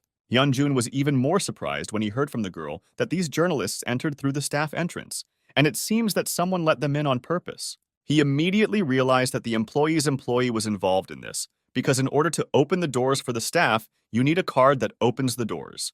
Then their assumption was interrupted by a man who passed by them, and he was clearly very angry that the journalists were standing here. It was Professor Jong who came out to drive away all these journalists because they interfere with doctors working with patients. They didn't listen to him, so the boss started screaming even louder, which made it difficult to be there. After this, they should have left, but instead they continued to film him. Hyun-jun and Sun-hee understood that this was a disaster, very bad, because now new reports would be released. A few days after this incident, there was a report on television about the emergency department, in which they said that the emergency department was overcrowded with patients for the last 25 days. They also added that patients who have received first aid need to be transferred to a hospital bed so that another patient can be treated, but there are desperately not enough beds in the emergency department. When reporters tried to interview the employee, he became enraged and began to attack them, so they were unable to talk to any of the doctors. This report was included in the hospital's vice president at his regular meetings, about which they gathered today to discuss this case. The professors were slightly unhappy that they were called into the office because of this, because they were already busy with work, and here it was. But in any case, the vice president was unhappy that their hospital was highlighted in a negative light. He explained that in such moments, you need to act immediately and correct the image of the hospital. Otherwise, it may be too late, which will then have a very negative impact. Professor Jong understood what the deputy was hinting at and what he wanted to hear. So he proposed his candidacy, which would be responsible for this news, because it was his fault that the hospital attracted so much attention to itself. It seems that the vice president was absolutely not against giving Professor Jong the right to take the blame, because looking at Lee Kyung-suk, this was exactly part of his plans. But of course he couldn't say that, so he tried to say that everyone who is somehow connected with the emergency department is to blame for this problem, because there is no smoke without fire, and this also needs to be solved together. He also noted the fact that the current emergency care system in the hospital was introduced at the suggestion of Professor Choi, if he is not mistaken, which the professor himself agreed with. Therefore, the vice president suggested that whoever made the mistake should correct it. He decided to ask Professor Choi to present a plan for improving the emergency department system. Professor Choi, of course, was not happy to hear such a request. It would be very difficult to implement. There is a lot of work, and it's simply not possible to do everything physically. As it turned out, this was not a request, but a direct order from the deputy, and he gave the professor only 1 week to complete it, although he himself perfectly understood that it was almost impossible to do this in 1 week. Professor Choi was unperturbed. How can this be done in 1 week? And he was absolutely right. But it seems the hospital deputy did not take his opinion into account. Therefore, I told him directly that if within a week he did not receive an offer, then he would have to take full responsibility on himself, and this could be done in different ways. Chief Choi was amazed at how unlucky he was, because he did not expect to do such work this particular year and in such a short period of time. Professor Choi was very sorry that another person suffered for his actions, so he tried to ask for forgiveness from Professor Choi. He was really very sorry. But Professor Choi was not going to give up and give up, especially since he had long wanted to do this work. But it never worked out. And now there is a direct motivation to do it as soon as possible, so he did not hold a grudge against his colleague. He decided that he would simply carry out this plan. But it seems that Dr. Lee understood that this was impossible, because they were all on the chessboard and did not even know about it. Where the main figure was the vice president, who clearly had no intention of losing this game. Lee Kyung-suk was very sorry for what he did, but he understood that he had no other choice. But all this is because of Yang Hyun-jun, who climbs everywhere and the guy is ready to do anything to overtake him. Therefore, he did not think about the consequences of his actions and did everything so that Hyun-jun would suffer as much as possible from this. But he thought so until the moment that happened with the professor, because after that, cats began to gnaw at his soul, which would not let him go and hurt him quite a lot. He was angry that he couldn't do anything about it, because it was inside him, and there was no cure for this. There was only one way to fix it, and the guy knew him very well. Suddenly, his thoughts were interrupted by the same Hyun-jun, who seemed to be purposefully looking for him and wanted to ask something. Hyun-jun wondered if the guy had just been at a meeting of all the professors, because he knew what happened the other day, and that he could threaten Chief Choi. Dr. Yang was very worried about the professor because he had already heard that he was facing disciplinary action in the form of an assignment for a period of 7 days, which would be difficult to complete alone with such a workload. Although Lee Kyung-suk knew what exactly the professor was assigned to do, he thought about the fact that he couldn't allow Hyun-jun to get into a place where he didn't belong again. Therefore, he decided to ask him what Hyun-jun could do about it, because he is only a first year, and it is impossible to appeal such a decision. So Lee Kyung-suk decided not to continue this dialogue and wanted to leave. But Hyun-jun had not finished yet, and told Lee Kyung-seok that the professor was the only one who stood on his side when he was punished and sent to work at another hospital. And besides, he already does the most work in the emergency department. Therefore, Dr. Young was sure that if such a person is punished for essentially no reason, then he should do everything to help him. These statements made Lee Kyung-seok very angry. Of course, this guy has never been known for his calmness, so he grabbed Hyun-jun by the robe and started yelling at him and saying that there was nothing he could do to help him. He should have thought earlier. For example, until the moment they called journalists into the hospital and let them in through the staff entrance. Hyun-jun thought that he had heard it and asked to repeat the last phrase that Lee Kyung-suk said, were the journalists really called in on purpose. Then this explains everything, and the professor was simply framed. Lee Kyung-suk silently looked at him and did not say another word, so Hyun-jun had no choice but to question him to the end. But the guy couldn't stand it and said that he wouldn't tell him anything and just wanted to leave. Dr. Yang was not going to just give up, especially when it concerns his friend, so he stopped Lee Kyung-suk and wanted to continue the conversation. But he didn't want to tell him anything, because he had already told him several times that Hyun-jun couldn't do anything. It was useless, so he shouldn't even try. Moreover, half a day has already passed. There are only 6 days left, during which the professor will have to solve his new problem. But it seems Hyun-jun was not aware of this. He thought it was just rumors, so Lee Kyung-suk still had to tell him that Professor Choi was assigned to come up with a new proposal to improve the work of the ambulance. He also added that if he doesn't cope within a week, then he will be forced to accept a punishment, which apparently is not even known yet. But in any case, it will be cruel. Hyun-jun thought about it for a while, and finally thanked Lee Kyung-suk for telling him after all, and then left. Lee Kyung-suk, of course, didn't understand what he told Hyun-jun, that he was so calm, it's just a deadline and a task. How will this help him? The guy didn't understand Dr. Young, but still wished him good luck, although not from the bottom of his heart. Let the guy crawl out from under his skin again to do nothing. Hyun-jun stood a few minutes later outside Professor Choi Yong-soo's office and couldn't think of what to say to him. He really wanted to help, but didn't know what he could do in this case. But still, he calmly thought about all the words of Lee Kyung-suk and realized that he was still right. Maybe right now he could not do or offer anything. But still, when Professor Choi supported him and the guy's duty to him was to do the same. Dr. Yang just stood in the corridor and there was absolute emptiness in his head. What should he do? And what should he do? Because Dr. Choi is his friend, and he can't even help. But suddenly Ronnie scared him very much and said that it was not time to be upset and think that this is the end. After which a huge screen appeared in front of Hyun-jun, which was loading something, and the guy got very scared and fell to the floor. Before Dr. Ian could ask Ronnie what it was, he explained to him that it was a plan to improve emergency care that could be implemented immediately, so Ronnie suggested checking it out right now. Professor Choi, sitting in his office for hours, could not come up with a single idea that could somehow help him improve the work of the department. It was too hard. In such a short period, only a genius could do it. Because of such intensive work in the department, he also had to sit late into the night to come up with a new work plan. It tired him too much. Just a little more and the boss would have fallen asleep at his workplace. But his phone suddenly rang and it was Dr. Young, who spoke very quickly. So the professor tried to calm him down and tell him not to worry about him. He'll think of something. He said that he would have time to do it in a week. He would just have to work a little harder.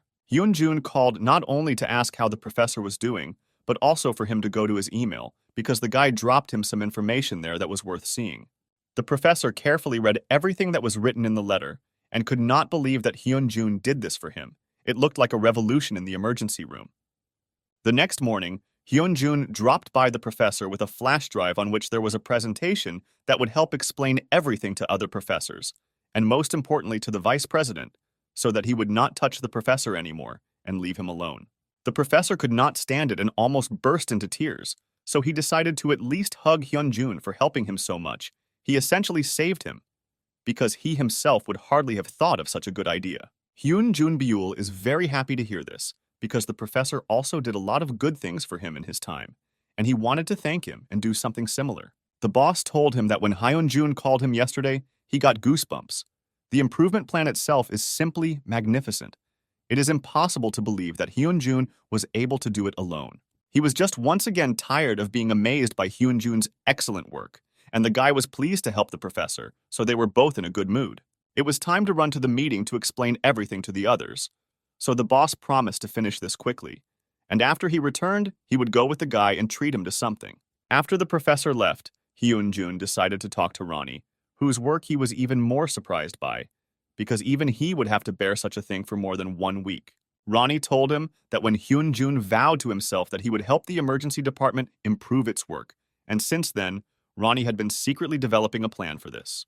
But all this would have been impossible if from that time on, Hyun-jun had not thought about it constantly, because only thanks to these thoughts, Ronnie was able to structure it all and put it all into one big puzzle.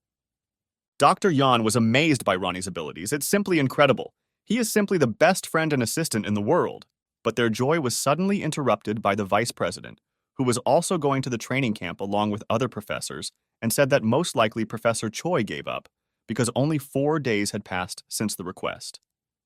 One of the vice president's employees asked him what would happen if the professor still told them a good idea and provided a wonderful plan to improve the work of the ambulance. But it seems the deputy was sure that the professor had failed in such a short amount of time and still came to give up. On the other hand, the plan to kick Professor Choi out of work is the main plan of the deputy, but if he provides a good idea to improve the work of the department, it will also have a very good effect on the hospital.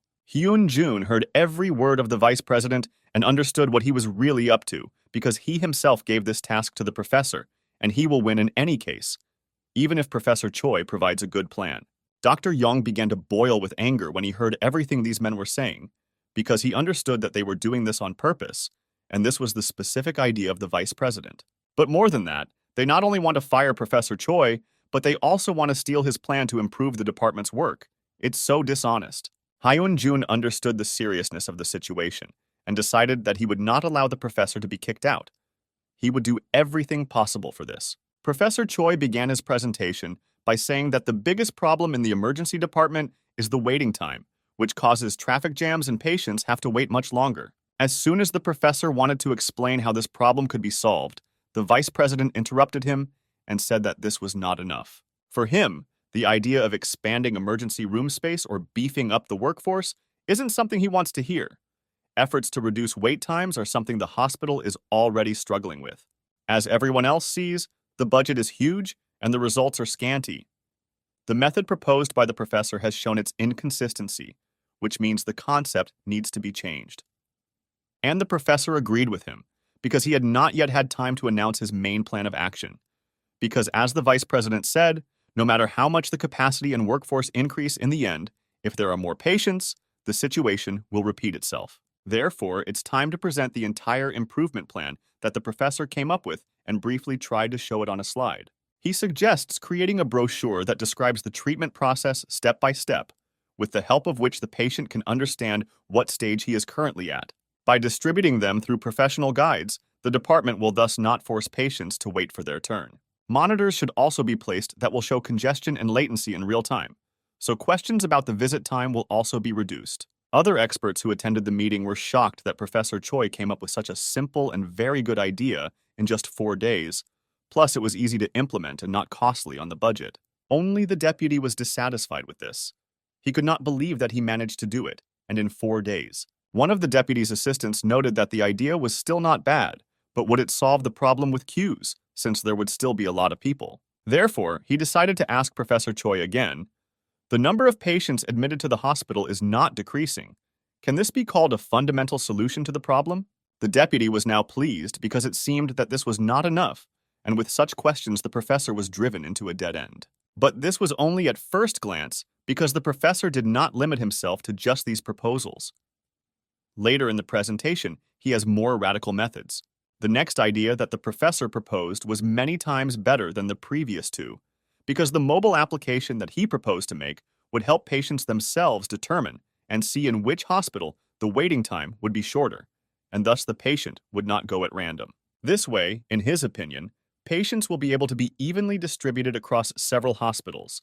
As a result, this should reduce the overload of emergency departments. It seems that I liked this idea even more than the previous one, because this is really a solution to the problem, and not an attempt to fix it. It seems the deputy was not delighted, but still he had to admit that the presentation and new ideas for improving the work of the department were very successful. Therefore, he thanked the professor for a job well done, as he requested. It was a report on the situation in the hospital.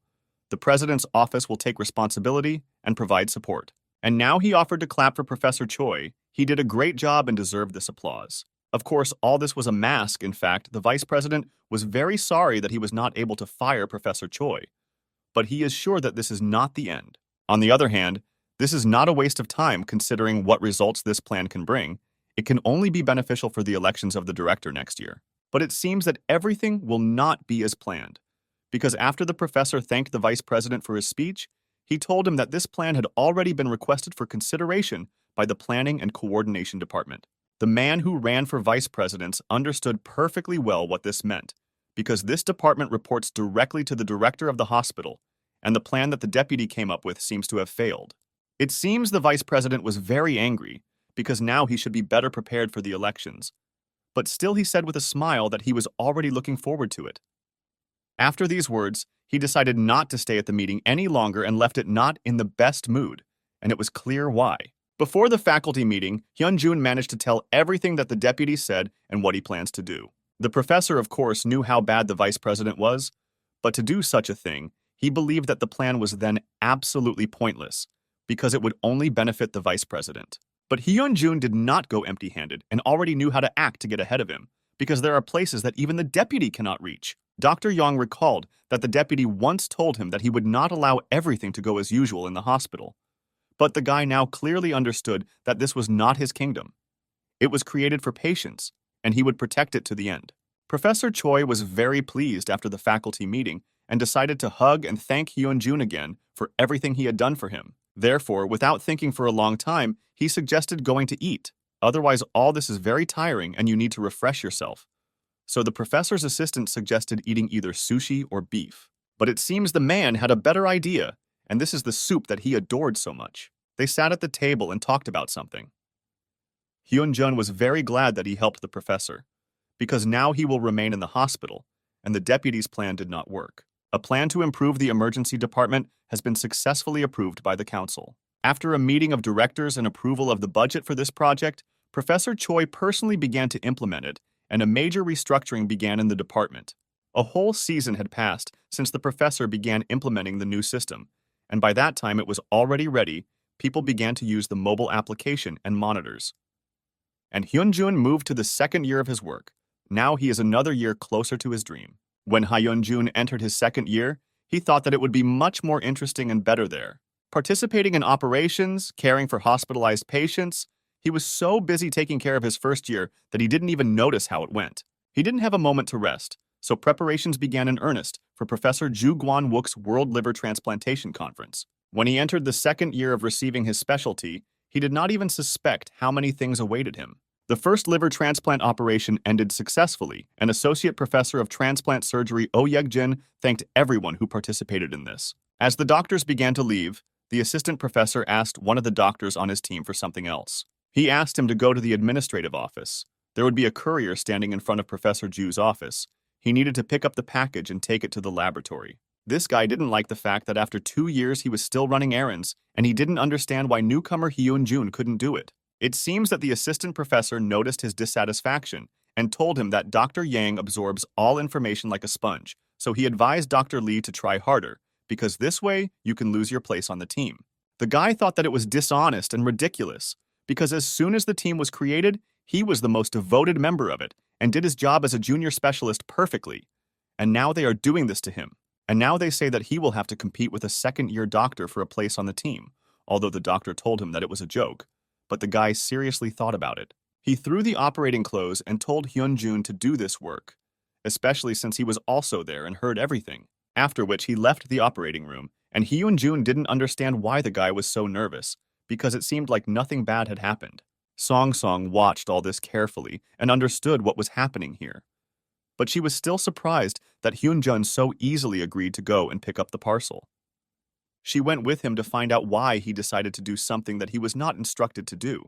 She was also there and clearly heard that the professor had instructed Dr. Lee to pick up the parcel, and not him. But it was not difficult for Dr. Young to do this, especially since someone had to take this parcel.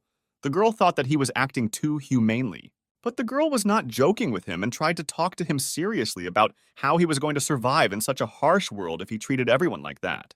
Suddenly she realized that she was very interested in finding out what was in this box that the courier could not take it to the laboratory himself.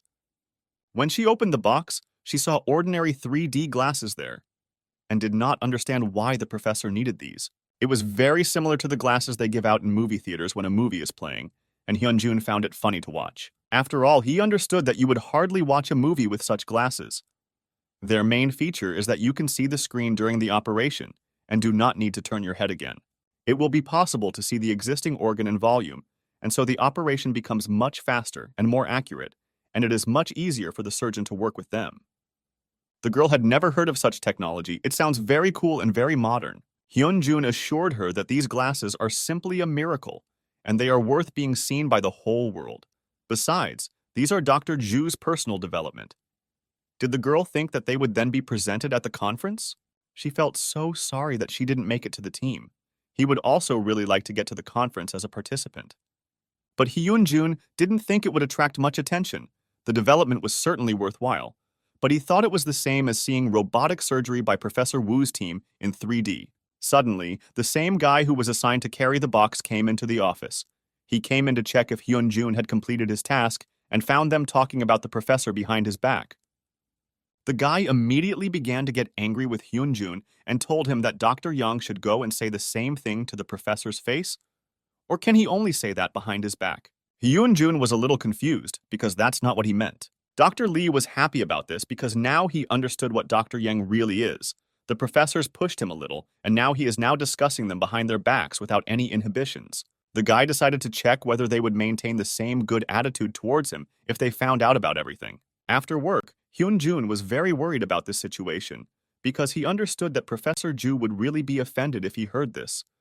But Ronnie didn't understand why he should be offended if Hyun-jun told the truth. Dr. Young explained to him that people are creatures that tend to be offended by the truth, because sometimes it hurts very much. It was really hard for Ronnie to understand what Hyun-jun meant, because he didn't understand why he should hide his opinion for the sake of common benefit. Objectively, Hyun-jun was right.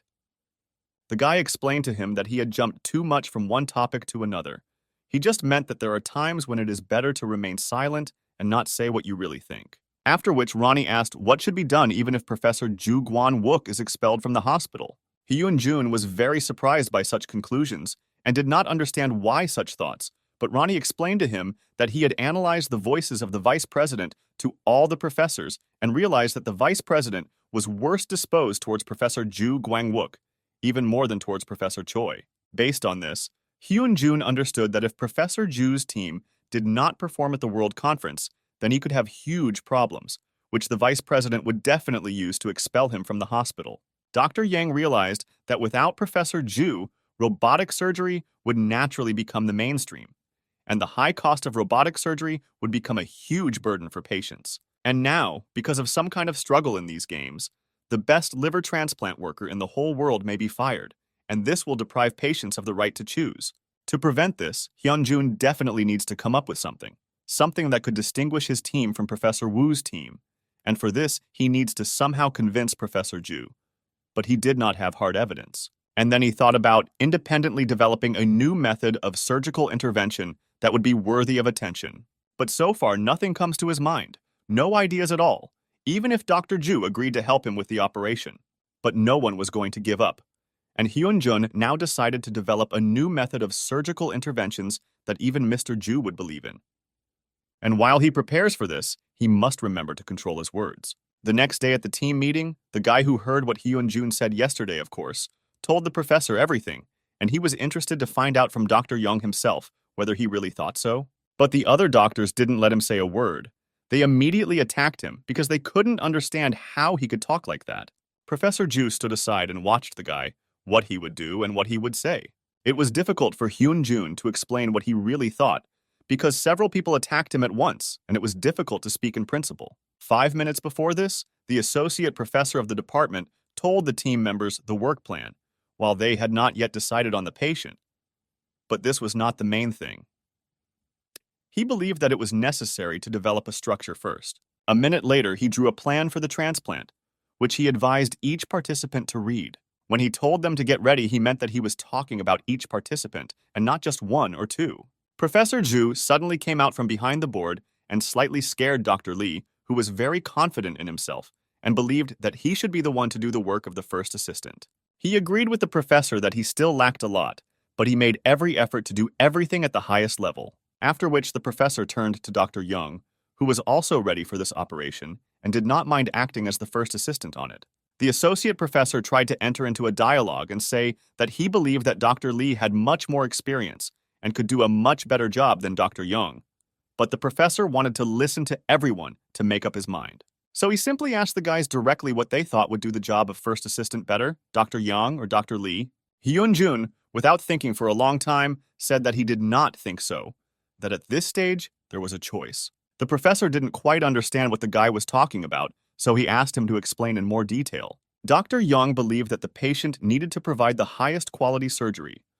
The professor immediately asked him if he considered himself a more suitable candidate than Dr. Li.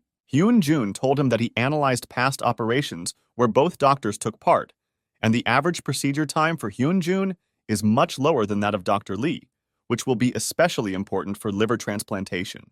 Therefore, he thinks that a reasonable solution would be to entrust the work to a person with fast hands. Now the professor doubted the candidacy of Dr. Li because Hyunjun was right. The factors that he named are really very important in transplantation. Dr. Li could not stand it and told everything that he heard yesterday in the office. Because if Hyunjun is so confident in himself, then why shouldn't he say it to the professor's face? The other guys were shocked by what Dr. Li said, and the professor asked him if he really thought so. Hyunjun tried to say that he didn't mean it, but the assistant professor didn't understand why he said it then. The doctors pounced on him and told him that this time he had truly crossed a line that should not be crossed. But Professor Zhu was not going to listen to this, so he said that he had had enough, and from this second, the preparations were over. Everyone could go about their business. But he still turned around and added that he wanted to talk to Dr. Yang alone, so he asked him to follow him. They went to the roof of the hospital to talk calmly without the interference of other doctors. Professor Zhu knew that Dr. Yang was not the kind of person who would say such things without a reason.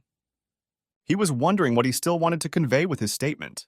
Hyunjun understood that he couldn't say that he thought so because of the vice president, so he had to come up with something else. Therefore, he decided to say that being able to see the screen in 3D is no different from the robotic operation of Professor Wu's team, because his entire procedure is carried out with 3D visualization, so it will be difficult to attract attention at the conference. The professor thought about it and asked why the guy wants to become a surgeon. Hyunjun didn't understand why he was asking this, but he was easily able to answer this question, because he always dreamed of saving the lives of as many patients as possible with his own hands. The professor was not surprised by this answer. Now he knows for sure that Hyun-jun is a doctor for whom the safety of patients is more important than academic recognition and reputation. In this, they are similar. But now the professor has noticed that the guy has become more attentive to external assessments, right? Hyun-jun couldn't say that he was trying to help, but the professor didn't listen to him anymore.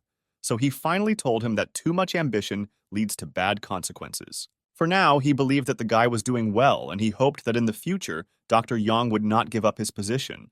But this only angered the guy, because he didn't think about it at all at that moment. After all, he understood that if Professor Zhu did not achieve success at this conference, he would most likely be expelled. Therefore, despite a clear understanding of the danger to himself, he could not leave everything as it was and remain on the sidelines. Hyun-jun still couldn't resist and asked the professor what would happen if he developed a new surgical method that convinced him. Then he could show it with his team at the conference? The professor couldn't stand it and still got really angry with him. How dare he suggest such a thing? He thought that Hyun-jun was going to present a new technique on his behalf, which is why he got so angry. But the guy believed that thanks to the new method that he would develop, the neglect of surgery would end. The professor saw that the guy was not giving up. He could not even think that he had such a zeal for fame. Hyun-jun tried to tell him that he was not doing this for fame, but the professor interrupted him and said that he would reconsider his actions in the team.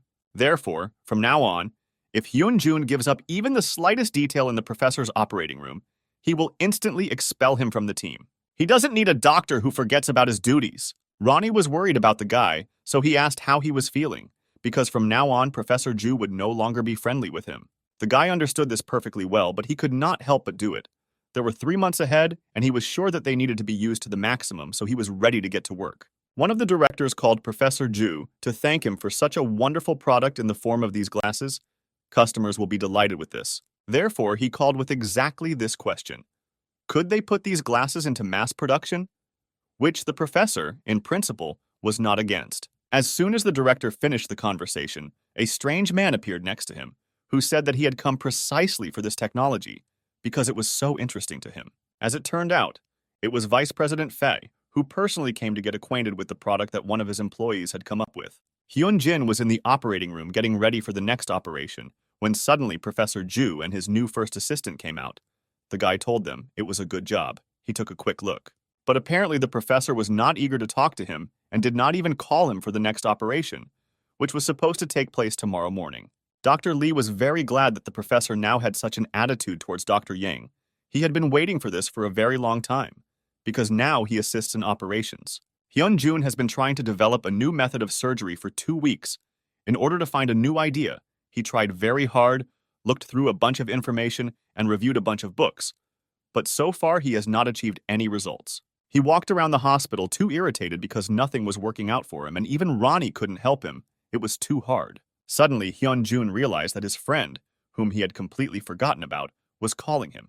Today he promised to meet Young-wook, but he got busy and completely forgot about it.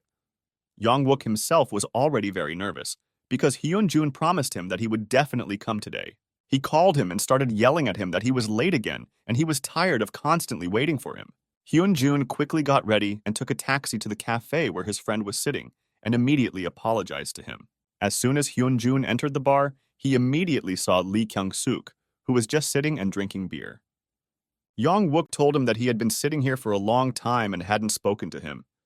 He was just drinking, and that's all. Everyone knew that Lee Kyung-suk never drank that much, so Young-wook was interested to hear what happened, maybe something in the hospital? But Hyun-jun didn't even suspect what could happen to him, because after that confrontation about the situation with Professor Choi, they no longer spoke, and the guy did not know what could happen. They decided not to pay so much attention to him. So Young-wook began asking Hyun-jun about the very artificial intelligence project he was helping him do. He was most interested in what they called it. Hyun-jun was very happy to hear this, but he admitted to him that they haven't named the project yet. They're still just thinking about it. Young-wook was disappointed, because how can you not name the project? He believed that whatever you call a ship, that's how it will sail, just like here. He decided to help and offer several of his own options, for example, a stone key. He really liked this name, but Hyun-jun said that he would definitely think about it. Lee Kyung-suk, who was already clearly very drunk and could not control himself, intervened in their dialogue. He began to tell the details of their contract with the Olympus Company, and that he had allocated as much as 10 million for them. Yong-wook was amazed at the amount. Why didn't Hyun-jun tell him this? But after that, Lee Kyung-suk did not stop and continued to laugh with Hyun-jun because he believed that this time he pulled out a rotten rope. The guys didn't understand what he was talking about and what he meant, so they asked him to explain what he was talking about. Instead, he said directly to Hyun-jun's face that the conference would be the last operation for Professor Ju Gwan-wook's team. Hyun-jun couldn't understand how he knew this, but then Hyun-jun realized a certain pattern in Lee Kyung-suk's words. In the situation with the other professor, he also said that everything was over, and most likely this was the end. And in this situation, he speaks as if he already knew everything. Without hesitation, Hyun-jun shouted to him that it seemed he thought he had grabbed the right rope. Yong-wook tried to calm his friend down. He didn't understand why they were both so wound up. Yek-wook even tried to tell Jen Seok that he would call him a taxi so that he could get home normally, because he was quite drunk. But it seems he didn't need help. As it turned out, the guy was not going home, but he went to the toilet because he felt very sick from alcohol. At that moment, he recalled talking with Vice President Fee, who showed him Professor Ju's new development, which he would highlight at a conference on liver transplantation. The deputy was even to some extent disappointed with such poor technology, it seemed from the best liver transplant doctor. Lee Kyung-suk was happy about this, because if this is really the case, then the team in which he was announced cannot be careful and calmly carry out what they have in mind, because their program is much better than that of Professor Ju. The guy decided to tell the deputy that if he was telling the truth, then his team could technically crush the opposing team. But the vice president didn't think so. As it turned out, the deputy bought an entire glasses factory so that the person who runs it would ruin the equipment for Professor Ju, and then everything would not go according to plan.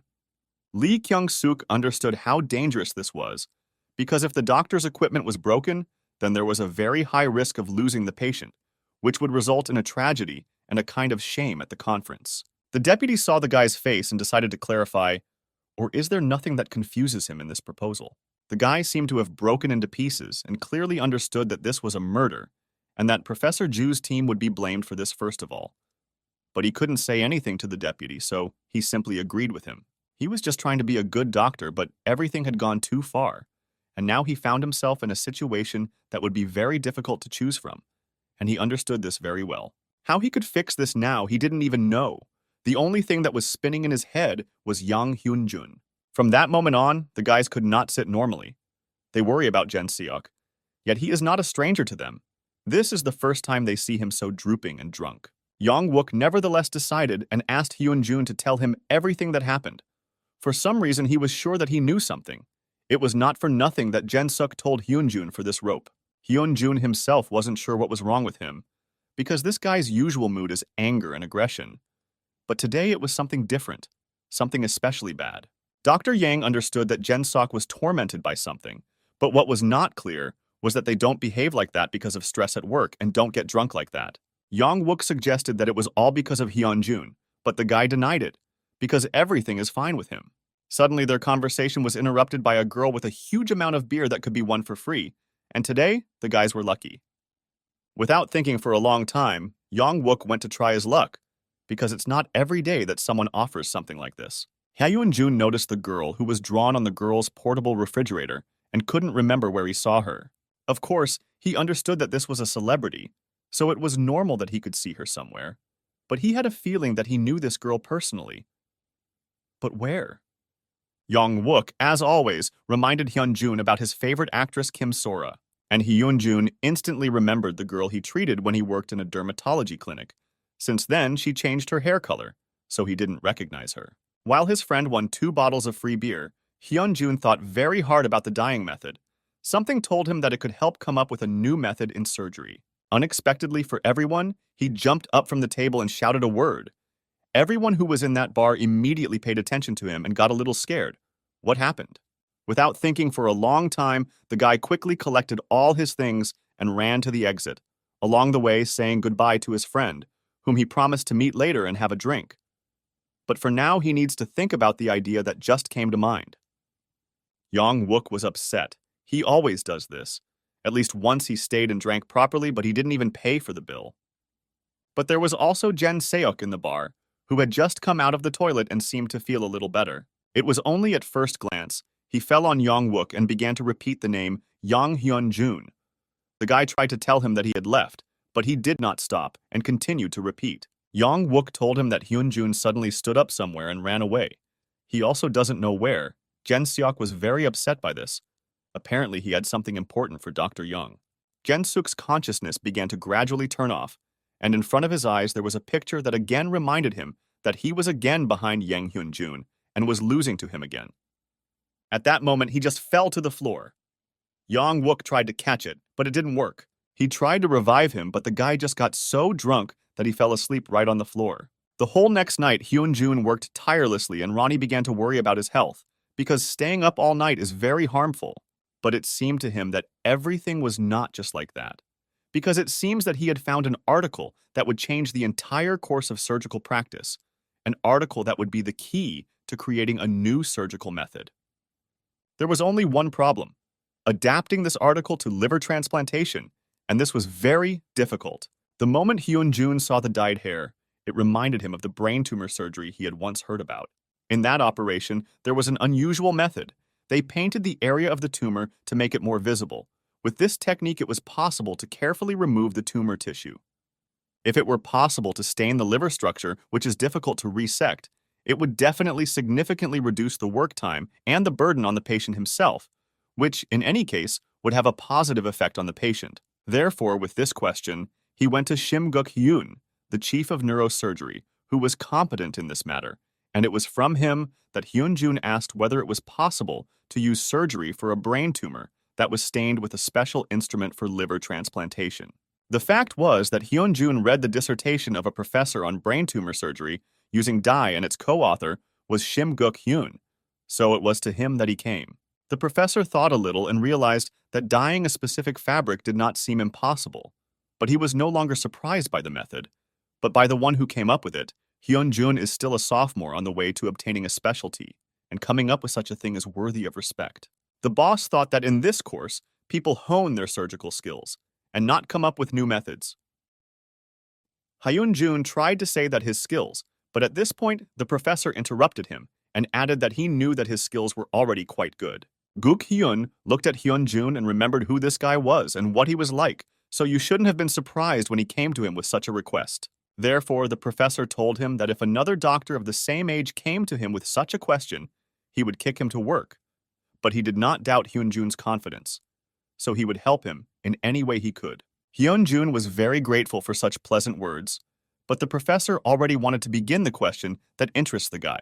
The guy, after thinking a little, asked the professor. He read in the article that in that operation they used fluorescence dye 5.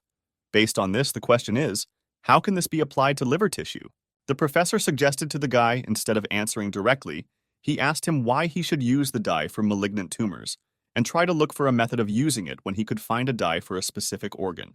Hyun-jun understood what the professor was talking about, but then another problem came to him, because there are hundreds of different dyes in the world, and it is unknown whether they will work, and to check, you need to use each one. Therefore, he told the professor that this was a rather long process, with which the professor agreed. He would be happy to show him suitable substances for selection, but liver tissue is not his specialty, and unfortunately, he cannot help here. But this information was enough for Hyun-jun, so he was very grateful to the professor and added that he had a friend who could find substances that would be suitable in theory. Ronnie immediately began his search and found more than 11,000 candidates for liver separation that could be analyzed and used in the future. While Ronnie was trying to find the right number of candidates that could be used, Hyun-jun came up with a name for his artificial intelligence with which he would identify substances in his Olympus project. The new name was Painase, with which he and Ronnie selected promising candidates. Once they can test them on real organs, they will be able to apply this method in real operations. And once he does this, Professor Ju will agree with him, and thus he will save him from expulsion from the hospital. Hyun-jun figured that if they started testing candidate substances tomorrow, the results would most likely be known next week. But his calculations were interrupted by someone's voice, who told his father that he could cope with everything and could survive. He just needed to have an operation. Hyun-jun did not deliberately overhear the dialogue in which the man refused to live, because then his life would be painful due to the fact that he took the liver of his sons. Dr. Yong knew this patient. It was Lee Bong-gyun, a patient who underwent a liver transplant operation. But she refused, and he refuses to take the liver of his sons. This man's son tried to convince him because while he waited for a new liver, he might die. But he didn't care, because of his selfishness, he did not want to leave his children crippled. Besides, he has already informed Professor Ju that he is refusing the operation, so this talk will lead nowhere. One of the sons could not believe it, why he refused without even consulting them, but the man believed that even if he had talked to them, the result would have been the same. The man tried to explain to them what he wanted to do and asked him to understand, but his sons could not fully come to terms with this decision. The youngest son began to beg him to do something, because they had recently experienced the loss of their mother, and now he too needed to come up with something. But the man preferred to sit silently and not respond to this, although it was difficult for him to realize that his life was coming to an end. The youngest son could not stand it and simply left the ward. He was no longer going to argue with him. Hyun-jun watched this picture as one brother tried to calm the other, but they both understood that their father might soon pass away. Dr. Young looked at the patient and realized that if he had only agreed to the operation, they would have easily saved him. But he remembered his mother and realized that parents always sacrifice for the sake of their children. But sometimes this can be a painful choice, both for themselves and for their children, who suffer even more. Hyunjun thought about the words of Lee Bong-gyun, who said that there is a possibility that after donating part of the liver, there will be consequences. But when even the donors want it, is it right to refuse a patient who can be saved? Dr. Yang knew that there was a choice between patient Lee Bong-gun and patient Kim Hyun-suk, on whom Professor Ju's team would operate on at this conference. At the meeting, it was announced that it would still be Kim Hyun-suk, and the associate professor added that the composition of the team that will operate does not change. But it still seems that there will be changes, so Professor Ju stopped the associate professor and asked him to change the decision a little. The professor believed that the patient, Lee Bong-gyun, needed their operation. The associate professor categorically disagreed with this. The associate professor was sure that this patient resolutely refused the operation and the donation of his sons. The professor had several reasons for this. He believed that the team made every effort to shorten the operation time. Wasn't this done for such seriously ill patients as Lee Bong-gyu? But the associate professor reminded him that before the conference he said that it would be great to find a donor with brain death, and he understands what the professor wants to say. But is it necessary to do this? The professor understood perfectly well what the associate professor wanted to tell him, because even when he personally went to the patient, he already made it clear to him that he would never accept help from his sons, no matter how much they wanted it. Well, if so, then the professor decided to change his mind and still agree to Kim Hyun-suk's operation. So he asked to set him an exact time for the operation. After the meeting, the professor sat in his office and thought about the fate of Lee Bong-gyun. He heard that this man was a single father, and he could not imagine how upset his sons were when they learned that their father did not want to accept absolutely any help from them. Suddenly, his phone rang, and it was his wife, who were traveling with their daughter on business. They had a nice conversation, and Professor Ju was pleased to listen to their voice. After the professor finished speaking, he mentally began to understand why Mr. Lee Bong-gyun decided this way. As a parent, he understood him perfectly, but as a doctor, he refused, because his life could be extended for many more years. There was a knock on his office, and it was quite unexpected, because usually no one comes at such a time. What a surprise he was when he put on his glasses and saw in front of him Mr. Lee Bong-gyun and his two sons, who seemed to have come to talk about their father's health. The father began to speak. He was very embarrassed, which was noticeable in his voice, but still what he wanted to convey was clear. He asked the professor if he could change his decision about the operation. The professor didn't even think about the answer and answered him, of course, yes, but still didn't understand why the man changed his mind. Had his sons really managed to convince him? A man who was so stubborn suddenly decided to have an operation. What could convince him? Lee Bong-gyun sat in the ward all alone and read old notices from his wife and children, in which they wrote to him that it would be great to meet a lot more often and spend time with his family.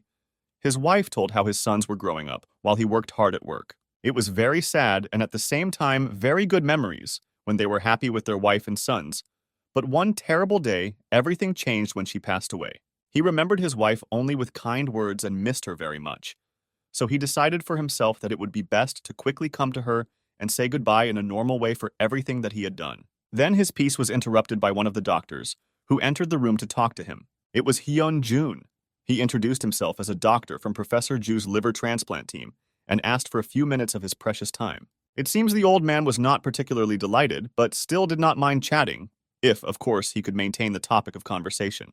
Therefore, he immediately told Hyun-jun that if he came about a liver transplant, then he had already refused and was not going to change his mind. But still, Dr. Young sat down on a chair and decided to talk to him a little. He began to tell him that his mother also suffered from a disease that was very difficult to cure. He said that for quite some time now, she has been suffering from a rare disease called systemic brain atrophy. The main point in this story that he would like to convey to the man was that it was difficult for her to raise them alone. And one day she suddenly lost consciousness and fell. That day he stopped being a doctor who treats people. He had to leave his internship and find another job. Therefore, to cover the costs of treatment, he urgently needed to earn money, so he had to get a job in a dermatology clinic. And for some time, he wondered where he could comfortably take care of his mother. And the answer came to him completely by accident. There was even a period in his life when he wanted to give up, because he had lost hope of curing his mother's illness. The old man was very sad to listen to this, but he did not fully understand why the guy was telling him this. But he explained to him that if his mother had not been patient and waited for him to develop a cure for her, he would have lived in regret for the rest of his life. Therefore, Hyun-jun asked the man to give his sons a chance to save their father, so that later they would not live in torment for the rest of their lives. The old man added that even though he is an uneducated single father who has tried all his life to raise his children well, he cannot bring them such problems.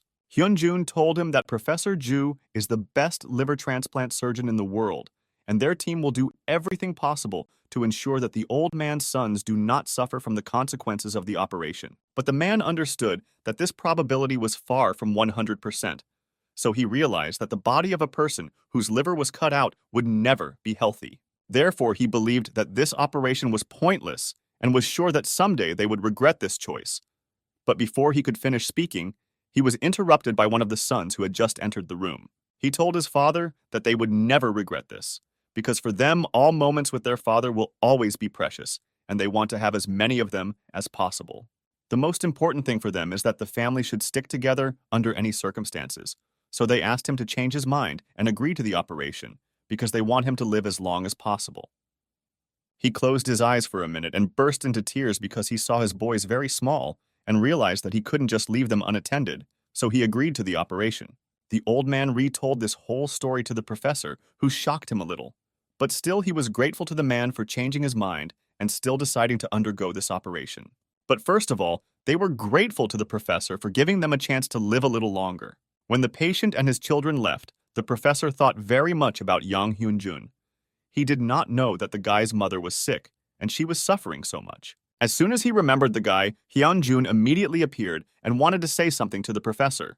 Hyun-jun showed the professor his personal development, which can be applied to his glasses, adding a ball of special film that will show a much more detailed picture of the organ. The professor was very surprised that the guy was able to develop this alone, because this is essentially a new discovery in surgery. It was amazing. The guy asked the professor for forgiveness for his stubbornness, but he didn't do it on purpose. Hyun-jun explained to the professor that he only wanted to help the team, so he tried his best, and it might seem that he was doing it for his own benefit, but that was not the case. But the professor no longer heard anything, except that in his head there was the thought that this development could even be submitted to some famous scientific journal, and this would be a breakthrough. Now the professor felt ashamed, because after the recent operations, Yang Hyun-jun's skills had really improved.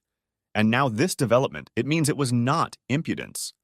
The professor thought that he was just an upstart, but it turned out that he had a clear plan. Who would have thought that this would be a genius plan? So he told Hyun-jun that his operation plan was great and thanked him for working hard on it. The professor decided to gather the entire team of surgeons that he had and announce some changes regarding the transplant. He handed out printouts to each participant and said that this was a new method in surgery that Dr. Yang had developed and asked everyone to familiarize themselves with it in detail. The chief explained to them that as soon as the equipment capable of seeing special substances was ready, it would be used in surgery all over the world, which made the guy burst with anger because he couldn't believe it. Hyun-jun clarified that it would take about a week to stick the film on the glasses, so there would be no problems with it. The guy already hated him for it. How could he come up with this? And the last thing the professor wanted to add was that the patient they would be operating on had changed, and it would still be Lee Bong-gyun, which made the associate professor surprised, because they seemed to have resolved this issue. But now, everything has changed again. But the professor did not want to hear anything from him because the patient agreed to accept donation from his sons, so without any further questions, they would operate on him. This patient's main problem was that he had incurable liver cancer, which would be difficult to fight. Therefore, the professor decided that they would remove the entire liver, which already had metastases, as he believed they would need to perform a 2-to-1 operation, in which the left and right lobes would be obtained from donors at the same time. Professor Sorju will cut out the left lobe, and the associate professor will cut out part of the liver, but then no one will be able to deal with the right lobe of the liver. Associate Professor O believed that even Dr. Kim, who has the most experience, was not yet qualified to perform such an operation. The chief understood everything perfectly and noticed that there was still a doctor on the team who could carry out this part of the operation, and the professor would be happy to entrust it to him. This is not Dr. Kim. The professor is talking about Dr. Yang, who, in his opinion, will cope with this task perfectly. The guy couldn't believe that the boss was such a fool, because entrusting the operation to a junior second-year student is simply stupid and not thought through. What's going on here? Dr. O, of course, could not argue with the professor, but still tried to tell him that Dr. Yang's skills are good, but still entrusting him with an academic operation is overkill. The professor thought exactly the opposite because this guy has much more experience than his closest competitors, so Dr. Lee couldn't just sit still, and he understood that he needed to act right now. Otherwise, he might miss what might be the most important moment in his life. Therefore, without thinking for a long time, he got up from his seat and declared that he was ready to take responsibility for the operation himself. The professor could easily rely on him. The assistant professor tried to tell him that shouting is not a doctor's habit, but the professor asked him to wait. He came closer to him and asked if the guy was sure of his words. The guy understood that this was the moment of truth, and if he caved in now, he would lose.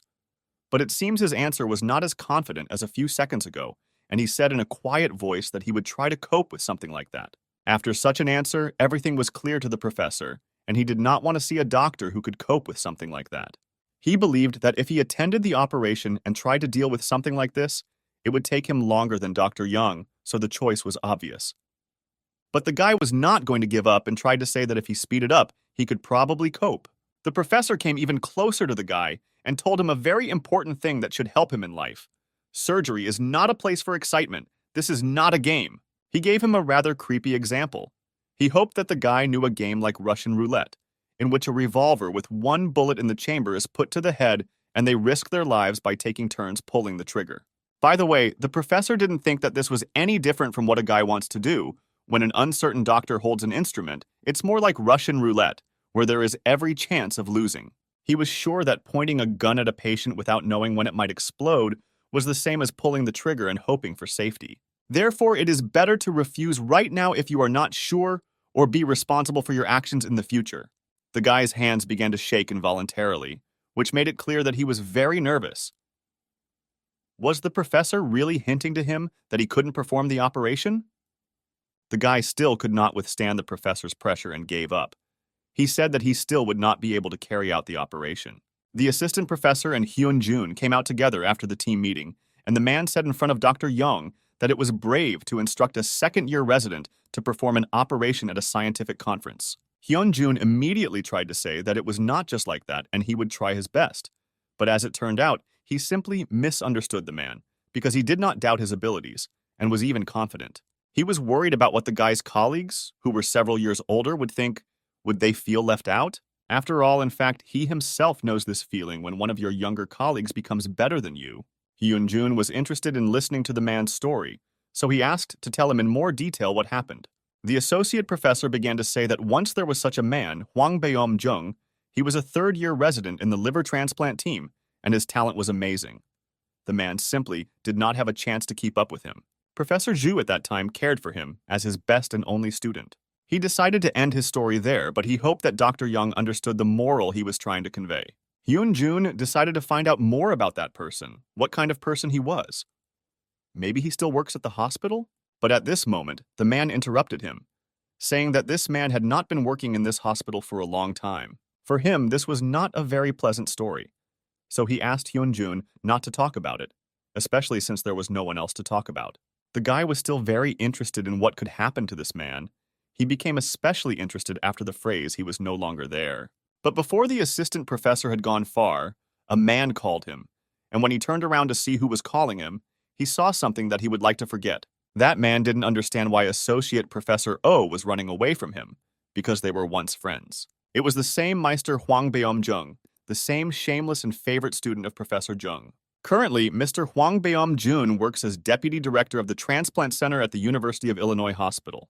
The man didn't know how to talk to his old friend, so he decided to start with an official greeting from the Deputy Director of the Transplant Center. Huang Beom noticed that his old friend was much prickly than he was many years ago, and he liked it. Although he assumed that his old friend stole this character trait from Professor Zhang, who had always been like this. After which the assistant professor simply boiled with rage and rushed at the guest, remembering everything that he had done and how he appropriated all the achievements only to himself. It's good that Hyun-jun was there and stopped the professor in time, because he could have attacked his old friend. He seems to have calmed down and can speak normally and calmly again, after which Huang Beom noticed a new guy who, in his opinion, looked very smart, so he asked him if the guy would participate in the conference. Hyun-jun introduced himself and said that he was a second-year student and was also part of Professor Zhang's transplant team. In addition, Hyun-jun boasted that he was entrusted with performing liver resection, which surprised the guest very much since he was undergoing liver resection at such a young age. The man began to laugh out of his mind.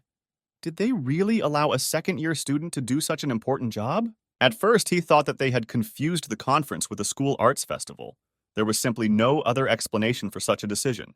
Huang Bum was testing the nerves of the assistant professor who was standing next to Hyun-jun, saying a bunch of similar phrases, and even some phrases were about Professor Jun. Therefore, Dr. Yongzi asked him not to play on his nerves, especially since he is not related to their team in any way. So he should not worry about who is doing what for them. After this phrase, the man smiled with a malicious smile and said that his good old friend is wrong and he has a direct connection to their team. Even more, he has a relationship to all teams because he is a member of the executive committee.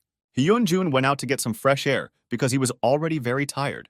His head was no longer working as well as before, and Ronnie warned him that if you spend little time on sleep, the fatigue will only accumulate. But the guy was far from sleepy now because he had more important plans, the implementation of which perhaps he would be able to get some sleep. After Huang Bong's words, Dr. Yong began to take out as much time as possible to train his skills, because he wanted to prove, first of all, to himself that the people around him were wrong about him. As the assistant professor later told him, with the exception of Professor Ju, Huang Bong was the only member of the team who was able to connect the hepatic artery. But at one point, Huang Bong took advantage of Professor Ju's reputation and left for the United States. Since then, they say that Professor Zhang does not allow any of his students to come near him. Hyun-jun had no idea how to survive the betrayal of the student he trusted so much, a knife in the back. That's why Dr. Young wanted to master the skill of sewing the hepatic artery so much, to make Professor Zhang's work easier and give him a little hope that not all students are running away. While Hyun-jun was thinking about this, the courier he had been waiting for so long finally arrived. And this courier brought him those very treasured glasses, which were already with film and were perfect for the new method that Hyun-jun came up with. Hwang Bok invited his old friends to the restaurant to have a little dinner and talk. For the rest, it was strange that he invited them to eat beef. It seemed that there was so much of it in America. Professor Wu hoped that since Huang became a member of the executive committee, he would be able to properly oversee the conference and make the right choice. Hwang Bok promised him to do everything in his power, so Professor Wu's team doesn't have to worry about this. After which the man decided to contact the vice president and find out if Professor Zhu's team was still working at the hospital. He asked this because he saw how professors were lured away in other hospitals. Gen Seok sat at this meeting and thought about every word that the men said. Vice President Phi was also surprised that Professor Zhang's team is still afloat. They have exceeded all expectations, but still he does not think that this will last long. Gen Seok couldn't believe that the deputy was able to plan this too. It seemed impossible, but still it is. He's still a terrible person. After which he added that, among other things, Zhang's team had developed a new surgical method, which they thought would make a breakthrough. Then the deputy turned to Gen Seok and told the guy that he needed to resolve this issue and not let anything happen to them. The guy didn't like this very much. Of course he wanted to be better than Yang Hyun-jun, but not with these methods. He didn't want to break anything again or set anyone up. So he decided to talk to the deputy director and try to tell him that there was absolutely no need for this, because they would handle it. Lee Kyung-suk believed that the technology of Professor Woon's team had long exceeded all expectations and was definitely much better than that of Professor Zhang. Before the guy could finish speaking, Vice President Fee interrupted him and said that he was mistaken, and there were reasons to do this. The atmosphere of the situation turned very tense because each of the pesters felt embarrassed to be there because of Vice President Fee. But it seems Lee Kyung-suk realized that she told him everything last because it had already been agreed upon between the professors, and all that remained was to carry out what they had planned. As soon as the guy realized that he had no other choice and he wanted to agree to the proposal, the vice president interrupted him and said that he would do everything himself. His help was not needed. Late in the evening in rainy weather, Vice President Pyo arrived for a meeting, and while he was waiting for the man, he thought that Lee Kyung-suk had changed, and now the guy was not as useful as he was before. The only pity was that his father is a member of the National Assembly, which is why the vice president could not get rid of the guy, but it is not necessary that he do this job. Unnoticed, a man approached the car, whom the vice president was impatiently waiting for. It was Dr. Lee, and as the deputy told himself, there are no irreplaceable people, and Jen Seok's time has also come. In such rainy weather, Hyun-jun didn't know what to do with himself, except to practice ligating the hepatic artery in order to help Professor Jong in the future. Together with Ronnie, they performed as many as 413 operations, which was a crazy number in an evening. But the guy still believed that his technique was not perfected, so he needed to train more. But for today, he thought that was enough.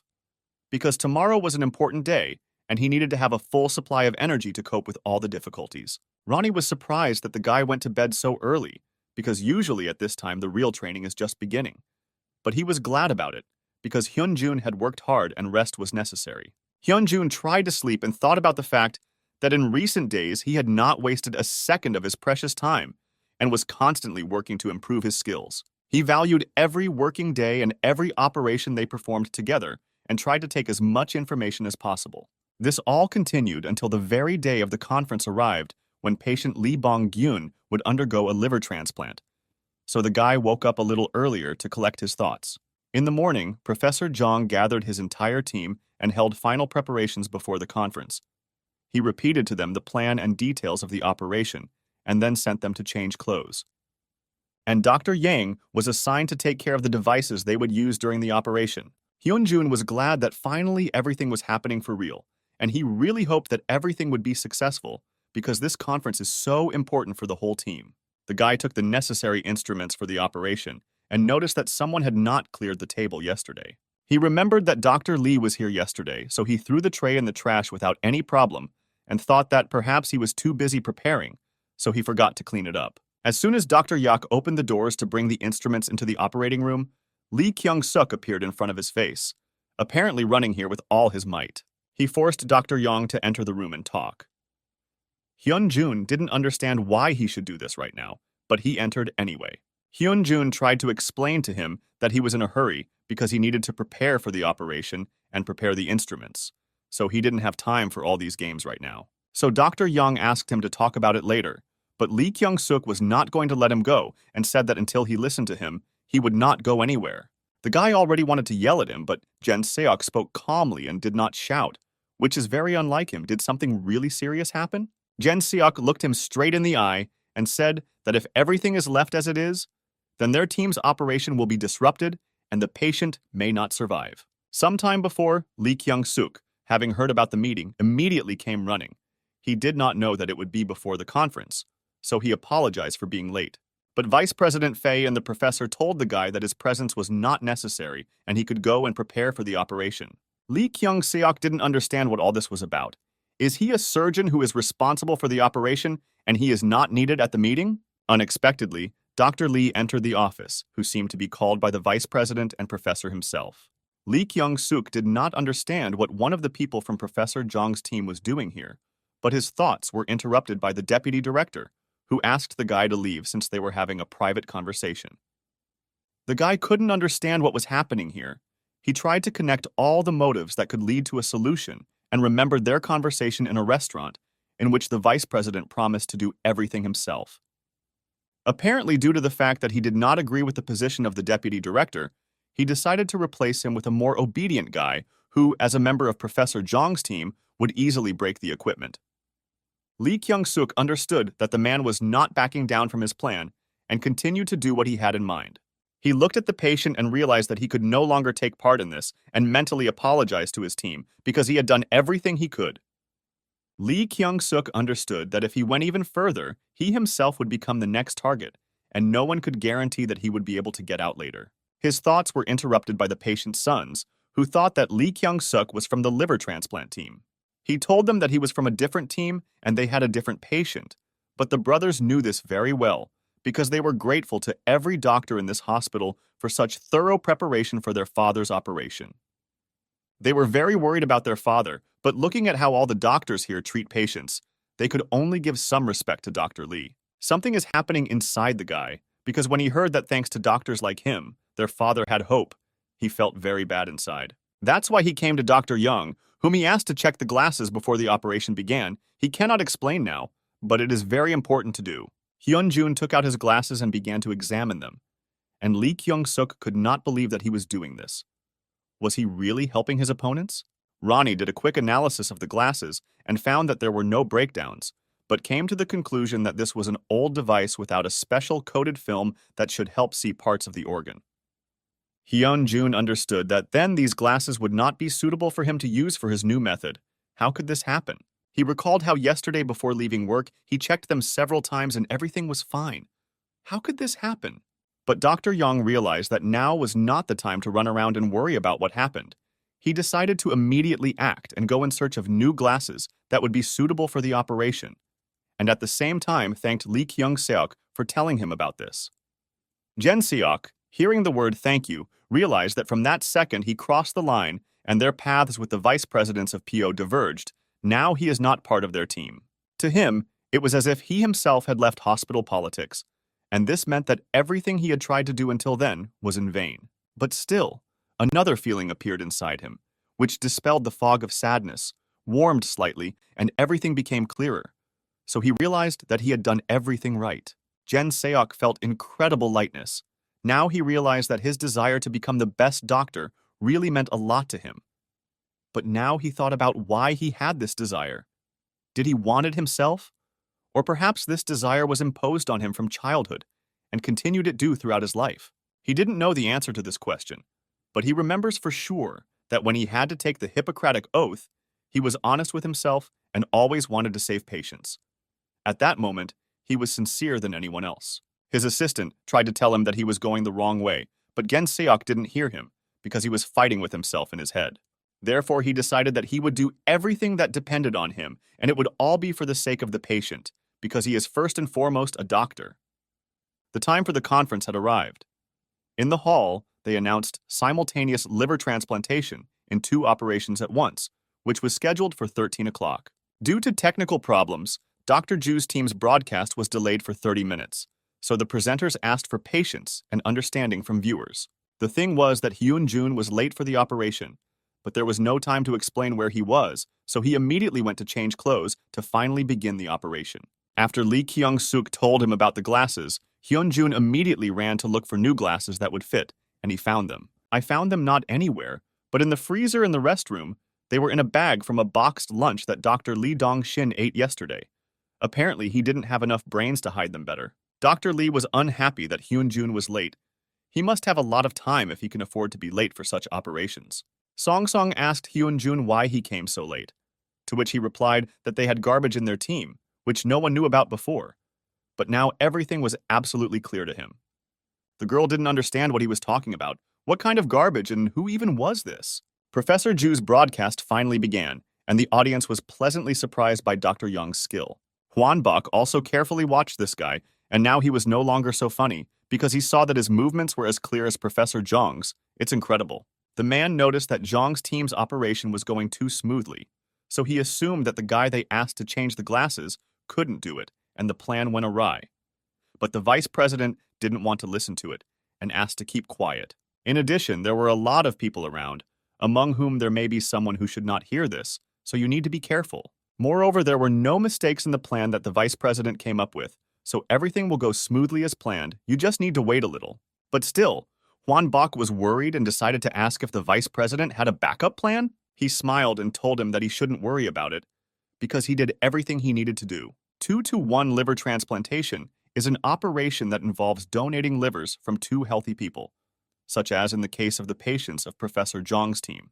Hyun-jun knew very well that in order to increase the likelihood of transplant success, it was best to keep the cutting and transplant teams as small as possible. Therefore, the speed of the operation with which surgeons perform it is no less important than the liver transplant itself. Dr. Yang understood that if he was delayed, it would create serious problems for other teams, because the operation had already begun with a delay, so they needed to hurry up and complete the procedure as quickly as possible. He needed to do everything delicately and carefully while maintaining speed. But at one point, he began to have vision problems. He asked for a minute so that he could step away. Dr. Yang moved away from the patient so as not to disturb the other doctors and tried to bring himself to his senses. Hyun-jun wanted to hope that it would get better, but it didn't happen. It only got worse every second. And if this continues, he will not be able to continue the operation.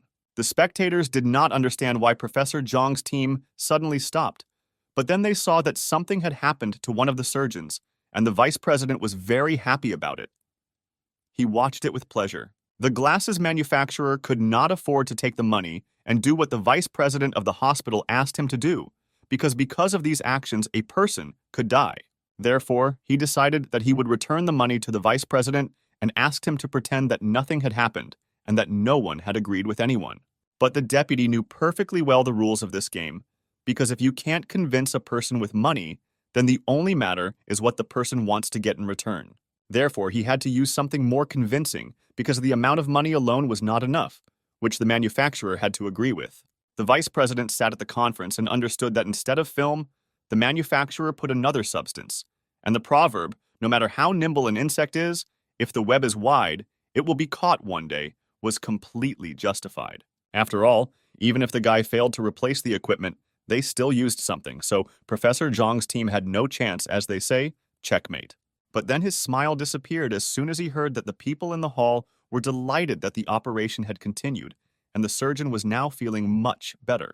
As it turned out, Yang Hyun-jun took off his glasses, after which the operation went even faster. Even Hwang Bok was angry when he looked at this.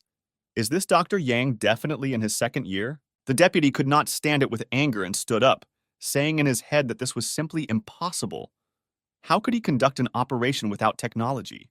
2 minutes before, Ronnie began an immediate analysis of Hyun-jun's problem, according to the results of which he found no abnormalities of the optic nerve, no disturbances in the balance organs, so he suggested that there might be a malfunction when using 3D glasses. Another analysis and Ronnie found a discrepancy between the films on the glasses and the one that Hyun-jun offered the professor. But this cannot be, because the guy checked it several times before sending it to the factory. Dr. Yang could not forgive himself for this. This was his negligence and he needed to check everything again. But unfortunately, he did not. After such loud promises that he made to the patient, he cannot just give up, because what will he then say to his sons? He had to come up with something immediately. But what should he do? Because without glasses, it's impossible. But Ronnie was on the spot and suggested a good option for the guy, namely to use a thermal scanner to continue the operation. Moreover, Hyun-jun has experience in using it, because he once used this method to search for people during a fire in Gyeongju Hospital. The guy thought about it and realized that body temperature, in other words, infrared waves, means that he will be able to see special substances without film. So without thinking for a long time, he asked Ronnie to turn on this function, after which he was ready to continue the operation and asked his colleagues to help him with this. The liver cutting was completed, and Hyun-jun asked the nurse to find out how things were going in the other operating rooms. It was only thanks to Ronnie that he was able to complete this part of the operation successfully, and the patient remained completely fine. But it could have been Dr. Yang's mistake, which could have led to a sad result. The nurse called another operating room and reported that the team there was also completing the operation, and the liver was removed without incident. Hyun-jun heard her and told them to get ready, because they were now moving to the main operating room, and he hoped that everything would be fine. But as it turned out, all the fears were in vain, since in Professor Ju's operation, everything went as usual well and calmly. After all, he is a great surgeon. Hyun-jun thought that if you follow his hands, which move accurately and without a single mistake, then you can forget that you are in surgery. It was difficult for the guy to even imagine how many operations he had to do to achieve such high skill. Compared to Professor Hyun-jun, of course, he still has a long way to go to such skill. But at one point the operation was interrupted, because Dr. Zhang asked to remove his lenses. He could no longer stand it. It was difficult for him to keep his eyes open, but even in this case, he continued the operation. As Hyun-jun expected, the problem was not only in his glasses, but it is worth giving credit that the professor did not give up and continued the operation, and this is all because the guy forgot to check the film numbers.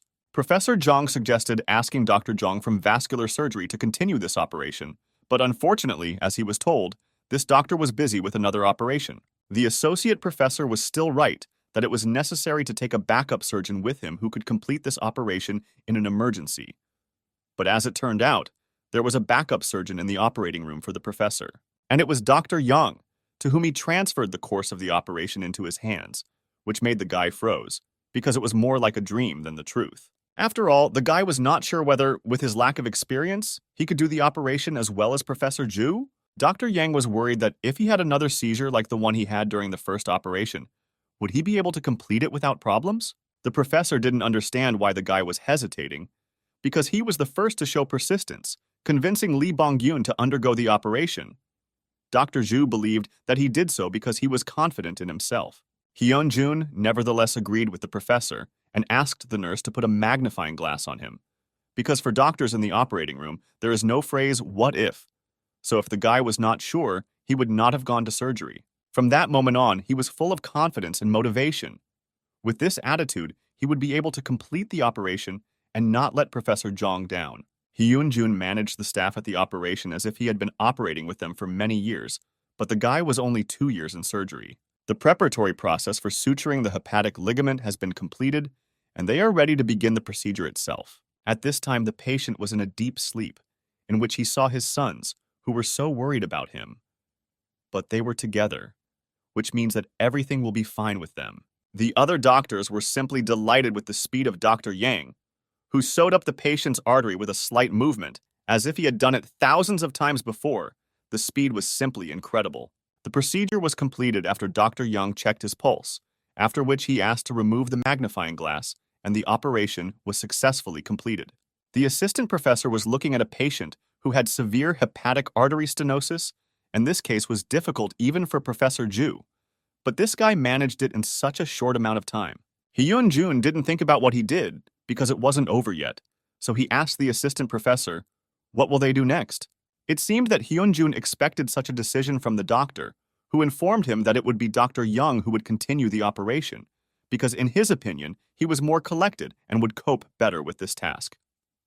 Of course, the doctor thought that the end of the operation for a second-year doctor, according to general logic, did not make sense, but an inner voice told him a different outcome. All the doctors who just saw Dr. Young sew up the hepatic artery would understand this decision, because it was more than professional. It was on the level with Professor Zhang. He believed that the best gift that fate had ever provided to their team was Dr. Young. So he asked him again if he was ready, after which he handed over the reins to Dr. Young and he continued the operation. The people in the hall were delighted with both operations. It was at the highest level, but it felt like the audience was more watching the operation of Professor Zhu's team, which was carried out masterfully by Dr. Young, which made Hwang Bok even more nervous, because it seemed to him that everything had not been going according to plan for a long time, and he urgently needed to intervene. But the vice president was not at that conference for a long time. He left as soon as he realized that the main plan had failed. Professor Stanton, who worked as the director of the Organ Transplant Center at the University of Illinois Hospital, took the place of the deputy.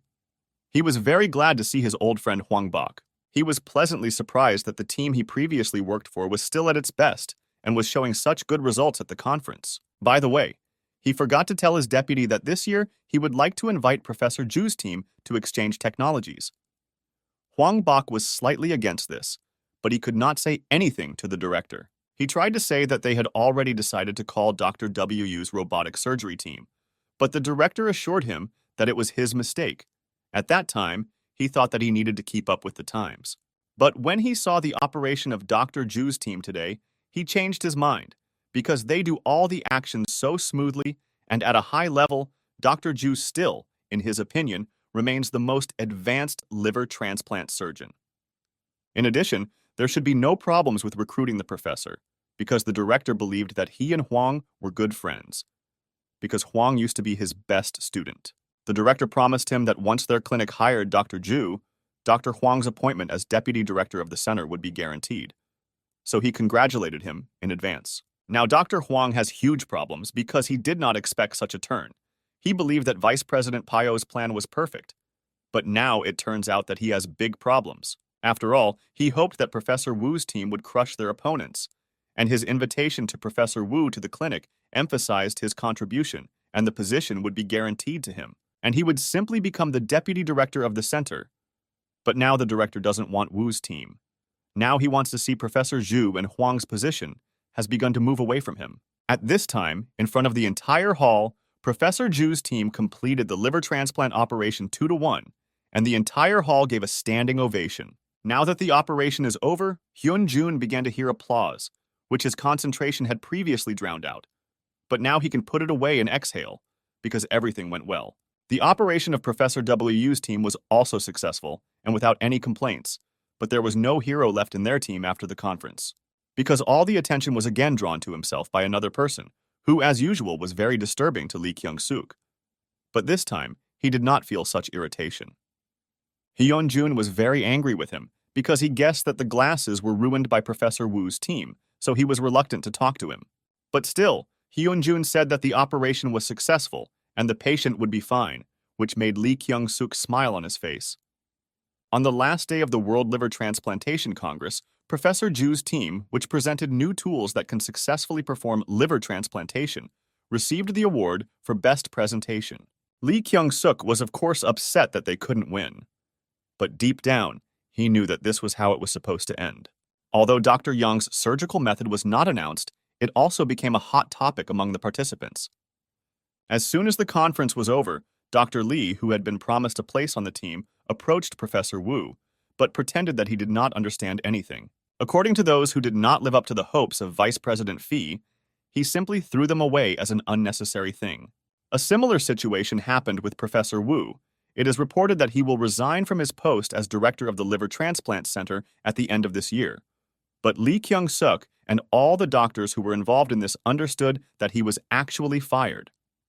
Of course, Gen Seok understood that he could also get hit and be added to this black list of people who would simply be thrown out of the hospital. But the strangest thing for him is that he does not regret what he did at all. He looked at his work badge, and I understood that his choice today saved the patient's life, and he fulfilled his medical duty, and this is the most important thing. Professor Zhang immediately after the official part of the conference called his wife, who was very worried when she saw how her husband was unable to continue the operation. But he believed that there was no reason to worry, because as a person who travels from home to work, his life is quite safe. He was more worried about how she would cope with 2 children in another country. He was very sorry that he couldn't come to them, because he missed his kids so much, so he asked me to convey his big greetings to them, and he promised that he would do everything possible to come to them as soon as possible. He promised that he would come to his eldest daughter's graduation, because he has been preparing for this for a long time, even improving his English. His conversation was interrupted by Hyun-jun, who asked the professor to give him a minute, so the doctor asked to call him back in a few minutes. Hyun-jun stood silently for a long time and could not say what he came to the professor for. The thing was that he was very worried about the condition of the professor's eyes, so he came to find out how he was feeling. Well, the professor told him that his eyes, although they still hurt a little, were getting better little by little, as he could see there were no problems with his work. Dr. Yang could not stand it and start asking forgiveness from the professor for this, because he believed that it was his fault for what happened during the operation. But the professor did not understand why the guy was apologizing, because it was clearly not because of him that the film was glued incorrectly at the factory, so it was not his fault. Hyun-jun believed that it was his fault that he did not check these glasses again before the operation, which is why all this happened. But the professor decided to give him advice that he needs to remember. Modesty is good when it is appropriate. Be that as it may, it was Dr. Yang who saved the patient and took responsibility for the operation when it was so necessary. So no matter what anyone said at this conference, the professor considered Hyun-jin the hero. So he shouted at him and told him to straighten his back, because it's not good to hunch like that when the professor praises him, after which he invited him to go and talk, if of course the guy had time, but he was all for it. They went outside, and Hyun-jun stood with the professor for about 30 minutes in one place, while the professor at that moment looked at the hospital, What was he wondering about? After such a long pause, the doctor finally made up his mind and asked Hyun-jun if he was going to stay on the team after all. The guy, as he said, did not change his decision. His main task was to master all surgical procedures, and he wanted to gain experience with other unique specialists. The professor listened to him carefully and told him that he believed that the guy could do everything. At least he believed in him. So he asked the guy why he was so obsessed with surgery. Hyun-jun, with sadness in his eyes, said that his father once got into a terrible accident and he died because there was no hospital that was ready to cure him. All the doctors simply sent him to another clinic. The professor knew the story about his mother, but he didn't think that his father died that way. Did the doctors just refuse to save him? The guy told the professor that on the day when his father died and he sat down at the table without him for the first time, he realized something. He remembered ordinary days when the whole family ate together. Moments that he took for granted were actually special. Since that day, fate has not given Hyun-jun a chance to relive and appreciate those moments. But he wants to be a doctor who can give tomorrow to the patients and their families who will come to him for help. And when he became such a doctor, he believed that he would finally become a worthy son for his father, who would be proud of him from heaven. But the professor thought differently. He told him that he believed that Dr. Yang had already become a good doctor and his father was already proud of him. The professor went on to say that after he listened to Hyun-jun's story, he should no longer delay the decision and should accept it and become a parent he would be proud of. Then their conversation was interrupted by some guy who came running to say that Vice President Fee was looking for the professor, and it was very urgent. The vice president looked for Professor Ju to ask why the liver transplant surgery was transferred to Dr. Yang. The professor confidently answered him that he saw the necessary skills from Dr. Yang, which were enough to complete the operation. Is this a problem? As it turned out, it became a problem after the deputy found out that the problem with the equipment that had been developed by Dr. Yang almost led to an error and consequences for the patient. He believed that in the operation, at the discretion of the director, an unapproved surgical method developed by a second-year specialist was used, and this almost became an irreparable mistake. In this case, it seemed inevitable to the deputy that the person responsible would be subject to disciplinary action, unless, of course, there were objections. But it seems that Dr. Yang hasn't said everything yet. He said that the problem that arose during the operations was due to his carelessness, and the guy wants to take all the blame on himself. After such words, which the vice president really liked, he believed that as a form of punishment, it would be a good idea to prohibit Dr. Yang from entering the operating room, as well as a 2-month suspension from work. It was hard for Dr. Yang to accept such words, but he couldn't say anything against it, so he accepted everything. But this was not accepted by Professor Ju, who clearly said that no one would receive any punishment. The deputy did not understand what the professor was talking about and how he dared to talk like that. The professor said that he would take full responsibility because from that day on he no longer worked at the hospital. He decided to quit. He was not upset when he heard this from Professor Ju, but still, for the sake of decency, he asked if he could somehow dissuade him from leaving. Professor Ju, of course, thought that he could try, but he thought that he didn't have much chance because he was called to become the director of the center at Johns Hopkins University Hospital. Now the deputy was not at all happy to hear this, because he understood how much it could hit his reputation. Ju Guan-nuk's status is currently at its peak thanks to his successful operation at the conference. In such a situation, if there is a rumor that such a talented person as Professor Ju left due to disagreements with the vice president, then he cannot avoid criticism of the board. If this happens, he will be at a disadvantage in the upcoming elections. The vice president decided that the initial goal was to somehow try to retain the professor, so he asked the professor to think about it a little more. He began to try to convince him that he had been working at the hospital for quite some time, but the professor interrupted him because he was sure that the vice president was not the kind of person who would think about such things. The professor said that he would really like to leave before his team is sent abroad, which greatly angered the vice president. Dr. Ju was disgusted in principle to talk to the vice president because he knew full well that the deputy had framed one of his team members before the conference, and he knew how to properly use this information against the deputy. He made it clear to him that it would be better for his reputation not to repeat this in the future. Otherwise, the professor already directly threatened to destroy his entire reputation and tell the entire hospital what he did with Professor Ju's team, and this would ruin all his chances in the elections. Therefore, the professor asked him not to do this again and asked him if he understood him.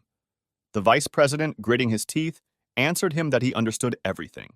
All the doctors and professors with whom Dr. Ju worked gathered to see him off on his journey and even prepared him a cake. He, in turn, was very grateful and felt incredibly pleased. Sun Hee decided to make fun of the professor that he does everything very slowly. But in surgery, this is not possible, because the patient may not have time to save, or like now, the cake they gave. Hyunjun tried to calm her down because this is the last time she and the professor will see each other, so there's no need to joke like that. The professor came closer to the girl and asked her if this is how she sees him. Is this his image during operations? The girl immediately began to apologize because it was just a joke, and she didn't want to offend him.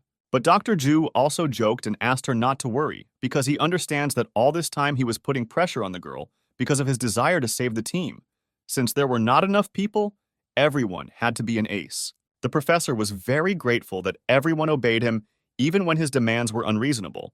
Thanks to all of them, the team had not broken up yet, and he hoped that they had all learned a good lesson for themselves. After such a speech, all the guys were a little depressed, and the assistant professor decided to cheer them up, because nothing terrible had happened, and everything was still ahead for each of them. Instead, he invited everyone to take a glass in their hands and toast to their new beginning, and wish Professor Ju good luck in his new position. Hyun-jun watched all this, and thought that he had just joined the team. But in fact, he had already experienced so much with these people, and he was quite sad to realize that this was the end. Dr. Kim told everyone that he was going to a private clinic as a lecturer in clinical medicine. Song joined the other transplant team at Professor Ju's request, but she herself was not against it. Well, Hyun-jun himself was sad to realize that they were no longer a team, and their paths diverged. Professor Ju approached Hyun-jun and asked him to give him the last piece of cake. He had someone to take it to. In the corridor, he met Lee Kyung-seok, who also came to say goodbye to the professor. He was ashamed to realize what he had done, but still he respects the professor. The professor didn't understand why he was telling him all this. It seemed to him that he was supporting the vice president, but the guy himself didn't seem to understand what was in his head. But he knew one thing for sure, that he no longer wanted to be a long-term partner of the vice president, because only betrayal could be expected from this person. As it turned out, the professor was going to see Dr. Lee, who for unknown reasons did not come to him, so he himself brought him a cake and decided to talk a little with the guy. The guy believed that the professor didn't care that he didn't come, because no one needed people like him. But the professor understood him perfectly and explained to him that due to circumstances it was not possible to entrust him with part of the operation. But this does not mean that he is a bad doctor. Dr. Ju asked him for forgiveness that due to his poor management of the team, the guy had to go through such difficult trials. Dr. Lee was very angry, first of all, with himself because he regretted what he had done and did not know who to blame for it. The professor made it clear to him that he was not offended, and if he wanted, he could only blame him. The day came when it was time for the professor to fly away, and his plane was about to take off. All his friends came to see him off. He said goodbye to everyone and promised to write as soon as he arrived. Hyun-jun still couldn't believe that the professor was really leaving them and flying to another country. Dr. Lee appeared out of nowhere, shouting at the professor's back that he had no right to blame him, and he was very grateful to him for everything he had done for him. The professor was only glad to see the guy and was sure that this whole situation had taught him something, and then everything would be fine. The guy was too upset when the professor left, because he never asked him for forgiveness for what he had done. From that moment on, he decided not to make such stupid mistakes anymore, so he asked Dr. Young for forgiveness. He explained this by the fact that compared to him he felt insignificant. Hyun-jun sat on his lap and tried to calm him down, because he once felt exactly the same when he watched Professor Ju work and wondered in the same way whether he could reach such a level. Therefore, he suggested that he work just as hard next year, and then there would be no reason to regret anything. Hyun-jun noticed that his name was not on the list of surgeons who were allowed to operate. The head of the department also did not understand what was the matter, because it should be there. Hyun-jun's name is often missing from surgery lists, so the senior doctor often has to ask the professor what's wrong. But Dr. Yang did not ask him to do this. He could do it himself. Since his return to Daehan University Hospital, he had often been treated unfairly. But when Professor Jong was here to stand up for him, everything was fine. But since Professor Jong went abroad, work became even more difficult.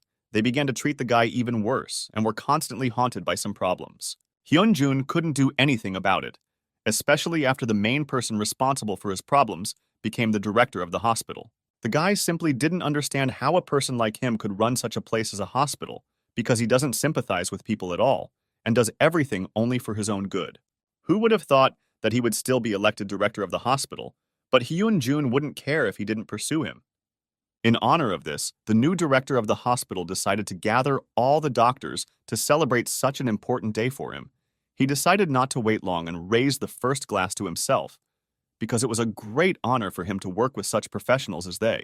He feels like a burden of responsibility has fallen on his shoulders, after which he will have to heal his shoulders. But it seems no one understood such a joke.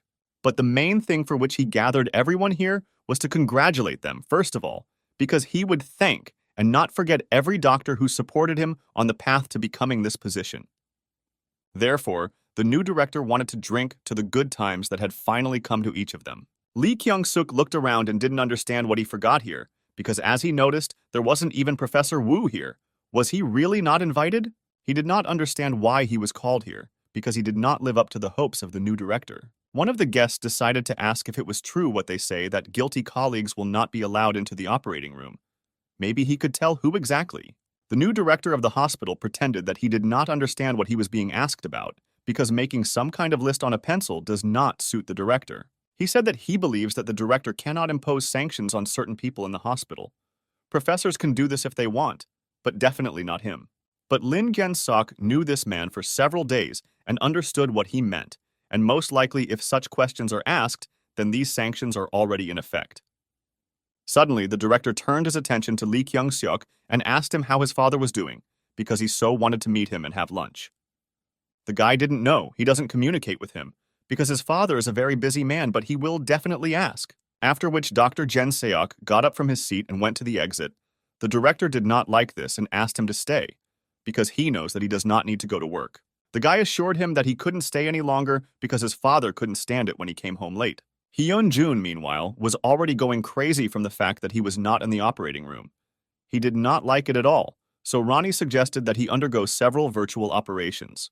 But from the moment he watched Dr. Ju's operation, he was no longer satisfied with virtual operations, he only needed real practice.